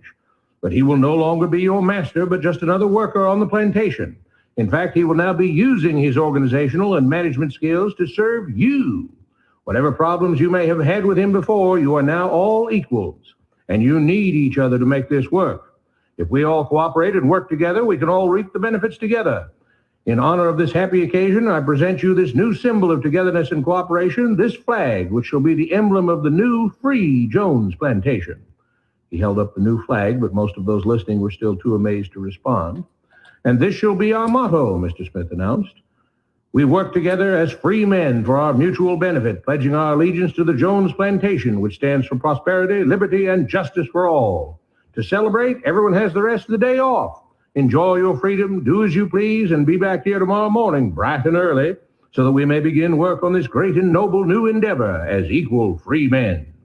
Finding convinced that Mr. Smith was serious, the former slaves applauded and cheered. Day 2. We all want this plantation to do well, Mr. Smith said at the beginning of the next meeting, so we can all share in the benefits. We all know that it takes a lot of effort to make a cotton plantation work. Just because you're all free doesn't mean you can stop working. In fact, since you're now working for yourselves, I expect you to work even harder than ever before, but now with pride and joy, knowing that you're working for yourselves. Of course, there still have to be rules. If everyone just does whatever he wants, the plantation won't produce anything. This experiment will fail and we'll all starve. You should be thankful that Mr. Jones has agreed to stay on to lend his knowledge and skills to this endeavor, and I trust you will all do your own part to make this work. Several of you have been chosen to act as project supervisors to manage different aspects of the operation, to make sure everyone is doing his assigned job, to make sure that the rules are followed, and so on. The rest of you may head out to the fields to start your first day of work as free men. Day 3. The next morning, Mr. Smith had a grim expression on his face as the daily meeting began. I have an unpleasant duty to do today, he said. Yesterday, Charles was caught keeping some of the cotton he picked, presumably to sell for his own personal profit. That is against the rules. That is stealing. For that, Charles must be punished. 2 men tied Charles to the whipping post. I take no joy in this, Mr. Smith continued, but you must understand, if we do not maintain order, if we do not have rules that we all abide by, then the plantation will fail and we will all suffer. The whip cracked against Charles' back. But if we all pitch in for the common good, then we can all prosper. Being free doesn't mean you should be selfish and greedy. We must each do our assigned duties and obey the rules, and then we can all benefit, and each of you will receive your appropriate share of the profits. A young man named Samuel stepped forward. But if you and Mr. Jones decide the rules and whip us if we disobey, how is that any different from what we had before? How can you say that? Mr. Smith asked. I'm shocked. You were a slave before, and now you're free. Things still need to be managed and organized by those best qualified to do so. Do you know how to run a plantation, Samuel? Well, no, he answered. But if we're free, why do we get no say in what the rules are and how things work? I'm surprised at your ingratitude, Mr. Smith answered. None of you know how a plantation is run, so you're in no position to be making decisions about how things are done here.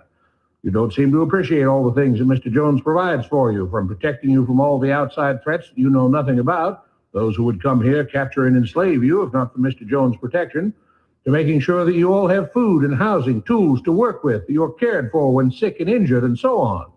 There wouldn't be a plantation at all, no cotton to pick, no land to plant and harvest, if not for him. You should be grateful that he's made possible the level of comfort you now have. Your lives would be far worse if not for him. Nevertheless, as free and equal participants in this endeavor, from now on at each meeting, any worker may have 2 minutes to ask questions or voice suggestions or complaints. With that, the workers all seemed satisfied, and headed out again to the fields to pick the cotton. Day 4. I have a big announcement, Mr. Smith said as the daily meeting began.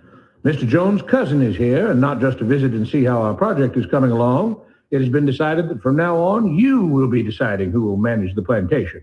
Of course, this job can't be done by just anyone, but every 3 months we will have a special meeting at which all the workers will vote on whether we think Mr. Jones should run the plantation or whether we think his cousin, Mr. Johnson, should run the plantation. That means that ultimately you are in charge because you will be deciding which man you want running things on your behalf. If you don't like the way things are being managed, you now have the power to change it. Amazed and pleased, the workers headed out again to the fields to pick the cotton. Days passed, months passed, a year passed, and the plantation continued to operate as before. Sometimes Mr. Jones was in charge, sometimes Mr. Johnson was in charge, but the day-to-day routine stayed exactly the same. The workers worked hard, long hours every day and still had little to show for it. Every day the meeting would begin with them all reciting the Jones Plantation motto, "We work together as free men for our mutual benefit, pledging our allegiance to the Jones Plantation, which stands for prosperity, liberty, and justice for all." One day, Mr. Smith announced, "Samuel is asked to say a few words this morning, and whatever the rest of us may think of his ideas and opinions, we are all free here, and that means we are all allowed to speak our minds. So, Samuel, you have 2 minutes. Begin." Samuel stepped forward, looking scared. "I was excited when all this started," he began, glancing nervously at Mr. Smith and Mr. Jones. "But don't you all see what's happened here? Nothing has changed. We're all still slaves." There were grumbles of disagreement from the crowd. "They tell us what to do and whip us if we don't. They still make all the rules and punish us if we disobey. They let us make suggestions and complain about things, but they never really change anything. They let us choose between Mr. Jones and Mr. Johnson, but what's the difference? The situation stays the same. We do all of the work and they take as much as they want and decide how much they'll let us keep. They live in luxury, made rich by the cotton we pick. We do all the work and have to build our own huts, grow our own food, and take care of ourselves. They leave us just enough that we don't revolt or run away. This is not freedom. We're all still slaves. They've only changed the words they use, but nothing else has changed. They say we're all free and equal, but we're not. They command and we obey. That's not freedom. That's not equality. They say we're free to leave, but all that means is that we're free to be someone else's slave. Why should we work or obey the rules? We didn't agree to this. They made the system. They forced it on us. They control and rob us and call it freedom. They've deceived you into thinking that being able to choose which slave master you'll work for is the same as being free. It's not. Open your eyes. If you keep what you produce, they call it stealing. When they take what you produce, they call it sharing and fair distribution. Can't you see that this is all? Your time is up, Samuel, Mr. Smith announced calmly. At his gesture, 2 supervisors grabbed Samuel by the arms and led him to the whipping post. "I'm sorry, Samuel, but you've broken the rules. There are rules against encouraging others not to work and encouraging others to break the rules. You're only hurting all of us with your discontentment and your complaining and your disobedience." The whip fell and Samuel let out a grunt. "Without rules, without order, all would be lost. Without law, there would be chaos. We can't just behave as wild animals, each doing whatever he pleases. We must all follow the plan and all do our duty for the betterment of everyone. And those who do not must be punished." The whip fell again and blood flowed freely from Samuel's back. "Samuel, it is you who are stealing from the others. When you don't do your assigned work, you are making more work for others. When you disobey the rules, it is you who are endangering the future of everyone else here. You are the thief. You are the criminal. You are the one trying to destroy the arrangement that keeps us all safe and prosperous."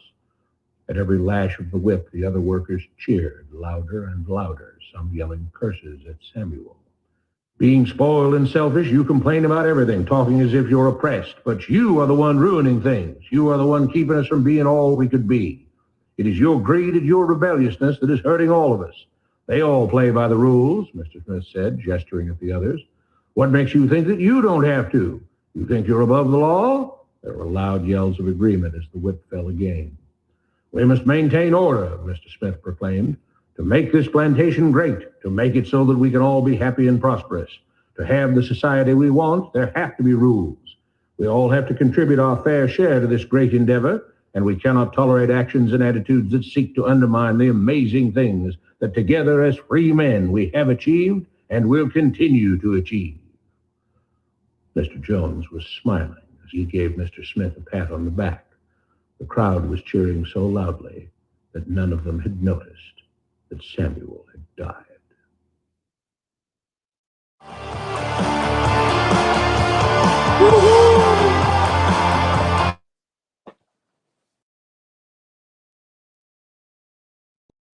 Sounded like Joe was cheering. Was that Joe? Oh, now he's on mute. Is that karma? 5D Freedom was here. Oh, we can't tell him we can't hear you. We can't hear you. I don't think he's gonna hear that. I bet you didn't hear it. That one of the movie or the video. He's gonna try and fix himself. I think we'll wait till he comes back. Yeah. Good morning, Grover. Saw that he's in the chat there. Yeah, I don't know. I wrote to him, but he didn't write back, so I don't know if he's still there or not. Here, let me. I'll message Joe as well. Hang on.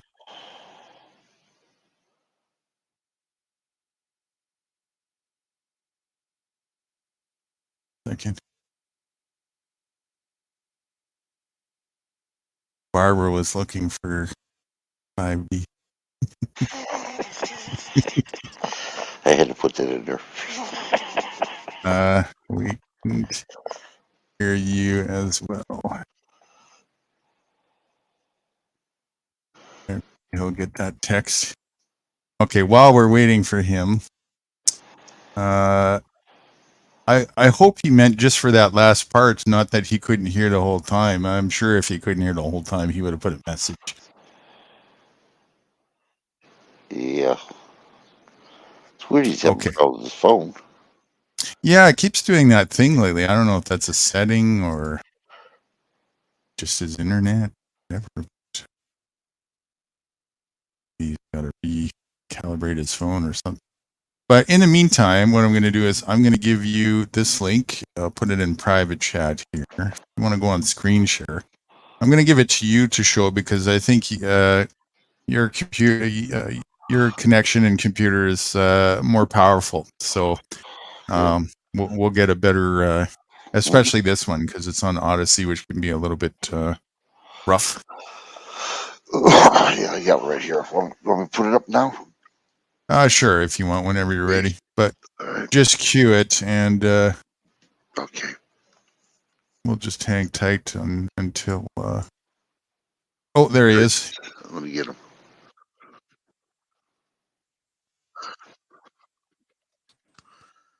All right. We got you. Now we can hear you now. All right. Okay, so we're gonna go into the second video in just a bit here. We're gonna have Mr. Tractor play it. So that it's You better hurry up. That dude gonna be sleeping another 10 minutes. You better keep him up, man. Yeah, Man, don't hold your can't lick his breath. toes or I'm something. having a hard time here. I can't get this thing to Put your screen share on to start with. What's going on with this thing? It's weird. Okay, hold on. Are you on the StreamYard tab? You can see. Yeah. Okay, hold on. Let me give it to you. Present.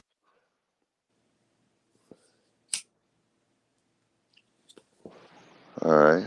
Here's what I'm And having a problem with. Huh? And make sure did you select audio so that we could hear the audio? Yeah. Mm-hmm. Okay, I just great. got more control. I got these down here. Yeah. Okay. Do you see to the right? There's a X with in a red box. You see that? Yeah. Click that. Oh, okay. Now I can see it. Okay. There you go. So now it works just like anybody else any right, other good. platform. Yeah. So you hear it. Ready? Sound check. Sound check. The Matrix. Yeah. Yeah, I can hear it. I can hear it.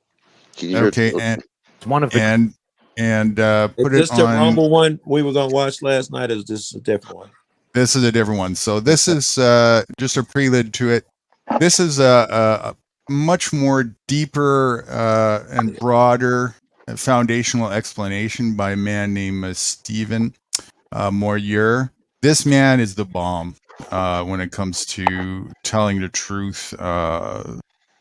Very, very elaborate and well explained. But it won't catch most people. Most people go right over the head until they get to a certain sort of level of onion layers peeled back. And so I showed this to Wrights a few months back, but I don't think he was ready yet. Now I think he is. So that's why we're going to have a second look at this one. This one, when seen eye-opener wise, makes the plantation video kind of pale in comparison. I'll just say that. So whenever you're ready, go ahead and roll it. After this, we're going to go backstage and then have a rendezvous with the full movie of the plantation video.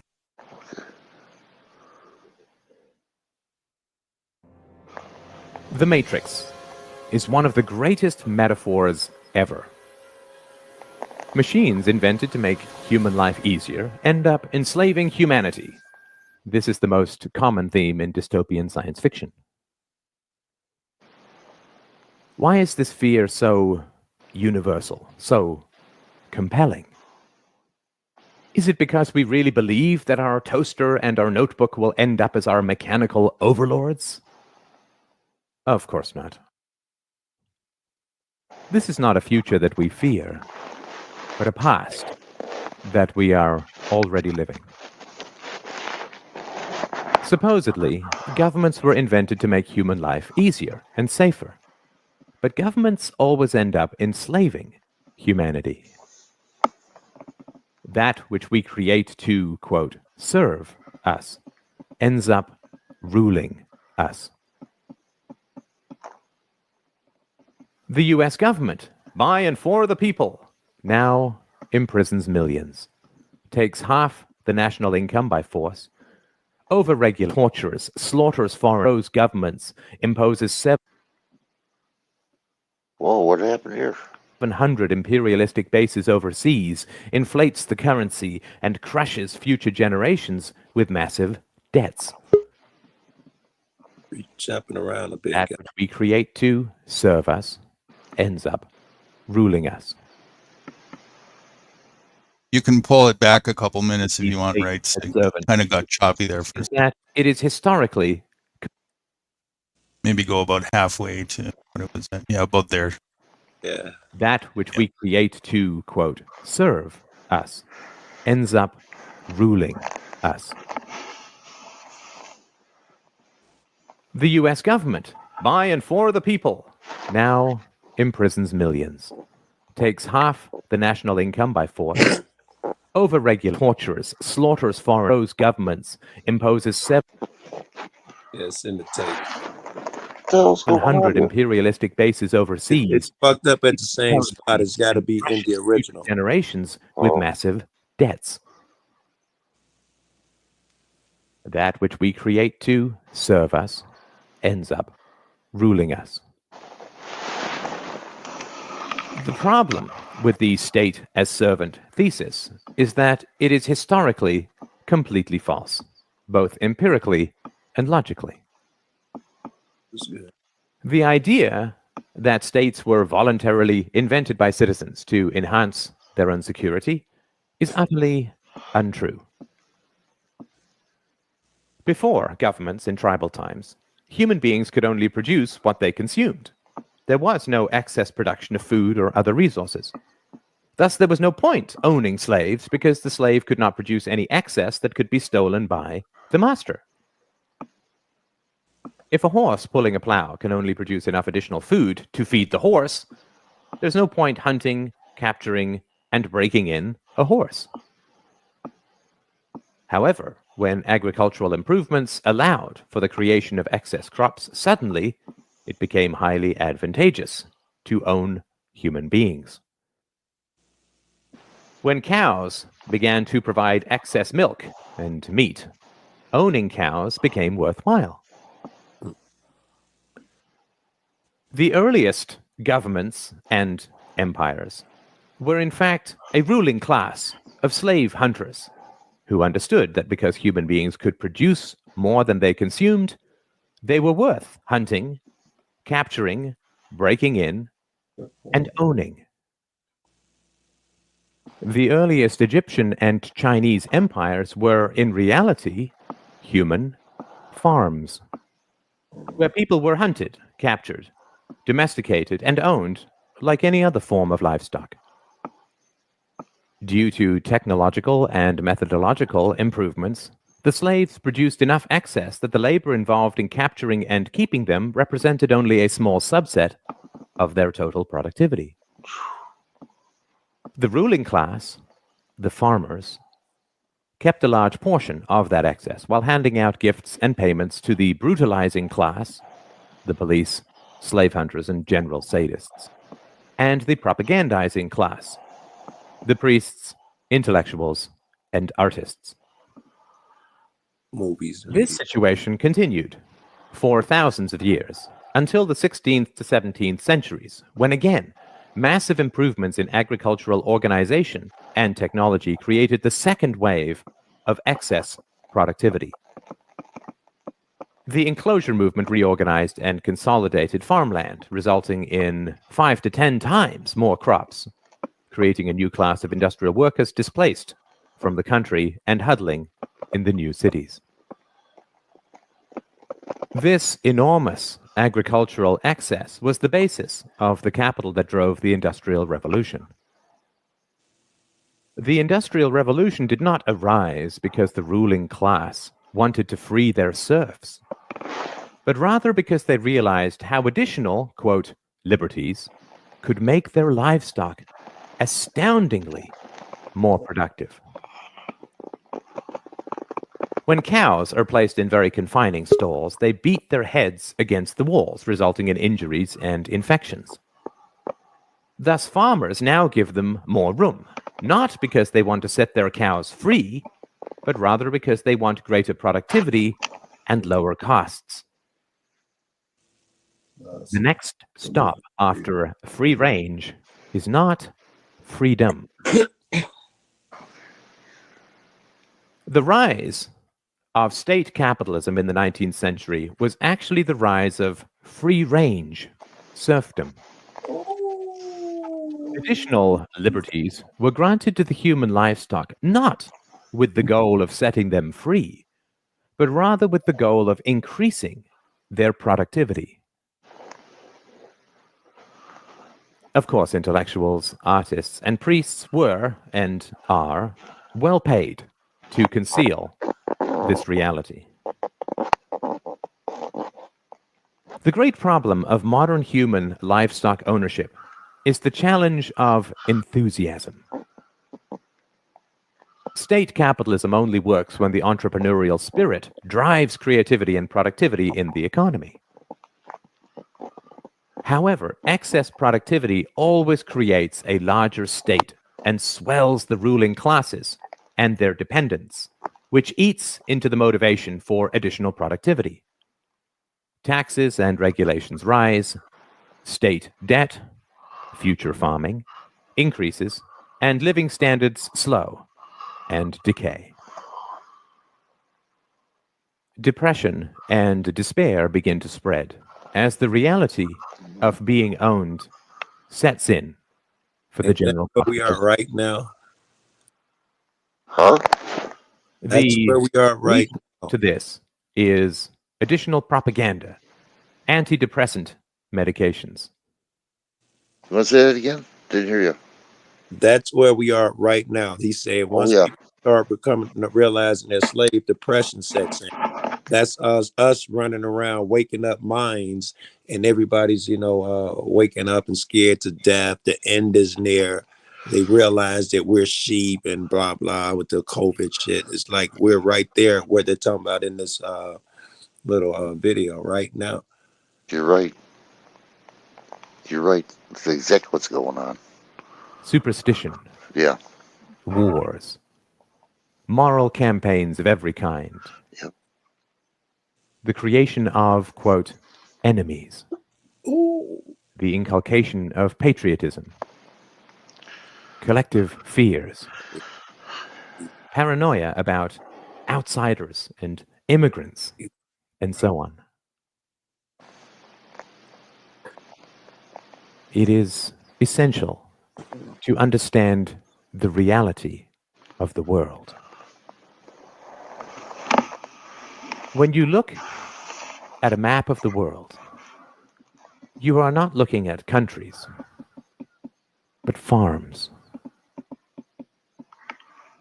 You are allowed certain liberties, limited property ownership, movement rights, freedom of association and occupation, not because your government approves of these rights in principle, since it constantly violates them, but rather because free-range livestock is so much cheaper to own and so much more productive.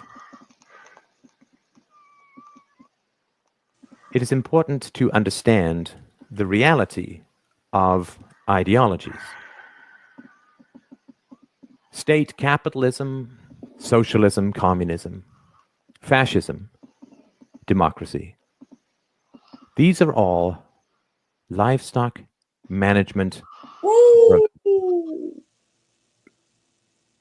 Screen recorded, yeah. Some work well for long periods, state capitalism, and some work very badly, communism. They all fail eventually because it is immoral and irrational to treat human beings as livestock. The recent growth of freedom in China, India, and Asia is occurring because the local state farmers have upgraded their livestock management practices. They have recognized that putting the cows in a larger stall provides the rulers more milk and meat. Rulers have also recognized that if they prevent you from fleeing the farm, you will become depressed, inert, and unproductive. A serf is the most productive when he imagines he is free. Thus, your rulers must provide you the illusion of freedom in order to harvest you most effectively. Thus, you are allowed to leave, but never to real freedom, only to another farm, because the whole world is a farm. Yeah. They will prevent you from taking a lot of money. They will bury you in endless paperwork. They will restrict your right to work, but you are, quote, free to leave. Due to these difficulties, very few people do leave, but the illusion of mobility is maintained. If only 1 out of 1,000 cows escapes, but the illusion of escaping significantly raises the productivity of the remaining 999, it remains a net gain for the farmer. You are also kept on the farm through licensing. The most productive livestock are the professionals.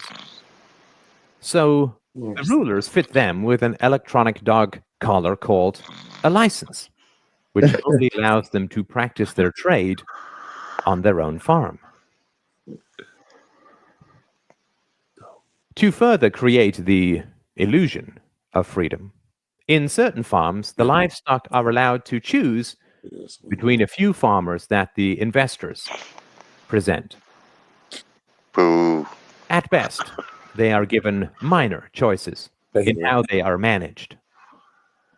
They are never given the choice to shut down the farm and be truly free.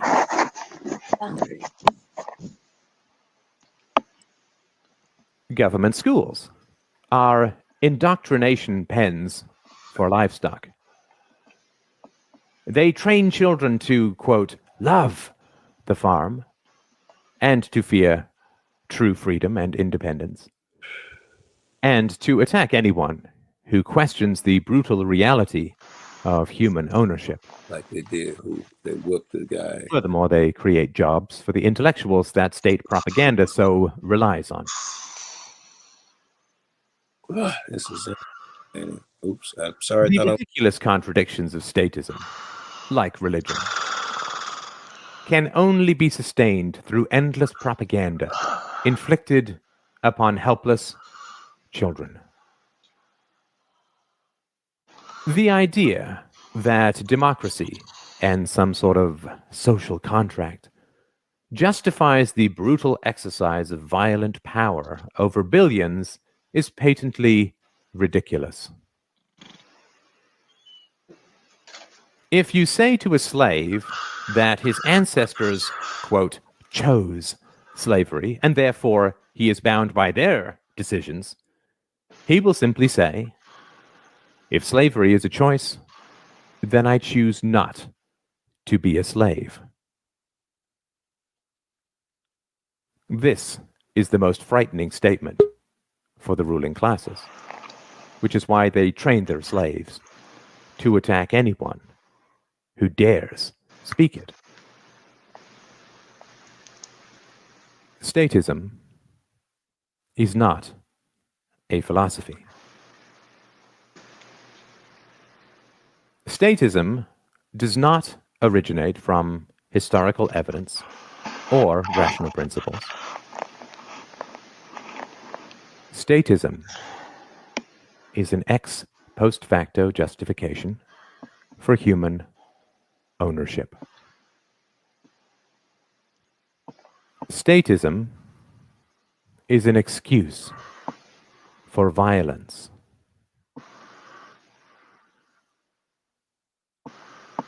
Statism is an ideology, and all ideologies are variations on human livestock management practices. A religion is pimped out superstition, designed to drug children with fears that they will endlessly pay to have, quote, alleviated. Nationalism is pimped out bigotry, designed to provoke a Stockholm syndrome in the livestock. The opposite of superstition is not another superstition, but the truth. The opposite of ideology is not a different ideology, but clear evidence and rational principles. The opposite of superstition and ideology, of statism, is philosophy. Reason and courage will set us free. You do not have to be livestock. Take the red pill.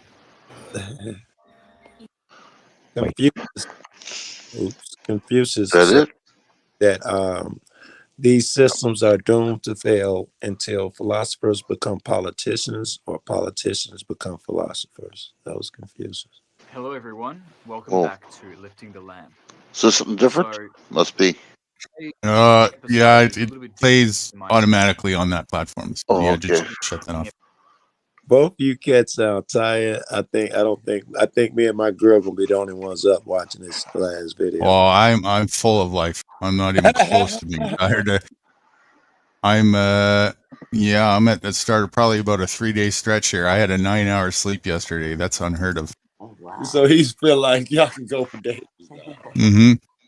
Mr. Tractor here, on the other hand, it's human. It's normal. Sorry. You know, Yeah, I'm 27 years practice of seceding from the livestock plantation, so I got a little bit extra energy to spare. Yeah, I'm very new to this, bro. I feel like all these philosophies are damn near hearing for the first time.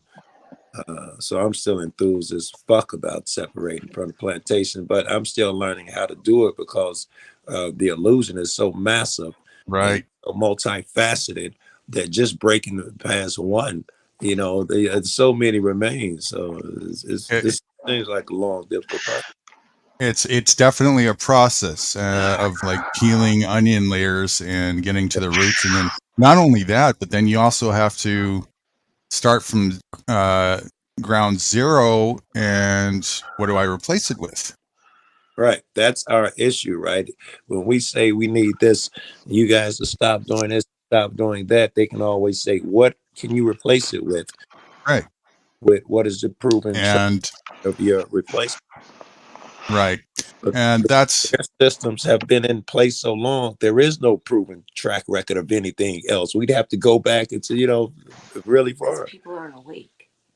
Well, there isn't any proven track record of anything else that they're going to teach you about or that you're going to know about in their world. Right. That doesn't mean that there isn't. It just means we have to go outside of that world to seek and discover. And that's exactly what I did on 2 expeditions worldwide to find and seek out people and communities who lived alternative ways and different forms of functioning without corporate dependency and corporate ties. And I got to tell you, you just set off worldwide to talk about independency from the government and shit like that, bro. Correct. That's exactly what I did twice, and I'll be doing a third one with Ferdy next year. All right, get with me and my girl, man. Maybe our funds will be better. We can do some of this shit with your free mind. Well, yeah, I mean that's exactly what the project that I'm up to is all about. It's about what most people don't do after they even fathom the idea to do what I just said is they realize, holy shit, there is such another universe out there that I need to stay and discover and root myself into. The hell with the corporate slaves; they can go fuck themselves. That's what most people do. And that's. I guess we've been doing the same shit. I haven't been out the country, but once I saw what freedom was, I've had the bug, and I went around meeting all of these activists, many of them cop watchers or alters or whatever. But yeah, I guess I've been touring, and I asked them their fucking philosophies. I think we've been doing the same shit in certain way. Yeah, I mean that's what it's all about. It's about getting out there and exploring and discovering, but not just in the cities. Go in places that are undocumented and seek and find. And you got to go in the hidden worlds, and to get there, you got to seek in alternative ways. You got to speak secret languages. You got to make friends and connections with people who will show you to other people who you end up being led there because they feel you're on that path and you're looking for that. That's how I discovered it. Yeah, I was about to say that's how it always works. That's why you go to the boring meetings because you never know what connection was going to.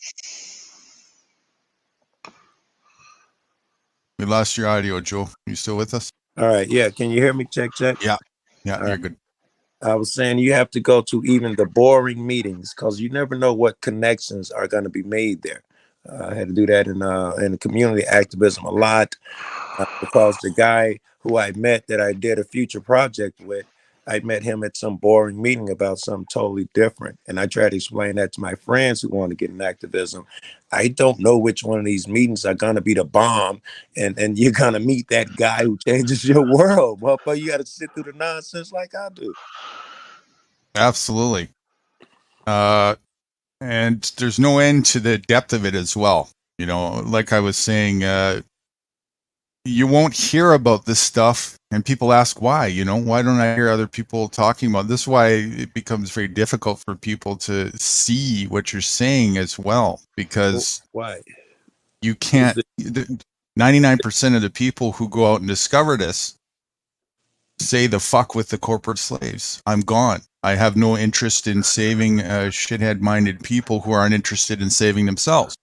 And there's the And other dude said in the video that they've trained the other slaves to attack you when you speak up too. So if you do, correct, kill the messenger. yeah, Kill the messenger. It's very real. That's very much the fundamental reason why New Guru can have all the clout or whatever comes with telling the truth. Pay no attention to the man behind the curtain. He's irrelevant. right. And even worse, I'm a cop watcher. When you come into this or an auditor, they like dox you and put your family business up there and slander you. They have an all-out campaign so that your voice and what you have to say to kill your message. So it's at Oh least yeah, bold. Yeah. smear campaigning, and they'll go to the extremes using the tools that they've already established that the lemming class believe in wholeheartedly, right? They not just them. Don't forget, not just the lemon class, but people who are like I'm sure I get government operatives to do psyop shit. Like when people be hopping in there talking about kill cops, is to make me look bad. When people get in there and say stuff that nobody really believes, it's just part of the trope that you have to tell the low IQ people because they believe weird shit like that. It's the Democratic so-and-so. No one who watches my channel even believes in that shit. And you can watch the comment section, but someone would jump in there with political shit or try to sway the minds of the people in the comments. Right. That are paid to do so, a lot of them. Yes, right? That's their job. Do so, yeah. Yeah, absolutely. I mean, that's their biggest lifeline is, the monetary system to keep the distracted in line with the distraction. Just pay people enough, and well, shit, especially if you're dependent on that without any hopes of surviving without the monetary system, of course. I was thinking, and even on the infiltration level nowadays, you just need to keep the division up. So it's so many ways to do that through the monetary thing, like you're saying. There's the obvious: you pay a motherfucker directly and tell them what they're doing. But then there's the thing where you see someone who's doing what would benefit you. Some guy who was talking about Democrats are evil, Republicans are evil. Some guy that's talking about black people are evil, white people are evil, whatever. And you make sure he gets the support he needs, right? You can, a little money, and you get your message done that way. Absolutely. And so everybody is a part of the corruption in this game, right? Even the use of the monetary system is propagating it, perpetuating it, holding it up, breathing life to it. That's where it goes. We may have to start this other thing before rights fall asleep. I'm with you. I'll just put it on mute so you guys can watch it. If I fall asleep, I'm watching or rewatch. Right. I just want to get that because I got a girl up, and all that shit. There you guys go. Just in case. Don't get too deep into sleep, because we're almost finished here, Mr. Wrights. I don't know if you were here earlier for this, Joe, but I'll just ask you anyways. And if it's a repeat movie, tell me. Your opinion, root of all evil, what is it? Well, I'm told it's the love of money. I don't know if this is the root, but I'm on the unconditional love. That'd be the opposite of whatever the root of all evil is. Sure, right. And that's typically what most people say and think. And I understand why, because of the answer is totally different. Go ahead. Yeah, well, of course, there's always a method to my questions. Surprise, surprise. And of course, people will say that because, what it makes people do, and, the addiction and dependency on it, and so on and so forth. So, of course, there's some merit in that. But I reckon there is something that's far more rudimentary in terms of propagating evil than anything else. And Go ahead. Go ahead. You're, Judgment. I said the opposite of unconditional love. I think I've got a word for that in my head. Judgment. well, let me ask you a question. Yeah. What is the one thing that is required for a ruling class of the lemming class to maintain the ability, the sustenance of a ruling class, and which, of course, all the secondary things such as capitalism, the monetary system, all of that is intertwined with it. But without this one thing, none of that would make any difference whatsoever. I'm going to take a stab here, shot in the dark. The only thing I can come up with is organization. They have organization skills. We don't. They need the organization to effectively incentivize this one thing that happens, but it's on the other side of the fence. It's from the lemming class. They need one thing from the lemming class in order to keep this facade going indefinitely. What is it? I stole that from you last night, that organization. I stole you talking to a dude last night, so I thought I'd throw that out there. Slavery? Slavery. My girl says slavery. They need slavery. Oh, the idea. Yeah, and the idea, in order for slavery to be successful, what do you need from the slave class? You need willing. Yeah, obedience. Obedience actually equals slavery. So I reckon that much further than the monetary system, obedience is the root of all. Very good. I like it. With that, right? Obedience. Woo! That's very true. On the contrary, the flip side of the coin, disobedience is the root of freedom. Yes. Where's your screen record when you need it, right? I don't think you can screen record when you're on here. But I remember. Yeah, remember that obedience would be the root of all evil. Disobedience would be the gate to freedom. Interesting. I'm gonna showcase. Am I on screen share? No, I'm not. I'll put this on. One more thing before we can cut the live with Mr. Tractor and go backstage. I'll just wrap it up with a yesterday's quote a day. I didn't put a quote out for quite some time, but yesterday I had some nice epiphanies in the morning. Came up with this quote as well. Why don't you have a read for us there, Mr. Joe Cool? All right, I'm zooming in. Religion is not designed nor based on morality.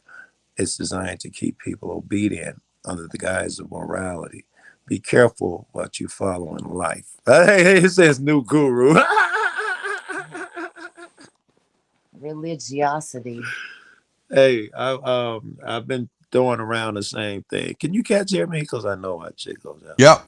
All right. I've been throwing around the same thing that you don't need religion to accomplish the morality or be good to people and all of that stuff. And then the first thing, red flag with religion is when they say only us have the clue. That just makes me my ears perk up when any individual says that, any group, its answer is over here. Kind of like Jesus said, people are going to come and say, I'm over here. Don't believe them. Mm-hmm. If you really look close enough, and you'll see that religion is heavily tied in with obedience and politics. Agree. It's very much rooted in the idea of guilt rhetoric and to feel guilty. There's even passages in the Bible, right, that say if you even question or challenge your rulers, you're questioning and challenging God, and you don't want to do that, right? There are a few in line with that, leave them alone because I put them there to handle my business, watch your voice in front of them. Be careful.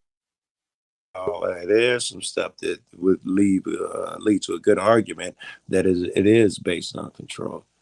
Right. So I'm going to reckon, just to conclude and wrap it up based on this quote, that in a synonymous way, the religion that we're talking about is foundationally based off of obedience. And if obedience is the root of all evil, then so is religion. It's not a stretch. I think there's a difference between a personal relationship with God or whoever you believe in, and then religion, religiosity, against to conquer and divide. I think that's what and it have is. religions going against each other. I think you got Right. it. Yeah. And more specifically, to get semantically accurate, corporate religion. There's a difference between, if you have to have a religion, make it truth at the very least. Make it unity, and make it based on love and kindness. Right? Yes, I don't think I'd call that religion though. That's just your personal relationship with whatever. I reckon I would agree with you. If there was one where motherfuckers got together and they shit was based on truth, love, forgiving, mercy, if they called it gay LGBT flag day, I'll consider joining it. Cause fuck, that's what I want. Fuck the name, I might join it. I love my culture, my pop culture. That's right. Words are magic spells. Yeah. Absolutely. Yes. Very cleverly designed. Semantics rules the world, and so does perception. Yes. Yes.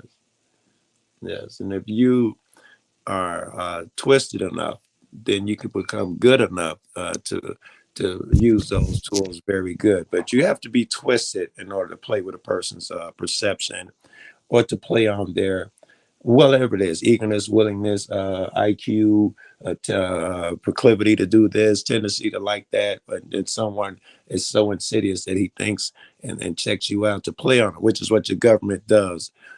He looks into what you do and see what you like and use it to his benefit. That's some. You have to be desperate enough. What it is, to go to. We're talking about embracing sadism, right? To be sadistic and fuck the hell with morality or anybody else. Right. It's just And narcissism to the ultimate level. Right. They damn near tell you that when they tell you you're in a capitalist system, they're pretty much telling you that your goal is to be money oriented. It means That's you're right. a failure if you don't have the car your neighbor has. It's a setup from the beginning. Your status is everything. Your class, your worth, your net worth. That is your personification. You just have to be desperate. If you got everybody feeling like they're worthless, they are desperate, because you can never live up to the dream. Everybody wants a Bugatti and all of that bullshit. You can't even get the house with the white gate. So they keep you desperate and feeling like a failure. Now you're more susceptible to jump on board for weird ideas and propaganda. That's right. And to motivate you, they'll change the word desperate and say you got to be hungry enough. You got to be hungry enough. You'll go after it. Exactly. When they are beating your ass, it's in the name of benevolence. No, I don't want to hurt Joe, but he's hurting all of us because he's selling weed as opposed to having a square job. So, we have to punish him because we're at risk. When he out there selling weed, somehow it affects all of us. Right. So we got to, lock him up because his independent thinking. He's a liability. He's a liability, yes. They wouldn't call it an independent thinker like I almost did, but his independent thinking is a detriment, liability. It could bring the world down. We have to keep up this image that we are the strongest. He's out there telling people we have flaws. Russia don't need to hear that message. And on every level that's going on, even in the cities, or if I'm in someone's town, he's slandering the police. Opinion, he's risking this and that, and you get the lemmings going, fire up the lemmings. Corporatism is the state of divine dyslexia. The state defined or divine? What'd you say? Divine. Corporatism is the state of divine dyslexia. Yeah. Yes. Up is down and down is up. Yes. And I'm glad you do divine in there or something, because they're not trying to cure it or overcome it. They've specialized in it and got you to believe that, that the way they pronounce that word is the way it's supposed to be. The way they spell it is the way it's supposed to be. Right. It's the land of make you believe. Yes. This is why I think, again, the shit is so hard. A lot of these seem like simple concepts, and they're over the person's head who I'm trying to get to join me in this battle. Right? That's because you were, and understand the difference here. It's very important. You were never educated. You were schooled. Yes, I understand that. Right. Right. And so schooling masks truth and masks reality and fools us into thinking and believing that we're educated. Right. And without question. Right. And to never question that, because any form of questioning is defiant or disobedient. And of course, that is the fear of the ruling class. You're threatening the system, right? You speak out, you're free. So like the story goes, you're a free man, you get your 2 minutes, of course you're allowed to speak out. But then when you criticize the system, he's threatening us all. He's trying to bring down that's right. The way your families, he's threatening it. We can't. You better be quiet, otherwise they won't let us out of our cage for 5 minutes. Exactly that too, right? They literally do that. You'll go to, say, some public building and film, and they'll tell everyone in there, we won't do any public business because we're being filmed. Now the entire room is after you and wants to tell you, man, I just came here to get my driver's license, man. We'll fuck you up. Another way they can turn the lemons against you. Sure. Right. Here's another one. You better be quiet or they'll take away our freedoms. Yeah, that was the next one I was going to say. They'll take away they can do that. That'll apply to anything, not just freedoms, right? They can, your food, your medical so-and-so, your teacher so-and-so, the teacher that's speaking up, the doctor. Your credits. Yes, that's where it's going, right? Is it freedoms if it can be taken away? No. It cannot. It is not some type of inherent right if it's dependent upon when and where or who says, like I'd like when you see these audits and motherfuckers say, no, it's okay for you to film. I don't mind you filming. That irks me, but do it over there. You can. They even tell you where you can complain about it. Yeah. You can address your grievances, but just over in that box over there where nobody can hear you. Freedom does exist. It's just in that small circle across the street. But there is that's right. Freedom. Go over there and you'll experience it. No, stupid. Yes, because freedom will exist in a place where we segregate it and isolate it.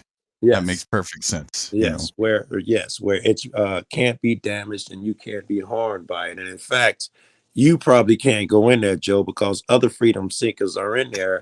And you're kind of vulgar with your language. We're gonna have to get you a separate freedom spot away from the other guy. You're in get intricate as fuck.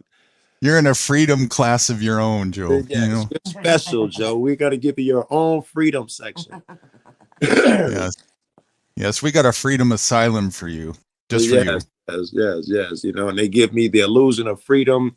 The asylum has no bars on the outside, but you can't leave, right? But they give you the illusion that it's free. And they got special pills for you. You can choose anyone you want all day long. Right. You can choose any pill you want, Joe. They got different colors and all of that shit. Here's another semantic thing that rights has finally come to terms with after all this time. Another semantic bait scam that is keeping a lot of people in the statism rhetoric very in bondage. Right. Rights are also not synonymous with freedom. Rights is a synonym for privilege and permission. No, I would say rights as defined by what we call rights, but not rights under, the definition we're talking about, basically being in tune with nature. Those rights, like you have the right to build a house or something. I'm gonna show you what you have more semantically correct that blows the idea of saying rights out of the water. All right. You have the ability to make a house. You have the ability to eat when you're hungry. Yeah, That's but all you need to stand on. You I don't think need a right. If you need a right, by whose designation do you get a right? I think that's what I was about to say. I think that it becomes a designation. It doesn't change. The thing still exists, but we call it a right when someone tries to come and take it. Right. Now, that ability, we say he has the right to do that. You know, now it becomes a right, and I don't think those are inherently fucked up. Well, here's why it's important, I would say, to disassociate with that semantic resemblance.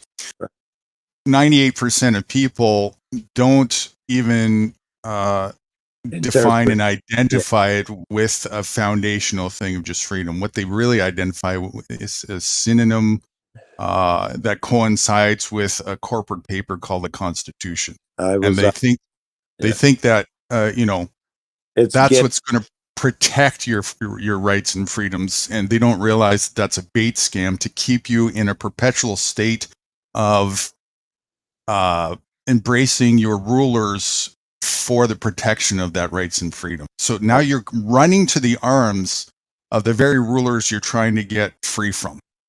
I totally understood, and I saw that inherent flaw, and even using the word that everyone else's definition of it will be that. It was something that was given to you by the founding forefathers. They wrote this to protect it, or whatever. Correct. As if I needed somebody to put on a piece of paper, as if I didn't have, before that existed, the ability to eat when I was hungry. Yeah. And the responsibility. So again, more accurately, I would state it would be more correct to just focus on standing on the truthfulness of ability and responsibility. Those are the two things that we have by default. I mean, I don't want to leave what you just said. It's okay. I can come back. Yeah, I barely can. I can barely hang on to it, but yes, I got it. The Constitution itself, that argument that we were just having about whether I should even use the word right or not, I think it's my answer is, and us now talk about the Constitution. Just was the Constitution, even using the damn document, was it smart? Right? You are by you using it and saying, you know, we have these rights and trying to define and all those things. Someone has an argument that the Constitution crushed you more than anything else could have ever done under the sun, because just coming up with it is what made people think that now it is not inherent in you anymore. It's something they can take from you, or something you can deserve or not deserve. It becomes a privilege. We lost you. No. I was getting texts. Someone was saying that tell Rogue something about one of his videos. I gotta check this message, because if Rogue dropped a video and he's got an error with it, I'm gonna need to tell him. And the damn message just left. It's gonna be okay. Hold on. I mean,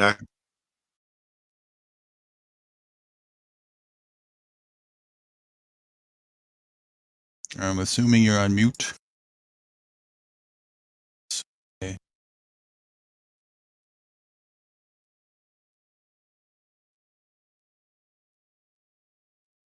It's not showing you on mute. Okay. All right. No. I was reading a text message. Why don't you, if it's time, get that ready? I got a text from a man here saying that Rogue tried to redact someone's information on a video, but it's up too long and you can see that information. So this would be kind of time sensitive. He might be accidentally doxing somebody. So I want to text him and let him know. So I don't have to go anywhere to text, but it'll appear that I'm on mute again. You won't be able to hear me. That's fine. Let's get Mr. Tractor back in the meantime, and to wrap it up, and then when you're done that, we can go backstage. Mr. Tractor, are you still with us? Mr. Tractor, Tim 100, Tim 100. I bet you he's tractoring on the other end there. We're gonna have to use the old technique.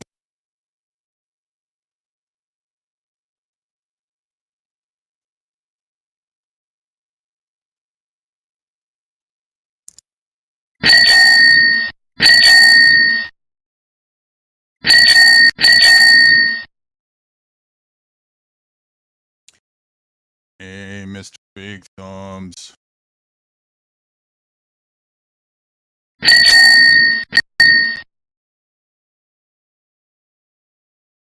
Wakey, wakey.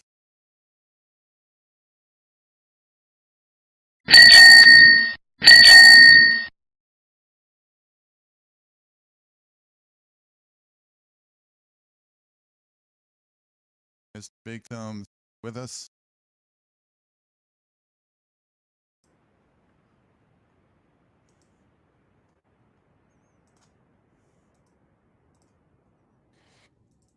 All right, I'm back, Big Harry. Okay, try to make. You're in and out. Wait, is that me? Did you guys want to go in the back room, or do you want to still talk?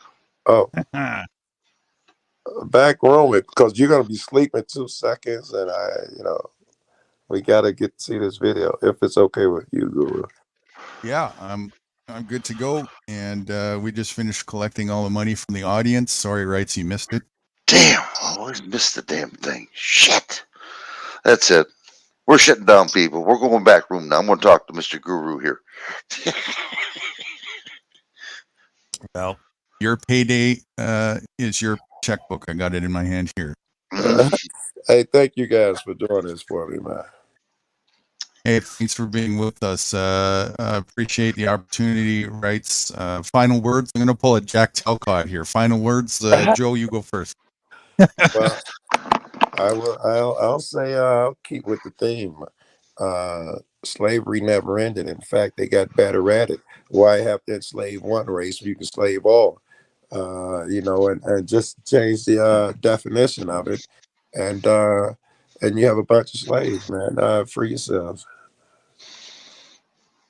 Cool. I'll go second last. Thank you very much again, Mr. Tractor Big Thumbs. I've really enjoyed this one. Been having doozies lately, and this one I had this big itch to get out a lot of things in this onion layer peeling back that we're doing right now. I feel very accomplished doing so. So thank you very much. I look forward to more future endeavors going down this path. Commend you and everybody else for their progress. If anybody needs to get a hold of me that wants to talk more specifically about the path of self-reliance, you can just grab me on my YouTube channel, on my About page. There's many ways to do that. So feel free. I'm easygoing and approachable. Other than that, go fuck your rights. Have a good one. And this is brought to you by Hemorrhoid Cream. Yes, sir. Is your ads All right, You gotta everybody. get a new sponsor, right? You gotta get a new sponsor. Yeah, you're right. My sponsor's full of ass. All right, everybody. We're taking off. Thanks a lot, everybody. God bless you. Why is there We'll see you shit tomorrow. all over me all of a sudden? I thought I took a shower already. What the fuck?